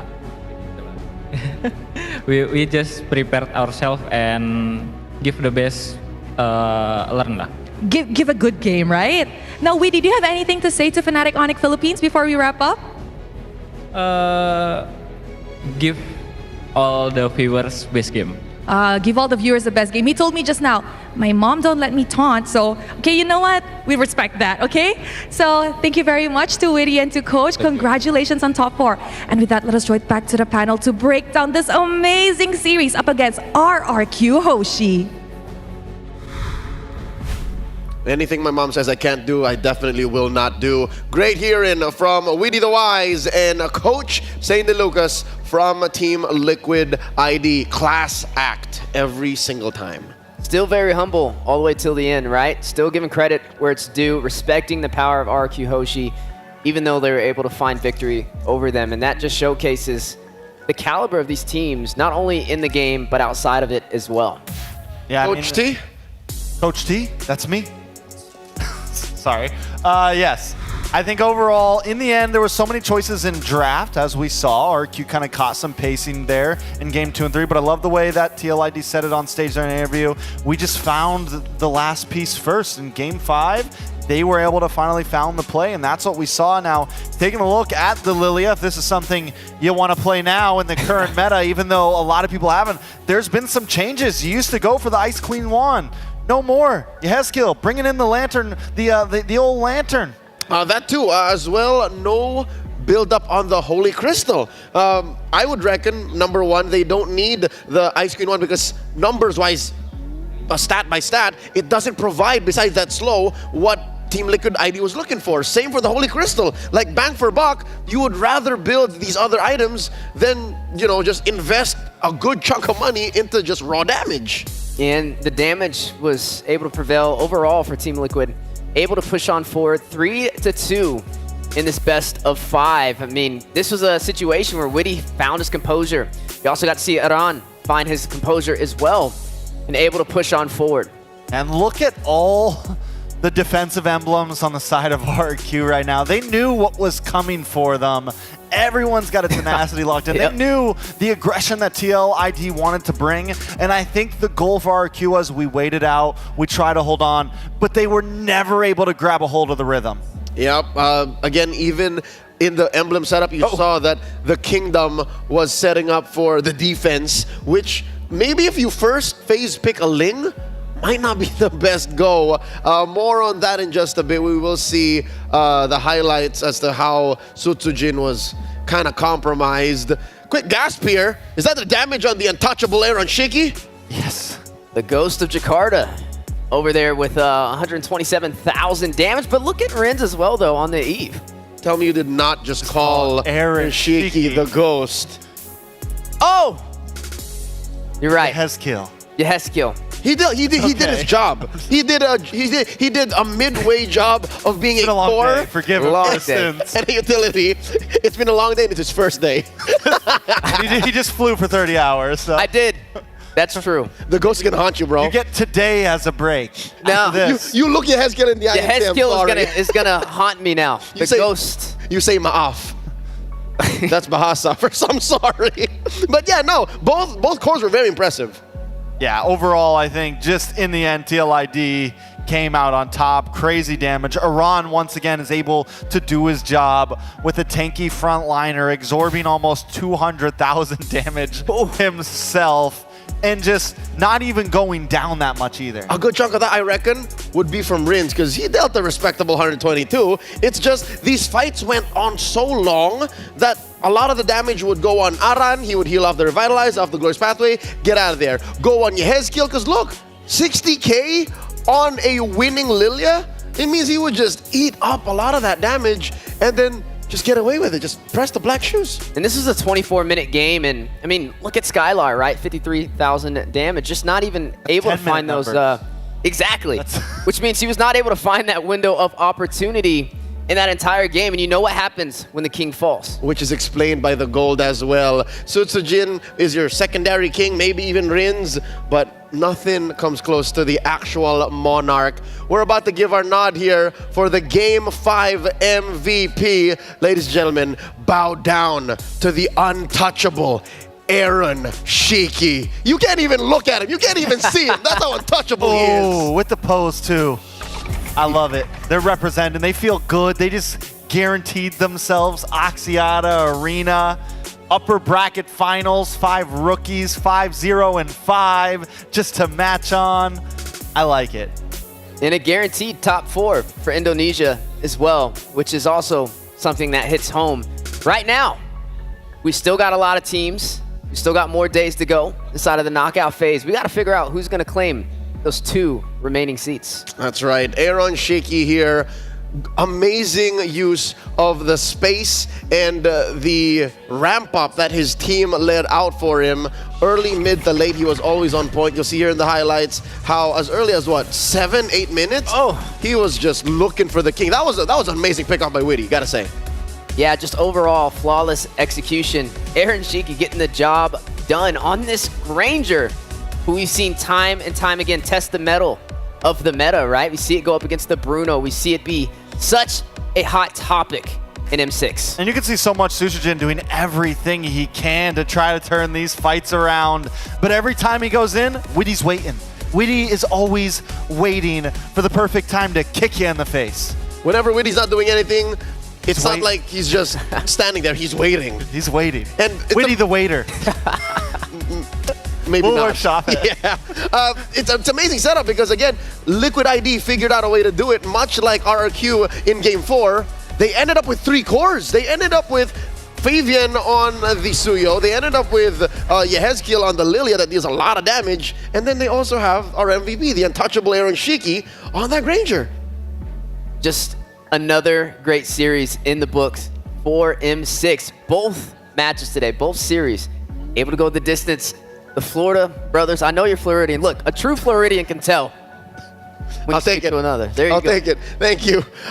A lot to ruminate on and a lot to look back on this amazing day. Day number 2 in the M6 knockout stages. Thank you all for supporting the M6 World Championships. Your feedback is invaluable in helping us improve future tournaments. Please scan the QR code down below to share your thoughts with us. Let us know you enjoyed both series today, all 5 games that went the distance, and we want to see more. Let everyone know that you could send your feedback. Take a picture of this, scan it, send it over, put it in your GCs. Don't miss the M6 Battle Night. You can do that too. Remind your friends that it's happening on December 28th to 29. Enjoy exclusive bonuses, including a limited time 25 Epic Skin Trial, all Heroes free trial as well. We'll see you there. Of all the heroes available, 126 so far, 74 have been played at M6. That's got to be an all-time high when it comes to, like, you know, the time we've elapsed in the tournament. Yeah, that's amazing. I think the meta's very healthy. Meta's extremely healthy, I think, and it feels like ever since MSC it's been getting healthier and healthier. We're in a place where more and more possibilities are getting introduced. And that number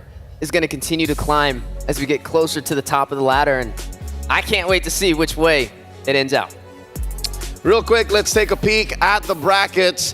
M6 is heating up and we're just getting started. It's just day 2. Here's what we ended up with. 2 teams in the upper bracket finals. The champions of MPL Philippines facing off against the champions of MPL ID, and a couple of big names sent down to the lower.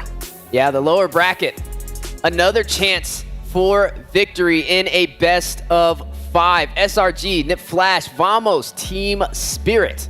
You know, there's so much questions in that lower bracket right now. I feel like we've had so much focus on RQ and Falcon today, but we cannot forget who is waiting there. And there's a few teams that could maybe cause a ruckus, maybe cause some upsets down the line. If today was a nail-biter, a heartbreaker, what more when we finally make it to those lower bracket bouts? Because today, teams were dropped to the lower bracket. Womp womp, they're still here. They can still fight their way through, but when we get to, again, NIP Flash, SRG, Vamos, Team Spirit, that's finally goodbye if you lose. Let that sink in. You know, I wore my black tux today to say goodbye or farewell, bid farewell to the teams that didn't make it to this point. And it's a little bittersweet to say goodbye, you know. You guys had the pleasure of getting to see them actually say goodbye. Yeah. Yeah. You didn't miss anything, don't worry. Very noble, very honorable. Thank you so much for paying respects to the fallen teams, Steph Weezy, but it's all about looking forward now. As we look at the day 3 schedule for knockouts, we're opening with Vamos versus Team Spirit, closing up with Malaysia versus Singapore, SRG versus NIP Flash. This is a day that happens actually a day from now. So tomorrow's tomorrow. The 10th. Correct. The 10th. Tuesday. I usually hate Tuesdays, but since we're going to see some big ticket matches, might as well mark your calendars. You excited, Weezy? I am, and just for the fact of this is a chance for some other regions to make it into top 4, right? I mean, you got Malaysia in there, 2 teams from Malaysia, Vamos and SRG. You got Singapore, you got Nip Flash on the table as well. Could definitely be a heavy competitor. And then you also got Team Spirit from the EECA. It's a crawl for them. So the last hope and the last bastion for a lot of teams are going to make their crawl starting then. That's the 10th of December. Mark your calendars. Before we end the day, let's look back at some of the plays of the day. Top 5, gentlemen, you got any calls here? Which one might make it? Let's start with the first. Just one play of the day we're going to be looking at right here. TLID versus RQ. Witty with the huge kick. Aaron Shiki, definitely a clean play, but I mean, overall, it was hard to choose out of this series. Yeah, we went 10 games, we only get 1. Well, I'm waiting to see the Skylar Beatrix game pop up when they were able to close it out. When he had that Sky Piercer, I think that definitely would be one in the books. Now, as amazing as that is, we only get this one. Where Yehezkiel stole the Lord and they ended up cleaning house, wiping out RRQ. I think with a play like that, you just have to win the series. That is true. That is true. Was that funny of a joke? No, I don't know. It'd be hard to turn it around. I mean, with everybody wiped out, just you just got to sit there and just let them close through the base and end out that game. It was a power move. It was a power move to win with Novaria like that. Without your retry at first, and then still have enough poke to just destroy you. Wipe them out. Yeah, that was yeah. That's right. That was tough. So all the teams about to face Liquid ID, watch out for that. All the fans of these teams against Liquid ID, y'all better watch out for that. The double poke strat. Ladies and gentlemen, it's been an honor to have brought to you the action here in M6. His name is Trex. His name is Wheezy. My name is Leo, at your service. On behalf of Sean and everyone in the back making M6 possible, thank you so much. We'll see y'all on the 10th. Good night.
Lost in the shadows, feeling so small.